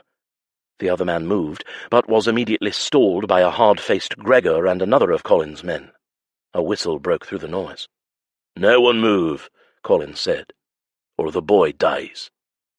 At the same time as Makenna's, Julien's eyes lifted, his vision slightly blurred. She clutched at him, a terrified scream leaving her lips. Julien blinked, squinting. A man held a pale Malcolm by the scruff of his neck on the highest rampart of the keep. Colin grinned at Julien. "Yield, and the boy lives." "He's your son, you filthy cur!" Makenna shouted. "You ken it!" Surprised murmurs rolled through the gathered crowd. Julien doubted any of them would have known the truth of Malcolm's parentage, not if his mother had gone through such effort to keep it a secret, which she had for so many years. "Is he?" Colin replied in a sly voice. "Arabelle told me the truth before she died," Makenna said. "She said she was your wife, and that Malcolm was yours, not Graham's." "Aye, I married the bitch, and then my filthy cousin decided he wanted her for himself." He laughed, the sound cold. "He always took what he wanted, even if it wasna his. The lad, too. He couldna get anyone with child, ye ken, and so I let him believe what he wanted to believe." His face contorted. "That runt means nothing to me." "He's your son." "So what?" His ugly grin widened. "Clearly he means more to you than he does to me, so what will you give me, dearest Makenna, in return for his life?" Julien felt the fight leave her body even before she opened her mouth. She would do anything to keep the boy safe. But he had a plan. Gowan would take them out of here, and they would live to fight another day. Colin would not harm the boy because of his value to Makenna. The pain was making him groggy. "No," he whispered so only she could hear. "We'll come back stronger." Wild blue eyes met his. "I can't leave him." Her eyes fell to the wound that was still pooling sticky blood beneath his clothing. "And you need a doctor. You have to get back to Duncraig. It's the only way, Julien." "No, Makenna." She stood, mouth set and hands shaking, and turned toward Colin. "Very well, I'll stay, but you have to let Malcolm and Tildy go with Lord Riverley. He's an English peer, Colin. Be cautious about this. He's wounded. If he dies on Brodie lands, the Crown will come looking. You will not be able to protect your people from that." "No one will come," he said. "Are you sure about that?" she asked. "He's not just some nameless French gentleman. He's a peer now, a marquis. His grandfather had many connections. Think, Colin. Do you want that kind of trouble on your hands?" Even Julien could hear the underlying desperation in Makenna's voice, but he knew that nothing would get through to that man. Not pleas and not threats. Colin was drunk on his own power, and victory was too close for him to let it go and be prudent. He thought they were far enough removed and too insulated in their hole in the Highlands to be affected by the power of the English king. Julien ground his teeth together. He'd miscalculated. Badly. This man was unlike any other man he'd dealt with before. "Please, Colin," she begged. "You have me. Isn't this what you wanted? Well, I'm here. The marriage with Lord Riverley can be annulled." "Makenna," Julien said, his ribs starting to ache fiercely. He wasn't sure if the pain was from outside or inside. He was losing her. He would lose her. Colin's eyes popped as an incredulous laugh burst from his lips. "You havena?" "Nay, not after the marriage rites." She moved toward him, reaching out her hand in supplication. "Let Malcolm go with the Marquis and his men. Tildy too." One of the Brodie men cleared his throat. "Mayhap we should do as the lass says, laird. If the Lord dies and his people come looking, we will face scrutiny." "I dinna want to go to prison, laird," another man said. Several surrounding clansmen were nodding their heads. They understood the might of the English king, even if their laird did not. "I'll have nae part in this." Others agreed. "Me either." The handful of men moved to leave, but were stalled by Gregor and a few of his soldiers. At a nod from Colin, guns discharged and knives flew. All 5 of the men who'd spoken up dropped to their feet, killed where they stood. "Anyone else?" Gregor asked, blood discolouring his tartan, his eyes sweeping the remaining cowering Brodie. A sob broke from Makenna as she made one last effort. "Be smart, Colin. You cannae kill everyone. Please let them leave." Indecision flickered across the laird's face for the briefest of instants, before it was crushed by resolve. Colin's eyes flicked to Julien, embittered fury boiling in them. They'd pushed him too far, it seemed. Now he only wanted revenge. "None of you are leaving." He nodded to Gregor. "Secure the prisoners." Chapter 21. Gregor started for Makenna, an eager glint in his eyes, and her body nearly went numb with panic. Her pulse was already thrashing, blood rushing madly through her ears as the nightmare around her continued to unfold. She'd been such a fool. Blinded by hope and grasping at arbitrary possibilities, she'd done the one thing she'd swore to herself that she'd never do, let down her guard. How could she have actually allowed herself to believe that she and Julien could ride on to Brodie lands with nothing but an English title to shield them from Colin's demented wrath, his cunning and his skill at deceit? Julien had bested him in the duel physically, but as an honourable man he had let him live. She had seen his overestimation the moment he'd lowered his sword and started toward her, relief and triumph glittering in his eyes. And when Colin had pulled his dirk and thrust it into Julien's side, Makenna had felt the agony ripping through her, as real as any dagger, piercing her heart. She felt it still, every tender heartbeat fixing the reality of the moment. Colin had won. Gowan, who had retrieved his horse at the first sign of trouble, edged his mount forward to block Gregor from reaching Makenna. A few other clansmen had started to advance, as Gregor had, but they were hesitant, their faces either pale with fear or ruddy with some other emotion. She wanted to believe it was fury. 5 of their men lay dead on the ground because they had dared speak up against Colin's decision to put the whole clan in danger. They, at least, had had the sensibility to be afraid of a retaliatory push from the English king. Weapons were still drawn, and the archers above on the ramparts were still taking aim with their bows and arrows. Makenna wanted to rail in rage at the sight of Malcolm, bound and gagged, his figure so small, so fragile next to the muscled Highlander holding him close to the parapet. She didn't want to believe the man would send a boy to his death, but she would not be taking any more chances. She'd already risked everything, and she'd lost. "You've got what you want, Colin. Now let the lad come to safety," she said, a sob still stopping up her throat, making her sound weak. It was no less than how she felt, just like all those years she'd spent as a prisoner inside these same walls. How pathetic she'd been, believing that she could actually escape, that she could finally be happy and free. Now she felt as if she was slowly suffocating, dying. "I dinna have what I want, not yet. You've penance to pay, Makenna Brodie, For all your lies and sins. Confess, he said, ignoring her new name and retrieving his dropped sword with his uninjured arm. He pointed it at Julien. And I'll let both him and the lad live. She felt like she was being torn apart, but there was one thread that wouldn't break, no matter how hard Colin tugged at it. She shook her head and ground her molars. I've already told you. I didna kill Graham. What does it matter to you, anyhow? You've already won. I'll stay. You can bloody have me. Julien groaned from where he lay upon the grass, one elbow attempting to prop him up while his other arm attempted to staunch his bleeding torso. No, Makenna. He winced, and his elbow went out from underneath him. She wanted to drop to her knees and cradle his head in her lap, but she dared not move. Oh, I will, aye, Colin said with a huff of laughter that made her skin crawl. But my punishment will be complete. There's no use denying it, not when there's a witness to your deed. A witness? He'd never mentioned a witness before now.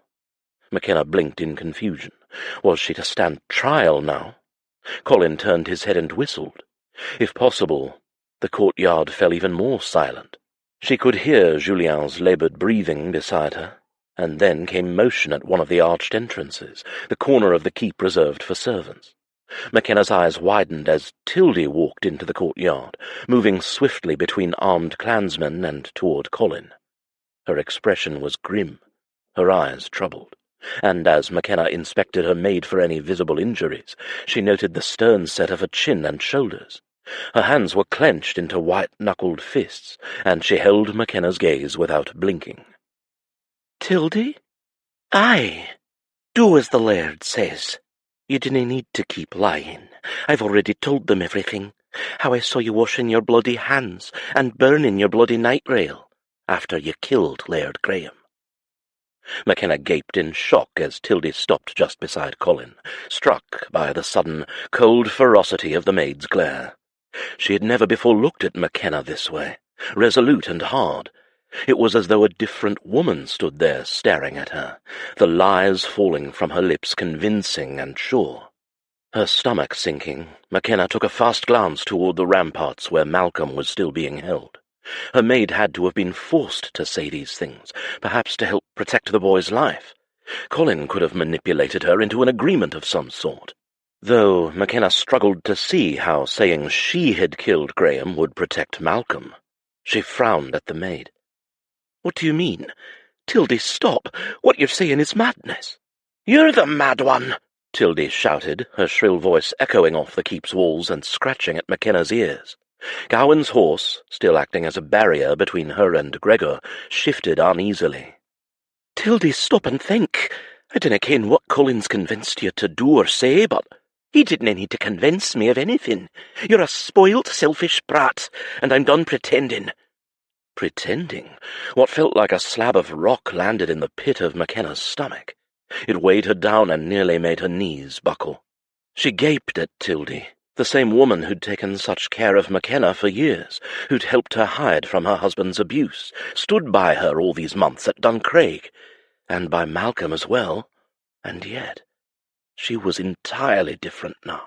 The hatred in her eyes, and buried in the tight press of her lips, was stark. Makenna did not recognize her. "What is this, Tildy?" she whispered, reeling. "What have you done?" "Only what you deserve," she spit, then in a syrupy and mocking voice. "Poor, pitiful Lady Makenna! My God, how tiresome you were, moaning and complaining about being the laird's wife, suffering his attentions and inciting his temper, when any true Brodie woman would have given anything to be in your place. No wonder he hated you, you cold, ungrateful fish." "You—" Makenna's mind spun, seeking answers to impossible questions. "You wanted to be his wife?" Tildy's contemptuous expression twisted even further. "Graham's wife? Of course not." Colin's laughter cut Tildy off from saying more. The bloody sleeve of his injured arm and the sheen of sweat upon his face from the sword fight with Julien made his jeering laughter sound all the more raving. Everyone in the entire world had gone barking mad, it seemed. "Your dear maid saw the truth before anyone else," he said. "She saw nothing," Makenna said, shock turning to anger. I dinna ken why she's lying, but she is. Makenna couldn't understand why. This was no act. Tildy was genuinely seething from where she stood, so close to Colin that their arms nearly touched. It sounded as though she'd hated Makenna for a length of time, and yet she'd still gone with her to Duncraig, been willing to leave with her and Malcolm for France.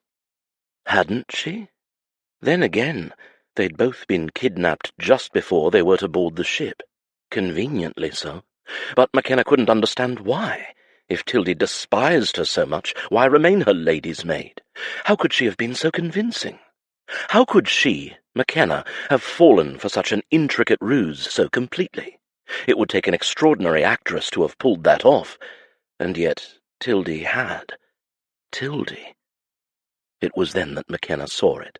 On a second glance, she watched Tildy's arm brush against Colin's, and this time there was something unmistakably possessive in the touch. She'd said any true Brodie woman would want to be the laird's wife, though she'd balked at the question of if she'd wanted to be married to Graham. Even Gregor had hinted at it in the Brodie Inn, when Makenna had been in disguise. It all came back now. He'd said that Tildy had had Colin's favour. Good God. You're Colin's mistress. The way Tildy had behaved whenever Makenna had brought up Colin's name, she'd thought Colin had mistreated her, perhaps made unwanted advances. But this? Tildy kept her lips sealed, her chin high as Makenna held her gaze, scores of memories and thoughts whirling through her mind, making her dizzy, yet also falling perfectly into place. Hell, she'd been so bloody blind, so lost in her own misery that she hadn't seen what had been right in front of her nose all along. "The jewelled dirk, the one taken from my rooms and used against Graham," she said. "That was you." The maid didn't deny it. And the letters sent from Duncraig and intercepted by Celia, informing Colin of where Makenna had run off to. If Tildy was Colin's mistress, she would have wanted to help him capture the woman accused of Graham's murder. She had penned them.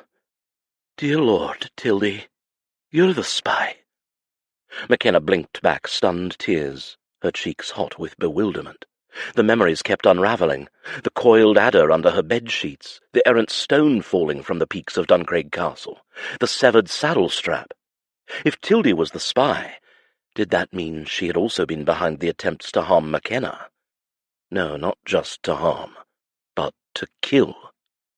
Makenna shook her head, not feeling steady on her feet as she circled back to the circumspect timing of the kidnapping. Did Gregor even come to Duncraig? Or was it you who took Malcolm and yourself back here? Another realization slapped at her like the palm of a hand. Did you kill Douglas, your own lover? Dinna act as if you gave a farthing for him, Tildy said, her expression remaining wooden. And I would never have married a clanless nobody. I'm a Brodie, as if you would even ken what that means. You dinna deserve to be one. You murdered an innocent man, Makenna said, the truth coming to a solid stop in her mind. You tried to kill me. Not well enough, Tildy shouted. Colin growled, slashing his sword out and nearly shoving Tildy down in the process. Stop! He pinned Tildy with a suspicious, venom-filled glance before pointing the tip of his sword toward Makenna. Make your choice. I'll give you one last chance to save the fop and the lad. Makenna looked back at Julien, still conscious and observing all that had transpired. He'd been uncharacteristically quiet, though that might only have been because of his wound. His cheeks were pale, but his eyes were alert as always. But for how long? He was bleeding profusely. And Malcolm, he had to be terrified up on the rampart, awaiting his fate, to see if he would be flung from it or not. You want my confession? Makenna asked. And you to take your place as my wife, he replied smoothly. She heard a strangled gasp squeeze itself from Tildy's throat. What? You said she was meant for the noose, that I was to be your wife. Not now, Colin warned her, his annoyance plain. Makenna glanced over her shoulder to see her maid's bulging eyes, her searching, almost innocent stare. But I did everything for you. You cannae marry her. She doesn't deserve to be a Brodie. To be with you. I said shut it. Colin pierced the earth with the sword at Tildy's feet. She stumbled back, looking a fool and clearly having been made one by Colin and whatever empty promises he'd made her. For the briefest moment, Makenna almost felt sorry for her. But then she remembered what the maid had done and the trouble she'd wrought. Those things were on her hands, no one else's. Tildy had murdered an innocent man, tried to hurt her own mistress. Colin's eyes slammed back into Makenna's. "Your confession. Now." He wanted to punish her, if not just for his own twisted pleasure, but also so that he could stand up before the Brodies as a laird never to be crossed. 5 mutinous men, scattered dead in the courtyard, and the accused murderess of the old laird, begging for mercy and a place in the new laird's bed. The control, the power, the fear that would strike into the hearts of the clansmen and women would be long-lasting, and her confession would allow him to do whatever he pleased as punishment. Marriage to a man like him would be a lifelong prison, worse than it had ever been with Graham, she had no doubt of it. But a boy's life, and a man's life, hung in the balance. Hers was nothing to offer for theirs. She'd endured life with one abuser. What was one more? Makenna lowered herself to her knees and turned to Julien. The shock of crimson over his horrendous waistcoat hammered the final amount of conviction into her. "Julien," she whispered, her fingers shaking as she pushed his blonde locks of hair, dampened by sweat, from his forehead. "Gawain and his men will get you and Malcolm to safety. He can find you a doctor." He grasped her hand and pulled it to his lips. "Don't give up. Never forget who you are." Tears stung at the backs of her eyes, even as a cord of impatience tightened inside her body. "And who is that?" Julien kissed her knuckles, his lips warm, and the tension loosened. If this was to be her final moment with him, she would not waste it worrying. "A strong, courageous woman, a ferocious Highlander, a Maclaren, a Riverley," he said, and then smirked even through the pain. "My beautiful, lion-hearted wife." Makenna forced back a sob, although her eyes blurred, the tears unable to stop. "I'm so sorry, Julien." He frowned. "Whatever for?" "For the way all of this ended," she said, her eyes darting toward his wound while her mind leaped toward what she knew must happen with Colin. If she wanted to save Julien and Malcolm, she understood what she had to do. It terrified her, but losing Julien and allowing Malcolm to be tossed like a worthless rag from the top of the keep terrified her more. Even if she had to live in the darkest hell for the rest of her life, however short or long that may be, at least she would have a shred of light and happiness knowing the people she loved were safe. And she did love them. Malcolm, Julien. She wanted him more than anything, and for the briefest time she'd allowed herself to imagine a future as his wife. Her marriage to Graham had been soulless and painful. It had stripped her down, layer after layer, until she had been nothing but a shell of the woman she'd once been. These last months with Julien, as she'd worked his land and spent time at his side, met his every challenge, and basked in his every show of kindness, slowly she'd felt herself returning. She would never let Colin, or any man, take that away from her. "Makenna mine," Julien whispered, his lips grazing her hand as he spoke. "Nothing is over yet." He winked at her, and Makenna sucked in a worried breath. Why in the world was he winking? He must have lost an awful lot of blood. Was he dying? Fear for him made her heart beat faster. She glanced over her shoulder to Colin, and then up to Malcolm. "Your time is up," Colin said, his voice grating. "Decide."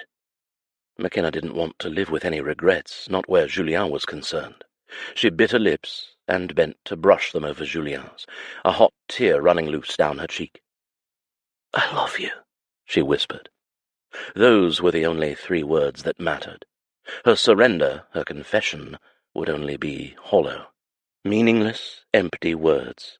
She would never truly belong to another. "What say you, Lady Makenna?" Colin sneered triumphantly, victory so very nearly in his grasp. Makenna wanted to weep in futility. "Surrender." A whistle rained down from the ramparts, and then the archers started shouting warnings about men and horses. Seconds later, a close, booming voice rang out. "Maclarens never surrender." The sound raked along Makenna's back with all the familiarity of a bear-like hug. She dragged in a breath. It was Ronan's voice. Her family had arrived. Chapter 22. Julien had never known relief so great as when he'd seen Ronan's hulking form through the trees beyond the courtyard. At first, he'd thought he was delusional, but then Niall, the youngest Maclaren, had appeared at his brother's side, and Julien had realized he hadn't been dreaming. Max must have been successful in getting the message to them about what they were going to do. And here they were, not a bloody minute too soon. Heavily armed men garbed in Maclaren tartans poured into the courtyard. "It's about sodding time," Julien said, pushing to his feet, a palm pressed to his ribs and the other searching for Makenna's. The blood on his wound had already started to clot, and the sight of his in-laws, his wife's fearless family, had given him a near miraculous surge of strength. "Language, Lord Leclerc," Ronan chided. "Or should I say, Lord Riverley?" A huge claymore swung carelessly at his side, and though his eyes flicked to Julien, they settled on the Brodie laird with a chilling intensity. Julien would not want to be in the other man's shoes. He'd experienced that hard-eyed stare once before, and though he'd met many dangerous men in his lifetime, Ronan Maclaren was one of the few men who disquieted Julien. He was not a man to cross, or attempt to manipulate. "What are you doing here?" Makenna breathed, gripping his hand in numb fingers as her brother paused at their side. "I thought you were on the continent." "And it seems I arrived home just in time. Are you well, sister?" he asked, his gaze softening marginally as it passed over her. "Aye, better now that you're here." Satisfied she wasn't hurt, Ronan moved over to where Colin was standing, and Julien risked a glance over his shoulder. Maclaren plaids enclosed the entire perimeter. He saw Makenna's other brothers, Finlay and Evan, with murder in their eyes, taking up each of the upper quadrants of the surrounding field, their bows focused on the archers atop the ramparts. And then he caught sight of Max, stealthily creeping around the side into the keep, his eyes on the boy. The gratitude he felt at that moment could not be expressed. Once Max got up there, Malcolm would be safe. "What do you want, Ronan?" Colin drawled, looking unperturbed by the arrival of more men than he could possibly fight.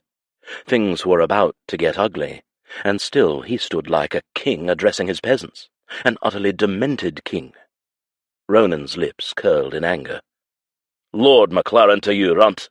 I'll tell you what I want." His voice was low, but the menace in it was palpable. "I read your letters, you foul piece of shite.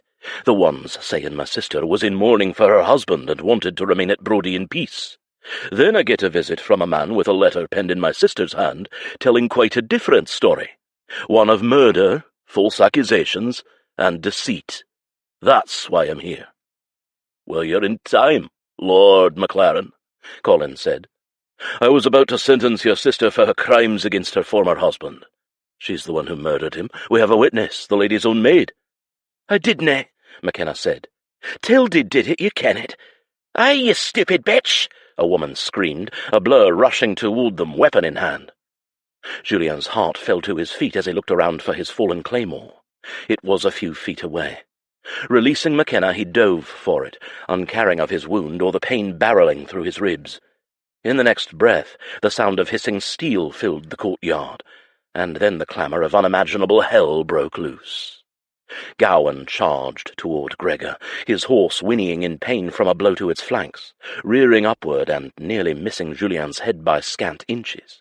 He rolled out of the way, his eyes searching for Makenna, who had disappeared in the crush of bodies.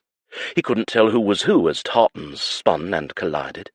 Arrows thunked down into men and dirt alike. "Makenna!" Julien shouted, fending off a boy in a Brodie tartan. The boy looked no more than 16, his face full of fright, flight, and fury.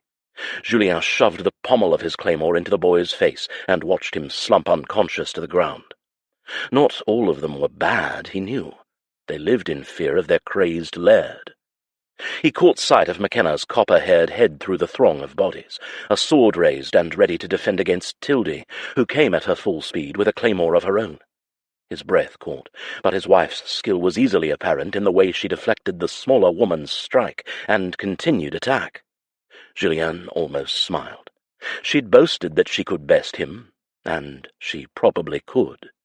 As he fought his way closer, he could see that she parried with ease, the sword held confidently in her hand, deflecting and defending, but not attacking. She was holding back. "Why are you doing this, Tildy?" she asked. "You deserve to die." Makenna's footsteps faltered at the viciously spat words. "If you want Colin, you can have him. I didn't want him." "For years I watched you," Tildy yelled. "Always too good for any of it, too good for the likes of the Brodie. Couldn't even satisfy your own husband. I should have stabbed you instead of him." And there it was, the admission, said out loud for all to hear. Tildy had killed Graham Brodie. Julien had heard it. Niall and Ronan too, who stood locked in battle with 6 Brodies, trying to get through to where Colin stood at the entrance to the keep, watching the bloodshed. "Did you put the snake in my bed?" Makenna asked, her eyes narrowing in fury. "Aye," the woman growled. "And tossed that stone, and cut your saddle. Either one of those should have bashed your useless head. Instead you have the luck of the very devil. Dinna fash, I'll finish the job now." "You can try." Makenna gripped her claymore and renewed her attack on the woman. This time she was not holding back as she had earlier. She fought like a woman consumed, forcing the smaller woman to retreat or be cleaved in two. Julien could see the focus on Makenna's face, a cold, ruthless purpose that reminded him of her older brother. He pushed toward her, determined to take any killing out of her hands. Knowing how much she'd trusted the maid, she had to be devastated by the betrayal. But just as he caught up to them, a strike from Makenna's sword caused Tildy's blade to fly from her hands, and the maid turned and fled toward Colin. "Makenna, don't!" he shouted, but she was already giving chase. He gnashed his teeth and ploughed after her. The ground around him was opening up as the Maclarens' superior strength and numbers overcame the Brodies. He fought off 2 of Colin's men, watching as Gregor cut down a Maclaren clansman nearby. The man needed to be stopped. Ribs aching, he half-turned, caught in indecision. He didn't want Makenna going anywhere near Colin, but he was the closest to Gregor. "Go to her," Ronan shouted, shoving past him with a war cry. "I've got that bastard." "Don't go easy on him," Julien said. Ronan's smile was savage. "I will nae. Niall will guard your back." Gathering his strength, Julien pumped his legs and ran toward the keep. Makenna's youngest brother, Niall, ran next to him, his claymore flashing with lethal speed. "Miss me?" The Highlander grinned as he tossed a man over one shoulder and struck another in the face with his elbow. "Like a thorn in my eye." "You wound me," Niall said. "If I could wound that giant ego of yours, I'd count it a win." Niall laughed and spun his claymore like it were a toothpick, taking out 2 men with one precise swipe.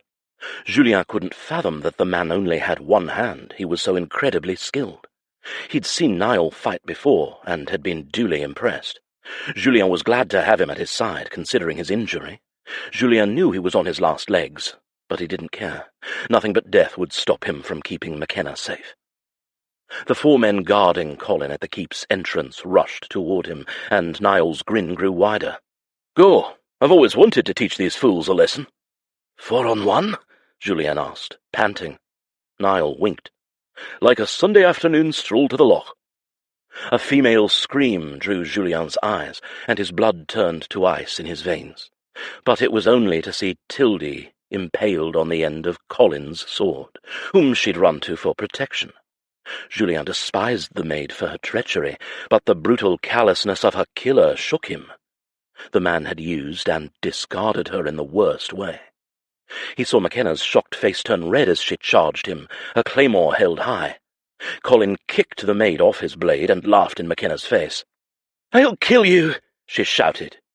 "I've always loved your spirit, lass," he said, pulling a flintlock pistol from his waistband. "Graham wasn't enough man for you.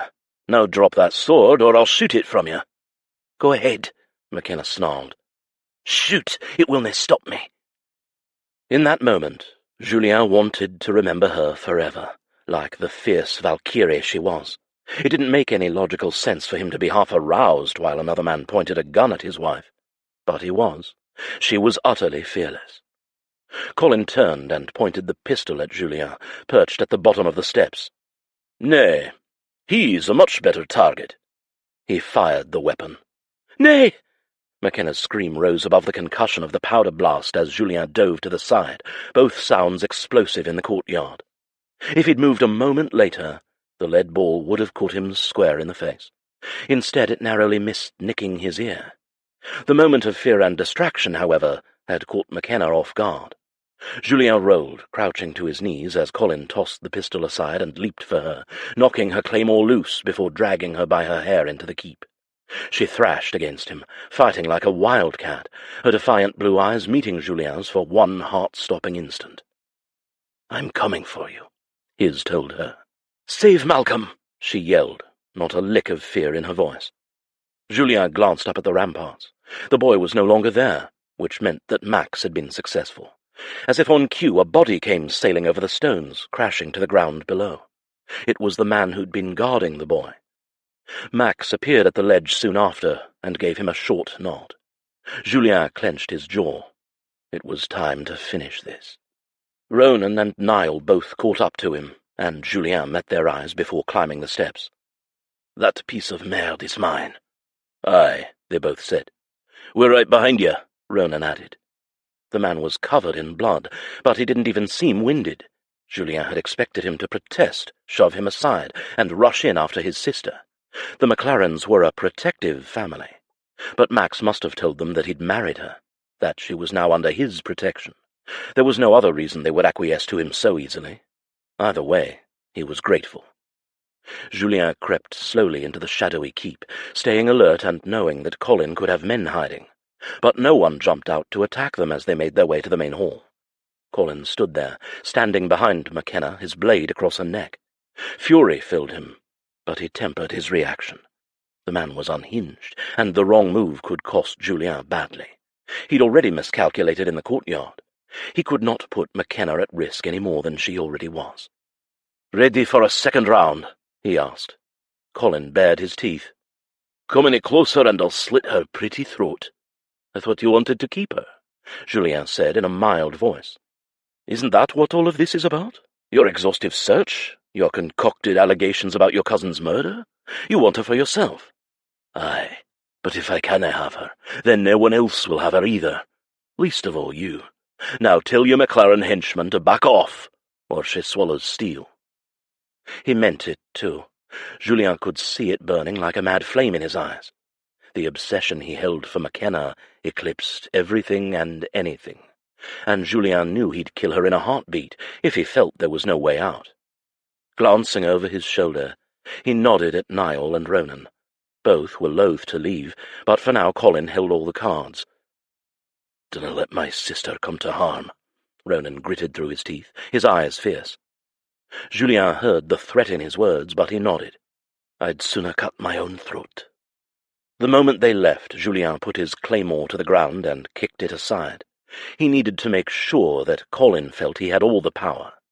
In all his years negotiating with trade partners and merchants, nobles of other nations, and dealing with pirates, Julien had learned two things: the wisdom of biding one's time and the power of hubris. He needed to do both here. Be patient, and let Colin's own arrogance unseat him. "What do you want?" Julien asked. "You ken what I want." "You hold the cards, laird." His pale eyes narrowed. "I want you to leave and take those dirty Maclarens with you. Makenna is a Brodie. She belongs here." "And the boy?" Colin shrugged. "Take him. He's your heir." The man leaned down, keeping his eyes locked on Julien, and licked Makenna's cheek. "I plan to seed many more." He grinned at her and patted her belly. "Did ye ken 'twas Graham who couldna sire bairns? In all his lovers, not one ever got with child. You and I will be different." Julien fought back the anger that rose like a geyser inside of him, and silently he pleaded for Makenna to stay strong. For her part, she kept her eyes on him too, and the love and trust in them nearly drove him to his knees. God, she was so brave, and so selfless. She deserved so much more than what she'd endured in this hell. Julien intended to give it to her. He'd wanted to give her the freedom, the life she was due, and he'd give up everything for her. "You can take my entire fleet, every shilling I have, Every property, every estate that isn't entailed will be yours. You'll be the most powerful man in the Highlands. It was an astronomical offer, one that made Colin's eyes narrow with greed. Makenna had said nothing would thwart Colin, but all men had their price. In this case, every hard-earned coin Julien possessed. He did not care. His financial worth was staggering, but it all meant nothing if he didn't have Makenna. Accepting his grandfather's title had been the start of it, the beginning of how far he would go to keep her, to protect her, to win her. Poverty didn't have a candle on what Julien felt for the woman on the dais. Now on death's doorstep, he finally understood why his mother had stayed with his father through the worst. He finally got it. Money was fleeting. Love was not. "She's worth that much to you?" Colin asked. More. Colin kicked Makenna so hard in the backs of her legs that she stumbled to her knees, but he didn't release his grip in her hair. The claymore lowered to his side. "You have 1 week to transfer the assets. She stays here until it's done." Agreed. But one of mine, Captain Dubois, the Earl of Cranston, remains with her for her safety. "Julien, nay," she begged. "I'm not worth losing everything." "You are," he said, feeling lighter than he ever had in his whole life. "And if you do not know that by now, then I'll have to remind you of it every day." "He's lying," she said. "He will not honour his word." "If we're done with all the claptrap—" His words were cut off as a ginger-haired child trudged into the hall carrying a tray. At first glance, Julien realized she wasn't a child, but a young woman. Her hair colour reminded him of Makenna's. She was unarmed but for the silver tray with a glass of whisky on it. "Apologies, my laird. I heard you wanted a drink." "Come, Una, I'm parched." The girl kept her eyes downcast. Julien saw Makenna's eyes flick to her, recognition kindling in them, but neither woman made any move to communicate. Colin released Makenna's hair, the point of his sword at her back, and took the glass. He drank its contents in one gulp. "To our agreement, then," he said, wiping his mouth with the back of his hand. Una bowed, but did not leave the hall. Instead, she watched the laird with a hooded gaze, something like defiance and hate warring in them. Several more women entered. They varied in age, but they were all beautiful. Colin did not notice their arrival immediately, but when he did, his eyes narrowed. "What is this? Get out, all of you!" They did not move, and the laird's scowl darkened. "Are you deaf? I said leave the His words turned into a shocked gurgle as his entire body went tense. Tremors racked his body. A hacking cough left his mouth, spittle flying everywhere, and the wheezing sound of his breathing filled the hall. He pointed at Una, clawing at his neck. "What did you do?" The sword clattered out of his grip as his hands scrabbled at his throat, his eyes bulging. White foam flecked at the corners of his mouth as he staggered back, and his legs gave out from beneath him. It only took a minute, but a trickle of blood fell from his lips, his skin turning blue as whatever poison he'd ingested killed him. Makenna watched with wide eyes from where she crouched on the floor. Julien's gaze swung to the girl, who was now surrounded by the women, their faces hard. The girl who had brought the drink had to be no more than 15. She was dressed in fine clothing that marked her as a noble, a Brodie tartan draped over her shoulder. She looked young, but the dead stare in her eyes spoke of a much older girl. They had done this on purpose. She had done this. When Colin finally stopped shuddering and his body went still, she retraced her steps. "Bastard!" she snarled, and spit on Colin's corpse. Julien darted forward, wondering what the girl intended and whether she meant Makenna harm, but Makenna held up a hand. The girl knelt beside her. "I dinna ken how you bore your burden for so many years, my lady, but I was strong because of you. He took what was not freely given, and ruined me. Then he killed my father." She pointed at the silent women standing nearby. "The women and Lady Arabelle all spoke of you and your courage, but when we heard you were here, that you had come back to save Arabelle's boy, we kenned that the time had come for us to make a stand, to fight with you and for you." "Who are you?" Julien asked. "The laird's mistress." Una swallowed. "We all are. He blinked. "How old are you?" "I turned 14 summers last month, my lord." Julien's hands shook with his rage and disgust. His eyes jerked to the women, some of whom were weeping. He did not want to know what they'd endured, what this child had endured. Knowledge swirled in Makenna's eyes, however, and it nearly demolished him. "Thank you, Una," Makenna said to her, before Julien gathered her into his embrace. "Thanks to all of you." He stank of blood and sweat, and he was covered in grime, but hell, he was never going to let her out of his sight or out of his arms if he could help it. Murmuring those promises to her, he scooped her up and walked toward the keep's entrance. "Did he hurt you?" Julien asked. "Nay, but you, Julien, your wound—" "I'm going to be fine," he assured her, kissing her temple.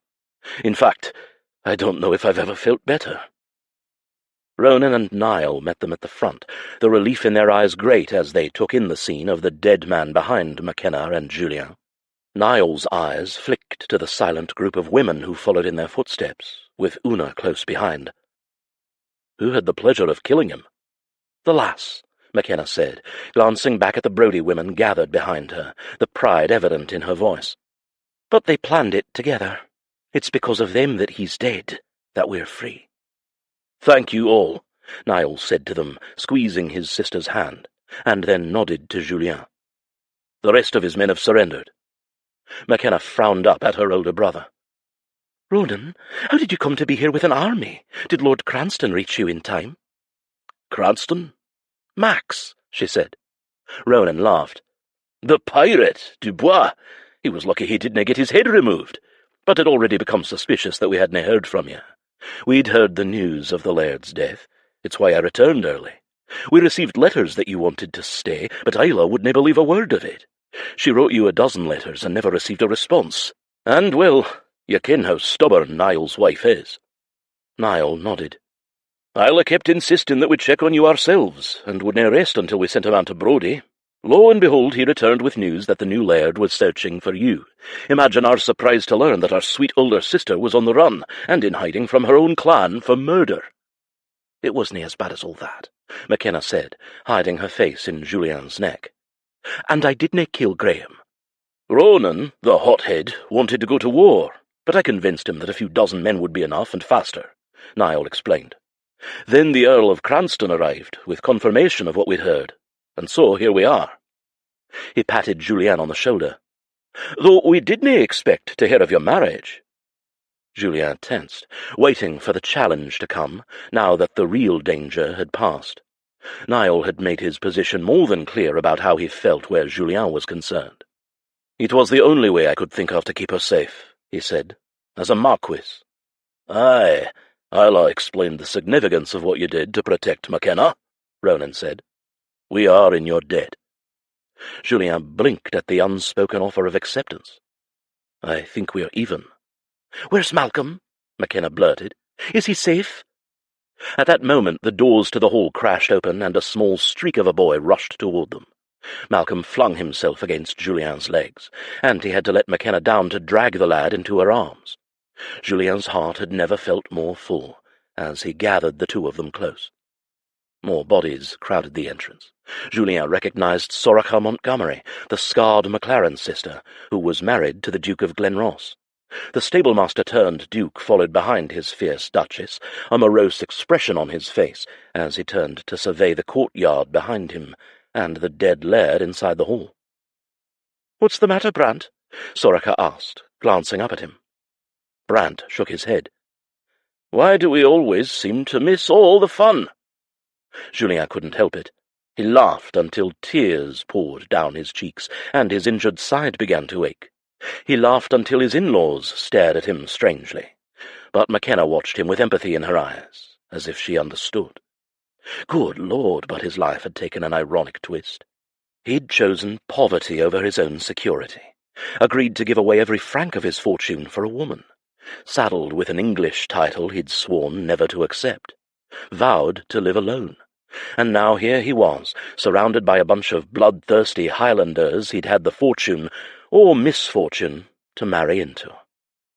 Looking at the happiness on his wife's face, Julien wouldn't have it any other way. Chapter 23. The first thing to be done, after Colin was dead and the rest of the Brodie clansmen had lain down their weapons and surrendered, was to get her husband to Celia.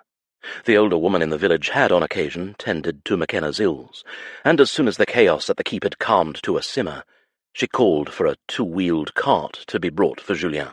"I can sit a horse, Makenna," he protested, as one of the Maclaren lads did as ordered and fetched a cart, half filled with straw. "You can barely stand," she replied, even though it wasn't true. Julien was not swaying in the least, and it looked as if the blood had stopped seeping from his rib wound. But all she could see was that dirk plunging into his body, the bright expression of shock and pain that had spread across his handsome face. Julien took his horse by the traces and pulled himself up into his saddle. He winced and paled, but the stubborn man still flashed a smirk, pleased to have proved her wrong. Beside her, Malcolm giggled. She sighed, but didn't have it in her to be upset. He and Malcolm were safe, and for now she would count her blessings. Ronan touched Makenna's arm, his fingers grasping her elbow lightly. "We'll take care of things here. You can leave the lad with me." Her brother's face was splattered with blood, sweat, and dirt, making him appear his usual fierce self. It was his eyes that held a rare touch of tenderness. The colour of a stormy Highland sky, Ronan's eyes had the dual ability to make the blood of his enemy run cold, or to reassure with a steady, placid look. Right now they made Makenna feel safe, and she knew Malcolm would be in competent hands. A surge of emotion filled her. "You came," she said, more words than that failing her. Colin was dead. He was gone, and she and Malcolm and Julien were safe, because of Ronan and Niall and the rest of the Maclaren warriors. "Did you expect any different?" Ronan's eyes darkened. "You should have come to us, Makenna." She knew she would have to explain her reasons for staying away from Maclaren while Colin searched for her, but Julien still looked pale upon his horse. Ronan nodded. "See to him. We'll discuss it later." She mounted her horse and led Julien toward the village. Ronan assigned a few Maclaren men to accompany them, but as they rode the short distance to the collection of homes and shops, they met with no trouble. Women and children had emerged from wherever they'd been taking shelter during the commotion at the keep, and they blinked and stared in awe as Makenna cantered toward the thatch-roofed hut that stood near a small garden plot. "Is the laird dead, my lady?" one woman asked, her hands clutching the small shoulders of a young girl. "Aye," Makenna answered warily. The woman closed her eyes as tension leaked out of her like water through a sieve. She released her daughter's shoulders and wrapped her into an embrace. "All will be well now," she said to the girl, then with a glance up at Makenna and Julien. "Thank you, my lady, thank you." She turned and hurried toward another handful of women, while Makenna kept toward the hut. "None of them mourn him," Julien observed as she came to a stop and dismounted. He stumbled a little as he did the same, and Makenna rushed to shore up his side. Feeling his weight against her was an instant reminder of everything she had nearly lost. She felt that same relief she'd just witnessed in the village woman's face. Makenna held Julien close. "Neither him nor Graham, I suspect," she replied. The door to the hut opened. "Lady Makenna, is that you?" Celia Brodie ushered them into her home and set to work on Julien immediately. Celia, a McClintock by blood, had come to the Brodie as a young bride, and had become Graham's father's trusted healer. Whenever Celia would come to the keep to treat the injuries Graham had inflicted upon Makenna, she would talk of the previous laird. He hadn't been cruel, and the Brodies had thrived. They'd been a good and happy clan. Now, as she cleansed Julien's wound, sutured it, and then applied a salve to stave off sepsis, she spoke in a trembling voice. "He was a cruel man, Graham, and his cousin was all the worse, if you could even imagine it possible. To challenge either of them was to die, and not in any sort of honourable way." Makenna understood too well. She'd seen proof of it herself in the courtyard, when Colin had ordered those 5 men killed for questioning him. Graham had played games of power and manipulation as well, and there had been many, like Gregor, who'd been all too willing to join them. "We prayed, my lady, for your safe keeping once you escaped. Lady Arabel suspected Colin had been involved in Laird Graham's murder, not you, and she'd wanted to help prove it. But she was too ill, and she needed to protect her boy from Colin. I helped her as much as I could, but I'm so glad she found you, my lady. She kenned Malcolm would be safe with you. All those years, and you never cowered from the Laird's treatment. Your strength, it gave us hope. Celia broke off, and Makenna placed a hand on the old woman's shoulder while Julien's eyes clouded. It was the mention of her ill treatment. Makenna had seen that look cross his face before. I couldnae reply to your letter, the one you sent with that Scotsman from Duncraig. I was being watched, ye ken. They suspected you'd had help escaping, and were watching the women, especially after Arabel disappeared. You did what you could, she said to Celia. And now it's over. The Brodie had the chance to return to what it had once been. The healer finished bandaging Julien's ribs and nodded. You've set us free, my lady. Makenna was overwhelmed. First the women in the keep and young Una, who'd served Colin the poisoned whiskey, and now the woman outside and Celia. She'd had no idea so many Brodies had secretly admired her and hoped for her well-being. The years she'd spent trapped at the keep and watched closely whenever she'd go out into the village, she'd assumed the clanspeople felt nothing but indifference for her. But she'd been wrong. She'd been wrong about so many things. Like how swiftly and decisively the Maclarens had cut down Colin and his supporters. Ronan wanted to know why she hadn't gone to him straight off, and now she questioned her choice. She'd wanted to protect them, but perhaps she should have had more faith in them and their ability to protect themselves, or to protect her. She'd lived in fear for so long, like Celia and the rest of the clanspeople here, that she'd been unable to separate herself from it, to have hope and to trust in others. Isolation had translated to safety. As Celia spoke of several honourable Brodie men who might make for a fine laird while Malcolm came of age, she felt her spirits, so high just moments before, begin to falter. If she'd gone to Maclaren instead of Duncraig, would things have turned out better? Perhaps fewer men on both sides would have died. Tildy wouldn't have needed to kill Douglas, or tried to kill her. She still couldn't comprehend her maid's betrayal, and felt herself sinking further. Julien sought out a hand from where he lay on a cot before Celia's hearth, and wove his fingers through hers. It was all she needed to feel grounded again. But she was also reminded that, had she gone to Maclaren instead of Duncraig, Julien would never have needed to accept the title he so loathed, or marry her. He'd told her he loved her, and in the standoff with Colin, he'd been willing to give his entire fortune away to secure her safety. But now the commotion was over. She was no longer in danger. The uncertainty of what would happen next pressed in on Makenna from all sides as Julien dressed. With a disappointed sigh, he tossed his revolting waistcoat into Celia's hearth. Makenna wanted to laugh, but it wouldn't form. Things at Brodie were finished, for now at least, and as she and Julien and Malcolm, along with Lord Cranston, his men and the rest of the Maclarens, including Soraka and Brant, rode toward Duncraig, she grappled with the choices that lay before her. She was indeed Lady Riverley. However, it had been a marriage of strategy, and she had not lied to Colin. An annulment was entirely possible. Would Julien, now that life was about to smooth and slow once again, begin to see the practicality of seeking one out? Was that what she wanted? Makenna certainly had not lain awake at night these last few weeks dreaming of becoming Julien's wife. His lover, perhaps, but she had not even allowed herself to explore that freely, not when she'd been living day to day in the hopes that Colin would not find her and Malcolm. Now that her life was to be her own again, she had every opportunity to do whatever it was she wanted. There was no question that she loved Julien, and that he in turn felt something for her. More than just something. He hadn't declared it, but he'd been willing to die for her, to slide back into near poverty for her. But honour wasn't love, and Julien had always intimated that such a sentiment wasn't for him. Makenna knew how he felt about his father and his parents' relationship. He would never allow himself to be that vulnerable. By the time they reached Duncraig Castle, Makenna had exhausted herself with all her doubts.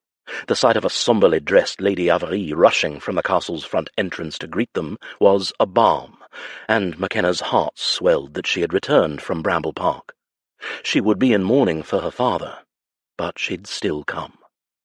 Malcolm gave a shout, and when Julien let the boy down from the horse they'd been sharing, Lady Amalie gathered him into her arms. He clung to her just as fiercely. Like Celia had been discussing earlier, Malcolm was heir, but far too young to be laird of the Brodie clan. The clan had some healing to do of its own, and it made sense to place another Brodie, one they could trust to bring back its honour and order, and then to step aside when Malcolm was mature enough to take leadership. He would need to stay in Scotland and be a part of the Brodies as a Highlander. Duncraig was close, but eventually Julien would want to return to France, wouldn't he? Makenna couldn't imagine leaving Malcolm here to be raised by some other Scot while she followed Julien to France. But she also couldn't very well ask Julien to give up his homeland for the Highlands. "Chérie," Lady Amalie said, embracing Julien, but pulling back when he made a soft groan. She peered at him. "You're injured." "It's nothing," he said. "That's right. Who hasn't endured a knife in the ribs, though it's been some time since the streets of Montmartre, eh?" Maxime quipped, knowing full well how Julien's mother would react. She let out a string of French that Makenna assumed was part concern and part anger, her hands pushing aside his coat panels in search of the wound. "I'm fine, maman," he assured her, glaring at Max, who looked much like an older version of Evan or Findlay whenever the two of them would cause mischief. "Sewn up, rubbed down with a salve, and bandaged to within an inch of my life." "That is not humorous in the least," his mother snapped. Sorcha came forward. "I will have a look at Lord Riverley's wound. I'm sure I have something in my bags that can help with the healing as well." Makenna was certain that her sister would. Both her mother and Sorcha had innate talents with tinctures and herbs. Lady Amalie gave him a push towards Sorcha while Julien pulled a face. "That name, Lord Riverley, it makes me think my grandfather is hovering like a ghost nearby, grinning with glee. I miss Leclerc." Makenna felt a low pang in her stomach. It was a name he'd deplored for so long, and he'd made it his own, pressed into the decision the day Tildy had abducted Malcolm, accepted it to give her a fighting chance. Of course he would regret it now. Misery weighed upon her. As Ronan's men dismounted and led their horses toward the stables, everyone else went inside. Lady Amalie directed the maids to prepare rooms for all of their guests, and insisted Max stay, even though his estate was less than an hour's carriage ride away. They were all in need of baths, rest, and sustenance, and André was already hard at work in the kitchens. Ronan's men would make camp outside the castle walls, but he and Makenna's other brothers accepted the invitation to stay. Makenna took Malcolm to his room, where his trunk still sat, packed and ready for the trip to France. A few maids were preparing his bath, and she wanted to direct them to unpack Malcolm's things next, but hesitated. Malcolm was her responsibility, and he was a responsibility she wanted. But Makenna wasn't certain if Julien felt the same way. Not so long ago he'd told her that children were not in his future.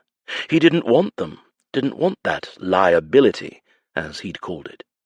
He undoubtedly cared for Malcolm's welfare, but when he'd made Makenna his wife, had he even been thinking about the fact that in doing so he was also making Malcolm his son? They'd rushed through everything. "Yours is nearly ready as well, my lady," one of the maids, Nora, said. Makenna blinked. "My what?" "Your bath, my lady," she replied with a curtsy. She was young and the daughter of another one of the castle maids. Makenna had always thought her sweet, especially toward Malcolm. However, now, after what had unfolded with Tildy, she was hesitant to trust, just as she had been hesitant to trust any man after Graham. And yet Julien had proved to her that it was possible. She took a breath and thanked Nora, determined not to let the wrongs Tildy had committed corrupt anything in her life now. Makenna went to her rooms and spent the next hour in the bath, calling for the water to be warmed rather than to get out once it started to cool. She hadn't been alone in days, and even now she could hear the voices of Ronan's men through the open windows. They were a comfort, though, and she wondered if, when they struck camp and headed back to Maclaren, she and Malcolm would be with them. Once again, the prospect of leaving Duncraig weighed on her. Before, she'd been preparing for France. Now, Possibly a return home. Odd how that didn't sound quite right. She'd grown up at Maclaren, and it was one of her homes, but somehow in the short time she'd been here, Duncraig had come to feel like home too. Not just the structure itself, but the people inside it. Lady Avery, Malcolm, Julien. But would they all just carry on, pretending they married under normal circumstances? Makenna didn't think she could. She bit her lip to keep from floundering with dejection.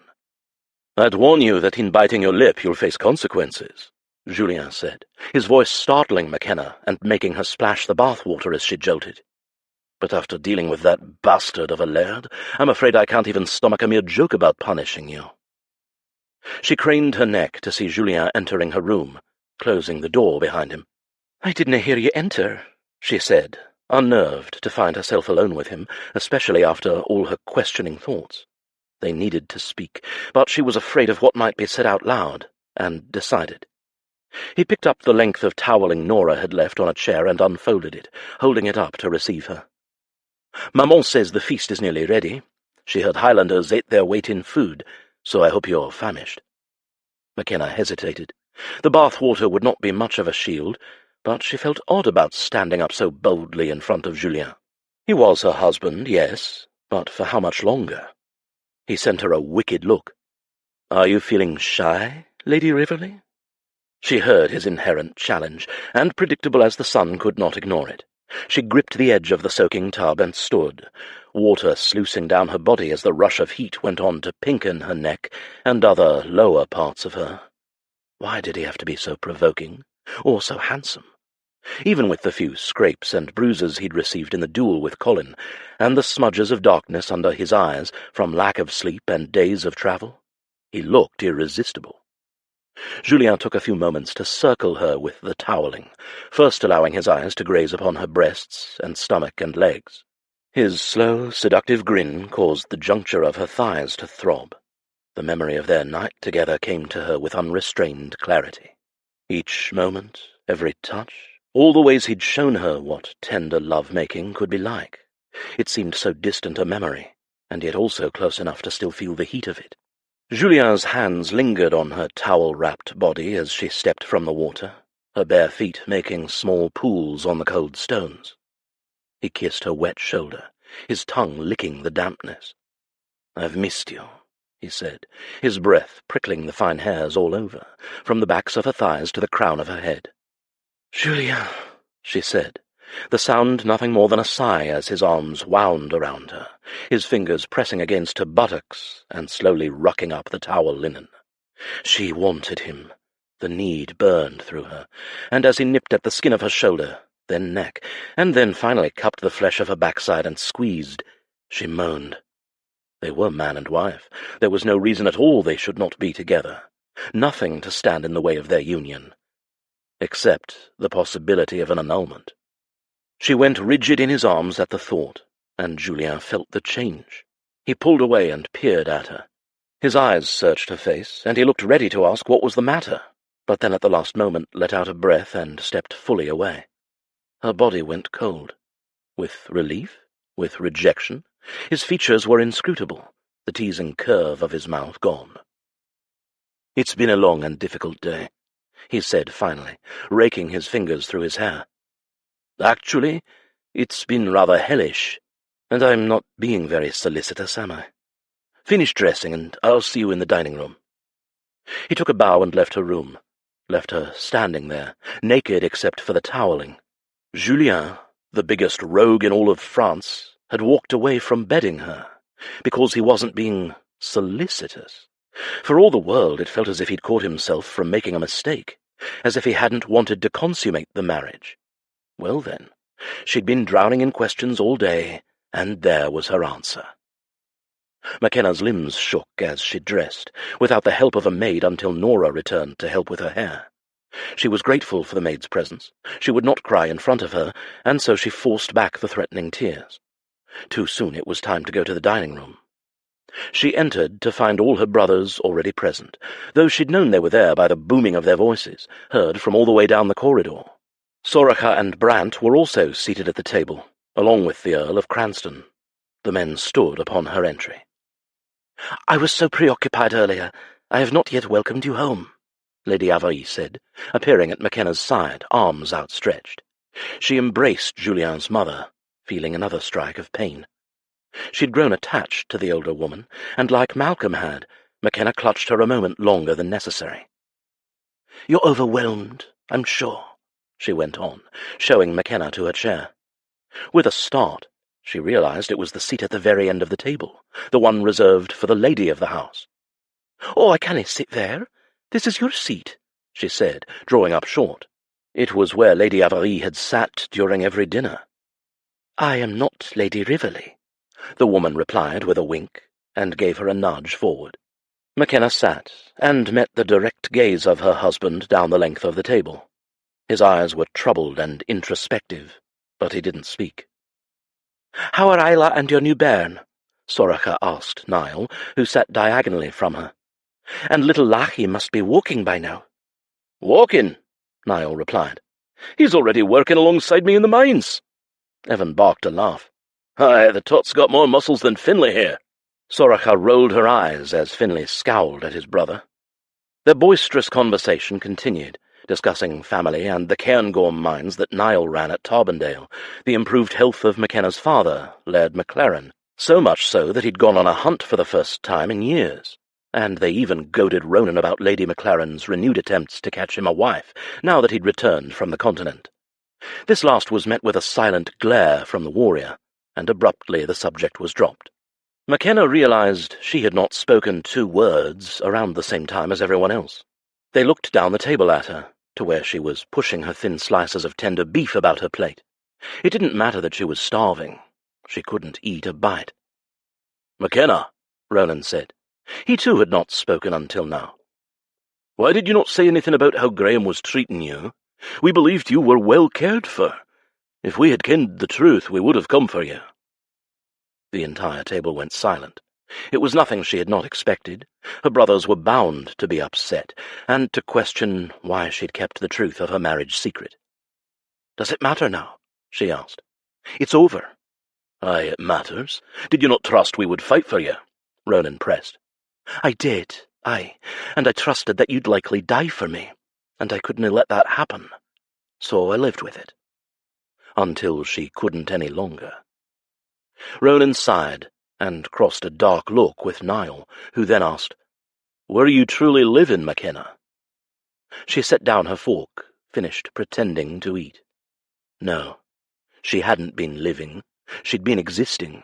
And now, maybe she wasn't very good at starting over. "Is it just me, or are all Maclarens stubborn as rocks?" Julien asked after a moment of quiet. Brant raised his mug of ale. "The Montgomerys heartily agree." Sorcha smacked Brant's arm, causing him to spill. Makenna's throat ached from wanting to both scream and sob. She'd never wanted to burden any of them with the truth about Graham. She'd been afraid of their reaction. But that wasn't all. She'd been afraid they'd think her weak. But she'd forgotten something important that she'd been reminded of firsthand today. That family could only make her stronger. She felt it now, sitting among them. She could no longer run or cower from uncertainties in her life. She was a Maclaren first. "So," Finlay said, his mouth half full of beer, as always wrapped up in the contents of his plate and not in the conversation taking place around him. "You're a Marchioness now, are you?" For once she thanked her clot-headed brother for being obtuse. This was the opening she needed. "For the time being," she replied. A fork grated across a plate, and Makenna suspected it was Lady Amarie's. She met Julien's eyes before blurting out the truth. "It was a marriage of convenience. That will be annulled. A strategy Lord Riverley and I employed to make certain Colin would not shoot us on sight when we went to rescue Malcolm." And Tildy, though there was no need to speak of that traitor ever again. Julien held her stare across the table, unblinking. With every heartbeat thudding in Makenna's chest, everyone around the table stopped eating, even Finlay. Julien's stare bored into her, until Makenna squirmed. At last Julien sat forward and cleared his throat. "A marriage of convenience." He set down his napkin. "There is nothing convenient about a marriage to you." Cutlery dropped upon plates around the table, the sharp sounds reverberating in Makenna's ears and crawling up her spine. Ronan, Soraka, and the rest of her brothers pushed back their chairs and stood, one by one. Ronan hooked a finger toward Julien. "Get up." "What in the world?" Lady Amalie murmured as her son got to his feet and kicked back his own chair. Makenna's heart sank as her siblings escorted her husband from the room. "What are they going to do?" Julien's mother asked, twisting in her seat to watch them leave. Brant lifted his ale as if in a toast. "Welcome him to the family properly, of course." Makenna snapped from her thoughts, knowing exactly what that meant. She shot to her feet and made to run after them, but was stalled by a choking sound from Lady Amalie, who had teetered to her feet as well and stood there unsteadily, her hand to her heart. "Will they hurt him?" Worried for the lady's health, Makenna turned back to her instead, pushing a reassuring smile to her lips. "Nay, of course not. Please sit. All will be well." At least, she hoped so. She had the sudden sinking feeling it wouldn't be. Chapter 24. Julien was glad to be dragged out into the Duncraig courtyard in a tangle of muscled arms and bodies. Otherwise he would have turned that entire dining table on its head and started screaming like a Parisian fishmonger. Marriage of convenience, indeed. What in the world was his complex, infuriating wife thinking now? She'd been quiet and peculiar since they'd arrived back at the castle, and then later in the bath. She'd retreated into herself, her face tight and unreadable. For a moment he'd wondered if it had to do with her confession of love, and whether she'd regretted it. She'd said those quiet words to him in the moments before she'd believed Colin would drag her away, and Julien had been too stunned to make a reply, too stunned to consider his own feelings. And then, of course, the battle had ensued. What he should have done, when he'd found Makenna earlier in the bath, was toss the exasperating baggage over his shoulders, thrown her flushed, wet body on the bed, and made love to her until she was speechless. Then she wouldn't have any ludicrous proclamations of annulment or marriages of convenience. She was his. Didn't she realize that he had no intention of letting her go? But now, thanks to his wife, Julien had worse things to worry about, like an infamous Maclaren brawl. He faced the 5 Highlanders who stared at him, and wanted to laugh. 4 men and 1 woman, arms folded and bulging with sinew, their scowling expressions were identical. These bloody barbarians were his family. 5 out of 7, he drawled. The only one missing is your sister Annis. She's the worst of the lot, Niall shot out. And dinna forget the one inside. At the thought of Makenna, Julien's vexation with himself doubled. He couldn't forget her if he tried. Restless energy and lust twined through him at the provocative images of her damp red hair and long naked limbs filling his brain. A good fight would take the edge off. Then he'd find his wife, take her upstairs, and make his intentions very, very clear. Removing his coat and rolling up his shirt sleeves, Julien smirked. "Shall we get on with it, then?" "Nice waistcoat," Finlay said, snickering at the emerald-green fleur-de-lis design. "Thanks. I can give you the name of my tailor once I've wiped the floor with you." Evan guffawed. "I like you, Frenchman. Haven't you heard? I'm a marquis now. It's Lord Riverley to you." "French to English, I'm not sure which is worse," Evan said. "Your mother is English," Julien reminded him, and then glanced at Finlay. "And isn't your wife from Brighton?" A bristling Finlay narrowed his eyes. "She's a Scot now." Julien braced himself for the man to fly at him, but Soraka was the first to step forward, and Julien blanched. She might be a Highlander, and a fierce one too, but he would not hit a woman. Instead of braining him with a fist, she threw her arms around his neck and hugged him. "Thank you for saving our sister," she whispered in a choked voice. "And Finlay's on to something, because you're a Scot now too."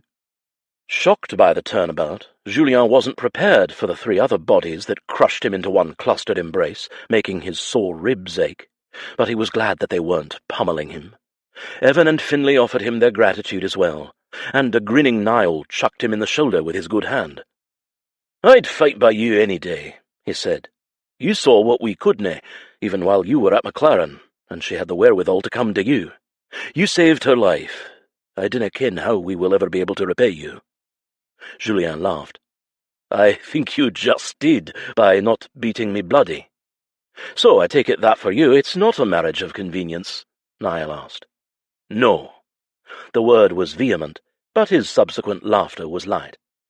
"Aye, I kenned how you felt about her at Maclaren, and I wanted to trounce you for it." Niall grinned. "It's a good thing Isla distracted me, or you might not be here today, and then where would my sister be?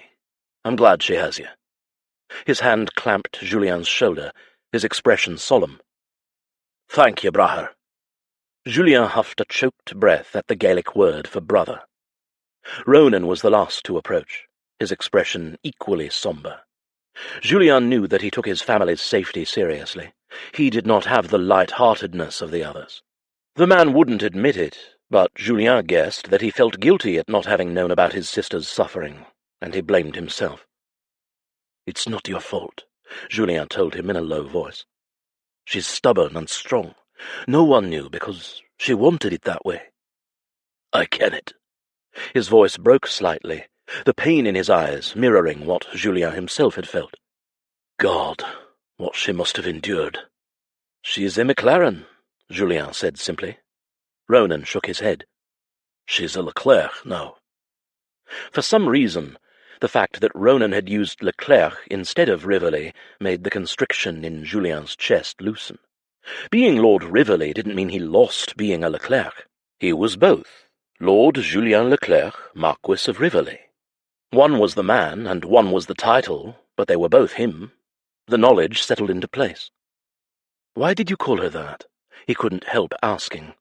"Instead of Rivoli?" "It's your name, is it not?" Julien nodded. "Yes." "You saved her. You married her. You were the man for her before you took your grandfather's title." Ronan's lips twitched in what passed for a smile from the stoic Highlander. "I ken that more than anyone. I've always fought between the man I am, Ronan Maclaren, and the man I will have to become. Sometimes they are not the same. One day I will be the Duke of Dunranach, and my duty is to marry, provide heirs, and continue the line." Julien canted his head, tracing a note of resignation. "You do not wish to?" "I've not found anyone, nay. I'm too set in my ways." A warm feeling surrounded Julien's heart. "I never thought I would either, and I, more than you, had declared I'd never marry. But sometimes fate has other plans." The Scot did not respond.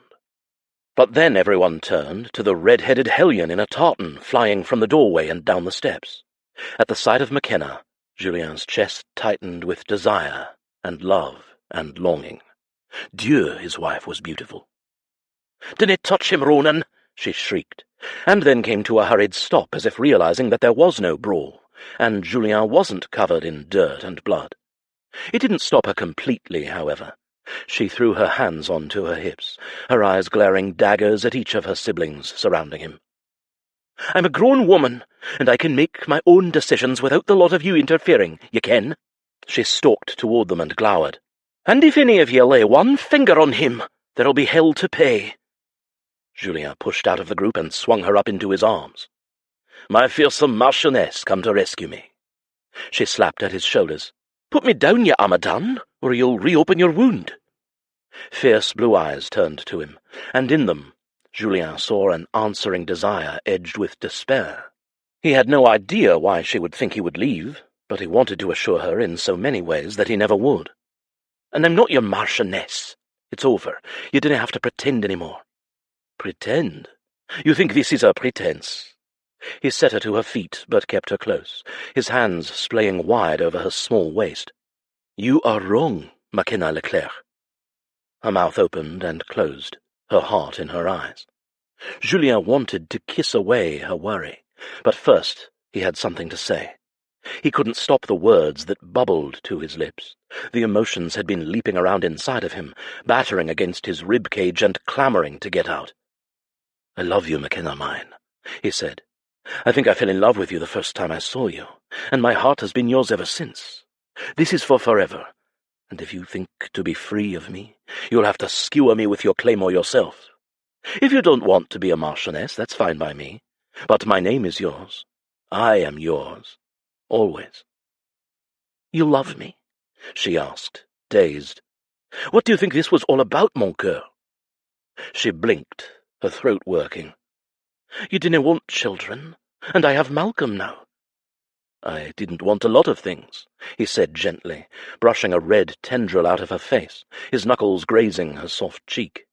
She licked her lips, and he wanted to kiss her right then, rapt and nosy audience be damned.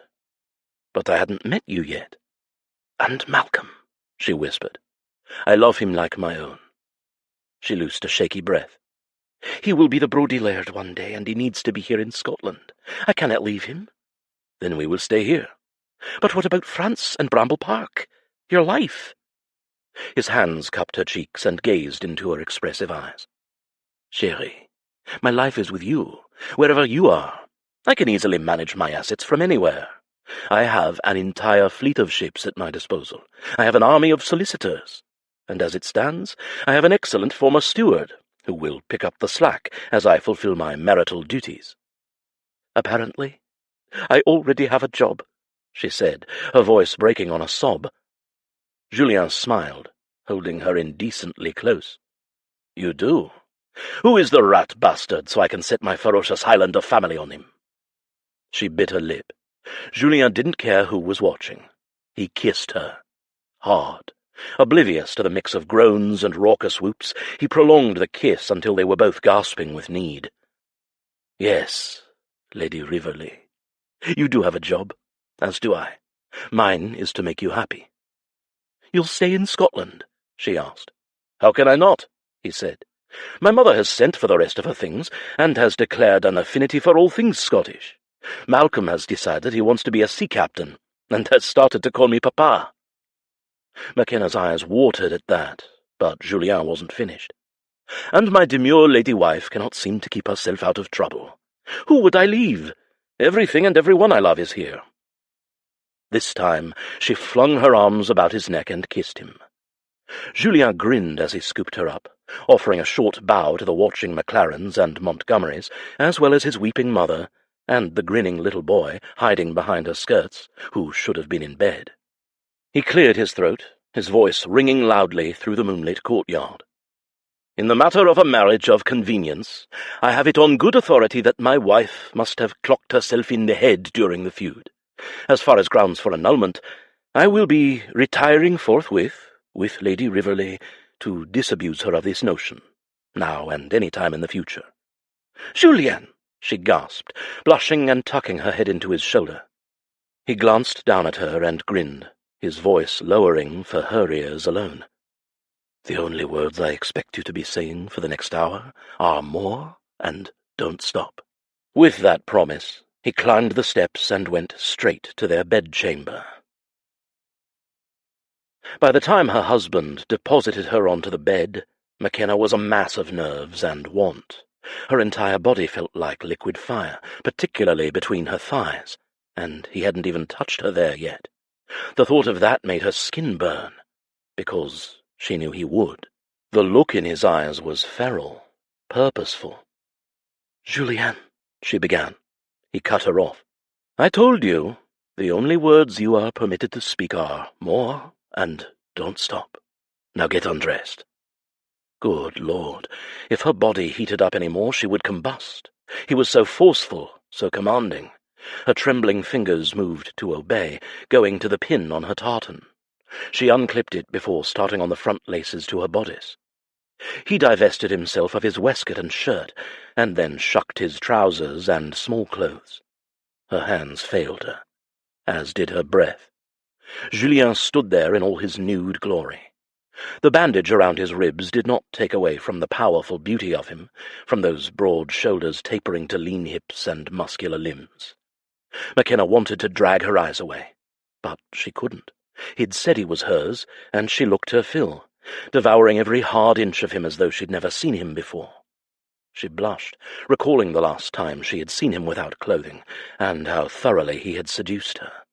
Her mouth went dry with both lust and trepidation. Things were different between them now. They'd been illicit lovers before. Now they were man and wife. Would it be different? Graham had changed after their marriage. He'd become a different man. She sucked in a breath. But this was Julien. He'd proven time and time again that he was nothing like any other man she'd ever met. Still, she was afraid. Makenna lifted a hand. "Wait." Julien stalled, his pale green eyes meeting hers, as if sensing her mood. He waited in calm inquiry, and again she noted how remarkably different he was from her previous husband, who would have ignored any protest completely. "What is it, mon amour?" "Are you certain," she whispered, "that this is what you want, that I'm what you want?" "Yes, today and every day forth." "What if I cannot give you any children?" "You already have," he said. "Malcolm is ours. I want you, Makenna, as my wife. You, and only you, for a lifetime." He prowled toward her, his delicious smirk breaking over his lips. "Also, there's a matter I must tend to, so that a certain word never enters your vocabulary ever again." Tears threatened to fall, but her mind was consumed by other things, carnal things. "Should I say, 'Dennis, stop now'?" she asked breathlessly. "That's the spirit." Julien joined her on the bed and helped her remove her clothes, until she was as naked as he was. She did not shy away when he stared at her, his eyes tracing every uncovered section of her body. They lingered on her breasts and between her legs, but she did not cover herself. She loved the way he looked at her. "You are the most beautiful woman I've ever seen." A tremulous grin shaped her lips. "More." "Minx." Pushing her gently back onto the pillows, he covered her body with his and stared into her eyes. "Every inch of you is mine, protected by me, and I swear that I will never let any harm come to you, my love." He kissed her eyelids, her cheeks, her brow, her nose. "I will endeavor to make you deliriously happy for the rest of our lives, starting now." He shifted his pelvis slightly, and Makenna gasped at the hot length of him pressing against the welcoming juncture of her thighs. The last time they'd made love, she'd been on top. She liked this way, too, even though it had been all she'd known before. With Julien she felt cherished. Makenna rolled her hips upward, wanting to feel him against her. She loved the way his long, lean body felt over hers, his hard planes fitting perfectly into her softer curves, his hard abdomen resting on her rounded stomach, his hair-roughened limbs abrading hers. She adored the restrained strength of him, his ardour encased in gentleness. She kissed him, her tongue licking at his lips, moaning when he parted his and drew her in. His tongue tangled with hers, deepening the kiss. It was soft and demanding all at once, full of tenderness and passion. Julien broke the kiss and moved down her body, nipping at her neck and then settling at her breasts. Almost reverently, he kissed each of them and then took her aching nipple into his mouth. Makenna arched her back on a hissing sigh as his tongue teased and caressed, nibbled and soothed. He moved to the other breast and the sweet torture continued. It spiked when one hand wandered down to the apex of her legs and delved into her drenched folds. A gasp broke from her lips as his fingers stroked her, her hips nearly bucking him off. He groaned, his mouth finding hers again. "Dieu, you're so wet." "Julien, please." She grasped his shoulders, forgetting his instructions about her choice of words. "I can't wait. I need you now." He was either also too far gone to remind her, or he didn't care. Levering up onto his arms, he positioned himself at her entrance, and entered in one slick stroke. This time she almost did come off the bed. Pleasure spun through her like a summertime squall, violent and beautiful in equal measure. She muttered insensible words, clutching at his shoulders as she started building to another peak, the thick feel of him sublime as he rocked in and out of her. "Dennis, stop, Lennon," she whispered, and he chuckled. "I wouldn't dream of it." He took her to the edge, until suddenly, without warning, he pulled back to his knees, withdrawing from her completely. She felt cold as the warmth of his body left hers. "What are you doing? What's wrong?" He bent over her and took her lips before whispering, "Turn over." "Nay," she said, her entire body going tight at the thought of what he meant. His large hands grasped her hips gently, caressing along the sides, and making her tremble with want.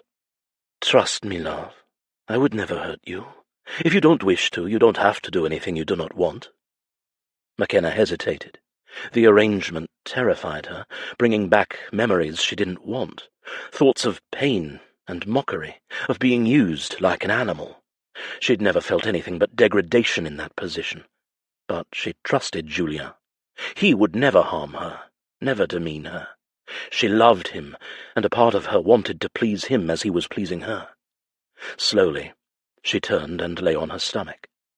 Makenna shivered slightly as his hands passed over the backs of her thighs, and she braced her body for him. But he did not slam into her as she expected. Instead he kissed down her spine, licking and biting, caressing her bottom and the sensitive backs of her thighs, until she was a squirming, writhing mass of need. "Julien," she begged, her fingers gripping the sheets. When her husband finally lifted her hips and put himself in place, she was pushing back onto him, and after he filled her, she nearly sobbed with the pleasure of it. It felt nothing like what she'd felt before. She was so full, so complete, and she still felt treasured and revered. It was a shared act of love between two consenting people, not one partner dominating the other. Makenna groaned at the thick slide of him and the delicious, devastating friction.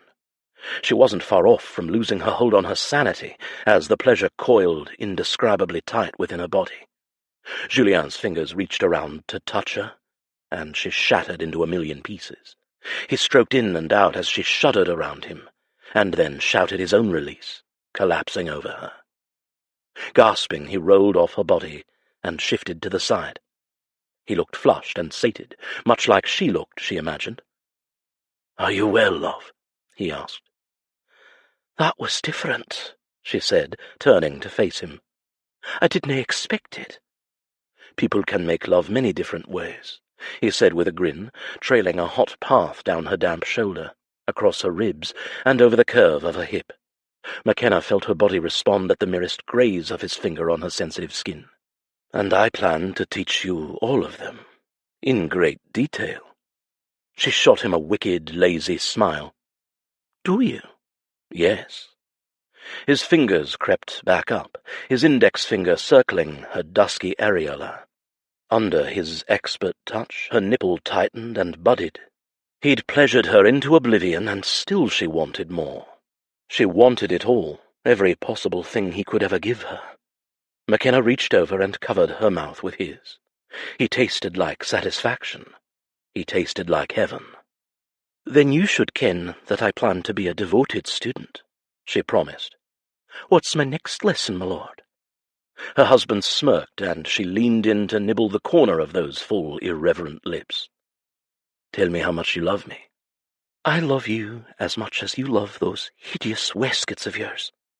His eyes widened comically. "That's simply not possible." Makenna giggled, her fingers tracing his beloved face. What was impossible was to qualify or put into words how much she loved him. There were so many little things behind it. His love for his mother, his protectiveness, his intelligence, his courage, his humor, his loyalty. Everything he'd done for her, teaching her to forgive herself, finding her own strength, loving a man again, being loved in return and trusting again. She had fallen a little in love with him the first time she'd met him at Maclaren, and then at Duncraig, and that love had only deepened with time. She'd thought him a popinjay, but he had the heart and soul of a Highlander.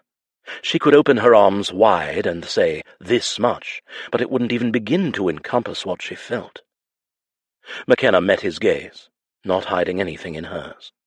"I love you the way the light catches the sea during sunrise on a summer morning, lighting it alive and freeing it from the darkness. You light me alive, Julien." "Forever, Makenna mine?" Julien asked, his eyes full of love, draping her over him and holding her tight. "Aye, Macrach, forever." He was her heart. He was all she would ever need. Chapter 25.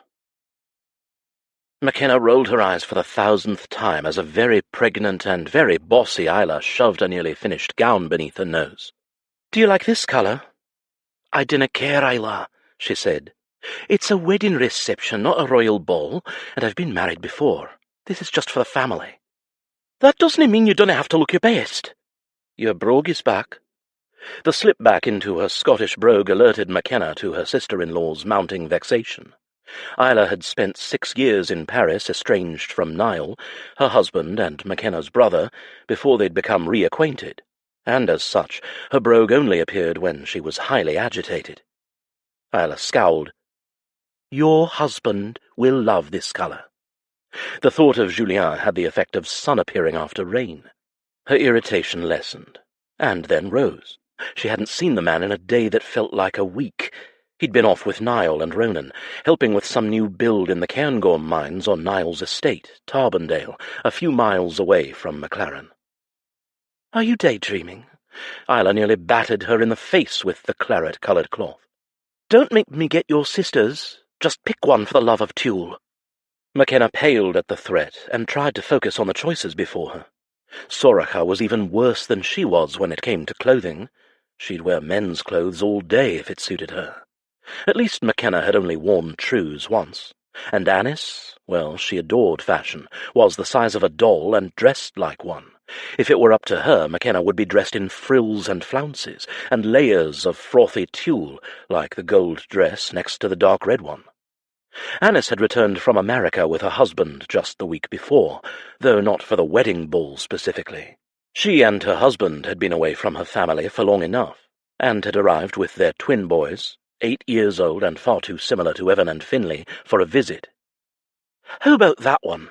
Makenna said, pointing to a discarded gown that shimmered in the colours of the sea, an aquamarine that shifted between blue and green. It had been the last of 3 gowns that had been sewn for her, and the simplest of the lot. The bodice, square and dangerously low, had dissuaded Makenna at first, but now she was desperate. She wanted this to be over. "Aye, that's it." Isla squinted at it and then back at her. "Fine, that will do." She nodded to the seamstresses who had been silently waiting for instruction. They'd already taken all of Makenna's measurements. She'd been surprised to see that a side effect of being happy was a change in her shape. She'd gained weight and filled out her frame. Julien loved the changes, particularly in her bosom and hips. Makenna fought back a blush at how well he'd worshipped those areas in the past few days. Are you thinking about Jules?" Makenna's blush grew. "What? You get that glazed, calf-eyed face every time you do." She made a gagging sound. "I can see the neediness written all over you. I don't want to know what you and he do in the bedchamber." Fighting the heat climbing into her cheeks, Makenna pursed her lips primly. "I wasn't going to say anything. In any case, you almost married the man, so I wouldn't be casting any stones." "In friendship," she said, and utter desperation. "I'll tell him you said that. Well, it all worked out. He came to Scotland and met you, and you fell happily and deeply in love, and now here we are, celebrating your marriage." Isla leaned in, one hand on her rounded stomach, her copper eyes warm. "Are you happy, Makenna, with Jules?" She hesitated and gnawed on a fingernail. "He's a good man, my best friend, but he's guarded at the best of times. Keeps everyone at arm's length with that acerbic humour and those dreadful waistcoats." They shared a laugh. Makenna knew what she meant, but they'd both opened up to each other. He'd let her inside, and she'd done the same. They knew each other's hearts. Julien knew her deepest, darkest self, and she knew his. "I'm happy. He makes me happier than I've ever been." Isla smiled softly. "Good. He deserves someone like you, Makenna. Someone decent and kind, with a spine of steel under all that sweetness. I've never seen him with anyone the way he is with you. I want us to be as deliriously happy as you and Niall are." Isla's smile turned back into a scowl, and Makenna nearly recoiled at the swiftness and fierceness of it. "I'm not happy with that man at the moment. My feet are so swollen I can barely walk, and all he does is prod at me incessantly, asking if I'm fine. I'll bloody well tell him if I'm not fine, you ken." Makenna bit her lip and tried not to laugh at the disgruntled woman. The bairn was nearly due, and Isla's mercurial moods, along with her violent shifts in accents, had been a source of entertainment and terror for all. Makenna forced down the spike of sadness that always came with thoughts of pregnancy. Colin had said that Graham couldn't father children, and even Julien had said that the fault might not have been hers. But Makenna refused to let herself hope. She'd been so disappointed for so many years, hoping for a child of her own. She drew in a breath. They had Malcolm, and he was a blessing. "I have found the perfect shoes," Lady Dunrannoch, Makenna's mother, announced, holding a pair of gorgeous embroidered silver slippers, her soft-spoken English syllables edged with a slight brogue. "Should go with anything. Did she finally choose a colour?" "Yes," Isla said. "The aquamarine." "Ah, lovely." "I'm right here, Mother," Makenna said with raised brows. Weddings and receptions seemed to make the woman slightly insane. She couldn't recall the same amount of fanfare for her first wedding. Then again, she'd been young and shipped off to the Brodies as fast as she'd said "I do." Most Scottish women from noble families married for the sake of clan alliances, and her marriage had been no different, at least on the surface. Her mother gave her an indulgent pat. "Yes, darling." She kissed her mother's cheek. They had had a long and heartfelt chat that had ended in copious amounts of tears. Lady Dunrannoch had been broken to learn what her daughter had endured at the hands of the man who had promised to take care of her. "If that bastard were alive, I'd gut him myself," she had sworn. Makenna had laughed through her tears. Her mother hadn't raised so many fierce Maclarens without being one herself. "I'm sorry we failed you," her mother had whispered. "You were not responsible for Graham's actions," Makenna had said. "No one kenned the man he truly was. Why did you not say anything? I used to think a woman's burden was hers to carry. And now?" Makenna had smiled. "A wise man reminded me what family is for, and that asking for help doesn't mean being weak. And for that reason alone, Lord Rivoli will have a place at Maclaren, and in my heart as well." Lord Rivoli, her husband. A pillow hit her squarely in the face. "Oh, no, you don't," Isla smirked as Makenna gaped at her in shock. She scowled at the grinning perpetrator who ducked behind her mother-in-law, as if Makenna would ever retaliate against a pregnant woman. "She's thinking about him again." "Who, dear?" Lady Dunrannoch asked. "Her manly Marquis." With a growl of amused frustration, Makenna made for the door. She needed a dose of her manly Marquis before she went crazy and demanded that he put her on a ship bound for Paris, or anywhere but here. Shaking her head, she went in search of him, but their bedchamber was empty. She had a few hours before the ball was going to start, and the final alterations on the gown were completed. Makenna was certain her brothers were keeping Julien away on purpose. A knock on the door had her racing to open it, but the wrong pair of peridot eyes greeted her. She quelled her disappointment as a knowing expression crossed the older woman's face. "Julien said that he will be dressing at Tarbondale this evening. He sends his love." "Thank you, Eleanor." She still felt strange calling her mother-in-law by her given name, but the lady had insisted. "I know I've said it before, but I'm so very grateful for how happy you make my son," she went on, "and I'm so proud to call you my daughter." They embraced, and then, her message from Julien delivered, Eleanor left her to her solitude. Makenna smiled, despite the news that she wouldn't see Julien until the reception, and counted her blessings. Apart from being reunited with her family and falling in love with a wonderful man, Eleanor's health had continued to steadily improve, and she had become a wonderful grandmother to Malcolm. Makenna thought of the boy and felt her heart swell. She might not be a mother in body, but she loved the boy as if he were born her own.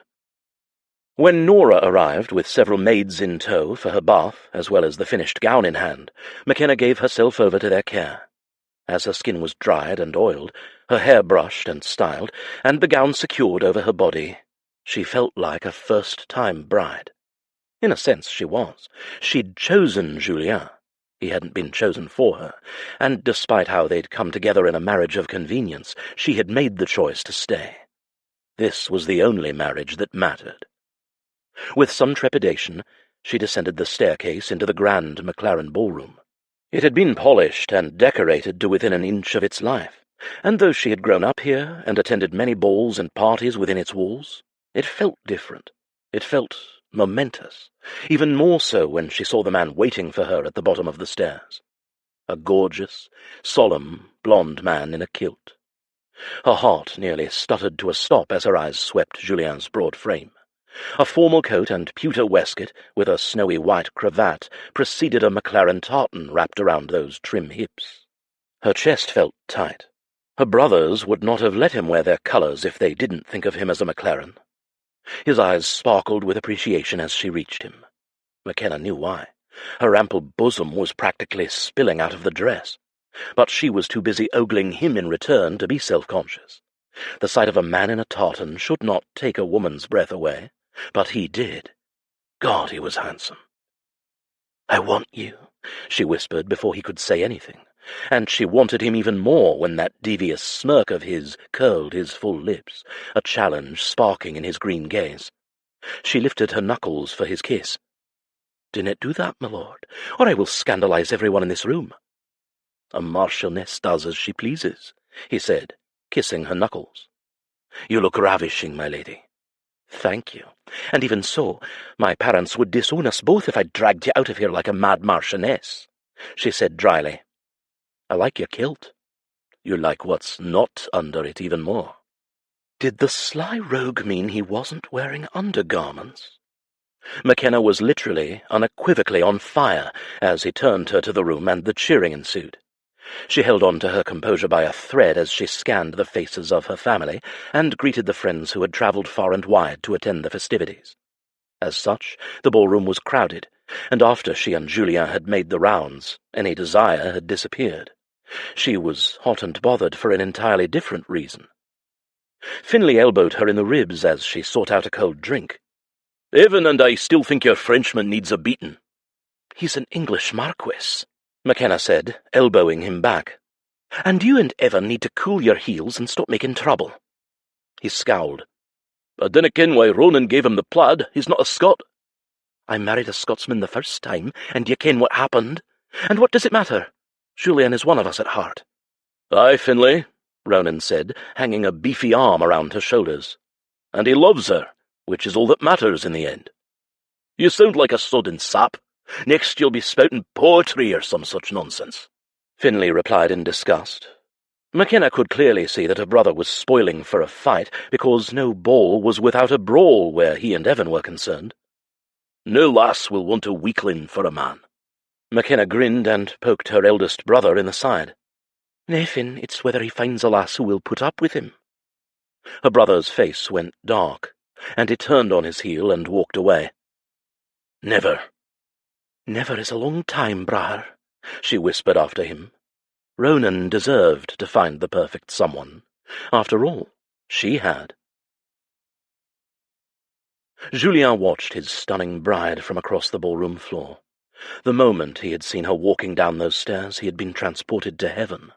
It sounded silly and sentimental, but there was no other way to describe what he felt, knowing that this caring, brave, beautiful woman was his. Makenna was in her element, garbed in a gown that set off her vibrant colouring to perfection.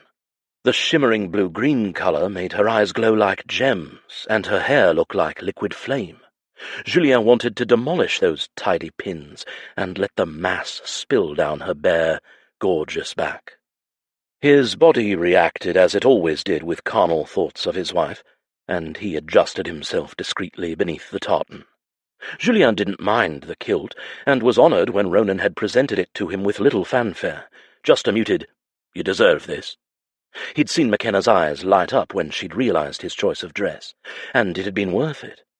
She'd seen him in a kilt when they'd gone to the Brodie Inn, but these were her family's colours. He knew what it would mean to her, the significance, and he'd worn it to please her, to show her that he belonged to her as much as she belonged to him. She wasn't his property, and if anyone owned anyone, she owned him, body, heart, and soul. "You ken a ball is for dancing, dinna ye?" a high-pitched young voice said. "Not just standing and holding up pillars." "Is that so? Men hold up pillars all the time." Julien turned to see the rather dashing lad standing beside him, mimicking his stance. Malcolm had been allowed to attend the event, despite his young age, at least for a short while. and the boy was dressed in fine threads, including a waistcoat that matched Julien's and a kilt in Brodie colours. Makenna had insisted that he be proud of his clan. A few bad apples didn't rot the entire lot. She intended for Malcolm to be raised right, and to be a leader his people could be proud of. Julien had agreed. Hardship didn't hurt a man. With the right influences, it made a man stronger. His eyes moved to the lady standing beside the boy, and he gave her a kiss on her cheek. "Enjoying the party, maman?" he asked. "Oui, you look very handsome, mon fils." "And me, grand-maman?" Malcolm piped up. She pinched his cheek with a fond smile. "Also you. Très, très beau. Can you tell me what I just said?" "Very, very handsome." Julien grinned as the boy puffed out his chest, his young face glowing with pride at both his appearance and his translation skills. Apparently his mother was teaching him French, and he was a quick learner. Malcolm did look very smart in his miniature coat and kilt, his hair combed and brushed back. He tried unsuccessfully to hide a yawn. "I think it's almost time for bed," his mother said to Malcolm, and nodded to Nora, who was waiting on the side of the room to take her young charge away. "And you must say your good nights to your papa and your mamma." As if she'd caught wind of Malcolm's departure, Makenna arrived in a swirl of aquamarine skirts and wildflowers. Uncaring of the silk of her gown, she sank down to one knee and embraced the boy. "Good night, mamma," he said, and looked up at him. "And papa?" "Good night, son," he murmured. Julien felt his heart squeeze at the expression on his wife's face. Her love for the lad, for her small family, made her radiant. As he'd expected, she was a wonderful mother. He wanted to give her more children, but he knew that the subject was a tender one for her. Another scar left by a man who deserved to rot wherever he was. Julien did not put any pressure on her, and they were having fun, not trying. If she got pregnant, it would be wonderful. If she did not, he would still love her to the end of time. He watched as his mother left with Nora and Malcolm, after murmuring her own goodbyes. Her eyes carried some fatigue as well, but the change in her had been incredible. This had been her first ball in years. Julien turned to his lady, his appreciative gaze scanning her body, the beauty of her making him catch his breath as it always did. "Will I ever get used to your beauty, my love?" Her smile went straight to his groin. "The things you say, Lord Riverley." Angling his body so she was between him and the pillar, Julien leaned over to press a kiss on the elegant length of her neck, and he could feel the heat flood into her skin under his lips. A soft gasp escaped her. "Julien, people are looking." "No one is looking." No one could see, anyway, with his body in the way, but he felt the interest. Let them stare. He desired his wife, and he didn't care if the whole world knew it. He bit at her skin gently, and then soothed it with his tongue. "I want to lick your entire body," he whispered. Makenna sagged against him with a sigh. "You are a tease, my lord, and you are wrong. Everyone is staring over here." "They're jealous, and it's our wedding party. What's a ball without some scandal, anyway?" He chuckled against her neck, his palm sliding down her silk-covered side and gripping the top of her hip. "Just ask Evan and Finlay. They're plotting something terrible as we speak.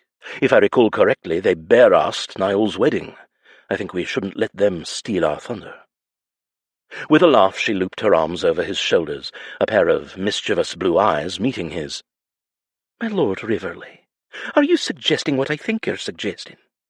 That we beat them at their own game? I knew I married you for a reason."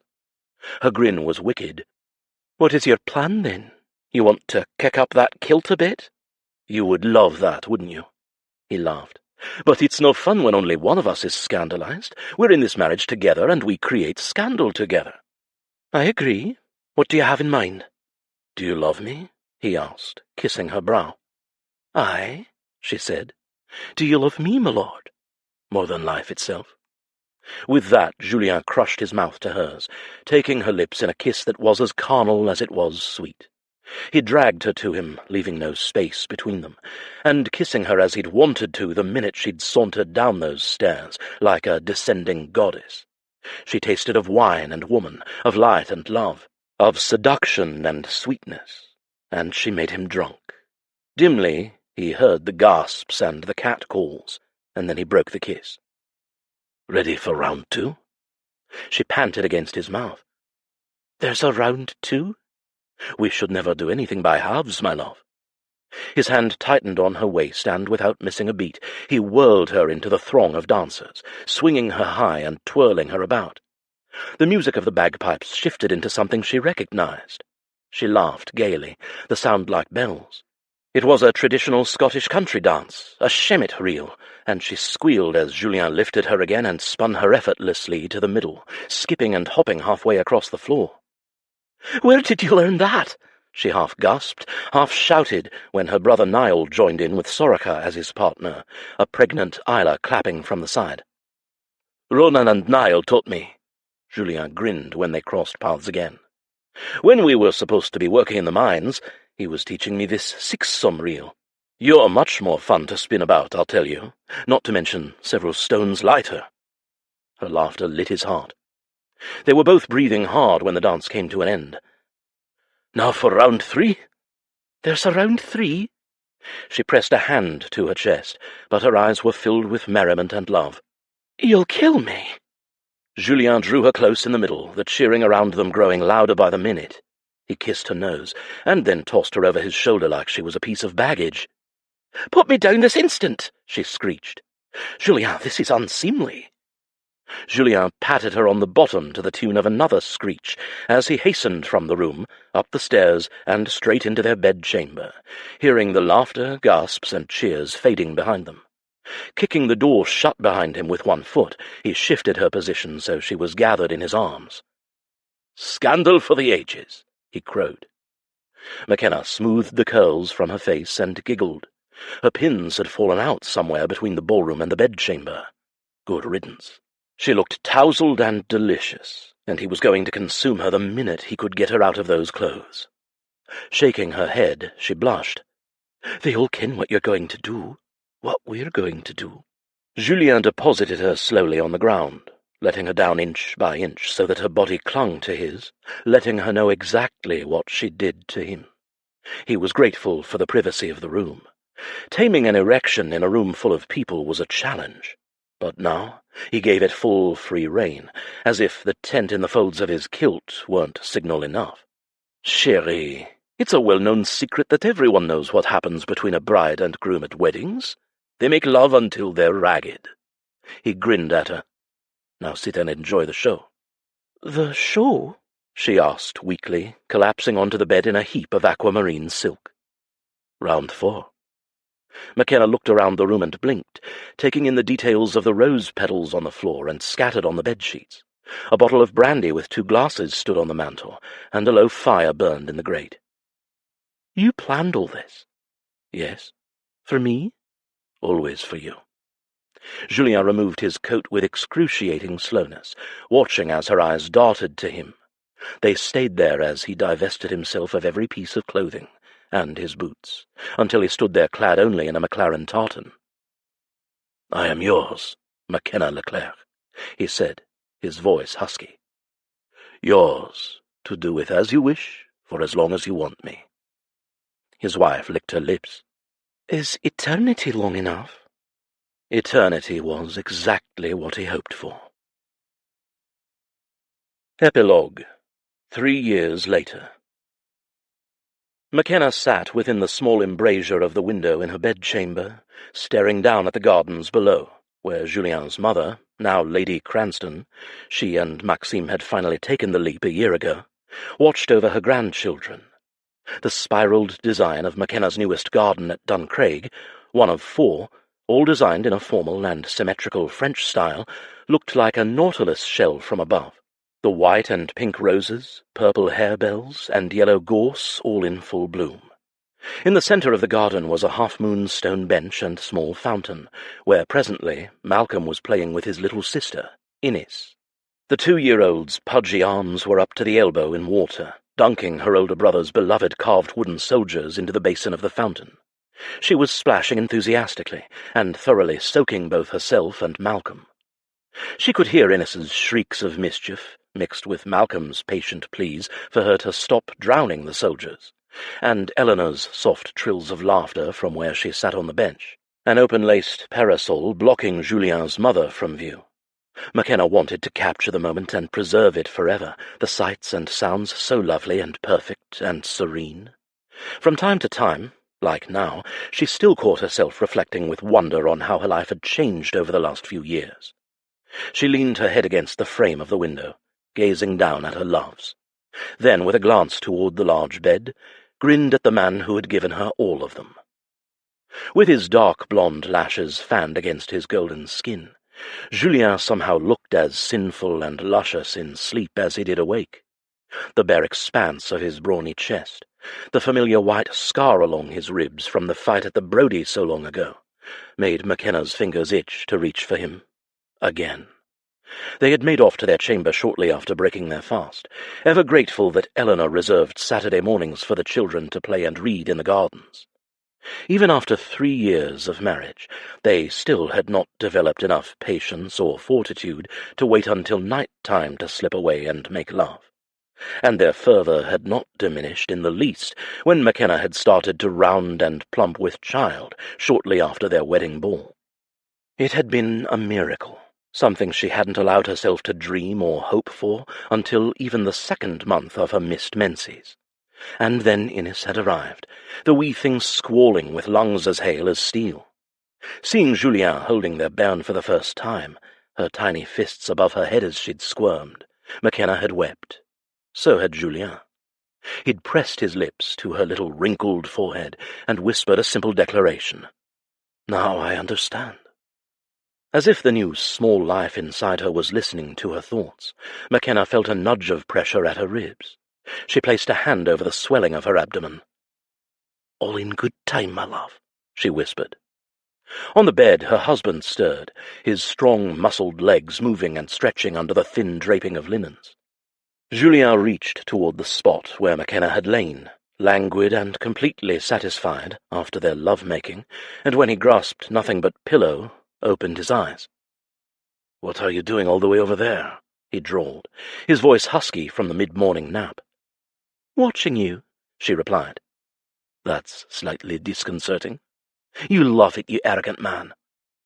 He showed his teeth, and it was as much of a smile as it was a wicked promise. Makenna got up and went to the bed, slowly letting the blanket she'd wrapped around her naked body fall to the floor. Julien's eyes dropped to her rounded abdomen and heavy breasts, and he responded as he had countless times during this, and her first pregnancy. The linens around his hips tented. Makenna laughed. "You like my increased figure, I see, my lord husband," she teased, crawling into bed beside him. He gathered her close, one hand rubbing her belly gently. His palms were roughened by the work he had been doing in the stables, expanding for the new shipment of horses due the next month. Duncraig's stables had become known for its elegant and nimble Arabians, and aristocratic clientele from all over the world, from London and Paris, Madrid, and even New York City, were forever seeking quality stock here.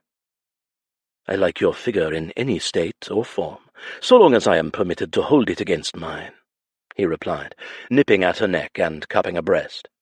One touch from her husband, and she was honey-limbed every time. This man, he would never cease making her witless with want. "Permission granted, husband," she replied. "Have you read your letter?" he murmured, as he continued to lick and nibble her neck, then softly bit one earlobe. She shivered and jolted. "Dratted man, you made me forget about it entirely." Makenna reached for the envelope that she'd set on the bedside table, before the two of them had tumbled into a mass of hands and hips and lips earlier. It was from Maclaren, and addressed in her mother's hand. With Julien curved around her back, and still wrapped in his arms, Makenna opened the letter and began to read. She gasped, then laughed. "Please tell me one of your brothers has done something to embarrass himself," Julien murmured, his lips dropping kisses along her shoulder. "I need ammunition to needle them for the next time we visit Maclaren." Makenna continued to giggle. "Oh, you'll have ammunition indeed. It's about Ronan. He's getting married." Julien pulled the letter from her hand. "I don't believe it. He's finally found a woman he deems worthy of a second glance. And here you thought I was a snob." He tried to read the letter, but Makenna ripped it from his hand. "He isn't a snob. He's protective of his clan, and will only accept the perfect woman to take her place as his lady."